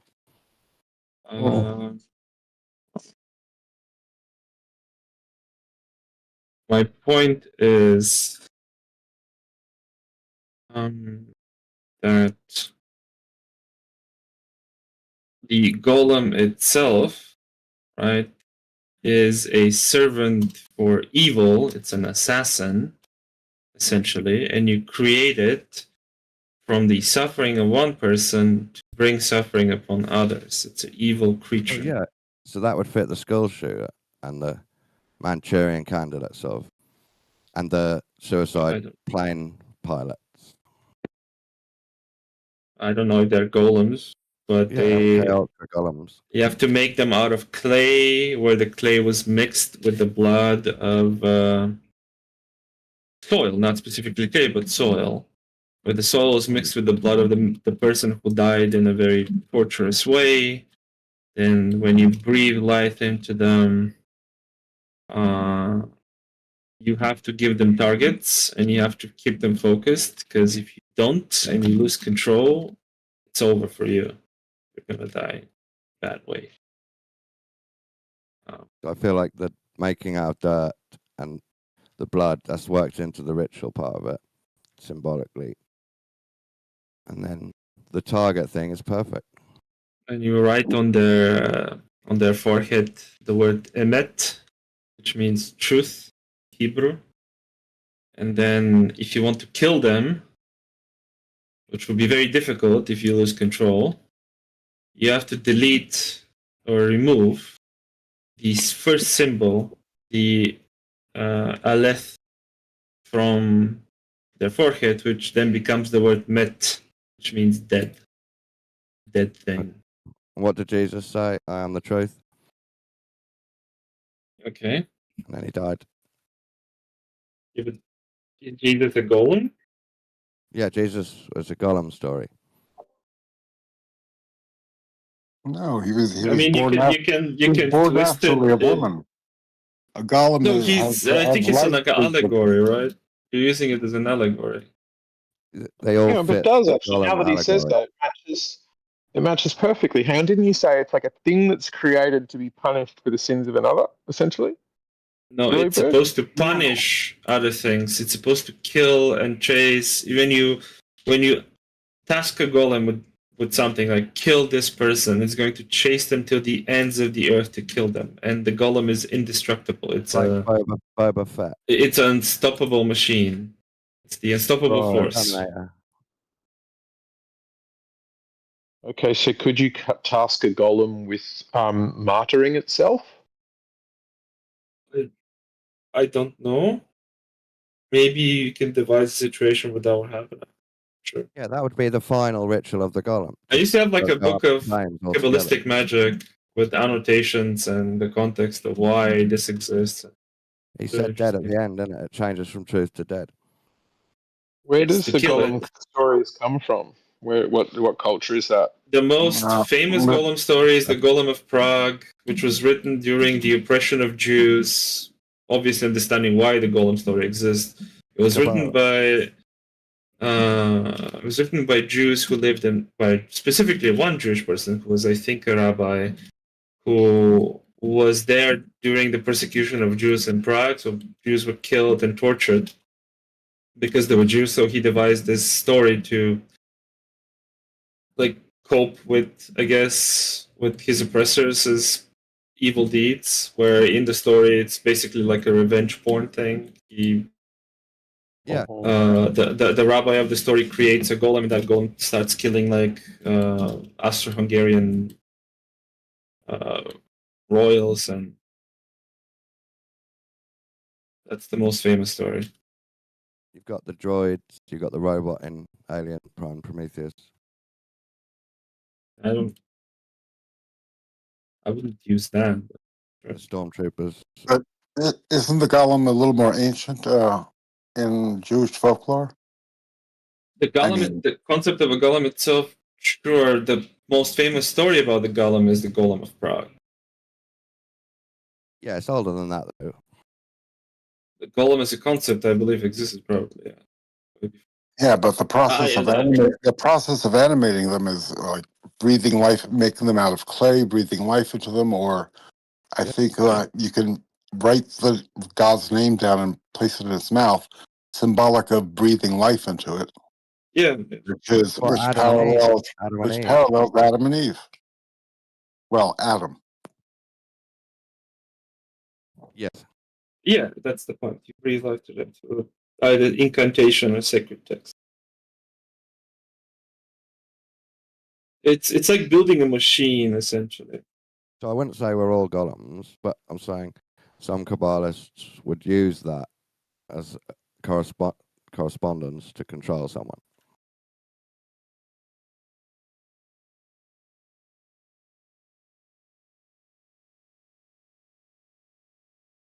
I don't know. Whenever I thought about it, I couldn't avoid the parallel with God and Adam.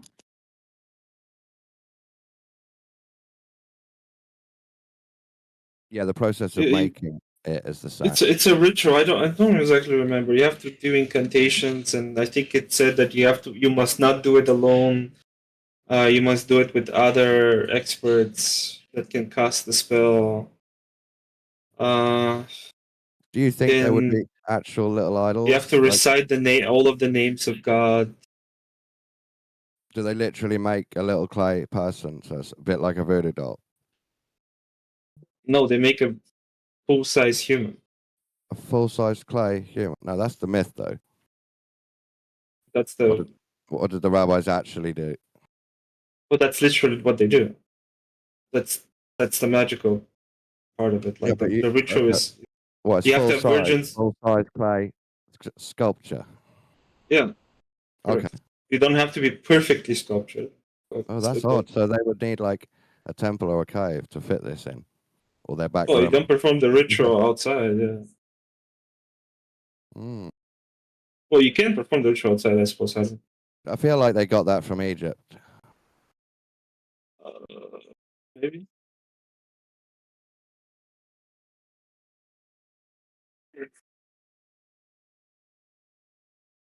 Difficult to tell. I feel like a pharaoh might have come up with it on drugs. If we make a little statue, then that can help me in the afterlife.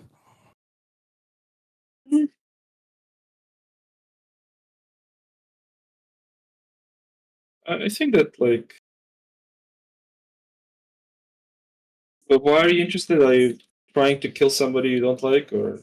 No, I'm just making the link between controlled false flags and the Golem Kabbalah story.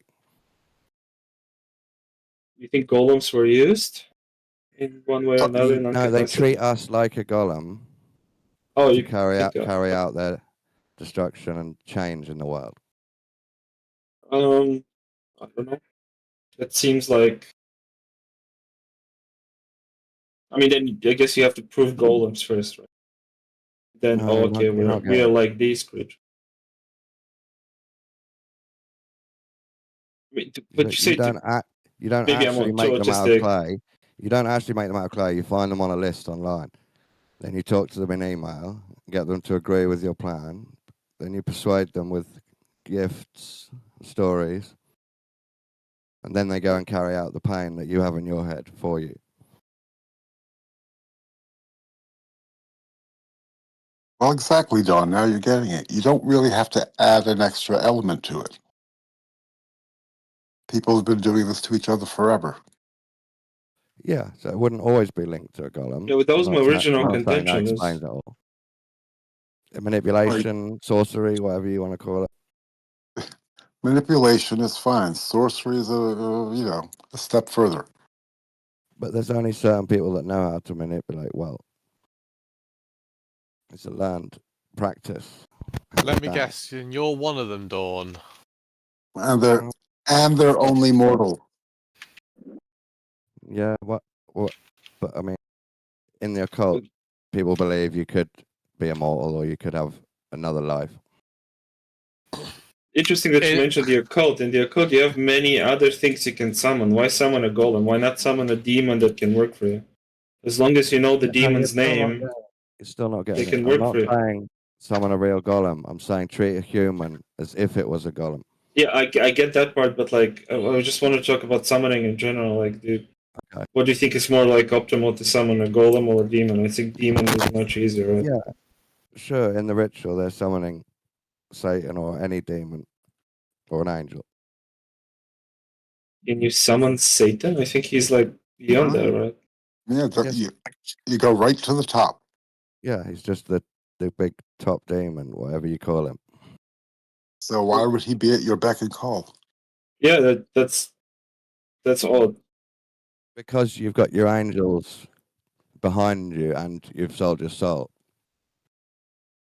Huh? That's how you know he's going to turn up. Well, with all the people on Earth, how many souls are being sold daily? I mean, he can't be everywhere. Or can he? We'll just look at the rap scene. Well, Satan is probably one of the it's not. omnis. He's not omnibenevolent, maybe, but he's omnipotent, omniscient. He sees all, knows all, can do No. everything, but he's not all loving. That's the difference between him and God, I suppose. No, I wouldn't give any god all anything. Satan Not even the Abrahamic. He's probably homosexual too. No, Not even the Abrahamic God. I think the claims that God is all something are just stupid logic. My God, you're gonna get Lion and Torah very upset if they hear you.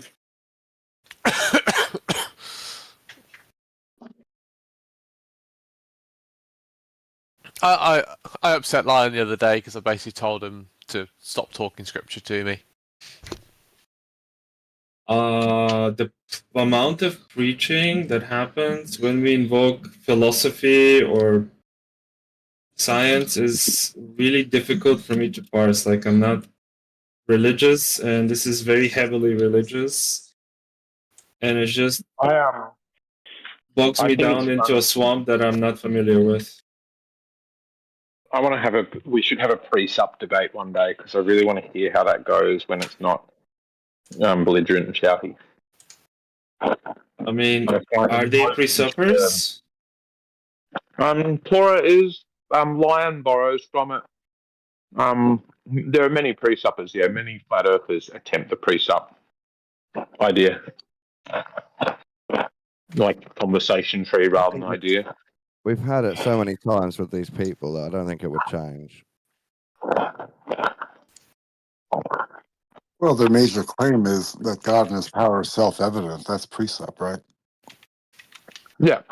Yeah, the transcendental is exactly that. God exists, therefore they built on a foundation that assumes God already exists, which is the first premise you have to reject, and then the entire argument falls apart. They say now you can't even talk without proving God. Basically, Yeah. You can't think or anything. That's just like bad faith, I think. Assuming you're like either always lying or incoherent, it's just bad faith. I can reason like them, and if I can reason like them and I have no belief in God, then there's something amiss here. Like, it's happening. But they don't want to engage with that. I think it's just uncomfortable for them. I could do the pre-sup for the Cabal, but it wouldn't help explain how the Cabal exists or why. Yeah, but humans are fallible. The Cabal can be granted as a thing that exists. I don't think it's offensive to say there's secretive organizations that exist. Absolutely, probably. It has to exist because we're humans.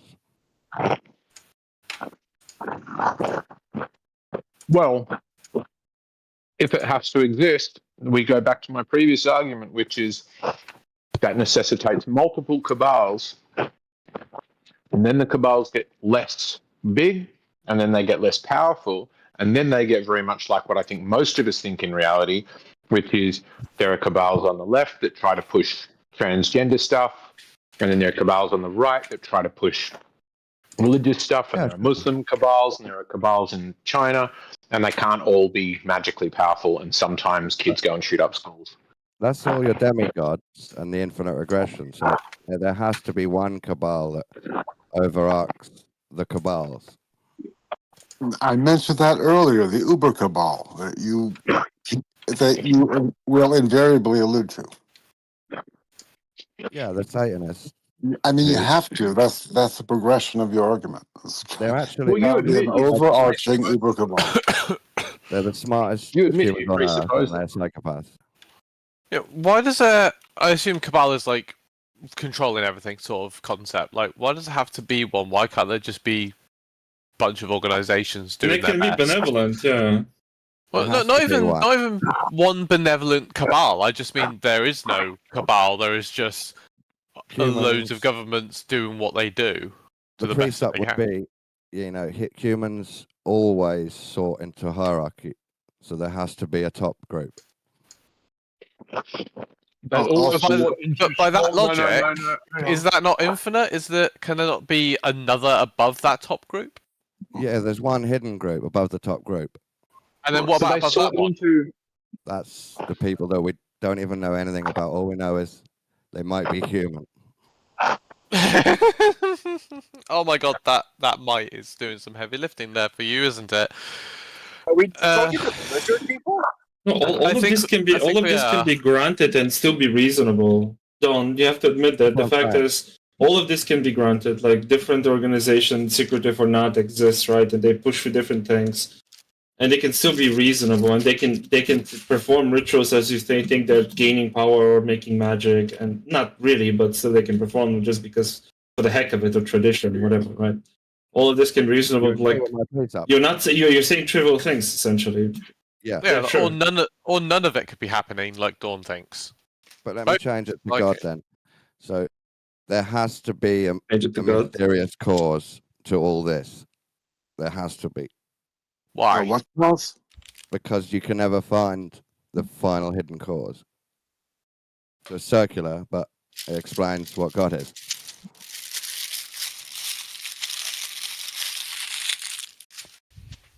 There has to be seems like very restrictive.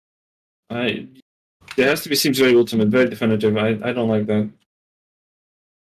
But you've not described anything outside the capability of human beings. Yeah, exactly.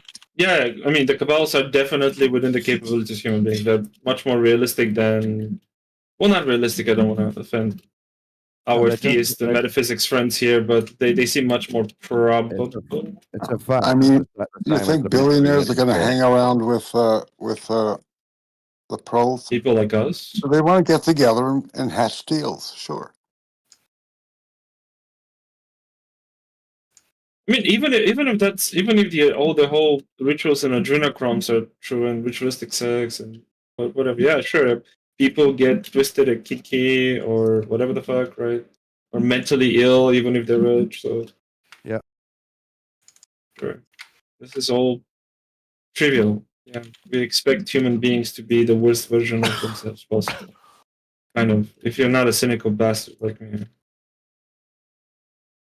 So, but my precept doesn't say the top leader is always in control, but it's usually everything goes back to him or it. I also think. I lost it. Sorry. Go on.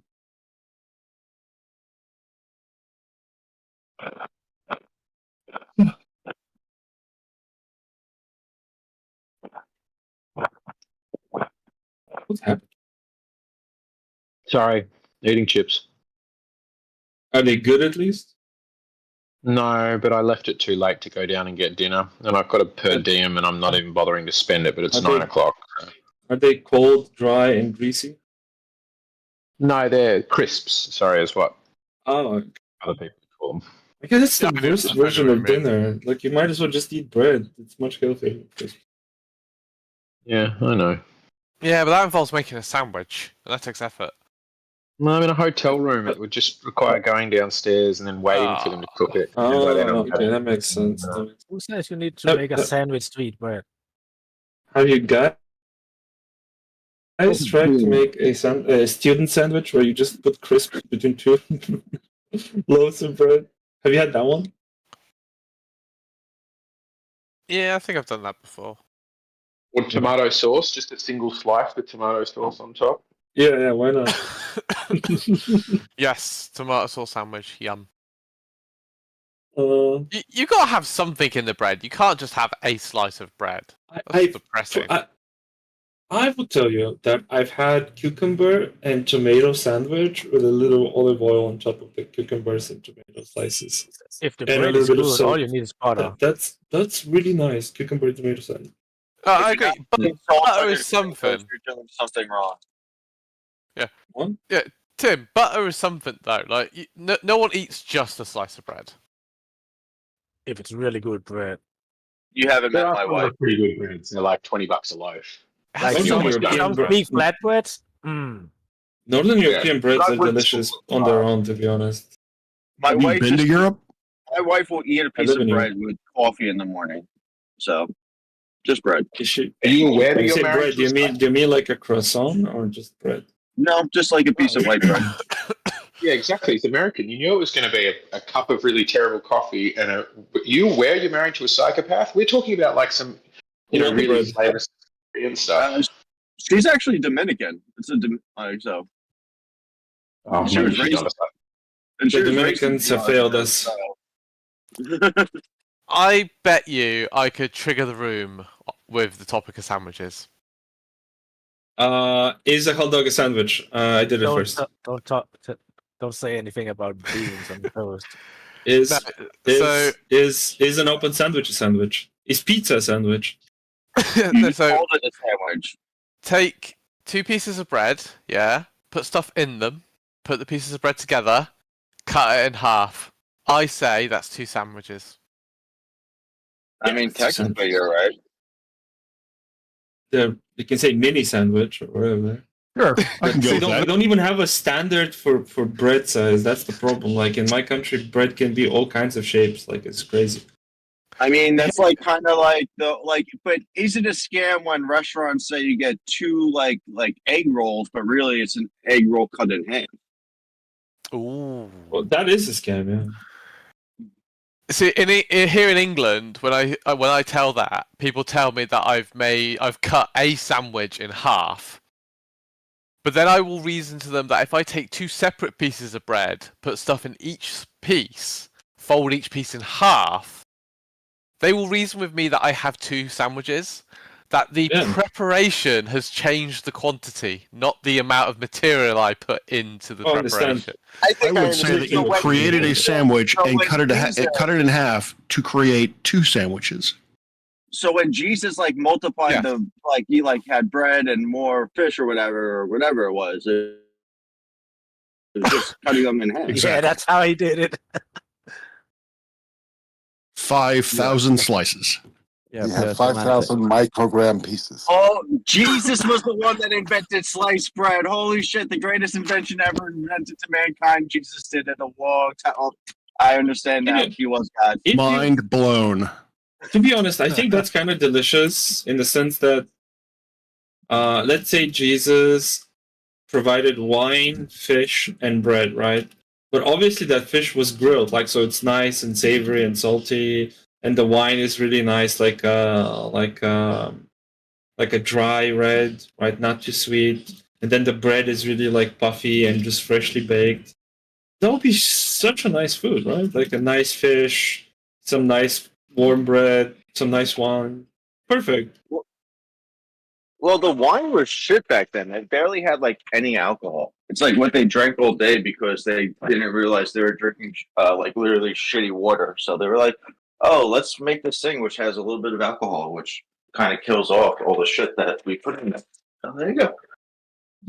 I mean, that's fine. It can still be they could just be squeezing grape juice and letting it ferment for a couple of days, right? Well, if you look at the wedding at Cana, apparently the wine that Jesus created was pretty tasty. So he probably made the same vintage. I mean, that's fine. All I'm saying, that's a nice fish, nice bread, like sourdough or something. That's kind of salty a little bit, not too salty. Amazing food. That's like rich people food nowadays. Us poors eat Big Macs. Actually, is Big Mac a sandwich?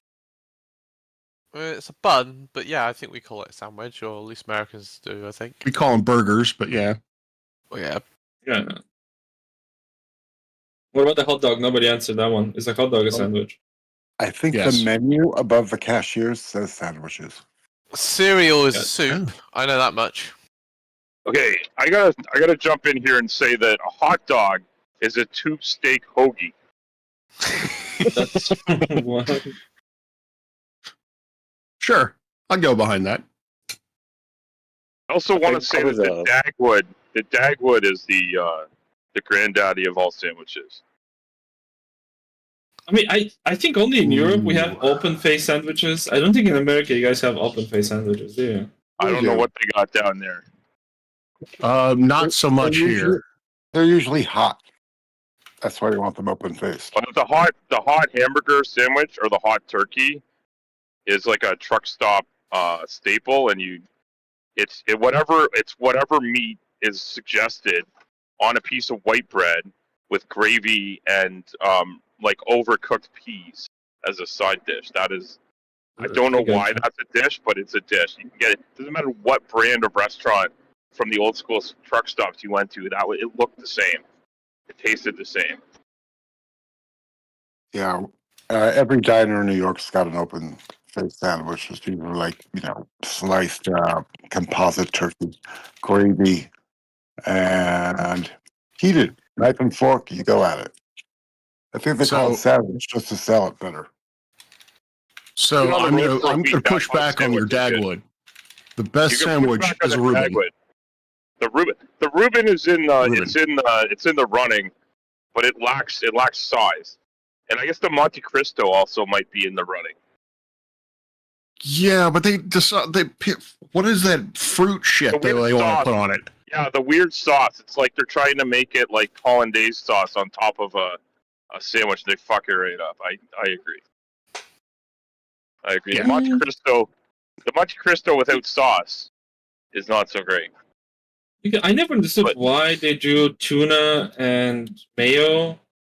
Like, I mean, and dill pickle. Why not tuna and some sort of why not tuna and some sort of tomato sauce, thick tomato sauce? Would that be much better than tuna and mayo? That's a common eggs prep. and fish.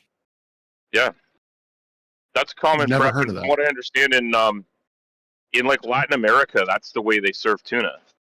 Raw tuna with like diced tomatoes and onion and stuff like that. I've never been there. My dad went there and told me that's how they had it, and it was awesome. I've never had it that way. I wouldn't even think to have it that way. You can thicken just some nice pasta sauce, right? You can make a nice pasta sauce, thicken it, and then use it as a spread on a tuna sandwich. Essentially, don't use mayo. I don't know why mayo is a thing. It's just Mayo is just very popular in North America as a spread on sandwiches. Oh no, this is our mistake. Look, this is a European shit. I'm pretty sure this is like Scandinavian or German tuna and mayo. I think one of the mayo. Oh, go ahead. Well, it's just I wanted to clarify. You're saying it is or is not popular in like northern? No, it's fun. No, I'm saying we invented it. Like I think this is our mistake. Okay. I'm pretty sure it's a Scandinavian. Yeah. Well, the reason I was asking is because my background and the background of obviously my ancestors, but also the region of the world I live in is largely Northern European. So I wondered if the mayo is like a holdover from traditional foods they brought with them. Yeah, I don't know. Good tuna Mayo's salad mayo, man. What do you mean? that I have doesn't include any mayo whatsoever. It has balsamic vinegar, some onions, apples, walnuts, and some pickles. It's delicious. Yeah, we got a lot of Germans and Scandinavians in the American Midwest, where I'm from. I don't know where people eat a lot of shit with mayo in Northern Europe. I live in the Canadian Midwest. We just don't call it that. You live in Saskatchewan? No. Like the Midwest. Like I live in southwestern Ontario. I live in farm country. I live in the farm country of Canada that abuts all of what is called the Midwest. We just call it Ontario. because Ontario's so big. We have a coast along all of the Great Lakes and the Arctic Ocean. Did not know that. I think a lot of people don't figure out. And I'm actually driving to the Arctic watershed right now. Good I'll be like another. Once Go you ahead. become like the 51st or 52nd state, we'll learn about your geography. Yeah, so I should know. So this is don't wanna me start a being as war in American chat, as but this is me being as American as possible. I don't even know how many provinces there are in Canada. oh, that's interesting. Okay.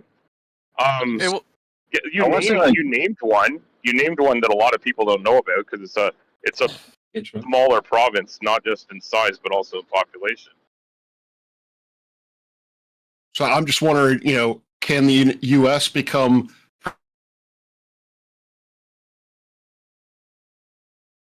Based on the size of the U.S., we could make it into 4 provinces. Yeah. All right. Texas is almost the right size, and then you'll have to, like, the Pacific Northwest would be one, the Midwest would be another one, the entire Eastern Seaboard could be one, and I don't know about California. I don't even think most Americans are into keeping them, but I like them. That's where some of my family is, so I guess I got to take them on. But yeah, I don't know. I don't even know. I'm not sure. I'm sure I could name every American state, but I'm not. When I was a kid, our American friends had like songs they could sing, and they had taught their little sister, who wasn't even in school yet, how to name them from left to right, starting in the top, like with Alaska, and then moving across and reading them across like in a row. And I'm not sure that I could do that. That's because you didn't have the Animaniacs. Well, we did have the Animaniacs, but we wasted all of our time learning the periodic table.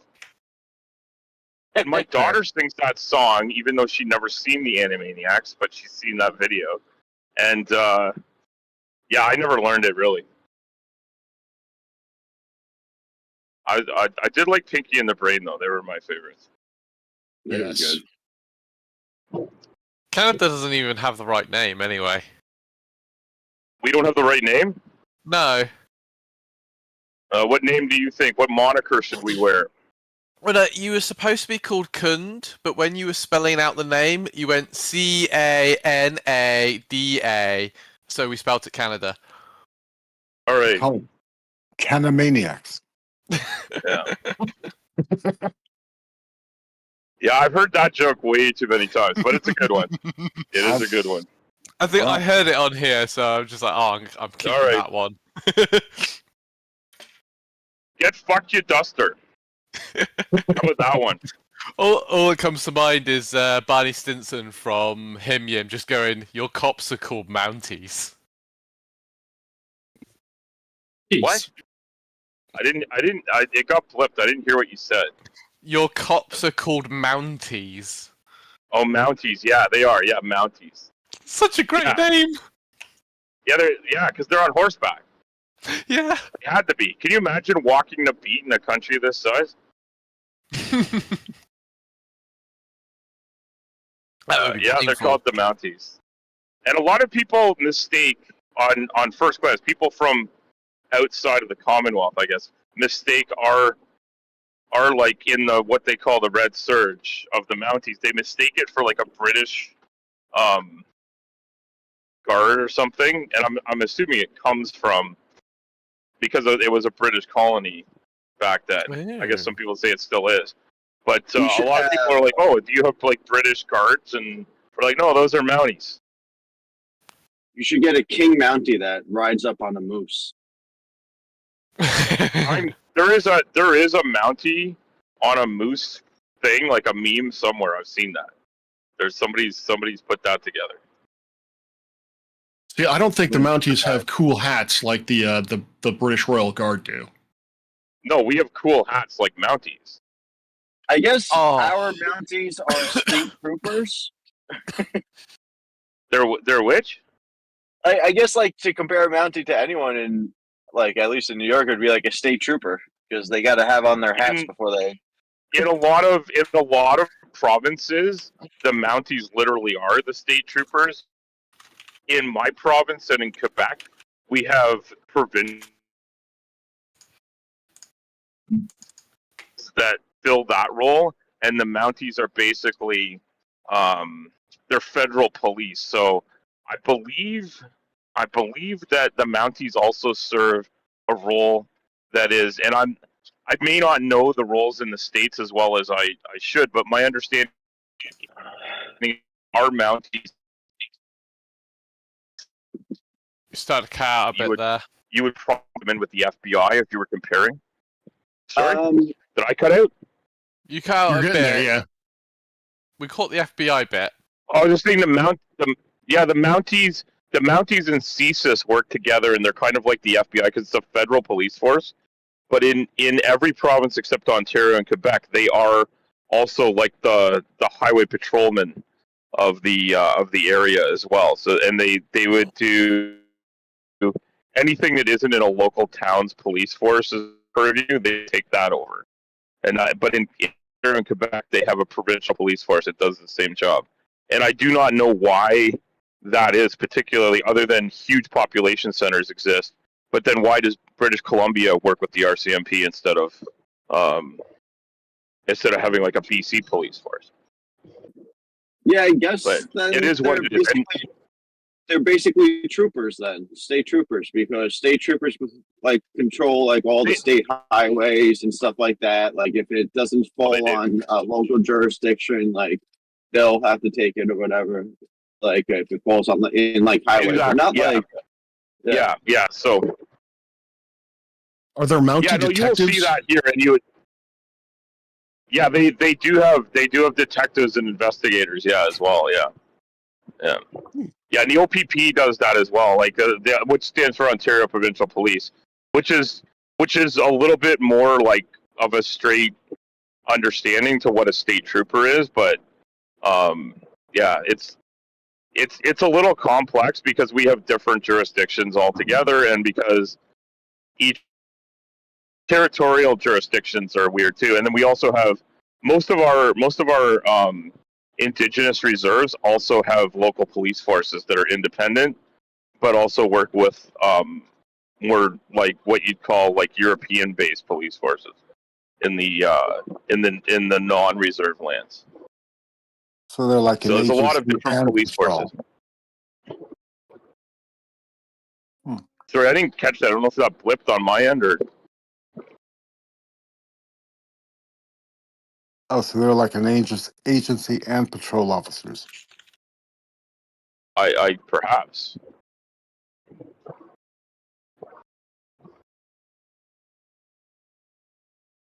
Yeah, there's a lot of different stuff that goes on here, and I would imagine if I traveled outside of places I'm really familiar with, like the U.S. and Canada, I'd probably find out police forces are different around the world with a few basic similarities, but people do what they do, right? Probably in reaction to different things that they need to look after. When I was growing up, Mounties, Canadian Mounties were like idealized as upstanding, stalwart, and selfless, and always saving the damsel and all that shit.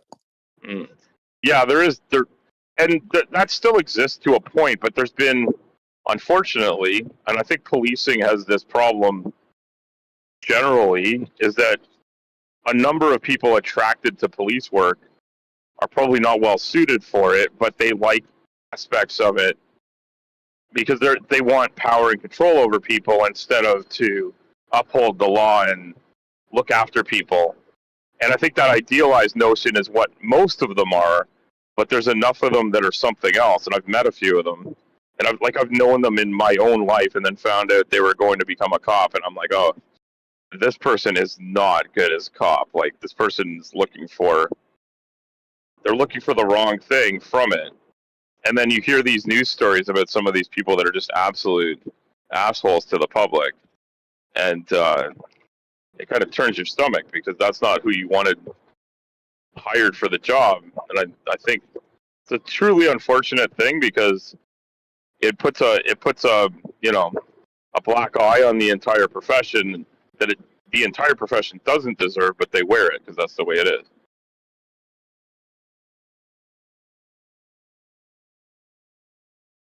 My profession has the same problem.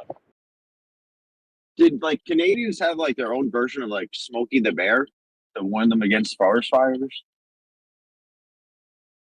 That is a good question. Like I've seen Smokey the Bear themselves. Like Smokey the Bear is something you'll see promoted around here on TV, but I can't remember. It was mostly when I was a kid, so I don't know if I was just watching American television because we had antenna television. I lived in Toronto when I grew up, so we had channels from Buffalo and from Toronto. So like as a kid, I didn't know which one was which for the first little bit. I figured it out when I was a little older. But yeah, we definitely saw Smokey the Bear. One thing I do remember from my childhood is, and this will sound really weird, I'm sure, to anyone who isn't Canadian. I don't know if this was local to where I was, but we had Elmer the safety elephant. And this little like sort of mascot would come in, and someone would dress up as like an elephant, like think about like a Mickey Mouse at Disney, and then they would have a cop with them. And they would go through with kindergarten and grade 1 and 2 kids, and they'd go through what happens if there's a fire. How to cross the road safely, what you should do if a stranger comes up to you, shit like that. They'd go through, they'd come for a day and talk about like just general, like if you're a kid, say like from 4 to 6 or 7, what could you do if something happens? What should you do? How to call 911 with a telephone and shit like that. And I remember that thing coming in like every year for a few years, and then it stopped coming, and I realized I'd see it, and I was like, oh, they just don't do it with the older kids. But I have no idea how widely spread that was, but you did see ads for them on local television. So, an elephant, yes, Elmer the safety elephant. I have no idea how they came up with that. But Elmer also did not want anyone to start a forest fire. Just in Toronto, forest fires weren't a big problem. I mean, I can understand bears and maybe even a moose. Yeah, I don't. Yeah, are there many elephants roaming the plains? No, I think like we had mastodons or mammoth here like many years ago, but there's I don't know if there's any large proboscideans other than in zoos here. I'm not a biologist, so I can't tell you much about how many proboscideans there are. So I'm sometimes surprised when I find out that like an animal that I didn't know was a proboscidean is actually one. I just can't think of one off the top of my head. Could have used a T-Rex. I don't think the T-Rex was a proboscidean, no, but it could have been. So, like, when it came time to talk about, like, electricity, was, like, the elephant, like, listen, we don't talk about that. Like, fucking, what's his name? Showed us. Because, like, you know, what was it? Who was the fucking one that fucking electrocuted elephants? To talk about it. I don't know. That's horrible. I just did kill the elephant to show like the dangers of electricity, of like AC current or something like that. He electrocuted dogs. I don't know if he actually electrocuted elephants. So like, it's just when it comes time to talk about like electricity safety, the elephant's just like, hey, listen, we have a long-term memory. We don't talk about that. That's not nice. Well, that is awful. That is a terrible thing. I don't know if that was necessary. Yet one of the reasons why Edison is a giant douchebag. Yeah. Just one of them. Yeah. Yeah, no, yeah, he's a bit of a character, and I guess like there's a whole bunch of sort of stories about him now, but I grew up with the idea that like some of these inventors were, you know, these great people because they came up with an idea. But in my adulthood, I've learned that you can both be extremely intelligent and in like an ingenious inventor and also be an asshole, and you can be a nice person and not be an inventor, and you can be both. Like there's no reason you're not going to find people of all stripes everywhere. Yeah, Edison was just a good businessman, wasn't he? He wasn't overly a good inventor. He was a very good businessman. Yeah, maybe maybe a capitalist of the highest order. Maybe before his time. I hate to make the analogy, but I would imagine he was similar to Elon Musk, is because I don't think there are allegations that he didn't actually invent the light bulb or that he stole a lot of the work leading up to coming up with the light bulb. But, was Edison trying to take over the government and cancel foreign aid projects? I don't think so. I don't know. Not quite. He didn't quite go that Elon. He might have been too busy inventing electrocution as capital punishment. I don't know. I don't know if did he patent that and sell it to the U.S. government for executions.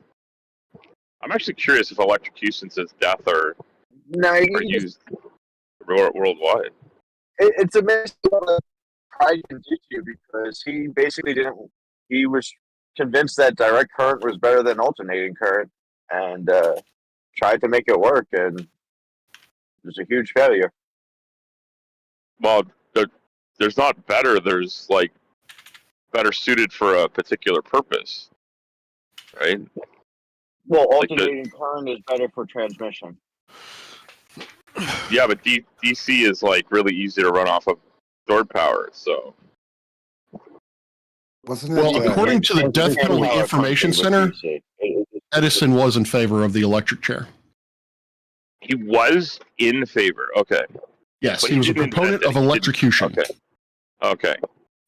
For his but he didn't invent electricity as a power mode. He just came up with better ways to use it, like in terms of like light bulb, or he's credited with that even if he didn't actually do that. Yeah, effectively.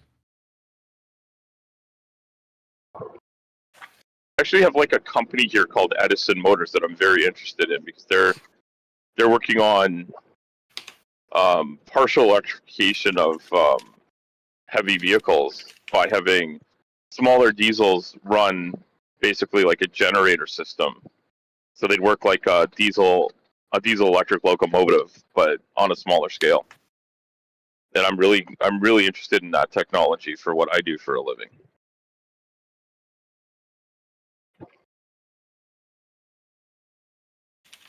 If you get the power output of electric motors as motivation and the independent power at each drive wheel. And so you could have like 8-wheel drive, 10-wheel drive, whatever you need to like move through off-road situations. And then you also would burn less diesel to get the same or better power. Yeah, they had electric vehicles. Sorry? There were electric vehicles. Oh yeah, no, there have been. I think electric vehicles were like suggested long ago, like long before this sort of more recent adoption of them as a way to get around. And I remember there was like a story about how there was sort of a fight between electricity and like the internal combustion engine, and the internal combustion engine won out through some sort of lobbying effort. I just don't know the whole story. I can't really tell the whole thing. I just remember reading a little bit about it. But the battery and storage of power to be mobile it's still a difficulty, I think. I don't think we're past that yet. At least not for like really big vehicles. I think it was just an infrastructure problem. Maybe it was you don't have the infrastructure. Go ahead. Well, infrastructure is part of the practicality of it. Yeah. Like what did recharging entail? Changing the battery or recharging it? Yeah, I think like swapping out batteries at charging stations makes sense, but if in the early part of the 20th century there'd been a huge push to put in charging stations, and that had been maintained for 100 years, and someone said, "Hey, we want to switch to burning petroleum products," the same infrastructure problem would exist in reverse, right? Like the infrastructure problem has to be looked at as like, we have it, but we can adapt to it. But I still feel like we have a long way to go in reliable battery storage for for longer driving. And I guess like a lot of It's people not think just about it that. for commuter vehicles, right? Sorry, go ahead. But it's how long does it take to charge something? Did technology exist to be able to charge something that quickly back then? Like I get what you're saying, the infrastructure, but you have to have some type of practicality behind it first. Yeah. I'm assuming it was easier to fill it up with gas. I think so. I think that may be the main reason why it eventually won out. But like the automobile was like a curiosity back then, right? Like people weren't doing like major trips.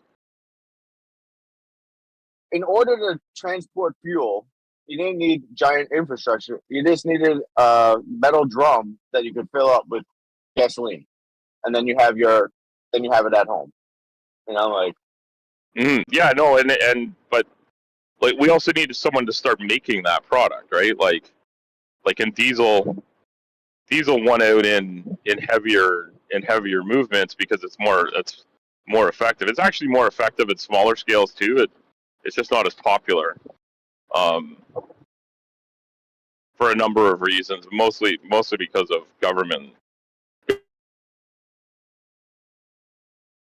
I mean, even now, we have no problem making the production of the amount of electricity, but the transmission of it, just we don't have the infrastructure set up yet for it.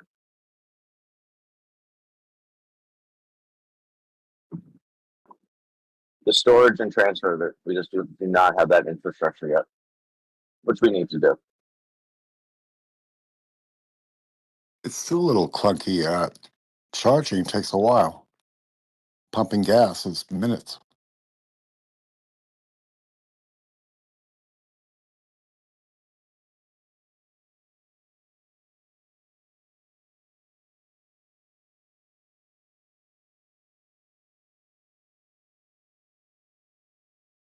I was renting a car, and they offered me an electric vehicle.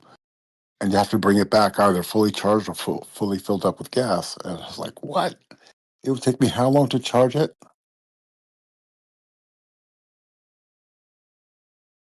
Yeah, that's why swapping the batteries really seems most like going to be most similar to gas. You know what I mean? Because you just quickly stop over something, changes out the battery underneath, puts in the new one. You have to make it so it takes the same amount of time as filling a car with gas, really. You have to standardize the batteries. Drop yours off, pick up a new one. Yeah, you know how they already have like the battery that magnets to the back of your phone? They could just like make it like that on the car. Or you could just increase the capacity or the efficiency and make it not necessary. Where if you charge your car overnight, you get 1,000 miles for it.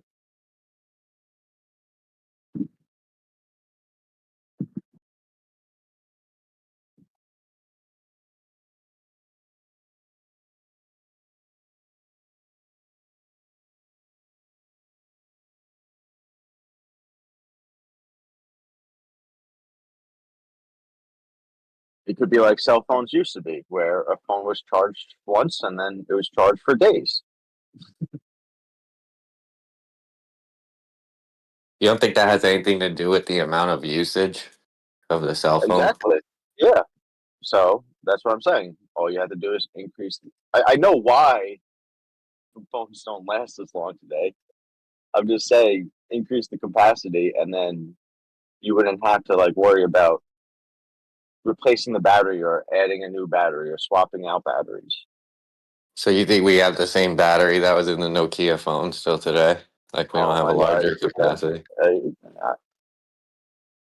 You don't understand. I mean, the larger capacity battery. Are you just used to straw manning people all the time that it's just like a quick reflex for you? Well, I'm just wondering what you're saying, so maybe explain yourself to me. No, those batteries are bulky. If you increase the capacity of a car battery, an electric car battery, to the point where when you charge it overnight, it gives you like 800 miles or 1,000 miles, you would never need to swap out the battery. But yeah, I mean, like, I guess I'm thinking like more like semis before I'm thinking like personal use.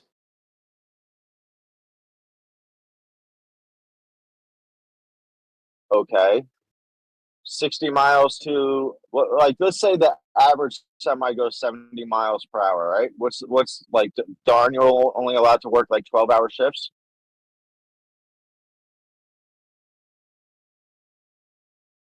Yeah, I don't know. Yeah, I guess. Yeah, there's regulations Okay, so on that's that. I'm 800. not All really right, so for that either. that's basically 8 840 hours straight or miles. something like that. Oh, so 8 hours is even 70 miles. That's 560 miles. So if you have an 800-mile battery capacity, there you go.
I got another one for you. Since the sandwich proposition wasn't as triggering as I'd hoped. Water is not wet.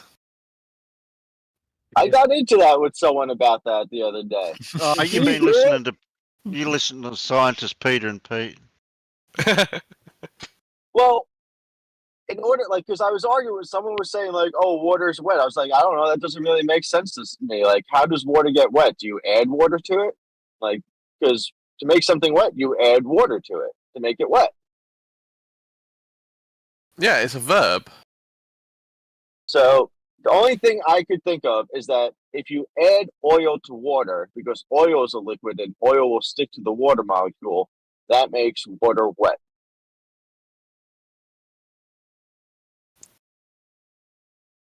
That was Say the that closest I again. got to it.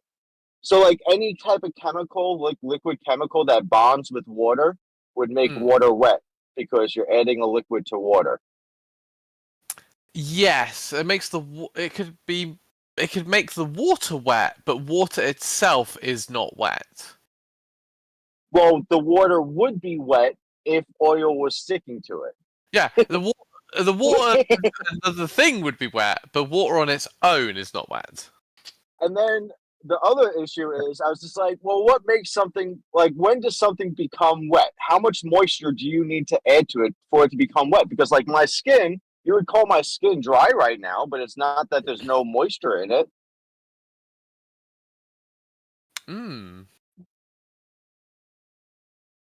Like, there's little, very tiny, probably small wet particles right now on my arm that I don't even notice. Does that mean my arm's wet? It's also that we can't really feel wetness, can we? Like, it's a false sensation. We can feel temperature, but we don't temperature and actually. pressure. Yeah, we don't have a way to detect wetness. So I always struggle with that when I check the clothes on the line. I'm never quite sure if they're wet or just cold. Yeah, like if you left a dryer like past its cycle and all the clothes cooled off, it's like, wait, is this one? I think this one's a little. I don't know. Especially when they're different materials, so they feel different. And what's the difference between damp and wet then? That's a level of wetness, I guess. Okay. Like if I was going to define the word, if it was like, right, Yen, you're going to define the word, like all the words, we're going to let you decide what they mean. I would go that wet is if it's dripping, and damp is if it is retaining that water. Moist? I mean, how's the saying go? If you want to know what it's like to be wet, don't ask a fish. Moist is damp plus. Moist is damp plus. So like a wetness wetness verb chart that's numbers 1 to 10. I could take a look at.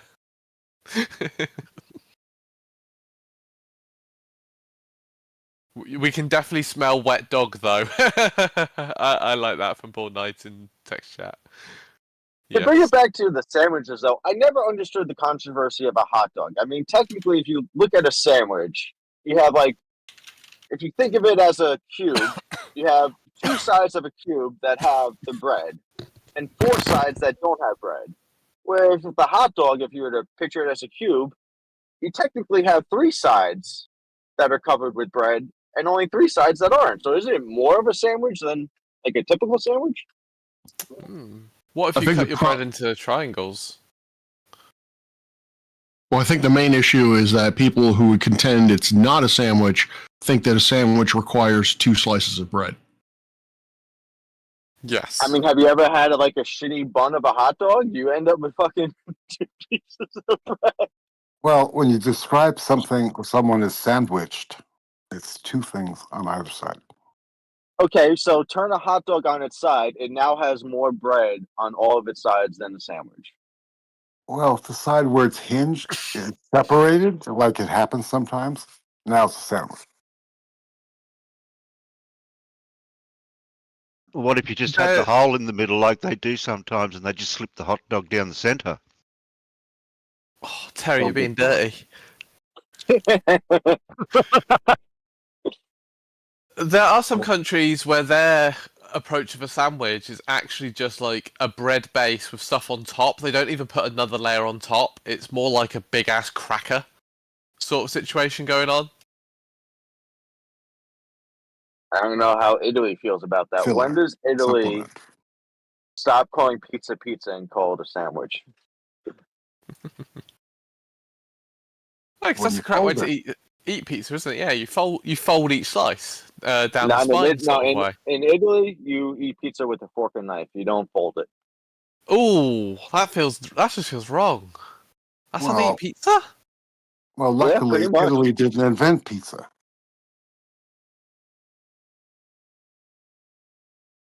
Where did Yeah, pizza come from? Mr. New Yorker, you should know this. Okay, who invented pizza then? I'm not from New York. No, you were going Mr. to me. No, not you. Flat Earthers Arcelius from New York. I thought pizza was invented by a baker in New York who just put like bread down with According some to sauce and cheese Wikipedia, on top. it is an Italian, specifically Neapolitan dish. That's But let me not look at the pizza, though. etymology. That's like a totally mean, different. As far as like the first person to ever have like a piece of bread with cheese and some sauce on it, I mean, like I'm pretty sure there was no one first. I mean, there was one first person that did it, but like it's not like multiple people could have done it at the same time. Yeah, it could have all originated in loads of places. Oh, damn it, I just looked it up. Invented in Naples. But the inventor moved to New York. I made that part up. It was definitely perfected in New York. I can agree New with Haven? that.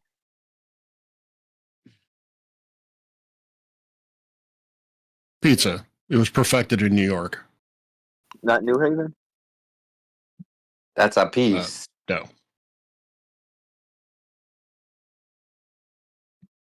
Not even in Chicago. Fuck Chicago deep dish. You have a fucking pizza quiche there. Detroit makes a good pizza. Are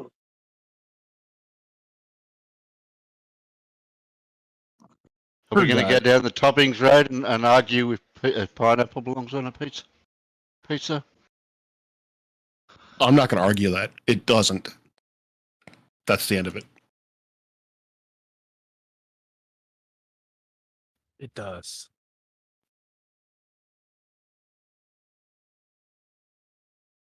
I'm going to end up wanting pizza. It's going to be all your faults.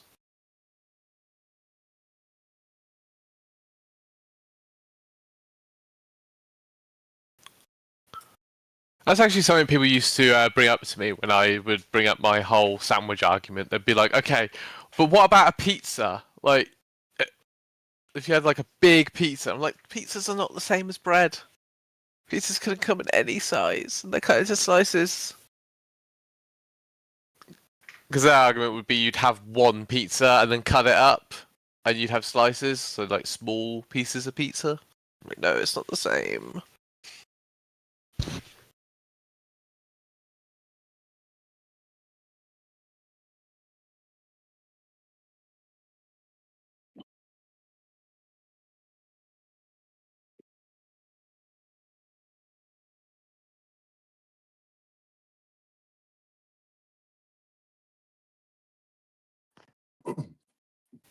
So I couldn't sleep last night, and for shits and giggles, I decided to put in AutoCAD the Earth during opposite sides of its orbits, and then also Polaris. I drew lines from Polaris to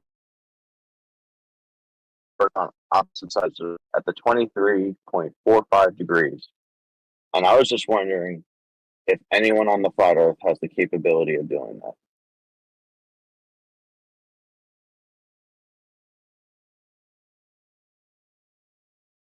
You said you were using CAD? Yep. Then no. There is no flat earther who has a capacity to do that.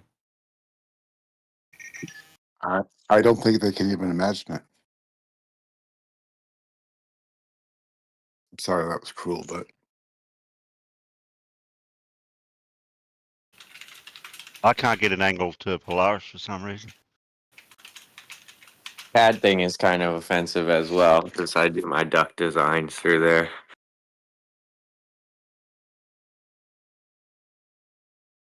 Well, then I stand corrected and apologize.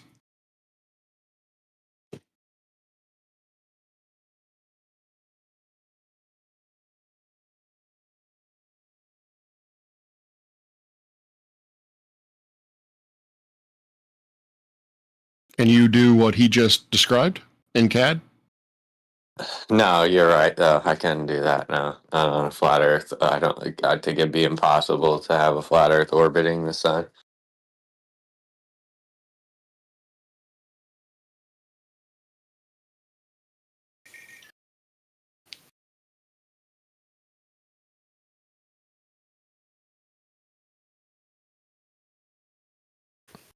speaking of pizza, I had pineapple on pizza quite by accident once. Banned. Sorry, it was an accident. And my wife has pineapple on her pizza. I was just like, ooh, why do you want something so juicy on something so like saucy and yum? Like, it's an autistic thing. I think it's just like the contrasting of textures and such. It's like no. Speaking of contrast, it was pizza The with texture of olives. pineapple by itself is pretty shitty. What about white? pineapple What if it's and a white olives pizza? You on know. it. What was that, Astro X? It was pineapples and olives. I was in that's Argentina, and my Spanish wasn't so good then. And according to the prices, I thought they were mini pizzas. So I wanted a mushroom and what I thought was sausage. I thought the word I was looking at was sausage, and it was Hawaiian. Hawaiian pizza and mushroom. And they got to the table and they were large. I was like, holy shit.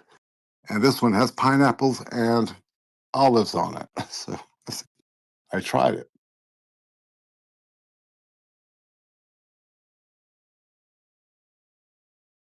And I won't say anymore. Pineapple The actually question eats is- you. That's why it's tangy. It actually breaks down your meat with its enzymes, digests you. The bromelain. Yes. Hi, Omnivore. Is it the pineapple shell or the coconut shell that's like basically fireproof?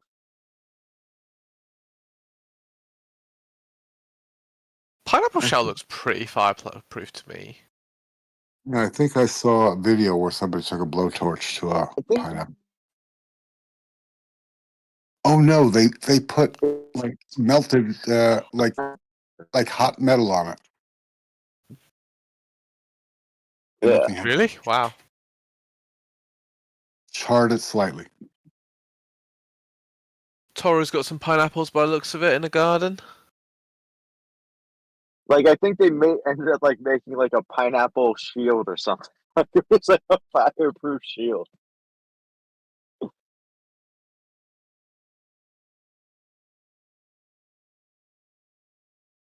Well, we do some weird things to plants. You know, they develop all these spicy chemicals to stop things eating them, and we go, "Ha, that looks like fun."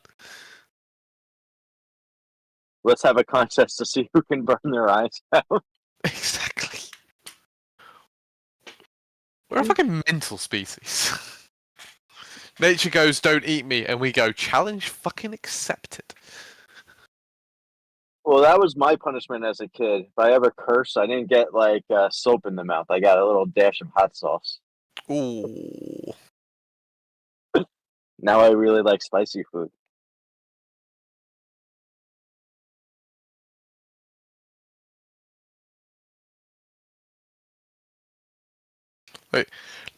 Like different punishments of children is always such a crazy area sort of thing, because it's like, okay, you need a way to be able to get them to obey, to be punished, but at the same time you don't want to just, you know, slap them or hit them with belts, because then they resent you and stuff like that. Like, it's such a crazy sort of topic. At the same time, one of the best I've seen, like, it's again, it's not a great punishment, but is telling a video of a guy getting his kid to hold a bunch of books above his head for as long as possible. So like, just like almost like strength training, but like you can guess like just how much strain that would be, and ache on the arms. Like, Dad, please let me put the books down. We have kids. My wife will definitely be the one in charge of how to appropriately punish children, because she's actually done the education, like early childhood studies and the like, and gone to university for it. So she'll be in charge of that. I have no problem with. I think it's a good idea to say like, "Hey, you didn't clean your room. Do like 10 push-ups or whatever, like something like that." Like, I think that's a completely constructive form of punishment. Are you in the military? No.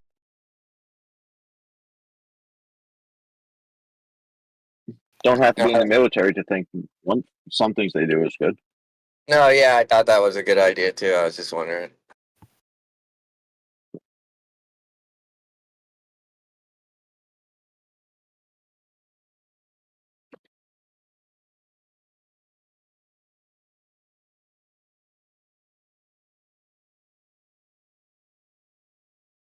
And the hot sauce thing for me, it's not like I was like traumatized by it. I actually think it was like, I don't think it was that bad of an idea. It's not like he was like trying to like actually cause me severe amount of pain. It was just like, he cursed.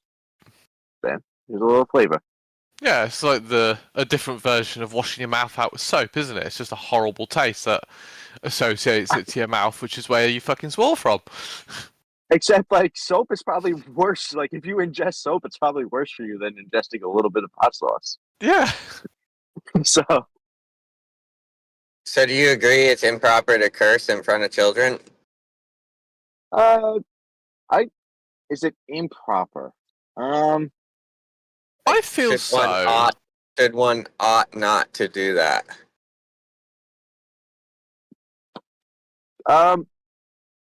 I feel it's a combination of like, hey, if you're putting your kid in a situation, like if you're a parent, you bring your kid like into a situation where you expect cursing to be, I don't think it's on the public to not curse in front of your kid. Yeah. Well, if you're if you go to a football match with your kid and they go, "Yeah, fucking go!" Like, you can't exactly turn to that person and go, "Excuse me, I have my child here. Can you not?" No, I understand that. Yeah. They're going to learn it. I think for yourself, make sure they don't learn it from you. This just goes into one. Make it artful. This just goes into one thing. Is like there was two photos that were taken like 20 years apart in America. One might have been in like the 50s or something. This is around that time period where somebody's wearing a shirt that has like an explicitive on it at like a public beach, and people are like beating the crap out of this guy because like that is just not like socially acceptable at the time, and like everybody is making that very well known.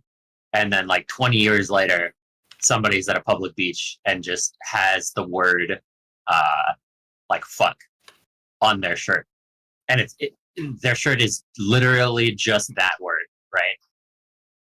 And society just accepts it, and it is just a good sort of marker to see like that kind of difference in allowance for those kind of things.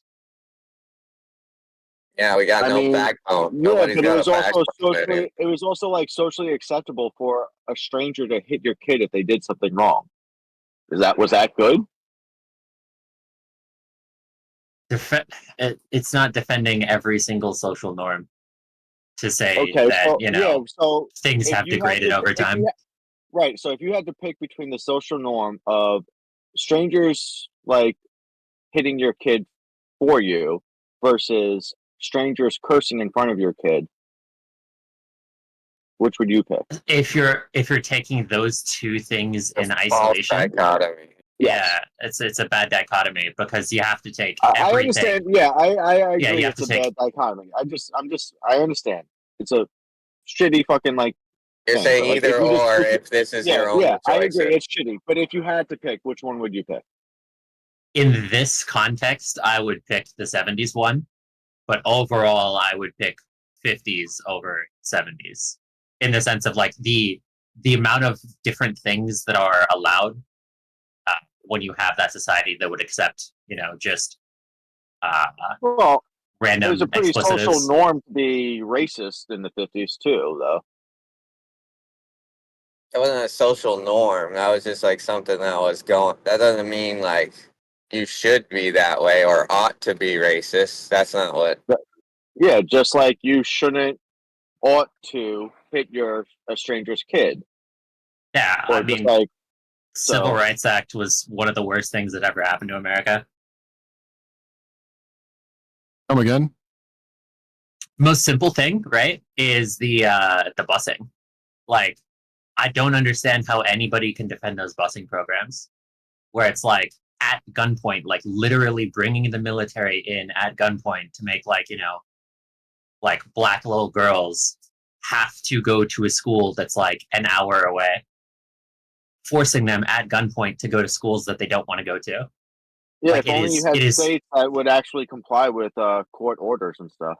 You It wouldn't is need that. forced integration. Like, in no way does that comply with like liberal, just like let people exist values. It's like, on what level does that make sense as something that anybody would think is okay? In any other context, people would be like rioting in the streets about it. You have to deconstruct a system built off of segregation, which requires forced integration. We had that all the way up until 2004 here in Florida.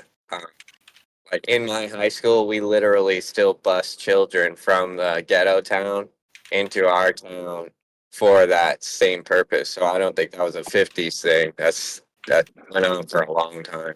No, it started like after like civil rights kind of became a thing. In Florida, but yeah, you don't need to live in the district to go to that school district. Well, the district doesn't. Yeah, the district has like sections that are obviously segregated. Like we have a town called Fort Pierce, which is mainly black. And we have a town called Port St. Lucie, which is mainly like white and Hispanic. And what they would do was they would send the kids from Port St. Lucie to the Fort Pierce schools and some of the kids from the Fort Pierce to the Port St. Lucie schools to get better integration of color and mix and race. Yeah, and it's like, at first, neither side wanted to do that. Like, the black kids did not want to go to the white schools, the white kids did not want to go to the black schools.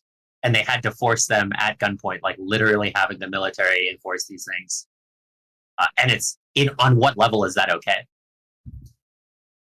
Like it's taking away the individual rights for this like vague idea of like Constitution.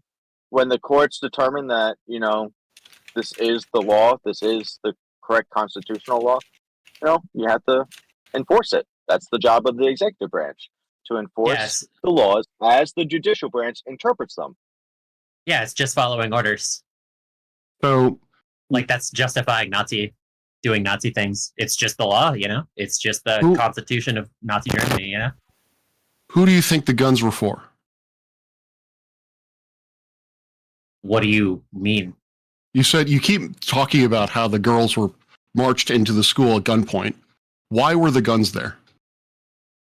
You could make the argument that it's like, the white parents didn't want the black girls to like go into the school, and so it was to make sure that they're safe. That's because what's like.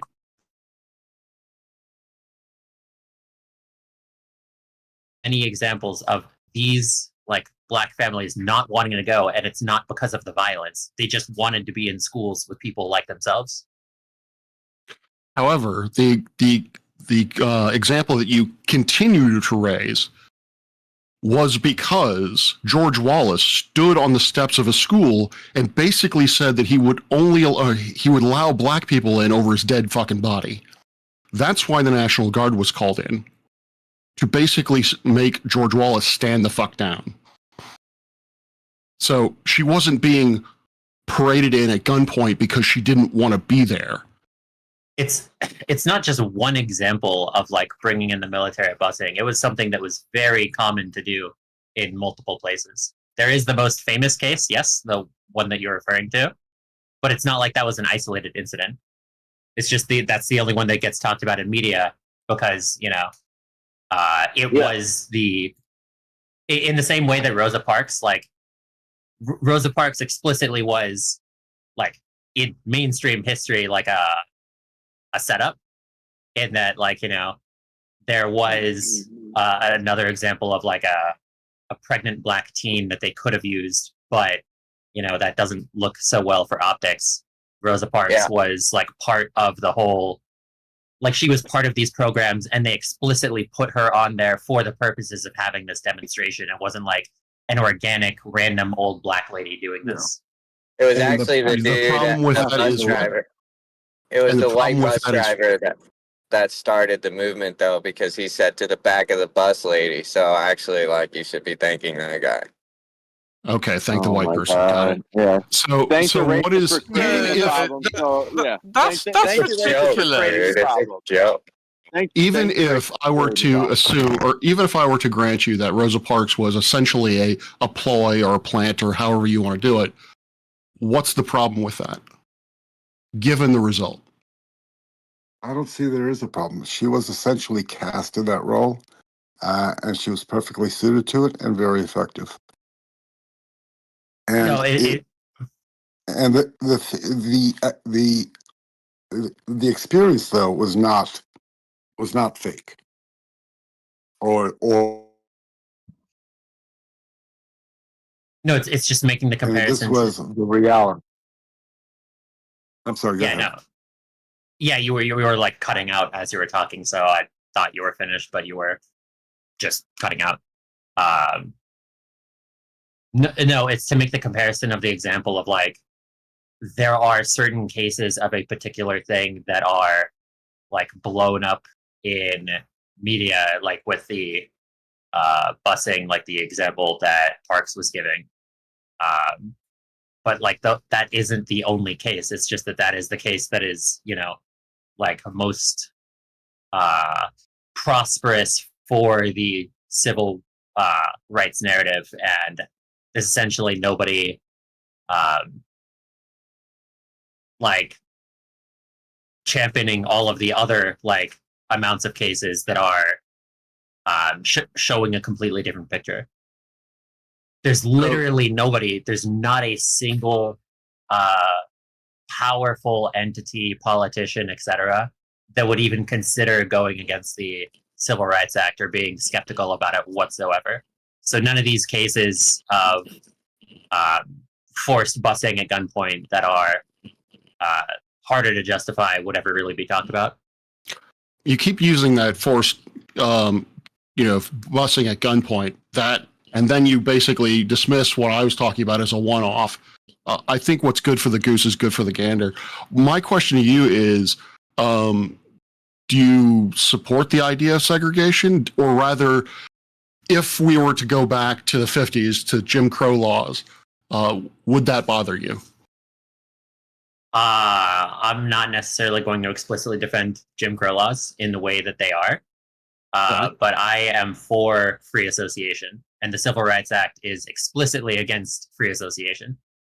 What do you mean by free association? As like the ability to decide who you do and do not want to do business with.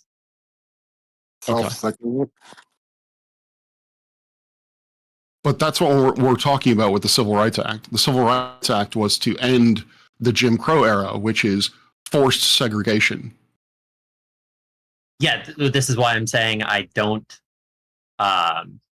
vouch for, if a white business or a black business wants to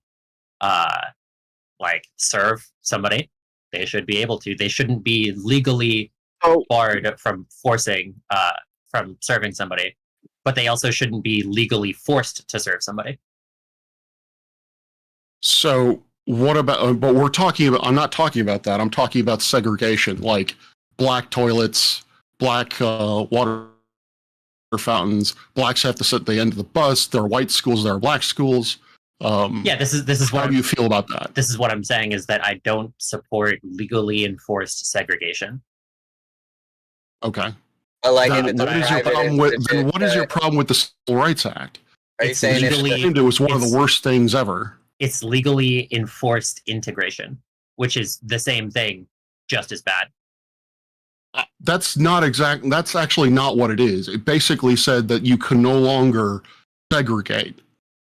Didn't and so the that Jim Crow laws? Hang on. Didn't the Jim Crow laws force governments to create black bathrooms? Like, were they allowed to create one bathroom for all people? I don't believe so. Yeah, were the governments forced to create two separate bathrooms? Yeah, it's the or business. Was a business allowed to have like one water fountain for all people, or were they required to have a white one and a black one? Like, you want to talk about this freedom? Were businesses even allowed to have the freedom to have one bathroom? I don't want to speak for him, but I believe he is not in favor of that. He is not in favor of forced segregation. Yeah. Right, but if the Jim Crow laws are forcing a business to create a separate bathroom for black people versus white people, wouldn't that be the same thing in reverse? I don't think you had to serve both populations. So, if you are a black business, you would serve black people, and your business would be for black people. And if what we're saying about Jim Crow would be true, it's but this is a business only for black people. But that was the norm, right? Separating the colors, and they were fine with that. And now they wanted to force it's all mingled together, right? But you don't like the methods they did it at, with gunpoint and the protest. No, so it's that both of them are forced association. Jim Crow is forced segregation. That is not at all free association. And the Civil Rights Act is forced integration, where you cannot legally deny somebody for, protected classes reasons, which is essentially saying you are forced by the government to serve these people like that. I mean, the obvious example you could bring up in a more modern day thing is the whole bake the cake bigot thing, to where an activist group went over to a whole bunch of bakeries and Christian communities and found one that was I'm not going to serve you. I'm not going to make a custom cake for your gay wedding that has gay stuff on it. You know what's funny about that is the baker never actually sued all the way to the Supreme Court. the baker wasn't even involved in that Supreme Court case. Just for your knowledge. Yeah, it's just the idea of like a business should not be forced to serve somebody that they do not want to be serving. That's forced integration, and that is against free association. Right. Well, that's if you really admit, not serving for, because he's black, because he's gay, right? I just, like they say, I have the right not to serve, but I'm not going to say my intentions. Why not? Because what would you be a response to a chain of shops saying we're not selling anyone wearing a crucifix? I mean, what would your response to that be? Yeah, they should be able to do that. It's no problem. Right. Brilliant. What about hospitals saying that? Private entity? Still okay with it? I mean, I think there's different. Like, I think there are legal enforcements for like hospitals to do certain things medically. Well, get rid of them. Get rid of them. That's not unfair. Isn't How's it? a hospital different? How's a hospital different than a school? A hospital can be privately owned. Yeah, your hospitals where you treat people that are ill and schools where you send children to learn. Right, but you're saying that yeah. hospitals should be forced to treat black people. So why shouldn't the school? I mean, it's just the problem. Privately like, run hospital. Yeah. So this is just in the context of like the current medical system, which like I can't really talk too much about without getting in medical talk. But it's like the entire system of the medical system is highly regulated in ways to where like you cannot legally build a hospital unless all of the other hospitals around you agree to it. Like it's a cartel. So in this sense, like there is no free association in hospitals, in like whether or not you have access to a hospital. So in the context of the hospital cartel forcing a certain system, then like you have to take different measures to deal with the hospital mafia. Okay, so to be clear though, you'd prefer it if hospitals could turn people away because they don't want to treat them, just on their own personal preferences. As a privately run entity, they could go, I'm not gonna treat you. You're black, for example, or you're Christian, or you're an atheist, or whatever. You'd be quite happy with that situation, I take it. If many other things were different, then yeah, that would be fun. That would be fun. Fine. Are you sure you're a Christian? Are you sure you're a Christian? I said fine. Fine. Yeah. Well, yeah, Skate. Like, I do want to move away from racism, but like you said, there's a bunch of norms that you like from the 50s. What norms do you like from the 50s? Exactly. That's what I want to know. Yeah. Oh dear. You're literally advocating for a society where people can be treated unfairly by other people to their detriment and possibly their health or their life, and you think that's fine, and somehow at the same time you're a good Christian soul, yeah? I mean, I just don't think you should be forced to interact with people that you don't want to interact with. Like, is that too difficult of a concept? It's I would say you are drastically what's the word I'm looking for? It's not that we're forcing people to interact with other people against their will. We're talking about life-saving medication. We're talking about education. We're talking about the basic freedoms of life, or the things necessary for a good life. That's what we're talking about. But actually, I really would like you to know what it is about the 50s that really draws you to it, because there was forced integration or forced segregation, which you don't like. So what is it about the 50s that you like? I mean, yeah. So if I'm being honest, like overall, it is in the idea that like I don't like the 50s either. And it's more of just like which is the shit sandwich that's better. In that 50s is not my ideal point whatsoever. There were a lot of things wrong with the 50s. Just saying that it is better than sort of what came after it. In what ways? In what way is the 50s better? I mean, just with the example that I was giving,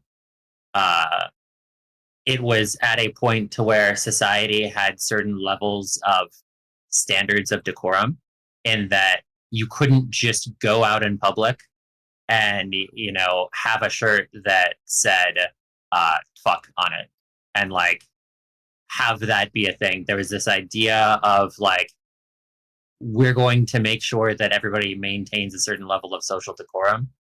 Whereas later on, you know, the person can wear, you know, an anime titties shirt and like it's technically legal, but like it's so grotesque, and it's a general sign of just allowing this degenerate stuff to just exist in public. So you're okay with a business saying you're black, fuck off. But if I want to wear a shirt that has anime titties on it, you're okay with a mob beating the fuck out of me. Is that what I'm hearing?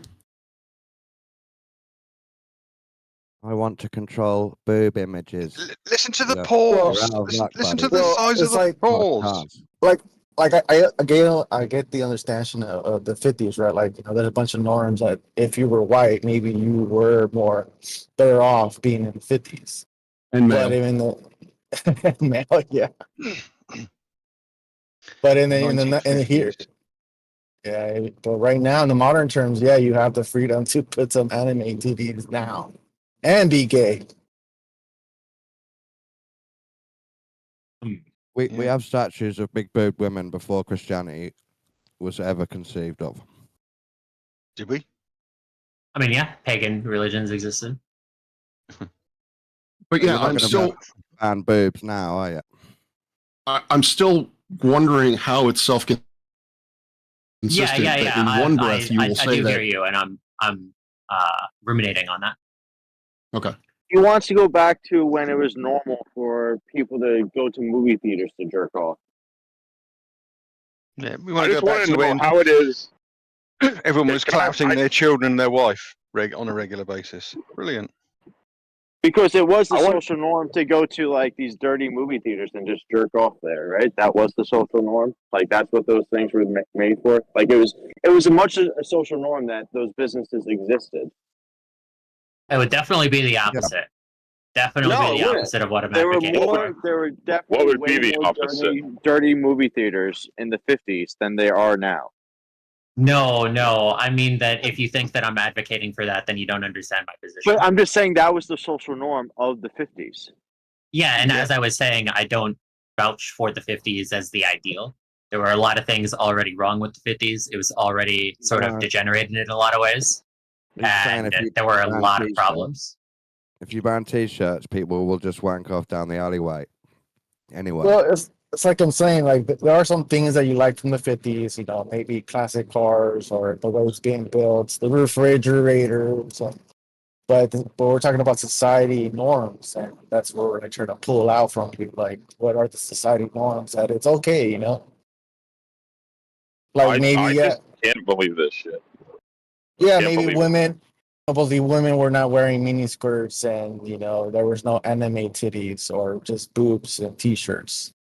But then but you have to take it all in too. You know, the society was built on a lot of don't do that shit. You know, you will get beat up or hung. I'd rather have boobs on my shirt than let society be run by a bunch of them.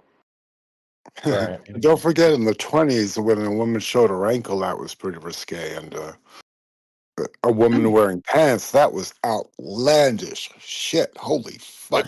But in the 40s, women wore tight shorts. Like women's fashion has changed over and over again.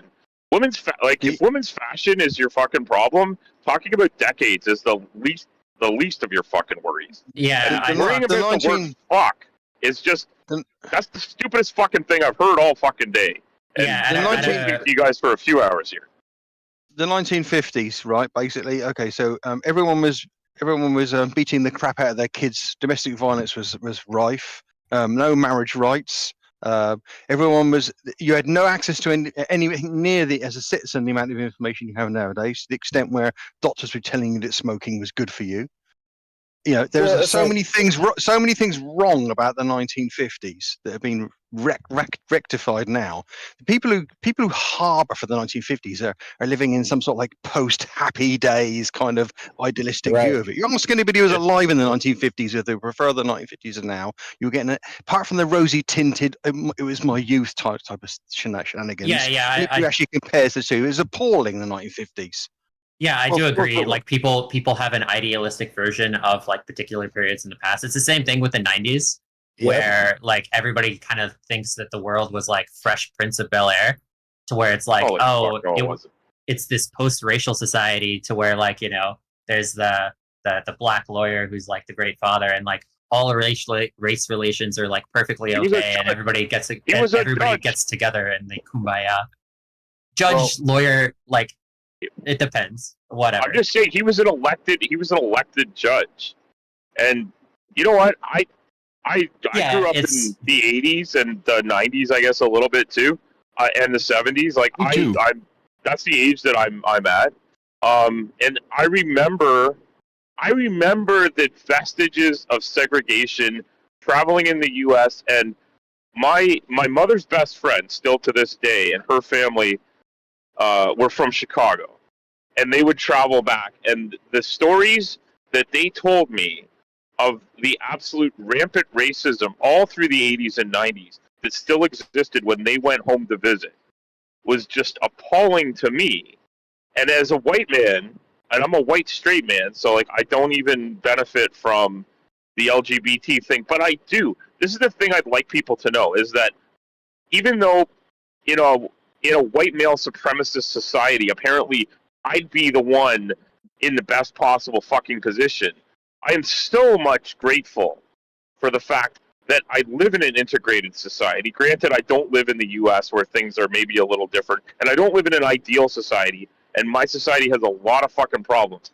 But I consider myself to be blessed and honored to live in an integrated society where I don't miss out on meeting and talking to and working with people from all around the whole fucking world, whether they were born here or not, and whether they're male or female or anything else in terms of gender, sexual identity, sexual orientation, all of that stuff. I've met people from every walk of society in my life, and I am grateful for it. And this idea that, yes, I believe we should be free to be bigots if we want to, but you're just undermining your own fucking life. If you want to do that, go ahead. Don't advertise it so that people don't beat up on you. But go, like in my country, you're free to be a bigot. Just don't incite violence, and you're fine. And we'd rather know who you are so we can stay the fuck away. Yeah, you're not free to do that in the U.S. Well, then maybe you should move somewhere where you have freedom. No, he's just wrong. You are absolutely free to be a bigot in the United States. Yeah. You are not allowed as a business to say, I don't want to serve you because you are. Don't open a business then. Don't open a business. Businesses are regulated to the fucking teeth. It is running a business. I ran a business for nearly 30 years. Businesses are regulated to a degree which should encourage you to never open a fucking business. It is payments out your wazoo and regulations right back up it. That is what businesses are about. You are also free to never open a fucking business. You never have to own a business. There is in my country, no one forces you to own a business. Yeah, so in this sense, you are not free to own a business and do these things. You're free to own a business as long as you could follow the fucking rules. Yeah, so it's not free association. You cannot own it. Like, this also just goes back into like business. I do not want to live in a society where no one checks to make sure that food is clean and safe to eat. I don't want to live in a society where people sell me stuff that's made of who knows what the fuck it is. And I don't want to live in a society where people do the business I did before and no one checks to make sure that buildings are properly designed, properly built, and adhere to local building codes. I don't want any of that shit to happen. And yes, there's regulation. There is regulation to run a business. Being upset about that means you want to open up your own fucking utopia on an island where you can be a bigot. Go right the fuck ahead. Buy the island, run your whole fucking life, and stay the fuck away from us. It's this. There's India too. You know, that's pretty good. Yeah, I'm not going to go down There that is line of that, business regulations or whatever. But Why I not? do. Why not? Which regulation should apply to a business and which one shouldn't? Right. When you start a business, you're getting a license or a permit, and you enter into a contract, a social contract as well, with you serving the public. You serve the public. I think we're missing something. That's why you're really granted a important, license. which would be getting him to describe what he thinks the idealized term, or the plan for society, and or Right, the outline he I'm wants very to curious do. about that I think myself. that's very interesting. Yeah, same. Yeah. But what's it called? I do have an answer. I just want to push back a little bit because you're free to be a bigot, yeah, but you're not free to like not sell to people. Doesn't mean you can't be a bigot. You can still be a bigot. So you're not free. No, you are free to be a bigot. I don't understand business.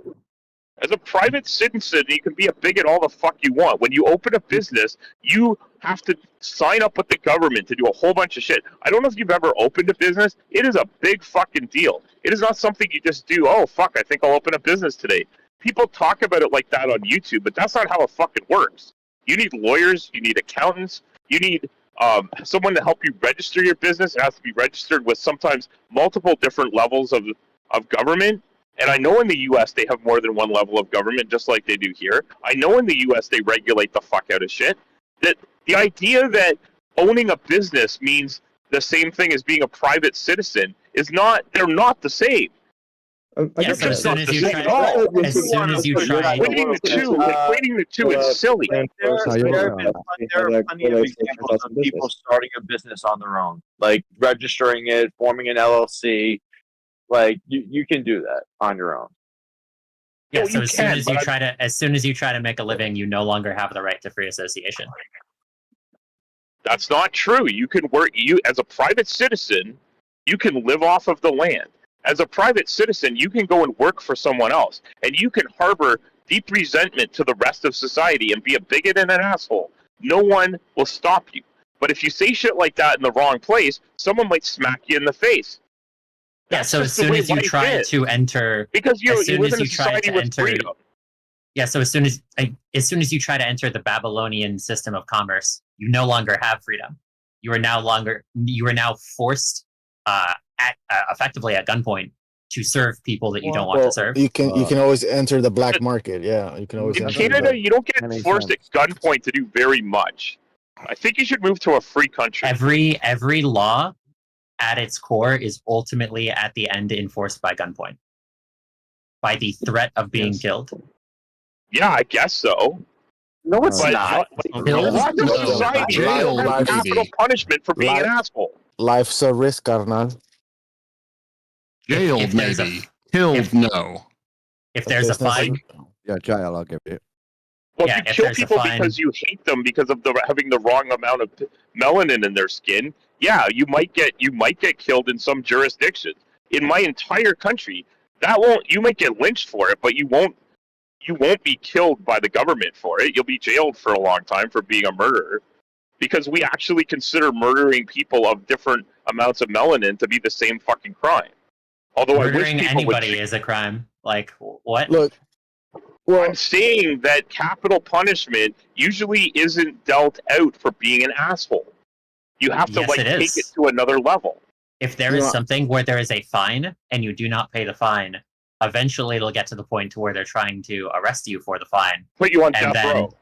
And then once you get arrested, you are. He's a sovereign citizen. That's what's No. It's not being. No. I really want to hear him. I want to hear him get to death. So they arrest you, and then what? They attempt to arrest you using force, and if you resist, it is under the threat of violence. Okay. Yes, it is. Yeah, that part I'll agree with. And what if you don't resist? If you don't resist and hire a lawyer, what happens? Yeah, if you don't resist, then you just accept it. You're but it is lucky you are being arrested under the threat of, if you do not comply with this arrest, it will eventually escalate to you being killed. Correct, but they don't do that to businesses who really? I don't think, because we have tasers now, I don't think everyone will die if you everyone who has ever resisted arrest is dead.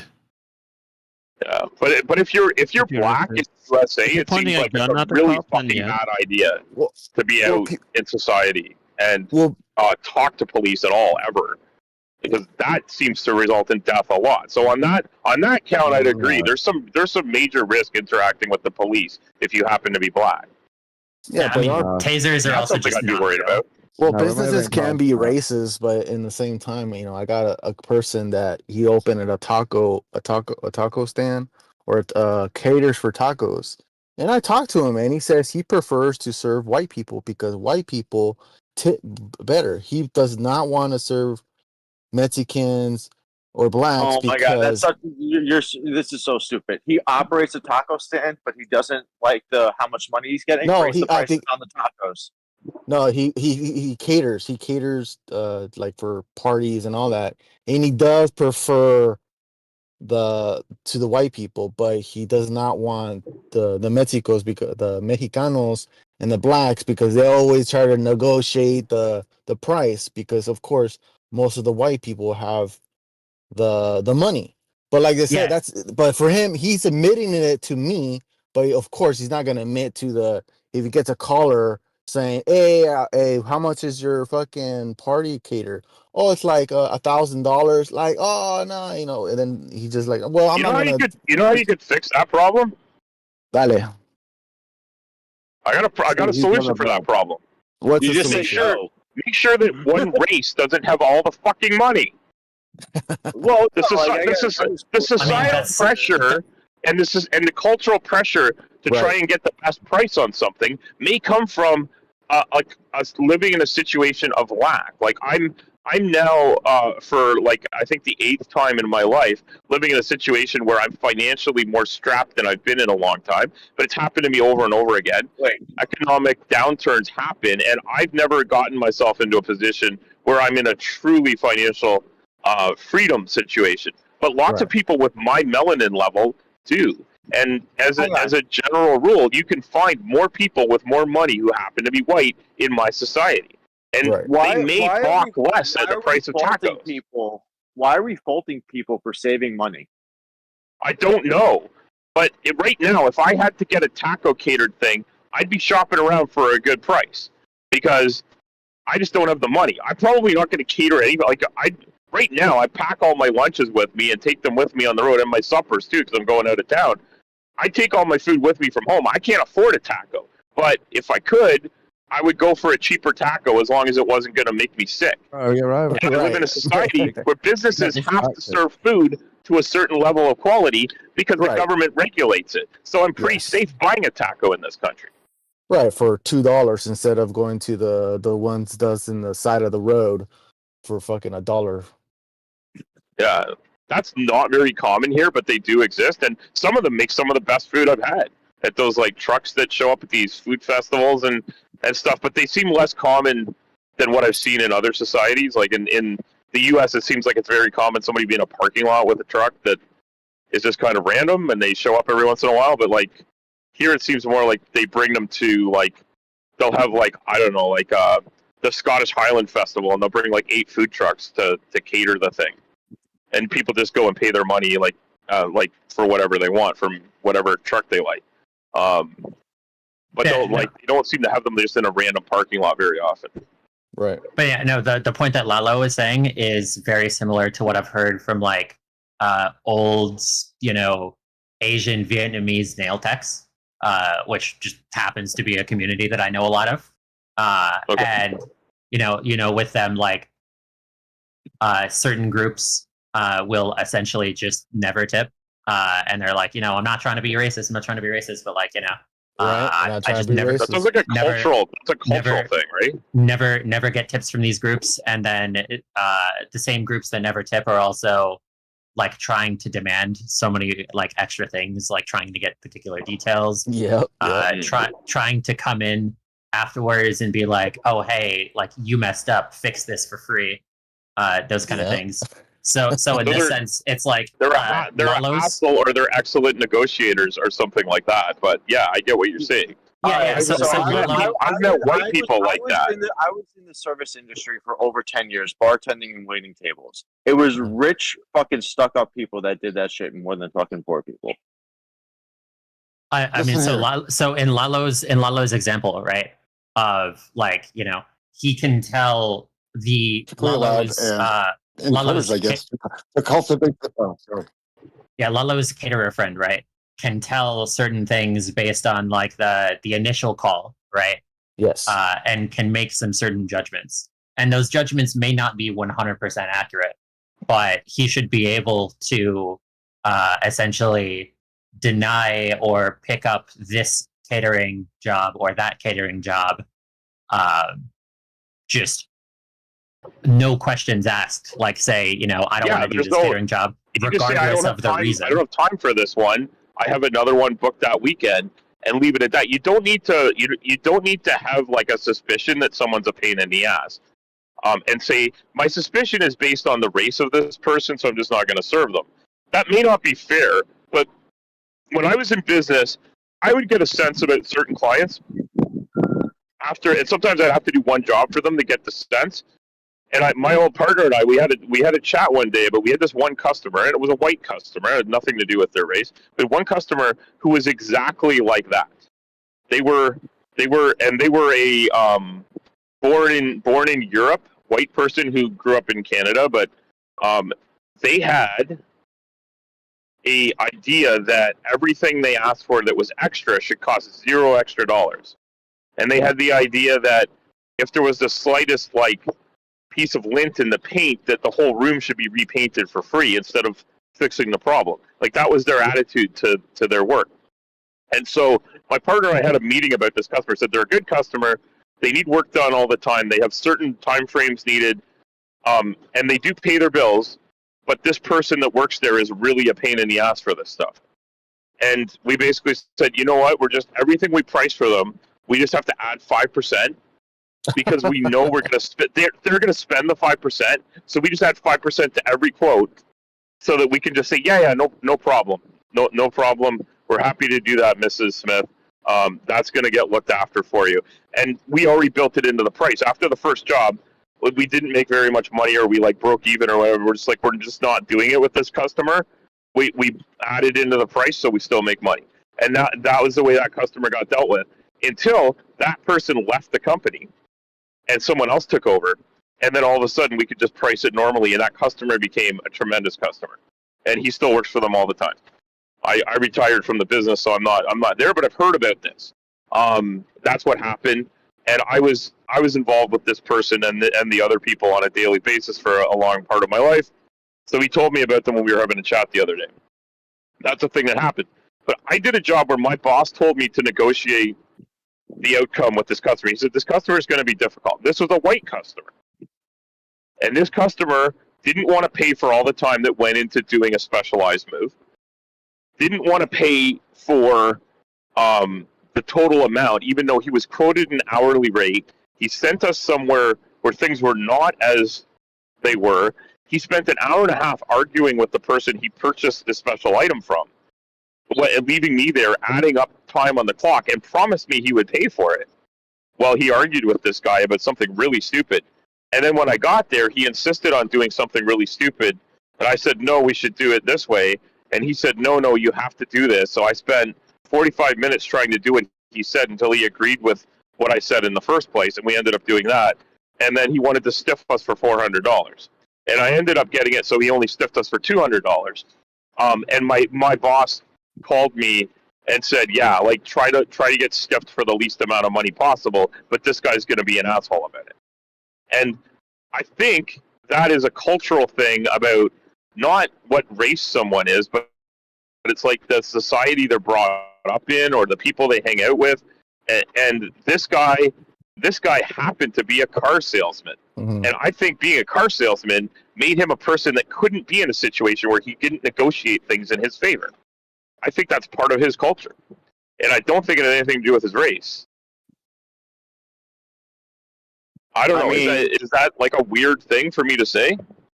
I mean, one thing is that to be successful as a car doesn't negotiate a contract for their best option is a idiot. That's what I think. So one thing is that to just be a car salesman, not anybody can just be a car salesman. you kind of have to be somebody who's a little bit like mentally messed up. And of like, you have to Go be ahead. somebody of a particular paradigm already, and it's like sort of self-selecting for a certain type of person, which is in a lot of the negative ways that you would describe. Yeah, and I wouldn't be good at that job. I'm better at just getting shit done. And the thing I liked least about running my business was the business aspect of it. The main role I had was being an expert in getting the work done. My business partner was the expert in running a business. And so, like, even though I was an owner of the business, what I brought to the table wasn't so much business acumen, although I had a little bit. It was mostly my specialty knowledge and my ability to interact with people in a fairly reasonable way. All those things worked in my favor. But being like I would never spend any time getting an MBA because I would want to shoot myself the entire time. I'm just not interested in that. But I could read books about how to put things Stop together all talking. day long. Let other people give their opinion, and then you'll have a more interesting time. Thank you. Yeah, how would I say this right? Yeah, so parks. There was the thing that you brought up in the question of like, oh, how can you square these two things together? And so had the answer for like, 20, 30 minutes or whatever. But essentially, like, the best way of understanding it is like giving the extreme example, right? Is that it would be very easy to understand why it is not good for society to let furries, right, just walk along the street doing their own thing, to where like it's like they're in fetish gear, so they have their furry costume on, and they have like the leather bondage gear over it. There's no like titties hanging out or whatever, so it's technically legal, but like everybody understands like what they're doing, and you have one person on all fours walking while a human is taking them on a leash, like that kind of like fetishistic stuff in public. None of that is technically illegal, but like it would be hard pressed to say that that is something that is a net benefit for society to sort of allow. I'll take things you've never seen for 500, Alex. Well, he didn't explain it as an extreme example. But so you would be. It's pretty benign. You don't, but you accept that making that illegal would be bad. No, just at some point. Well, so in the sense of like legal versus illegal, like I think it could be something that is more sort of dealt with on the societal level of just making sure that people aren't okay with that. As an How would you do example, that? businesses. Shame. Yeah. You could even say you don't necessarily need to go directly to violence, but like like businesses should just universally be able to be like, nah, go away. You can't be here. So not go directly to violence, but you do think that violence is acceptable. So if the society decided that they saw furries and fetish gear, that they could beat the fuck out of them, that would be okay with you. Yeah, so to a certain degree, when you are in public, it's like you are actively engaging with people by like forcing other people to look at you. In the sense of when you're in public, people can't just not look at you. But that's I can not look at people all day long. Actually, like when you're walking on a street and you're on the same sidewalk, like they're going to be in your peripheral vision. No one's walking their S&M partner down the street. This is a one-off event. But I still want to get back to. So you said violence is permissible. You are okay with violence if society sees someone acting in a way that they feel is inappropriate. you're okay with the society or the people around that person to commit violence to stop them from doing whatever it is they're doing. Wearing fetish gear, wearing anime titties on their shirt, that sort of thing. Violence is okay. In other words, like the KKK was justified when they committed violence because they saw all these things against what they thought was wrong. Yeah, that's a sticky one. Where's the line drawn? This seems pretty subjective to all forms of people who can pretty much make up what they don't like and act on it. Yeah. It's just ultimately, if you don't enforce social norms, then you have no social fabric, and then you essentially become the most. It's like in a server, right? Take this as a Discord server, right? You're defining your own social norm right now. No, I think that someone defines one against you. I think that it is better when societies have defined social norms, and there are societies that do have defined social norms, like Japan or something. Like there's a whole bunch of things. I was going to say those are called laws. No, a lot of things are things that you could technically do legally, right. I cannot, but it is highly frowned upon by everybody in the society, and you will be shunned, you will be ostracized. You still haven't given me an answer as to, is violence an acceptable form of punishing someone you do not believe is living up to the societal norm? I think that in contexts, it can get to the point to where escalation is needed to get to that that point of violence, because no other options work. You obviously wouldn't start with violence, but like if you escalate, and then things are being continued, then first you just start off violence with can be valid. First you just start off with burning your cross in their lawn, and if they don't get the message that way, then you have to step it up a little bit. Yeah, that's kind of where I would be going with it. What if the people in the society decided, hey, we don't like black people because they're black? Is it okay for them to basically do violence upon them? Also, is it okay for anyone to kill someone because of this breaking of societal norms? I mean, is it really killing a person if they're a furry? Well, you want to be an asshole. Wow. Well, Yasuke is I mean, like, they claim to be an animal, so it's animal abuse, That's not what furries do, or that's not what furries claim. But okay, it is a little bit more of just a joke. I know. Yeah. Okay, your sense of humor and mine are very, very different. But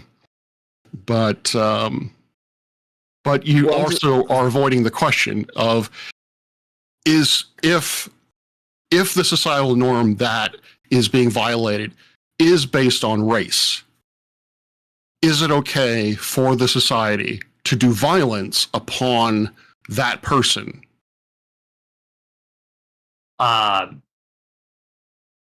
Just say no. Yeah, no, and specifically why is just because it's like. Well, he's gonna put the furry,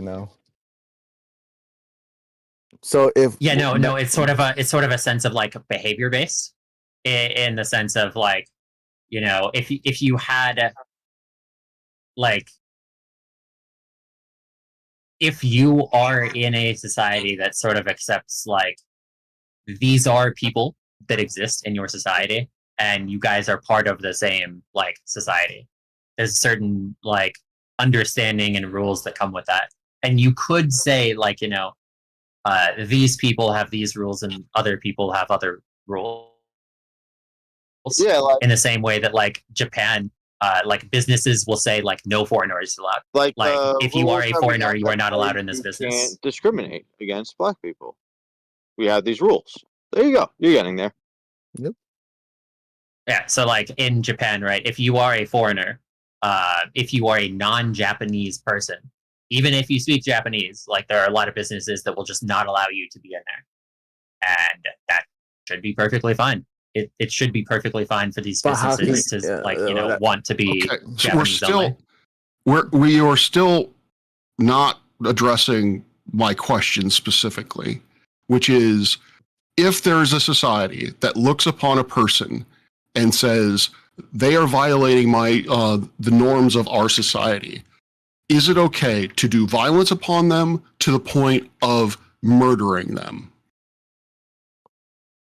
So that's a question to where it sort of gets to the point of like, could this be considered warfare? In the sense of like, if you have and then go into detonation. Wait a minute. Let him keep going. So warfare. Okay. Yeah. So like traditionally a thing of warfare is like, having a large amount of peoples from an enemy nation like coming into your nation and trying to take over. The Crusades or something like that. And or like Mexican immigrants. So the modern conception would be that like, the Crusades and, bringing all these people over into Spain, just like let it happen. So if it's in that sense to where it's like, it would be a societal sort of, everybody kind of agrees that like, okay, this is not working out. We cannot coexist. War. And war has, different rules in that sense. But if you, as a general society, are like, okay, this group can exist here, and you guys are part of the same, loose collective nation or whatever kind of social order you say, that like at that point, you should not be able to just commit random acts of violence on people. That would be uncouth. Okay, even if they are violating social norms. Rob, it's really hard. It's really hard because of course it's no, but we're talking about in the 50s, right? Or in the 60s, they were at gunpoint, or the guns were just there, right? So guns equals violence, where their violence to force those norms, these new norms, right, to mingle together. Right, Rob? Was that violence bringing the National Guard to force people to mingle together, regardless of the outcome? That has to do with laws. I'm not talking about laws, because he brought up the idea of a furry in fetish gear walking down the street, right? And so I asked whether or not it is okay to do violence upon that person because they are acting in a way that he feels is socially inappropriate. Right. This is not about government. This is about people taking it upon themselves to do violence onto another citizen because they find them to be socially offensive. Right, because the law does give them the right to be a furry, and they don't agree with it, so somehow they will act upon it to make this not a norm. Yeah, so in a sense, like social norms shouldn't be entirely done by like government laws, as in like most things shouldn't be enforced by government laws, and they should be enforced at sort of a societal level. And you shouldn't say that certain levers of power are entirely off the table. Like the more escalating social enforcers like violence should be used more sparingly, but they shouldn't be entirely off the table from being used. And generally speaking, social norms should be enforced by individual populations. Okay, so the answer to my question is yes. If a society deems someone else to be not within their norm, then they have the right to do violence upon that person to correct the issue, either to make them either conform to the norm or leave that society. Yeah, could give an example of like, okay, there was That's what we do now, I was at the grocery store, right, and there was somebody who was like taking, as I'm walking into the store, I hear like a bunch of people yelling at this guy, like, you know, you're a pedophile, right? And I'm like, okay, you know, there's a lot of like paranoia around that subject, like maybe he's maybe they're overreacting and he's not a pedophile. And then I see him, like, you know, he has long hair, like hardcore Norwooding, like balding gray hair. He's got biker gloves on. He's got biker pants. Like, he's a pedophile. Okay. I didn't realize that. Hang on. Can I ask him something? Say you sense. had like a group of people, a mob of people that sees a cop kill another black man. That's not like, that goes against their social norm. Do they have the right to kill the cop now? I mean, I think that one is that I don't want to like entertain this hypothetical too much and get off topic. But well, you do think that you should be able to commit violence on people for just not. It's all hypothetical. Yeah. In theory, cops should be held accountable for doing unjust things. And society can enforce that. And like, you know, just examples to where there is, like, there was one example of like a small town, right? And there was this guy who was doing a whole, like killing people, like raping people, doing all of these things. And the justice system would never do anything about it. Like, because like there was no cop in that particular town. The cop was like from a town over. And this guy would keep on getting away with doing these things that are not okay, not okay, not okay. And the justice system would never do anything about it. And this guy felt like he was, you know, untouchable because of this. Like, he would, you know, be very aggressive with everybody, like do all of these kind of things. And so everybody in the community, like, all came outside with him and shot him like 50 times, right? And, you know, the cop comes and says, like, you know, who did this? And everybody knows like what happened. Nobody says anything. And like, that's an example to where like the justice system was not doing anything about this person. And it was entirely justified for the community to, you know, kill this person and agree to just never say anything. Like, we're all like, yeah, no, we're not going to do anything about that. So you do think that like if anyone sees, like if a mob of people see anyone do anything outside the social norm, they should be able to commit violence on them. Yeah. So let me go back to my example. This was something that like, so, let me just give an example to like clarify it more. In like, for example, the George Floyd case, should that mob be able to kill Derek Chauvin? I'm not gonna like. I don't want to entertain hypotheticals too much when I'm trying to make a hypothetical that would like more clearly define it. So in the store, I see him. You know, would you turn him in? That's the thing. Let me finish the example. So a bunch of people yelling at this guy. My example first, and then go to your example. Because you interrupted me, and I already elucidated one hypothetical for you. I already entertained you once. I'm not going to entertain you again. So example, pedophile, right? Like a bunch of people yelling at this guy, like, "Yo, you're a pedophile. You're a pedophile." He's wearing biker shorts, so I mean, like, yeah, he just looks like one. And so, what's it called? It seems pretty clear from all of the evidence that like this person was taking photos of young girls, and you know, taking photos of people in a public place is not something that is technically illegal.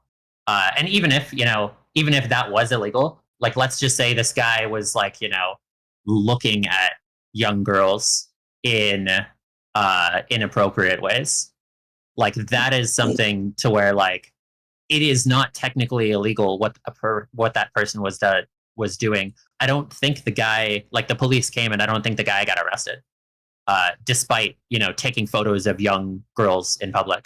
And it's very clear that he was doing it for inappropriate reasons.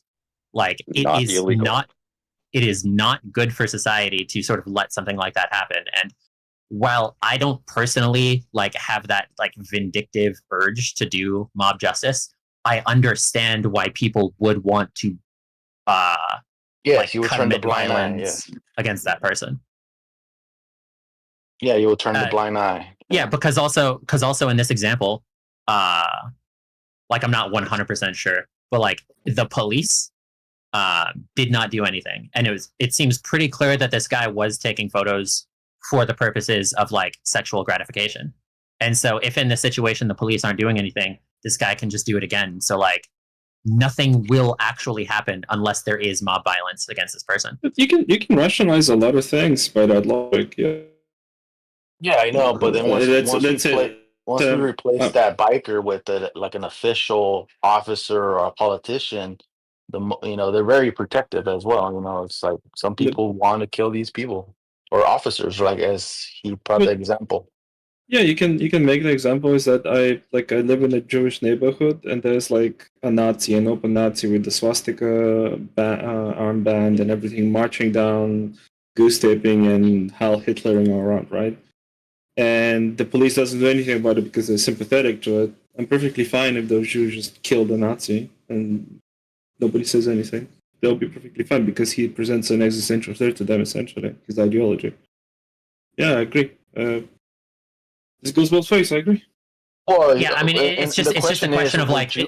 Would you fucking do something about it? Of course. No, I'm Jewish. I wouldn't do anything about it, bro. I hate them. It's just a question of like, in principle, are there examples to where something like this is justified?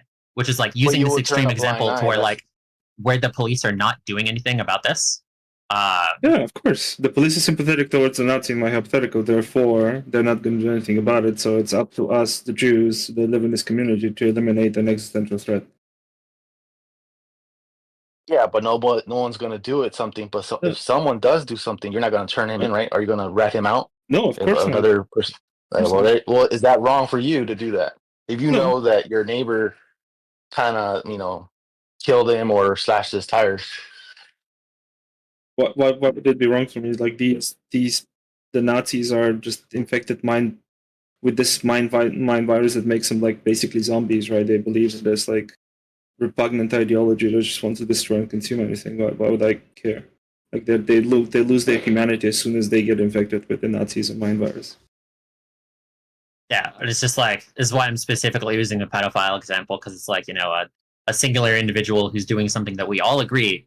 I hope we all agree that this is not okay behavior socially. Do we agree that Nazis are accepted? Like the idea of supremacy over everybody else, and everybody should become fertilizer for their gardens because they are of a specific race? Like we probably don't. We all agree that they should not be tolerated. So I ask you, right? That's pretty rich coming from a Jew, dude. Honestly, you understand the supremacy that goes on in Jewish people, right? Yeah, I don't like it as well, Andy. They call people goyim. It's. I've seen them spitting at Christians that's just in a Israel. word for a non-Jews. Like, I've seen them spitting at Christians in Israel. Okay, that's rude. I don't think people should do that. They literally teach them in class as children that they better, and they're going to have all these slaves. Yeah. Well, no, but like, you never answered my question. Like, we all agree that the Nazis are bad, right? No, everyone does that. It's a bit ironic talking about supremacy from your angle. Yes. Don't you think? I'm just saying we all agree that Nazis are bad, right? No, they're allowed to be free. They're allowed to think they're supreme in their head. They're allowed to collect memorabilia. They're just not allowed to hurt. Okay. Oh, I think their ideology hurts people innately. I don't believe in thought crimes. Actual crimes, yeah. I do. If people are actually doing something, or they have inclinations of actually doing something, then that should be taken care of. But just thinking something. The guy is literally walking down the street, Hitler saluting and saying, "Kill the Jews, burn the Jews," right? Wait, you don't believe in censorship, but you don't think people should be allowed to wear a shirt with titties on it? So I said I don't believe in thought crimes of if somebody just thinks something. If somebody is saying, kill the Jews in public, that is actively a call to violence, and that should be taken care of. Okay, then we agree. This person is repugnant to me, we can kill him, and therefore we can hide it, and that's fine. That's the same thing with the pedophile, right? If somebody is simply just intellectually a Nazi, and they're not trying to actively call for violence or something like that, then there's. I don't think in reality you can be intellectually a Nazi and not try to call. That's going to be a magical unicorn of a person who's a Nazi only in their head, but just does the opposite in real life. All Nazis would essentially bring material harm to the people that they describe as subhuman. I mean, don't that's believe that just somebody that's can just be just the that's just a a Nazi. comical, like Saturday morning cartoon villain characterization of other people. No, not really. Like, if you're a Nazi, you're a Nazi in a material way. Otherwise, you're not a Nazi.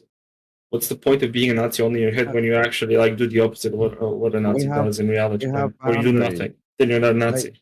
I mean, people are effectively consequentialism dictate that you're not a Nazi.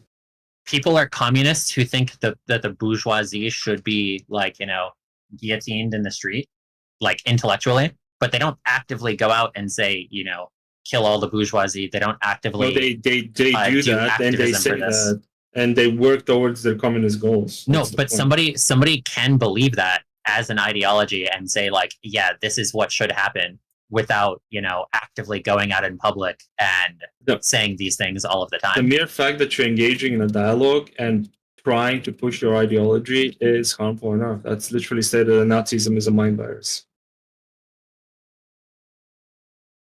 But anyways, you already agreed that if the Nazis blue stepping and Heil Hitlering down the street, we can kill them. Sorry, but can you agree Islam and Judaism is a mind virus too? And I mean, I think all religions are. I think all religions are mind virus, especially the Abrahamic cult. Yeah, sure. Brilliant. That's fine then. So let them have their mind virus as long as they don't hurt people. Some mind viruses are innate or benevolent, others are malicious. Yeah, but you have to have freedom for malicious thoughts. No. Yes, because you won't be able to control them, even because if I had ultimate power, nobody would have the freedom for malicious thought. They'll have freedom for productive thoughts. I'm a consequential utilitarian, baby. You don't get to control others' thoughts. That's impossible. Well, I mean, that hypothetical is I have ultimate power. I get to control it. Yeah, the biggest problem. Yeah, well, then you're not talking about your own position, then, really. No, that's literally my position. If I had ultimate power, I would impose this on everybody. Okay. You sound like a fascist. You're more crazy ironically. I don't think I'm crazy. I just want to achieve my goals, right? It's part of my like axiomatic. You want to get rid of fascism by being fascist.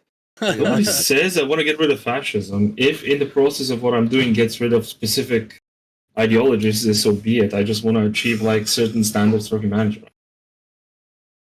Yeah, the biggest problem with the 50s, which is a sign of like it already having decayed, was the fact that people were no longer doing like partner dances, and the partner dances that were there were like essentially separated to where like you maybe have a partner, but you guys are dancing individually next to each other, as opposed to classical English country dances or like Scottish country dances, like these kind of like ball setups. I don't like Italians, so I'm not going to bring up Italians. Why don't you like Italians? I mean, it's just it doesn't matter. I mean, I'm curious. The point is that society is very well off, and it is a good sign of society when people are when there is good participation, and when the kind of dances that people do, the kind of social things that people do, is in this like more classical partner way. Like I go to like English country dances fairly often, and an example of a rule that would be so great for like young people to participate in is like you dance with a whole bunch of different people throughout the night, and so it's like, here is an explicit dance that you like ask somebody out to, and the rules are like the men have to ask the women, and what that enforces is it makes it to where young men are now no longer deathly afraid to ask a woman of something, which makes it to where they're actually more likely to, in another context, like ask a woman out romantically, which is a really big problem today, is that men are deathly afraid of women and like stutter when they're interacting with women. What's that claim? Men are deathly afraid of women. Jeez. How do you have any evidence for that? Like, yeah, I mean, people are just not having sex, not getting together. People are like super single. Involuntary. involuntary celibacy. Yeah, They don't but it doesn't even mean guys today barely know how to talk to women, dude. They get nervous, Hold on, social Lion. anxiety. They Lion, scam hold up. on. All right. The reason why people are not coupling are not necessarily because they're afraid of each other. I mean, the primary data shows that they're not coupling because financial reasons and social media and political polarization. There's nothing related to fear of each other. I mean, that's just ideological cope. Wait, every problem in society is based on finances. Wait, How is it the only thing you derive from what I said is that finances? Come I on, said man. three things. It sounds like that you guys are mad that women are not choosing to have sex with you. No, that's not at all, dude. I don't have a problem with that, dude. My point is that it's a statistic, right? That in Japan and in certain countries, there's many men that are involuntarily celibate, dude. They can't get women, dude. It could be because of porn. It could be because of who knows what, dude. There's a ton of reasons why that might be the case. But I just want to go back to there's a guy, a political commentator. His name's Jesse Lee Peterson, a black dude, and he says some really inflammatory things that what makes, for most people makes no sense. For example, he says that black people were better off under Jim Crow laws than they are today. That black people back then were better off than they are today. Yeah, he's Clayton Bigsby, like in person, except he's not blind. I also want to note that it's not uncommon for people to. There's a large portion of the population that thinks that post-World War II era was the golden age of America. That was a time when we just pulled out of World War II. It was, the Industrial Revolution. There was a lot of. That's true. What happened in the 1800s, Lion? I mean, you had like the deeds that said you weren't allowed to sell to black people. I mean, it was so great. No, I'm not saying it was perfect, like Yasuke was saying earlier. I'm not saying it was ideal. I'm not saying there was still things wrong with society, but for the most part, it was it was a prosperous time. We had established ourselves as the world superpower. Most of the world was devastated after World War II. America was basically unscathed. Well, if you can, we had the GI. A lot of soldiers had the GI Bill. They could buy property. People were flourishing, having a lot of children. That's where you get the baby boomers, right? A lot of children were being born. There's a lot of, granted, gender roles were still expected, right? Like women still had to do their thing in the house and all that. And you guys can say that it's a bad thing. I don't think that's a bad thing. I think the fact that gender roles were still expected is a good thing. Right? Go ahead. Like I don't understand. You guys seem to be able to pick and choose whichever part of the 50s you guys do like, and then like if you don't like it, you could say, well, that part's bad. Why can't we do that today? And it'd still be way better than the 50s. Bro, it's subjective at this point, right? It's your opinion versus my opinion. But what's the data show? What do the numbers show? I mean, simply put, a lot of If you want to talk about the numbers show that society today is much better off than in the 50s. That's what the numbers show. There's so many metrics where that's just wrong. Like which ones? No numbers for that. I mean, simply put, financial. Like, isn't this something that like lefties always talk about? Which is isn't that cope? Wait, hold on. That's ideological cope. Yes, okay. Can't use it. It's ideological cope. The decoupling. In the 50s, if you had an apartment, chances are that you had like 30 apartments to one floor that you shared one bathroom and a shower and stuff like that. That was like the standard of the 50s.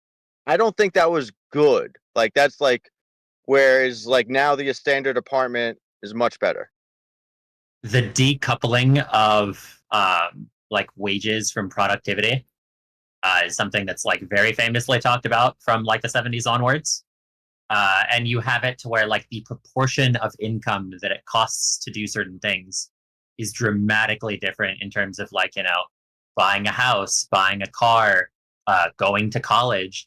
Like, in the 50s or whatever, you could, work a summer job and do like, part-time bartending or something, you know, like if less you were than 20 hours a week, and be able to afford not only to live, but then also to go to college in that sense. So if you like college, like things are infinitely harder to do, and you have to go into a ton of debt because of that.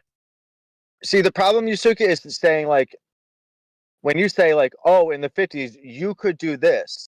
Maybe if you were white, but the problem is there's more than like just your identity of people in this country. So that's why the standard of living has dramatically increased since the 50s for all people, not just the people that look like you. Before 1970, right? During 1970, 90% of the US was white. So in this sense, you're saying the society was good for 90% of people, whereas now the society is good for less than 90% of people because everybody's hurting. So on this metric, society was better in the 1970s, even if, you know, racism was a thing. Is also better. The standard of living for poor white people is better now than it was in the 50s. It is infinitely harder to afford a home, even if you're making above average wages. But hold on, why are we talking about economics? You said that's ideological cope. I don't get it. I mean, you're not actually making a connection behind it being ideological cope. Like you're just saying that because I said it. Yeah, you said it's ideological cope. You're just saying that. I'm making the connection in the sense that you're avoiding bigger subjects like prejudice and racism, and you're just using economics to justify argument. So therefore, ideological cope. Because obviously you're right wing, you're very Anglo-centric as far as we established so far. So I would understand why you're so furiously and zealously defending whites in America. But that's fine. But still, ideological cope, you cannot use it. If I can't use it, you can't use it either. The problem is you're just saying it just to say it, and my Angloid friend. There's no backing when you say it. But like There's I have specific reasons why I said it. Granted, this is anecdotal, but my wife was able to come here when she was 16 years old, go to college, work a job, and buy a house by the time she was 25. I would imagine that's quite rare, especially now. I mean, the statistics just don't bear out. You can look at the cost of houses, and then you can look at the average wages that people have. It is infinitely harder for people to afford houses. Houses as a proportion of the average income is infinitely more divorced, as in, you know, instead of a house being, you know, 5 years wages, like 5 times your income for the cost of a house, now it's like 25 times the cost, like your wages for the cost of a house, or something to that nature. Like an important issue for you. I'm assuming that you're a Democratic person that votes to raise the minimum wage then, right? You vote Democrat? One, I don't vote, and then two, what would the minimum wage do to help this? Because like going from, you know, going from $7 an hour to $15 an hour does nothing to make housing more affordable. Real quickly, it's easy. If you raise the minimum wage for like those easy jobs, then the more harder jobs would have to increase their wages, because why wouldn't you just work an easier job for the same wage? So if you increase the wages, the minimum wage for all like the shitty jobs, then all the wages would go up eventually. That's just how it would work. No, because I understand basic economics. All I know is truck driving, not worth it anymore. And I'm getting out. The way to fix it is really simple. You just raise the taxes on the wealthiest in society and lower the taxes on the poorest in the society. And you'll see a growth of the middle class like you've never seen. Because a lot of people say, well, that won't work for this reason, that reason. The wealthy are clever and they'll just get out. No, it will work because it did work. It did work in the 50s, 60s, and 70s. That's exactly what happened. And you see the steadiest rise of the middle class actually being able to afford things and have a holiday once in a while as well. So it's that simple to sort it out. But of course, if you put people in charge that are extremely wealthy, they're never going to start taxing themselves at the highest level, are they? I do. Hey, real quick. Also, I just want to ask whoever just said that. Can you tell me your name? Whoever said the trucking industry is dead or whatever you said. Time Oracle. Who was that? Time Oracle. It's me. Dude, I can't hear you, bro. I don't know. I just can't hear you. Thigh Oracle. Cy Moracle. No, I'm just wondering. I'm a truck driver too. There's a few truck drivers in here. I actually just violated my clock yesterday from being on Discord. I wasn't paying attention to my clock, arguing too much. And because of regulations, now I have no choice but to stay home for a week. I'm on my way home right now, actually, because of regulations, my company, because of federal regulations, they put me out of work for a week because I violated my clock by like 20 minutes or some shit. That's the type of shit that hurts truckers. Well, Yasuka, I'm sorry. I mean, I'm sorry that so many truck drivers have fallen asleep behind the wheel and killed people. That regulation was needed to be put in place. I'm sorry.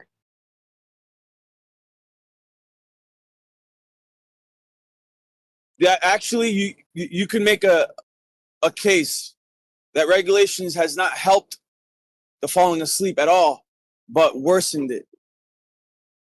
I understand there could be a problem that arose from like the regulation of like not being able to fall asleep when you want to and all those things. I get that. But the problem is that regulation was put in place because truck drivers were falling asleep and killing people. Yeah, but I'm trying to tell you that you could make the case that regulations, even though it was intended to help truck drivers from falling asleep, it's worsened it because now truck drivers they got crunch time. So that they can't just take a break and nap for a little bit because their clock's ticking, dude. Where before you could take a nap and you could drive. It's a very good thing then that we keep incredible like good like detailed records of like traffic accidents, and we can like determine, have truck accidents gone down since that regulation went in place, or have they gone up? Well, that's not I mean, there are a lot more trucking accidents recently, but it's from a different cause. On like a percentage basis, not like if there's more truckers on the road, then yeah, there will be more accidents on a percentage basis. The ELD doesn't bother me. It's the amount of money that I'm making. It doesn't make any sense to do this job anymore for a very long time, way too long.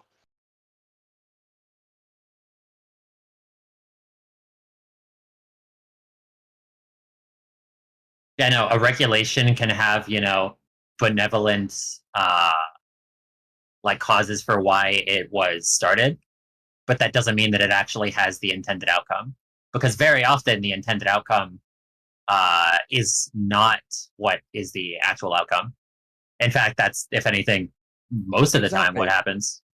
Like teaching kids about trans, it can go wrong.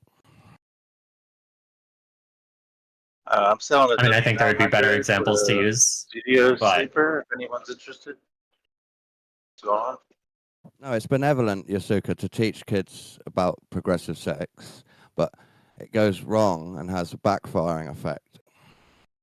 No, I mean, it's just like there is the intended outcome of what this thing was instituted for, and then the exact opposite outcome happens.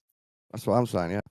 So we wanted to teach kids to be progressive and understand all the types of novelty, but they ended up becoming cats. I mean, the argument that you would give here, the argument that you would give here, if you were trying to make this idea, is that the idea of teaching people about these things is to make them more, understanding and progressive and tolerant and liberal. Yeah. When you look at young people today, they're actually the least tolerant generation since the silent generation. Like Gen Z people are like unbelievably right wing, statistically speaking. The progression into the new world, new age, Luciferianism has backfiring effects that makes people degenerate, even though the intention was to bring them forward. Yeah, no, I'm saying the opposite in that, like, statistically, young people these days are way more like right-leaning, intolerant, et cetera, having positive views of Hitler is statistically like young people have a significantly like more positive view of Hitler than any other generation before. Me too, it backfires. So if you say these are the bad guys too many times, people start thinking, hang on, they might be the good guys. I think that's just the cycle of what happens to Jewish people. Like continuously exactly the throughout same, history. Yeah. Exactly the same. Like they've been chased out of every nation for some reason. I don't know. I don't know why. Are they the bad guys or the good guys? It can be both. Weird. Very strange. Keeps happening to them. Is America the good guys or the bad guys? We're helping, or they're helping progress the world to the new age. Is that good or bad? Or is it both? I think of it more like Dune. Like, is there really a good guy? Even the good guys are bad guys in Dune. If you ever pay attention, like read the books or anything, that's probably not. Probably no one else has done that. Never mind.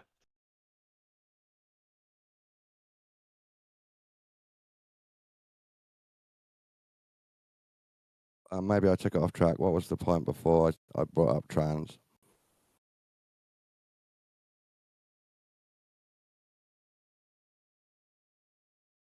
Well, we're talking about social norms and how would you enforce these social norms? Oh yeah.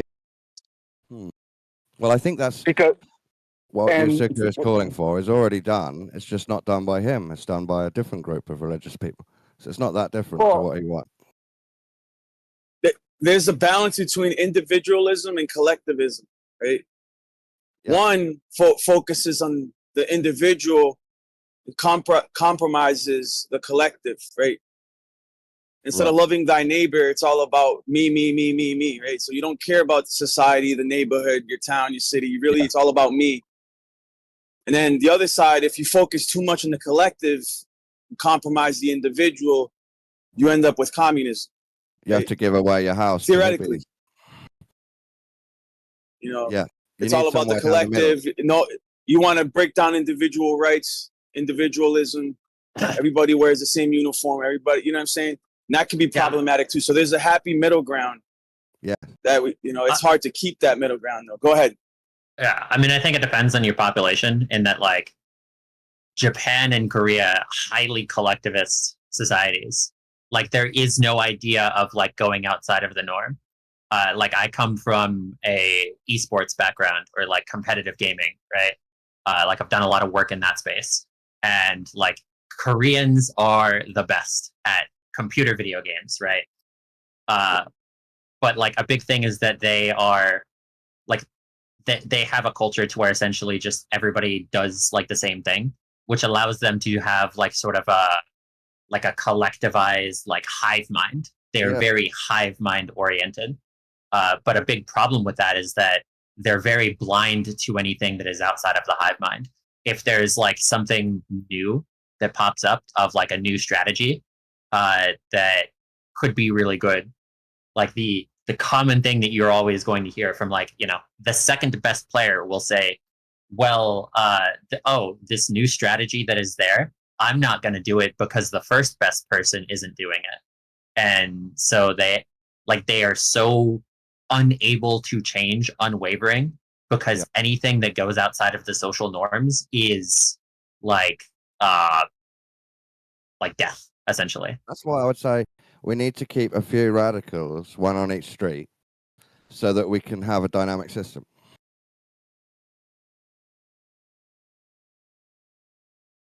If not, we'll end up like Korea. Yeah. It's pretty funny because go ahead. Finish. No, you good. Go ahead. Yeah. So it's just in the sense of like Korea is highly collectivist, but they're definitely not communist. It's just that is the innate social structure that works for that people in that population. That's beautiful. That prevents them from infiltrating the worldwide stage a little bit, but it keeps them safe. There's a difference between a voluntary commune versus a tyrannical commune. You understand? Like if the people collectively, right, consensually want to live like that, that's fine, dude. That's beautiful. Or instead of having like a dictator of some sort, or a tyrannical government forcing the people to live in a commune. Yeah. I was going to say, it's a silly, cringy thought, but communism had a good intention, and then it was misused. You could say that about any ideology, I guess. Which also goes back into the point of, like, you know, a certain particular regulation on trucking or something. could have, benevolent reasons for why it was instituted, but then have negative outcomes. Yeah, I agree on that. Isn't there a saying that says the road to hell is paved with good intentions? Yeah, exactly. Yeah. So Yeah, even if it's a good intention, you have to think it through, I think. No, but outside they smuggle these things in, don't, isn't it, right? You think feminism, like on the face of it, oh man, sounds great, equality, sure. Until you actually peel back the layers, and if you peel the layers back far enough, you find that it's actually very anti-woman. Ironically, Yeah, is I'm saying feminism. it's the same thing about LGBTQ. I made the argument like 10 minutes ago. So I would say that is the same for feminism. Yeah, like an example of like something you're rebutting. An example of something that had a certain intention and the outcome was exactly the opposite was the idea of having blind interviews or blind resumes. Was under this idea that in interviews and stuff there were sort of a racial prejudice going on. And so, X groups were being unfairly treated and would be less likely to get jobs or get a call back on interviews because of, their name or something. And then when they did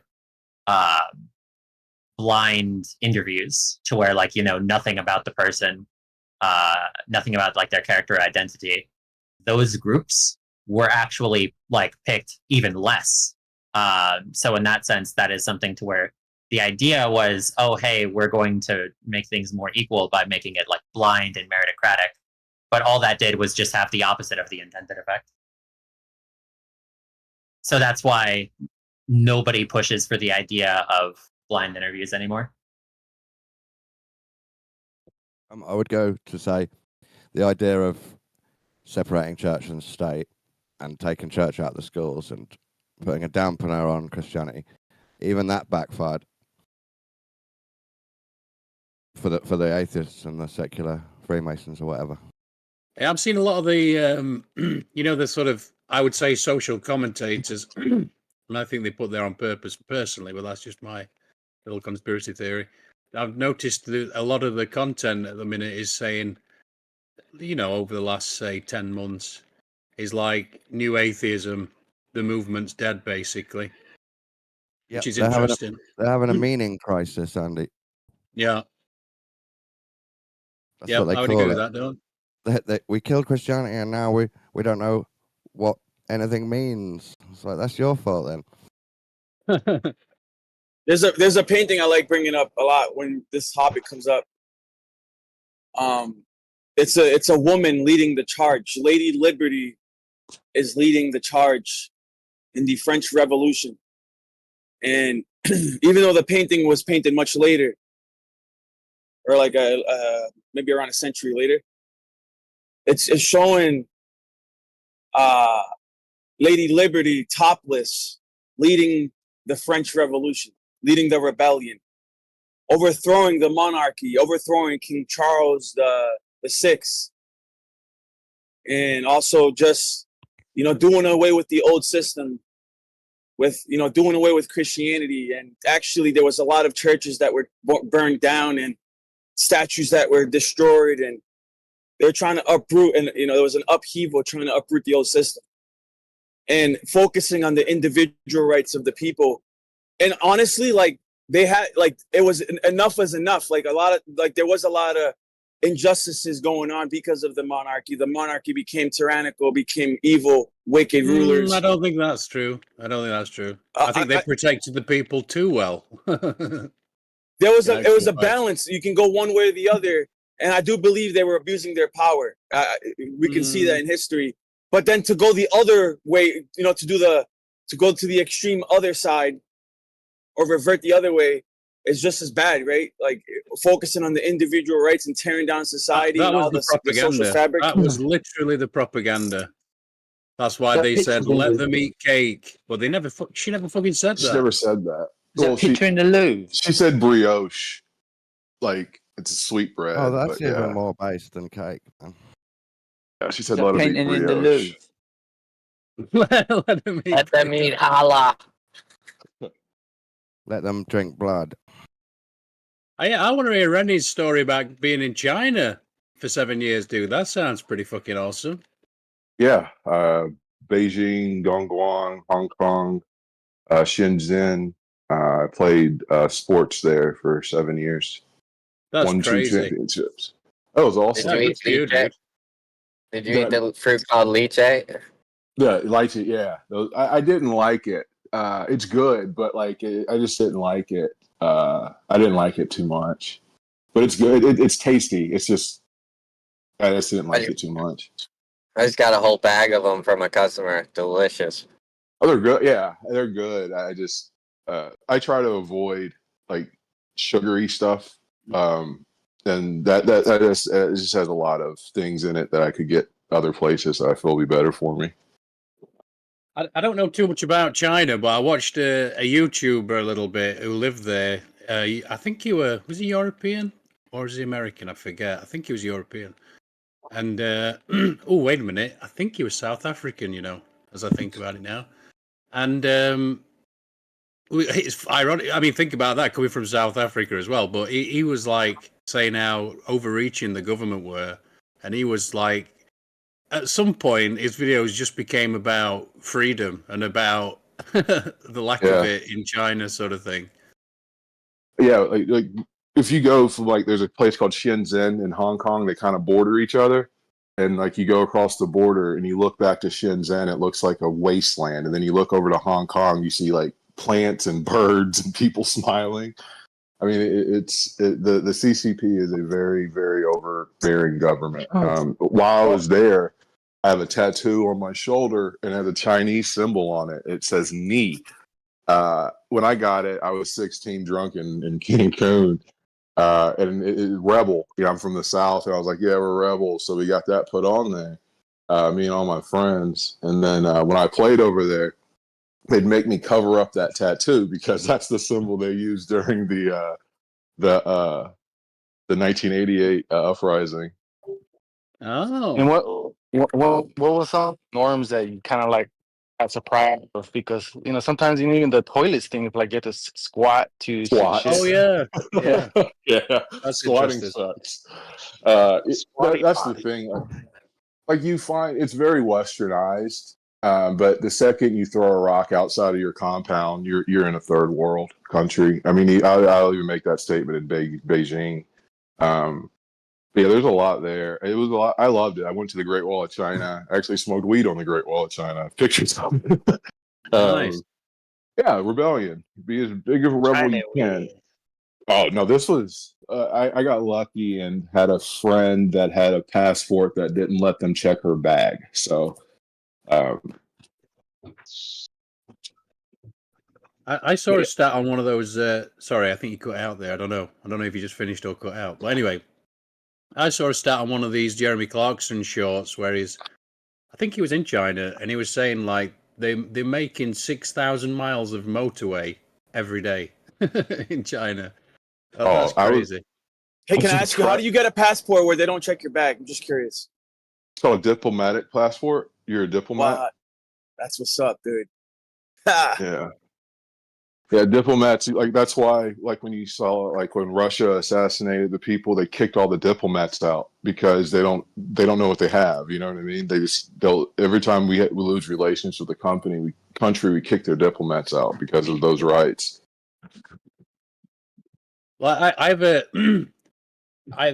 think one of the strongest arguments against secular humanism is that God could be, even if it's just a notion of God, could be a sort of barrier to tyrants, essentially.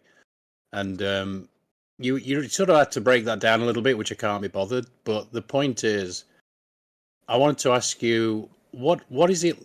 Because I imagine, and you can correct me if I'm wrong, in my mind's eye, they've done that in China. They've essentially got rid of any sort of spiritual ideas. They just destroyed the whole thing, and it's been. Would that be true to say? I would say for China's it's two societies essentially. It's the ones that the Westerns get to live in, and you really would not see your rights interfered with in that regard. Like going to church, like there's like a Catholic church there in Beijing I used to go to. All of those things, like they will not mess with Westerners. It's not worth it for them. Right. But if you're a local, yeah, you're 100% correct. Like they do not want spirituality there because it separates them from the state. China seeks full state control over. One of my championship games was in Xinjiang, and they literally asked us to lose because there was going to be a riot if we won. You know what I mean? Like it's just it's insane. But yeah, the state does not want their people to lose. The state doesn't want to lose control over their own people. That's why you see that push into Hong Kong and Taiwan, because you have a model of a system that has produced way more happiness. They speak pretty much the same language, and the results that the CCP are seeing are not the same for their mainlanders. The state is their god. Yeah, I would imagine there'll be a huge a sort of downfall of China very soon. Perhaps I don't know if it's going to be in my perhaps at the end of my life. I can just imagine, just with the things that have been pretty at the moment, it looks rosy, right? Everybody's like, holy shit, China's like, they're flying, they are the countries. Everybody's like, everybody's buying shit from China. All the manufacture, everything's gone to China. And so you think to yourself, well, they're doing it right, aren't they? But I see a huge downfall coming. I don't know about you. This is the thing. They, in my opinion, they don't want to be the number one economy, because then their internals will be public, essentially. So like us being the reserve currency, the U.S., we have to have our books audited, so other countries can believe that they're getting a valuable dollar from us. You know what I mean? If China became the reserve currency and you have to audit their books, one of my bosses when I played in China owned a bank. A bank in China, like there's computers, but it's a ledger. It's someone writing things in a ledger. Like they're not able to be us when it comes to the world's finances or anything else like that. But you're 100% correct on that work. And they know that, they know if they don't have their 1.8 billion people putting little things together, they're going to be sitting around talking about why they don't have the things that the other people have, So for them, work is a way to keep social control. And if they ever lose that they're the producers of the world, that would be their downfall. 1.8 billion people with the ability to sit around all day and talk to each other is not good for China.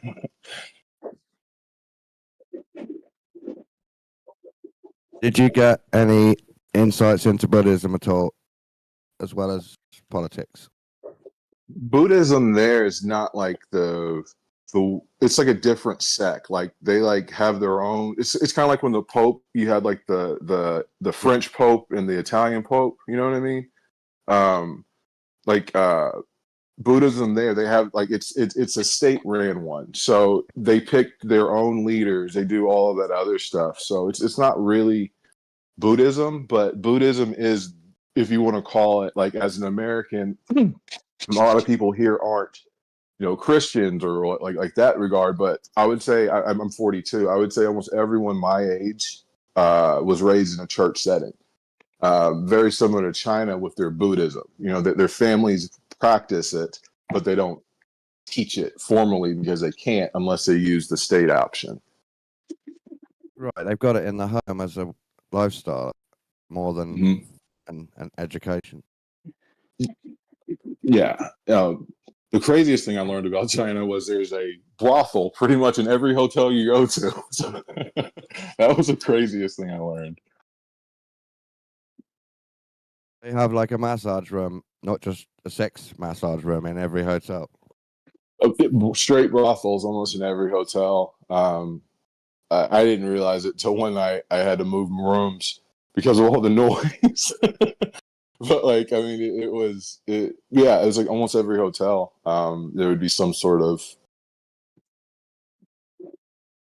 brothel. Yeah, that seems normal. I'm just they've made it more normalized. I would say for them, we gotta look at like how they've always done business. You know, from opium wars on to other stuff. You know, a bunch of sailors getting off the boat in Hong Kong. They're not looking to, you know what I mean? Like it's. I think they've always tried to cater to the West in that regard. And also, they see it as a protection from the West to their real people, is what the guy told me. Oh, right. Yeah. No, that makes sense too. But yeah, I'm not a fan of the Chinese government, but the Chinese people are good people. They hardworking. I can't say honest. It is a joke. How do you know a Chinese person's lying? They're talking. I mean, it's a joke, but you know, doing business there is very, very hard. But at the same time, they're very good. They're beautiful people. Like they love their families. They're very beautiful people. I fly drones, and they completely dominate that whole market. Yeah. They. I think the U.S. That's scary for America. So America has to make drone deals, I guess. That's what we're doing. We're there's like grants that are going out. That've been going out for about the last 5-6 years. Our problem is we blocked our domestic industry from drones in like 2014, and now we're trying to catch up, I guess. It used to seem silly, but now they're actually a real good tool. They're an asymmetric weapon. That's honestly why our government, in my opinion, didn't want us to have it. I mean, it was surveillance, it was everything. I mean, it's an asymmetric weapon that, you know, in the hands of a population would be very hard to control. Yeah. One of the big drone companies started to fund Ukraine by giving them lots of free drones and helping them learn how to blow Russians up with drones. So Russia had to learn the same set of skills itself. Yeah. I wish everybody stopped shooting each other, but ain't gonna happen. So everybody stop killing everybody. Fuck. Ain't gonna happen. We were talking about war the other day, and I can't even think of a war that's not a resource war, you know? And it's just people want things, they need to get them, and if that government can't provide it, that government is inadequate, I guess. I don't know, but killing people over resources is nothing new. I just wish that we could come up with some more technology to expand the resources, lessen the. Yo, I was gonna ask you, are you white? No, I'm not. You're black, right? I am. I'm black. My great grandfather is 100% Irish. He met my grandmother while he was boxing in Atlantic City, and they had kids. And ever since then, we have been on the darker side. But when I do my little census, I fill out black. I suspected that you were black. I don't know why. I think it's just because of the conversations we've had in the past. But I wasn't sure because you say you live in the South, and you sort of had this Southern pride to you. I have Southern and you've pride. even right, I know, and you've even spoken about the Confederate flag or the Rebel flag. But at the same time, like you're very defensive of. I think it was a couple of different conversations that we had about skin tones and stuff, like Native Americans and Jesus. Remember that one? Yeah. Well, I'm defensive on the statement that the mark of Ham is the reason why black people have been cursed for 1,000 years. I would say that's propaganda. Hell no. Yeah, I don't believe that. That's terrible. Weird. Not at all. That's bullshit. But you're hard to figure out, dude, because like at face value, I would have thought you were like a white Southern dude, bro. I'm You a know what I'm Southern dude. That's the thing. Like it's Southern. I grew up all over. Like my dad played in Philly, played in LA, but he's from Tennessee, so I grew up there. So we were playing baseball when I was younger. We were about to go to Little League World Series, and there's an issue that's going on, and they walked me. I'm on first. I want to steal second. They do a throw out to first. They overthrow it, but the ref said something and stopped the play. But I ended up scoring, but it got back, and it was a big fight. And I remember just sitting there, and the adults are up in like the little umpire box, like yelling at each other.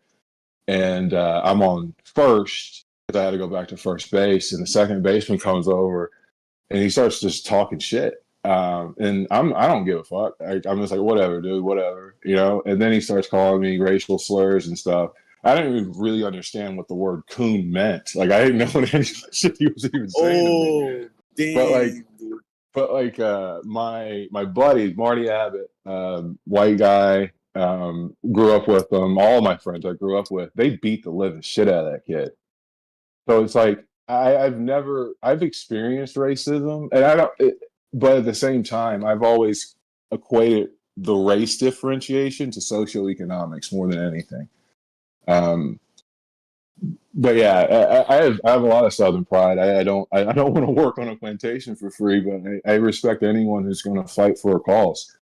And I like people like you because you are an anomaly. You go against the culture norms, what you would expect Black people to act, how you would expect Black people to act. Like, people always want to stereotype everybody and put them in a box. And if you don't fit that box, you're going over the boundaries. Like, you're a Black dude. What are you doing? Why would you support the Confederate flag? Why would you have Southern pride? And it's like, dude, like, it's not black or white. We live in a dynamic world. Yeah. Oh my gosh. That's why I always try to, when I have conversations about race, I always try to just put it down to social economics. We have a different view on our creation, but I believe that we evolved from the same species. I believe we're still the same species. And I believe that all these things and all these problems that are there are created to divide us. This is a cool topic.